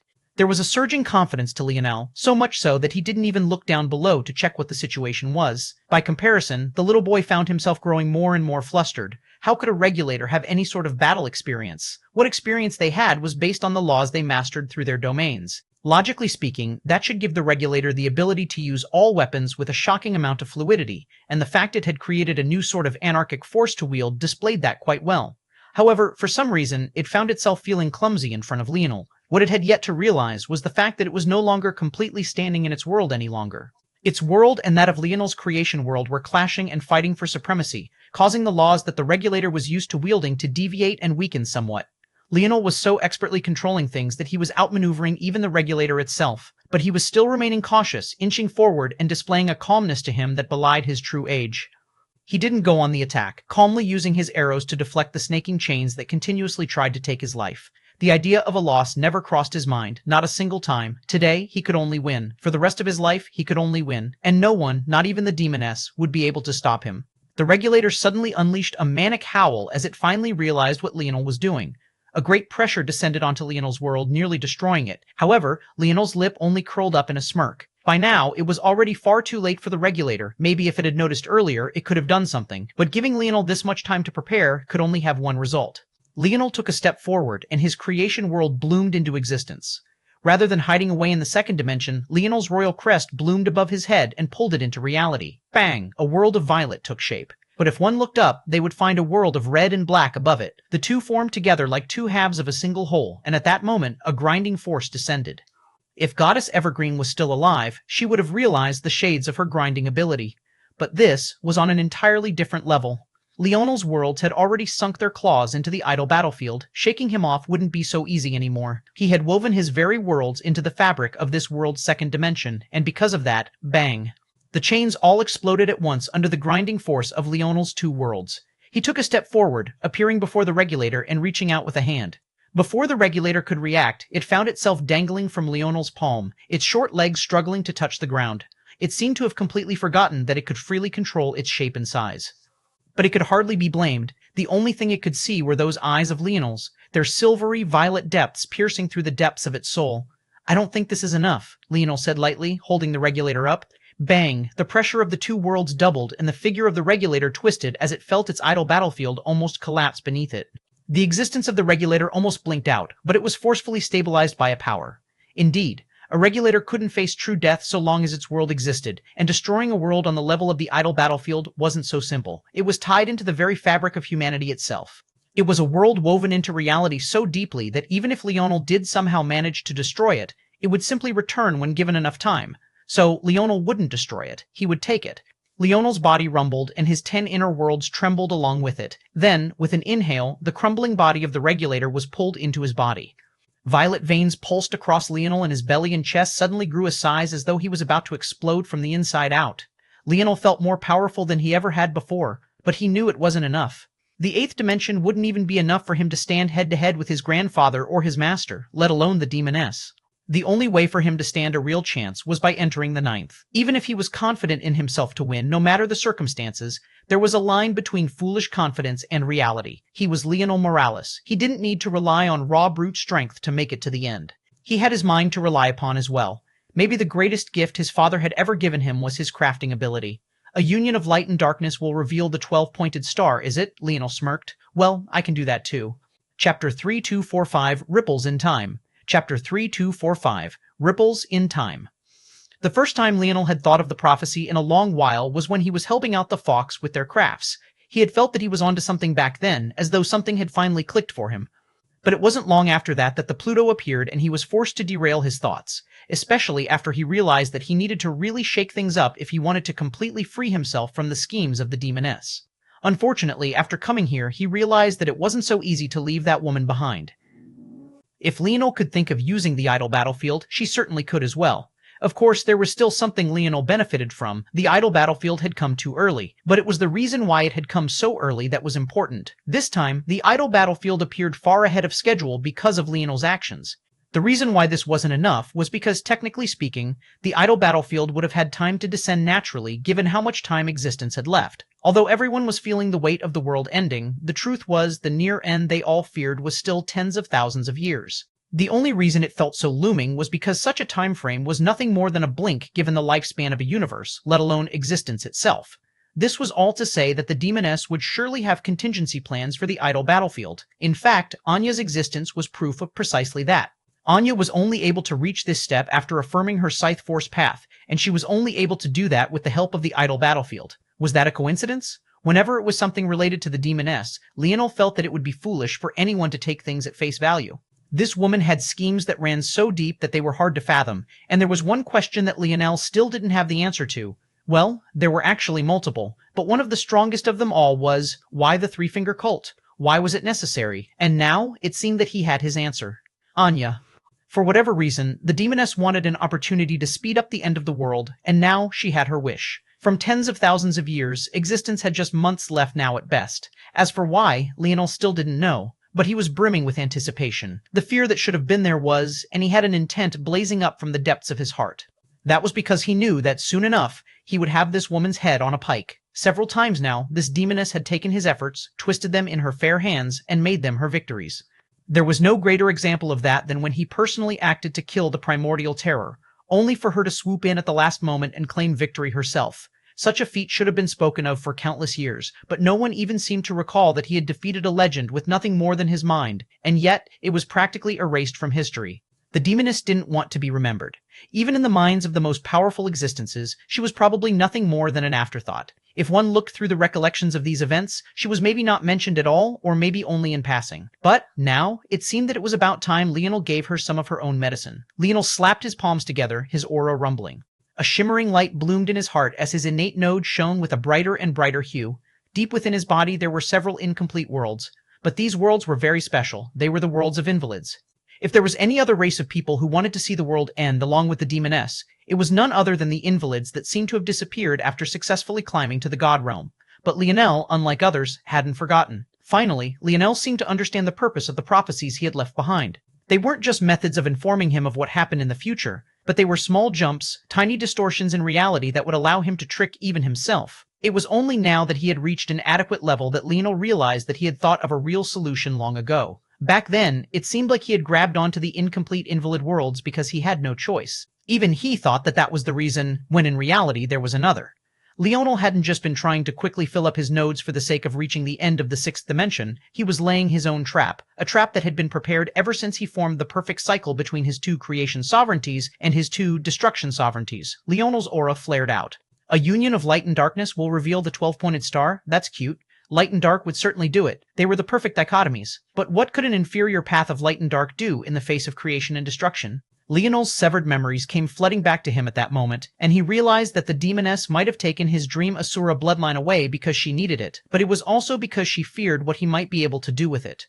Light and dark would always be powerful, but how could it match up against creation and destruction? It seemed that back then, Leonel had already realized that he was a creation sovereign, not a destruction sovereign. If he wanted to bridge that gap and perfect it, he would have to step into the shoes of an invalid. The silvers of Leonel's eyes suddenly became entirely white. Chapter 3246, I am content. Chapter 3246, I am content. Leonel felt vicious thoughts rampaging through his mind. Death. Destruction. Hunger. He wanted to devour it all, and shockingly enough, all of these thoughts didn't come from him, but rather Tolliver. The menace that was spirits was well documented. One of the very first lessons his father taught him was to only feed Tolliver in moderation. Leonel had never really had the time to think about why it was. Spirits were like this. Why were they so dangerous? Ultimately, the answer didn't have a complicated background like most things he dealt with. Instead, it was quite straightforward. Spirits were bundles of instinct. They only existed to improve themselves. If invalids were the counters to humanoids, then spirits were the counters to regulators and world spirits. They were existences that only lived to improve themselves, and that was why they were so good at creation. It was ironically because they took so much. Spirits were none other than the perfect embodiment of destruction taken to an extreme to form creation. They were creatures that lived only to devour, and yet they were the greatest tool that crafters had to forge their creations and shock the world. But Tolliver had now swallowed the potential of an infinity beast, ironically completing the cycle. By taking on a beast with enough creation potential to become destruction, it had formed two halves of a whole. Finally, realizing this, Leonel allowed Tolliver to truly lose control, before taking hold and striking the perfect balance that they were looking for. And just like that, one half of his intentions was already complete, and then there was the other half. Invalids. They were existences that were designed only to destroy. However, they were also the lifeblood that allowed improvement. It had happened so long ago now that it was easy to forget, but one of the main ways Leonel improved before he gained dimensional methods was by killing invalids. In the past, when the first fourth-dimensional world began to appear, invalids and their deaths were the only way for humanoids to improve. Only by killing them and swallowing their energy could they improve. This embodied destruction for the sake of creation. The invalid worlds formed the foundation of Leonel's destruction world, but where did his creation world come from? That came from none other than himself, his Scarlet Star Force, the embodiment of who he was as a person, and his innate node. Leonel was a man who had thought himself to be a destruction sovereign all his life, only to realize what seemed to be far too late that he was actually a creation sovereign. He was the end of the cycle, the creator who bloomed so greatly that he destroyed instead. Like this, Leonel completed all four legs of the cycle, Tolliver and the Infinity Beast, his creation and destruction world. Creation so great it bloomed to destruction, and destruction so bright it bloomed to creation. Destruction so harrowing it left nothing but creation behind, and creation so destructive it could only be seen as destruction by a layman. The four pieces of Leonel's sovereignties came together, one piece forming his divine armor, and the other piece forming his inner worlds, while his body formed the anchor that kept them all in place. Boom, boom, boom, boom, boom. Leonel's aura blossomed as the idle battlefield shook apart at its very seams. Do you feel it now? Leonel said lightly. The regulator shook fiercely, but no matter what it did, it couldn't get out of Leonel's grasp. Weapon forces are a beautiful thing. They're the first example of humans taking what they needed from the world around them. The very first instance of creation leading to destruction, the creation of a weapon for the sake of killing another. It's a cycle that can only be continuously perpetuated, and the so-called ancient humans love to take credit for such things, no? Today, however, you will become the foundation I need to put an end to this, to everything. My innate node is now the center of my body. It's the weapon force innate node that shines my path forward and makes me feel secure in the future of myself. And now, your idle battlefield will become the center of my worlds of creation and destruction. I'll grind everything you are to dust with my intent. Leonel spoke every word slowly and calmly, unmoved by the shaking of the regulator at all. You see, I don't usually like to explain myself when I do things. But I feel like for you, I need to make a very special exception, because you seem too foolish to understand it on your own. The things you've done to me in this world, maybe it's the case that you were only doing your best to keep up with the status quo. Maybe you felt that you were doing what was best for humanity. But I really don't give a damn about any of that. Leonel suddenly grinned a fiendish grin. Even if the world ended today and it took all of you with it, I would be perfectly content. I have a wife who loves me, brothers who are willing to fight by my side, two little mischievous little munchkins who share my and their mother's face. What more could I ask for? But it's selfish people like you who always want for more for reasons I could never understand. All my life I've been quite lazy, more than willing to let things come as they may. Maybe the only thing I was ever truly active in was pursuing my wife's love. And yet, for some reason, there are so many people not content with what they have. Do you think you're superior to me in some way? A bit of Leonel's arrogance flared up. It was the only piece of his confident pride that he was unable to fully expunge, and he let it bloom. If I, Leonel Morales, king of the existence, am content with what I have, what right do you have to ask for more? Boom. Who do you think you are? Chapter 3247, only one. Chapter 3247, only one. Bang. The body of the regulator shattered as Leonel's aura soared. The idle battlefield found itself being ground to dust between Leonel's creation and destruction world, the very fabric of its existence being shredded to ash. Chaos. The unpredictability of creation and destruction, the blurring of the lines between them, and the rush of improbable events. Leonel was an anomaly that stood beyond just creation and destruction. At that moment, the northern star that had formed such a great and solid connection with Anya suddenly felt itself being ripped out of her control. In one moment, Anya had been the center of the world, but in the next, it was no one else but Leonel himself who stood at the peak of all things. The northern star shuddered, and if it had an eye, it would seem to have looked over, changing its focus from Anya to Leonel. A third and final Dharma began to shimmer into existence above Leonel's head. The first was his crown. It sat hovering above his bed of dancing violet hair with the momentum fit for a king. It was simple, almost to the point of looking more like a halo than it did a crown. It wasn't overbearing, but rather seemed to embrace the world with large arms, gentle and caring, but sturdy and strong enough to hold up the skies if need be. Then there was Leonel's royal crest, his second Dharma. A quill, a bow, and a spear crossed one another, fanning out in three directions. The outer rim of the crest brimmed with a violet gold color with a subtle underlying silver hue. It took the shape of a badge, its edges sharp in some regions and gently sloping in others. It was far larger than the crown halo above Leonel's head, standing almost like a tower shield in the skies. And then came Leonel's third Dharma, a star, a violet star. It stood opposing the northern star, boldly facing it. Deep within, the swimming structures of a void beast and an infinity beast could be seen. They were subtle and almost non-existent. If one tried to look too closely, the star itself could burn one's very soul, shredding it to pieces in a whirlwind of chaos and destruction. However, if one had a will that was bold enough and eyes that were strong enough, it would be possible to see their forms hidden within. These weren't the true creations, but rather simple projections. In fact, their forms were less important than the laws that swirled around them. There had been many god-beasts of destruction in the past, much the same way there had been many god-beasts of creation. What Leonel cared about weren't their forms, but their power, what they represented, what they were to their truest inner core. Boom, the last of the idle battlefield was ground to dust. Leonel's hand squeezed and the regulator's head shattered to pieces, only for its bits and pieces to be sucked into his body. Opening his arms to the world, Leonel's silver-violet robes fluttered as his aura began to skyrocket. From the first tier of the 8th dimension to the second, and from the second to the third, his power continuously leapt upward, rocketing through the dimensions until it reached the 9th tier of the 8th. Leonel took a deep breath, and his sharpened before he unleashed a roar that was heard across time and space. Boom. The barrier to the 9th dimension shattered into countless pieces as Leonel's body unleashed a tremble and splintered the space around him into countless pieces. The restlessness of Leonel's aura finally seemed to slowly settle down only after this. The world felt so much brighter to him, as though any and everything was resting in the very palm of his hands. This is it. He spoke these words only to himself as he looked up into the skies. Tolliver's body slowly sank into his, and his divine armor vanished along with the trembling, cascading forms of his dharmas. Leonel clenched his fists. The 9th dimension. For a long time, he could only gaze at it from afar.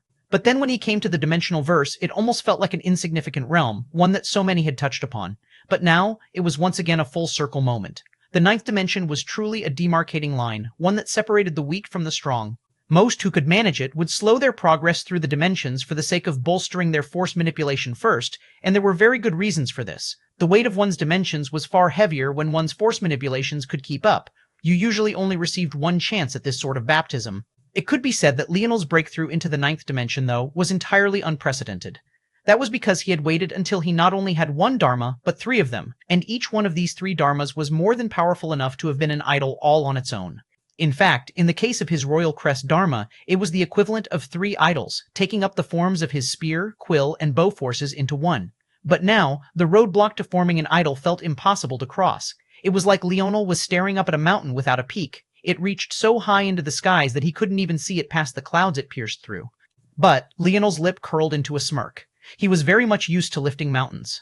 Leonel looked down from the skies to find that after he had dealt with Anya's greatest strength, the disadvantage his wife and brothers had been in had decreased considerably. Leonel waved a hand and the segmented cube appeared in his palm. Soon, a shimmering Anastasia had appeared. She opened her mouth to speak. "Don't," Leonel said firmly before smiling and rubbing her head. "This isn't your fault. You don't have to apologize for anything." Anastasia blinked. After she had gained her senses back and was no longer restrained by the segmented cube, there was a distance between herself and Leonel that was hard to fathom. Unfortunately, it wasn't something that she could easily fix.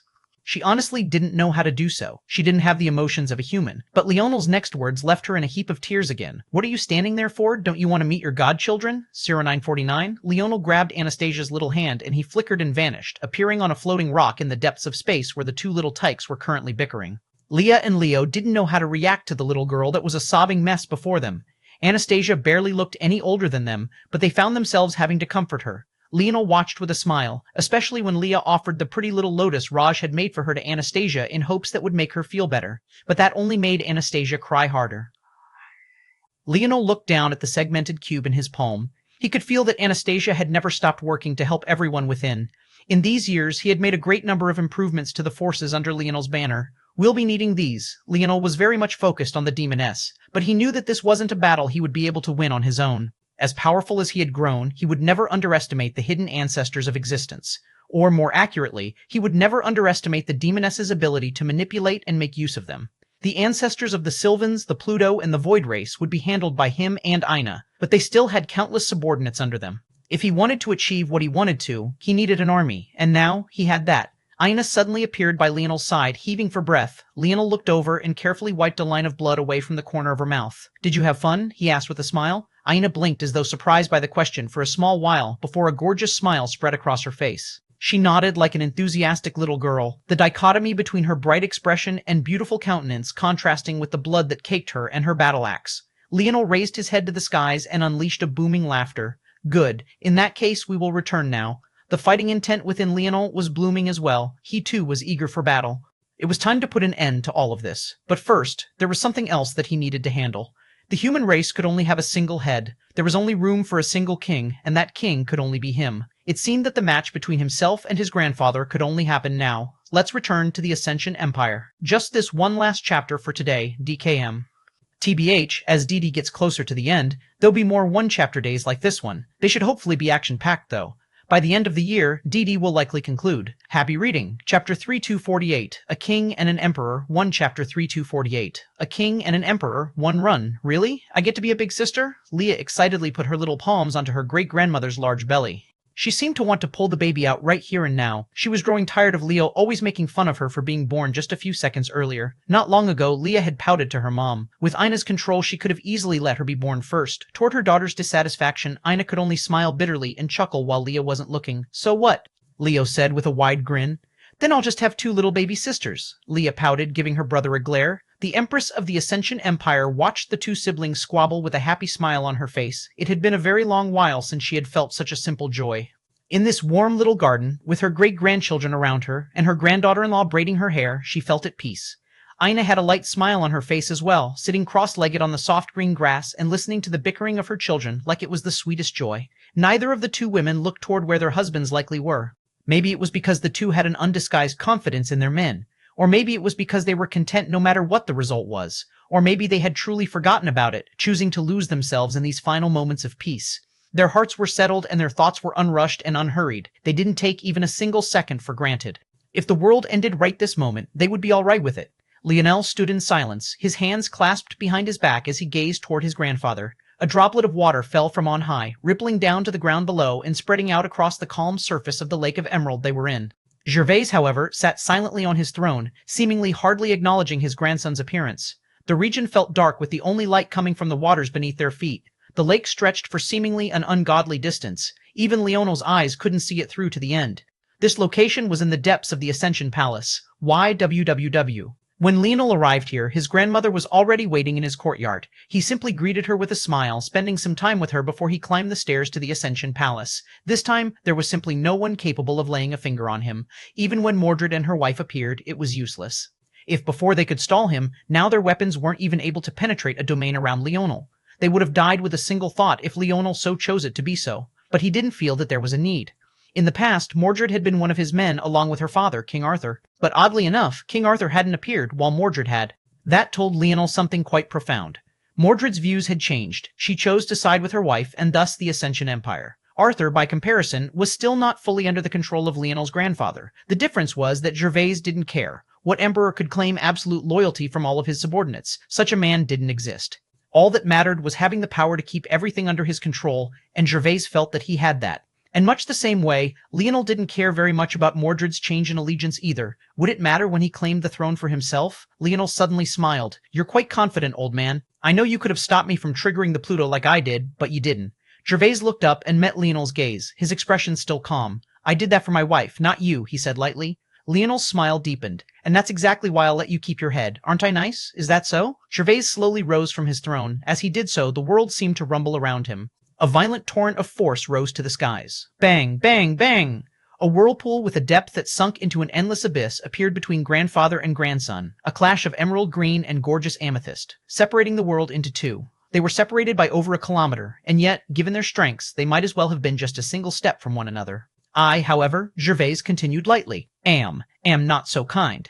The band that held Gervais's white gold hair together broke apart, causing the strands to dance in the skies like filaments of crystalline energy. "This empire is my own, crafted by my calloused hands, my sacrifices, my blood." Gervais waved a hand, and a scepter appeared in his palm. It was 1.5 meters long, carrying a beautifully polished pearl half the size of his head on the end of it. This pearl swirled with a depth of cotton pinks and sky blues, looking as though it had plucked out the clouds of a dream pavilion and sucked them into its marbled surface. Gervais's momentum grew so fiercely that the harsh flapping of Leonel's silver-violet robes made it feel as though the material might be shredded to pieces at any time. And yet, as powerful as it already was, it only seemed to be accelerating its growth as though a slumbering dragon was awakening right before his eyes. A vortex appeared beneath Gervais's feet, and the roar of a dragon filled the cavernous space, shuddering space until it fragmented into the shapes of the mythical creature's scales. Boom! Gervais's aura reached a peak before it suddenly vanished. Like a shredded leaf in the wind, it disappeared in the blink of an eye, and the world fell into silence. "Who do you think you are? I will have your head today." Chapter 3249a, A King and an Emperor, 2. Chapter 3249a. A king and an emperor, to Gervais waved his scepter, and the silent world churned. Palms filled the skies, and Leonel was forced to look up to witness their majesty. In that moment, he felt like he had been transported back in time, teleported to the day Gervais used a single palm to swat a ship of shield-crossed stars out of the skies. Leonel remembered that day clearly because for maybe the dozenth time, he found himself facing his own death and mortality. However, just when he thought that his life was finished, Gervais had swept in from on high. He could recall feeling how grand that ability was. Although he had never thought it in so many words, he pined to one day have such strength. Watching these palms descend now, his smile couldn't help but grow wider. "If someone else had said that, maybe I would change my mind," Leonel spoke with a booming cadence, his words laced with his laughter and amusement. "But just for you, old man, I'll let it slide. That said, I won't be able to spare you from the consequences. I'm putting you right into a retirement home after this battle." Leonel's palms flared out, and Tolliver coated his body. He took a step as a spear of writhing silver formed in his palm before solidifying into a gorgeous blade that looked half a cross between a spear and a quill. Bang, bang, bang! Leonel's wrist flickered, and the palms in the skies shattered one after another, a rain of emerald shards falling from the skies above. The scene was oddly beautiful, despite the fact anyone beneath their level of strength would find themselves shredded down to the bone just by standing in the vortex that formed between them. Leonel took a step forward, and the intent in his eyes blazed. Gervais raised his scepter once more, but he was suddenly forced to bring it down. Boom! Spear and scepter met, the noses of grandson and grandfather so close that their beads of sweat almost fused into one. "You blocked." "Not bad," Leonel said with a grin before he was sent flying backward. Leonel spun in the air, landing on the raging waters heavily. He looked up to find a half-dozen force arts rotating on the surface of the lake. There was no time to react before 6 eastern dragons rose out from the waters. It didn't seem like Gervais had prepped the environment ahead of time. It was nothing but normal water beneath them, albeit filled with God Realm force. Instead, Gervais seemed to have incorporated the living construct force arts of the Luxnix into his battle style. Leonel's steps shifted as he dodged. A flood dragon pierced into the location he had just been, only for it to curl through the waters and attack him from below even as the other 5 surrounded him from all sides. Pillars of emerald water shot into the skies, and tsunamis that could wipe out what felt like entire universes rose up before crashing down. More force arts formed on these raging waters, claws that pierced through space, ripping through them and toward Leonel. It felt like everything the world itself was attacking on behalf of Gervais. Leonel's laughter pealed through the skies as he weaved his way through the destruction and carnage. His robes were already somewhat disheveled, and his inner organs were quaking within his body with every near miss, and yet there was a light of passion within his eyes that howled like a wolf to the full moon. "Give me everything you have." Leonel's spear suddenly vanished from his hand as he appeared high in the skies. His bow formed in one hand, and the Lavis bow appeared in the other. He slammed them together, the former devouring the latter and severing the path of this once great family. However, it felt like nothing but a footnote to Leonel. A pulse of radiant light filled the skies with a golden hue, turning the emerald ambiance into something even more ethereal and magical. And then Leonel unleashed a torrent of arrows. He shot so fast that his attacks blurred, forming an umbrella of energies over his grandfather's location. Boom, boom, boom, boom. A cacophony of erupting destruction tore what calm waters there were left apart. Suddenly, Leonel swapped out his bow for his spear once again, hurriedly turning to his back and slashing out with all his might. Gervais had appeared behind him at some unknown time, and both grandson and grandfather took a step back at once. The space beneath their feet shattered, and a deep abyss ripped the water even further beneath them apart. They ground their heels into the air and shot forward, their weapons blurring as booming concentric circles blasted the region apart. Leonel's spear parried Gervais's scepter upward, and his blade snaked toward the latter's throat. Gervais pretended as though he hadn't even seen it at all, his body blurring and doubling. He slipped past Leonel's blade, and it seemed like it ripped through nothing but an afterimage. At the same time, he had closed the gap even further, his palm appearing right above Leonel's chest. Leonel's reaction was just as swift and indifferent. A force art appeared on him like a breastplate, blinking into existence just an inch before one appeared on Gervais's palm as well. It was as though Leonel had seen through the force art Gervais was drawing before he had even completed it, drawing a perfect counter in an instant. The two force arts clashed and canceled one another out. Gervais's palm rebounded back just enough that Leonel could step forward to send out his own palm. Gervais reacted smoothly, his reflected palm seamlessly switching to an elbow that blocked Leonel's hit. Bang! The two were forced to separate, but once again it was for nothing more than a blink of an eye before they erupted into another flurry of exchanges. They crossed the skies like the air was their lane, their empire, and yet both somehow knew that they were only just getting started.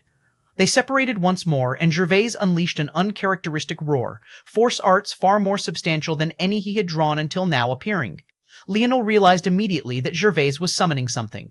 With his free hand, Leonel's palm and fingers formed a seal. His grandfather wasn't the only one that could summon things. Chapter 325D, A King and an Emperor, 3. Chapter 325D, A King and an Emperor, 3325D, A King and an Emperor, 3. The world shook as the clanging of armor echoed through the air. Emerald energy became solid in the air, forming gems that stacked onto one another in complicated armor patterns. When the armor took shape, a ripple of gorgeous green light spread, and a humanoid formed in each one.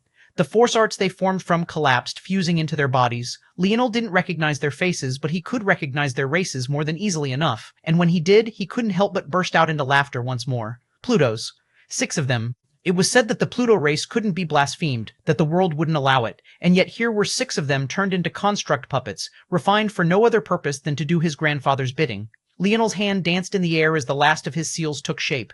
The world pulsed around him as well. He had never used seals like this before.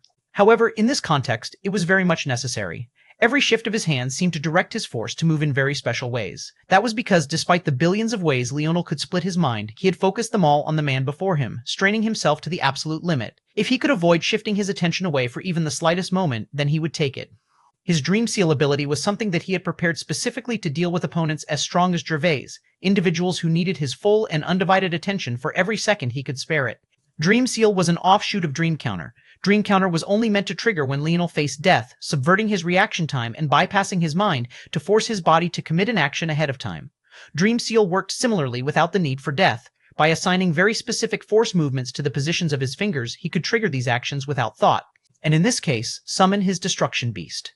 ROARAKI ANNNM narrow. Billowing black fog spilled out into the region, pooling into the resplendent green waters and turning it into a murky darkness. Blackstar surged out of the billowing fog, taking the shape of a void beast, its head akin to a black dragon roaring inches from his grandfather's face.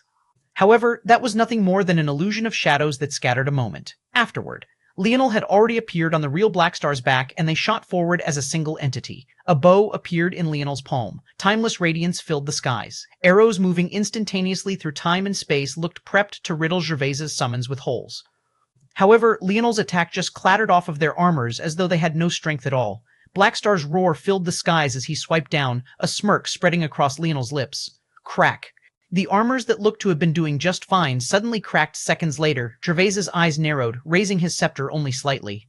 The fractured armors healed, and the Pluto all took a step forward, sending out a punch that looked entirely identical down the line. And they were. The six fist auras fused into one, appearing before Black Star in a blink. Leonel's gaze flashed, and he pulled his fingers from his bowstring, forming another seal swiftly. A surge of waters plowed up from below, a dense water force colliding with the fist before it even made it to Black Star. The world was overturned as a shimmering silhouette appeared behind Leonel, the sea goddess.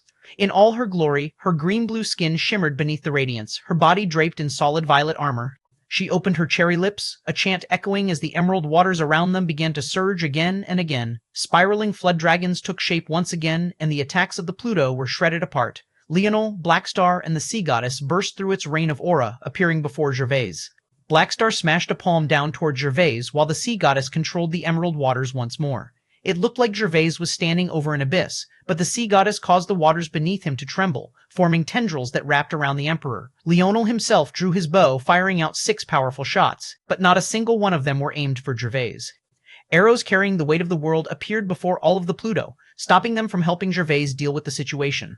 All the while, the emperor faced the claw of a god-beast of destruction and the restraint of a goddess of the ocean. Anarchic force and a gorgeous force of creation filled the skies, swirling together in a mass of destruction and creation that melded into a single fuse that sparked and exploded. Chaos. Gervais looked up calmly. Ever since his last outburst, he seemed to have returned to his usual self, his body, mind, and soul, all moving like a single well-oiled machine. He exhaled a light breath, and force arts bloomed in his eyes. Just as Leonel's arrows were about to hit the Pluto, force arts appeared on their foreheads, and they were directly deconstructed. Assimilation. No, it was a higher form, a variation that Leonel had never seen before. The Pluto's essence was sucked into Gervais's body, and time suddenly froze for Black Star and the sea goddess. Leonel, the only one who could still move, was only now recovering from his recently fired arrows and wasn't prepared for the sudden change. Gervais only waved his scepter lightly, and a solid blow collided with Leonel, almost as though the Emperor's intention had become tangible and attacked him. There wasn't even the slightest ripple of force on this dimensional plane. It was all hidden away in the second. Leonel was sent flying off of Black Star's back, and his pupils couldn't help but constrict. He was certain of it. Gervais had just used not one, but 2 different ability indexes just now.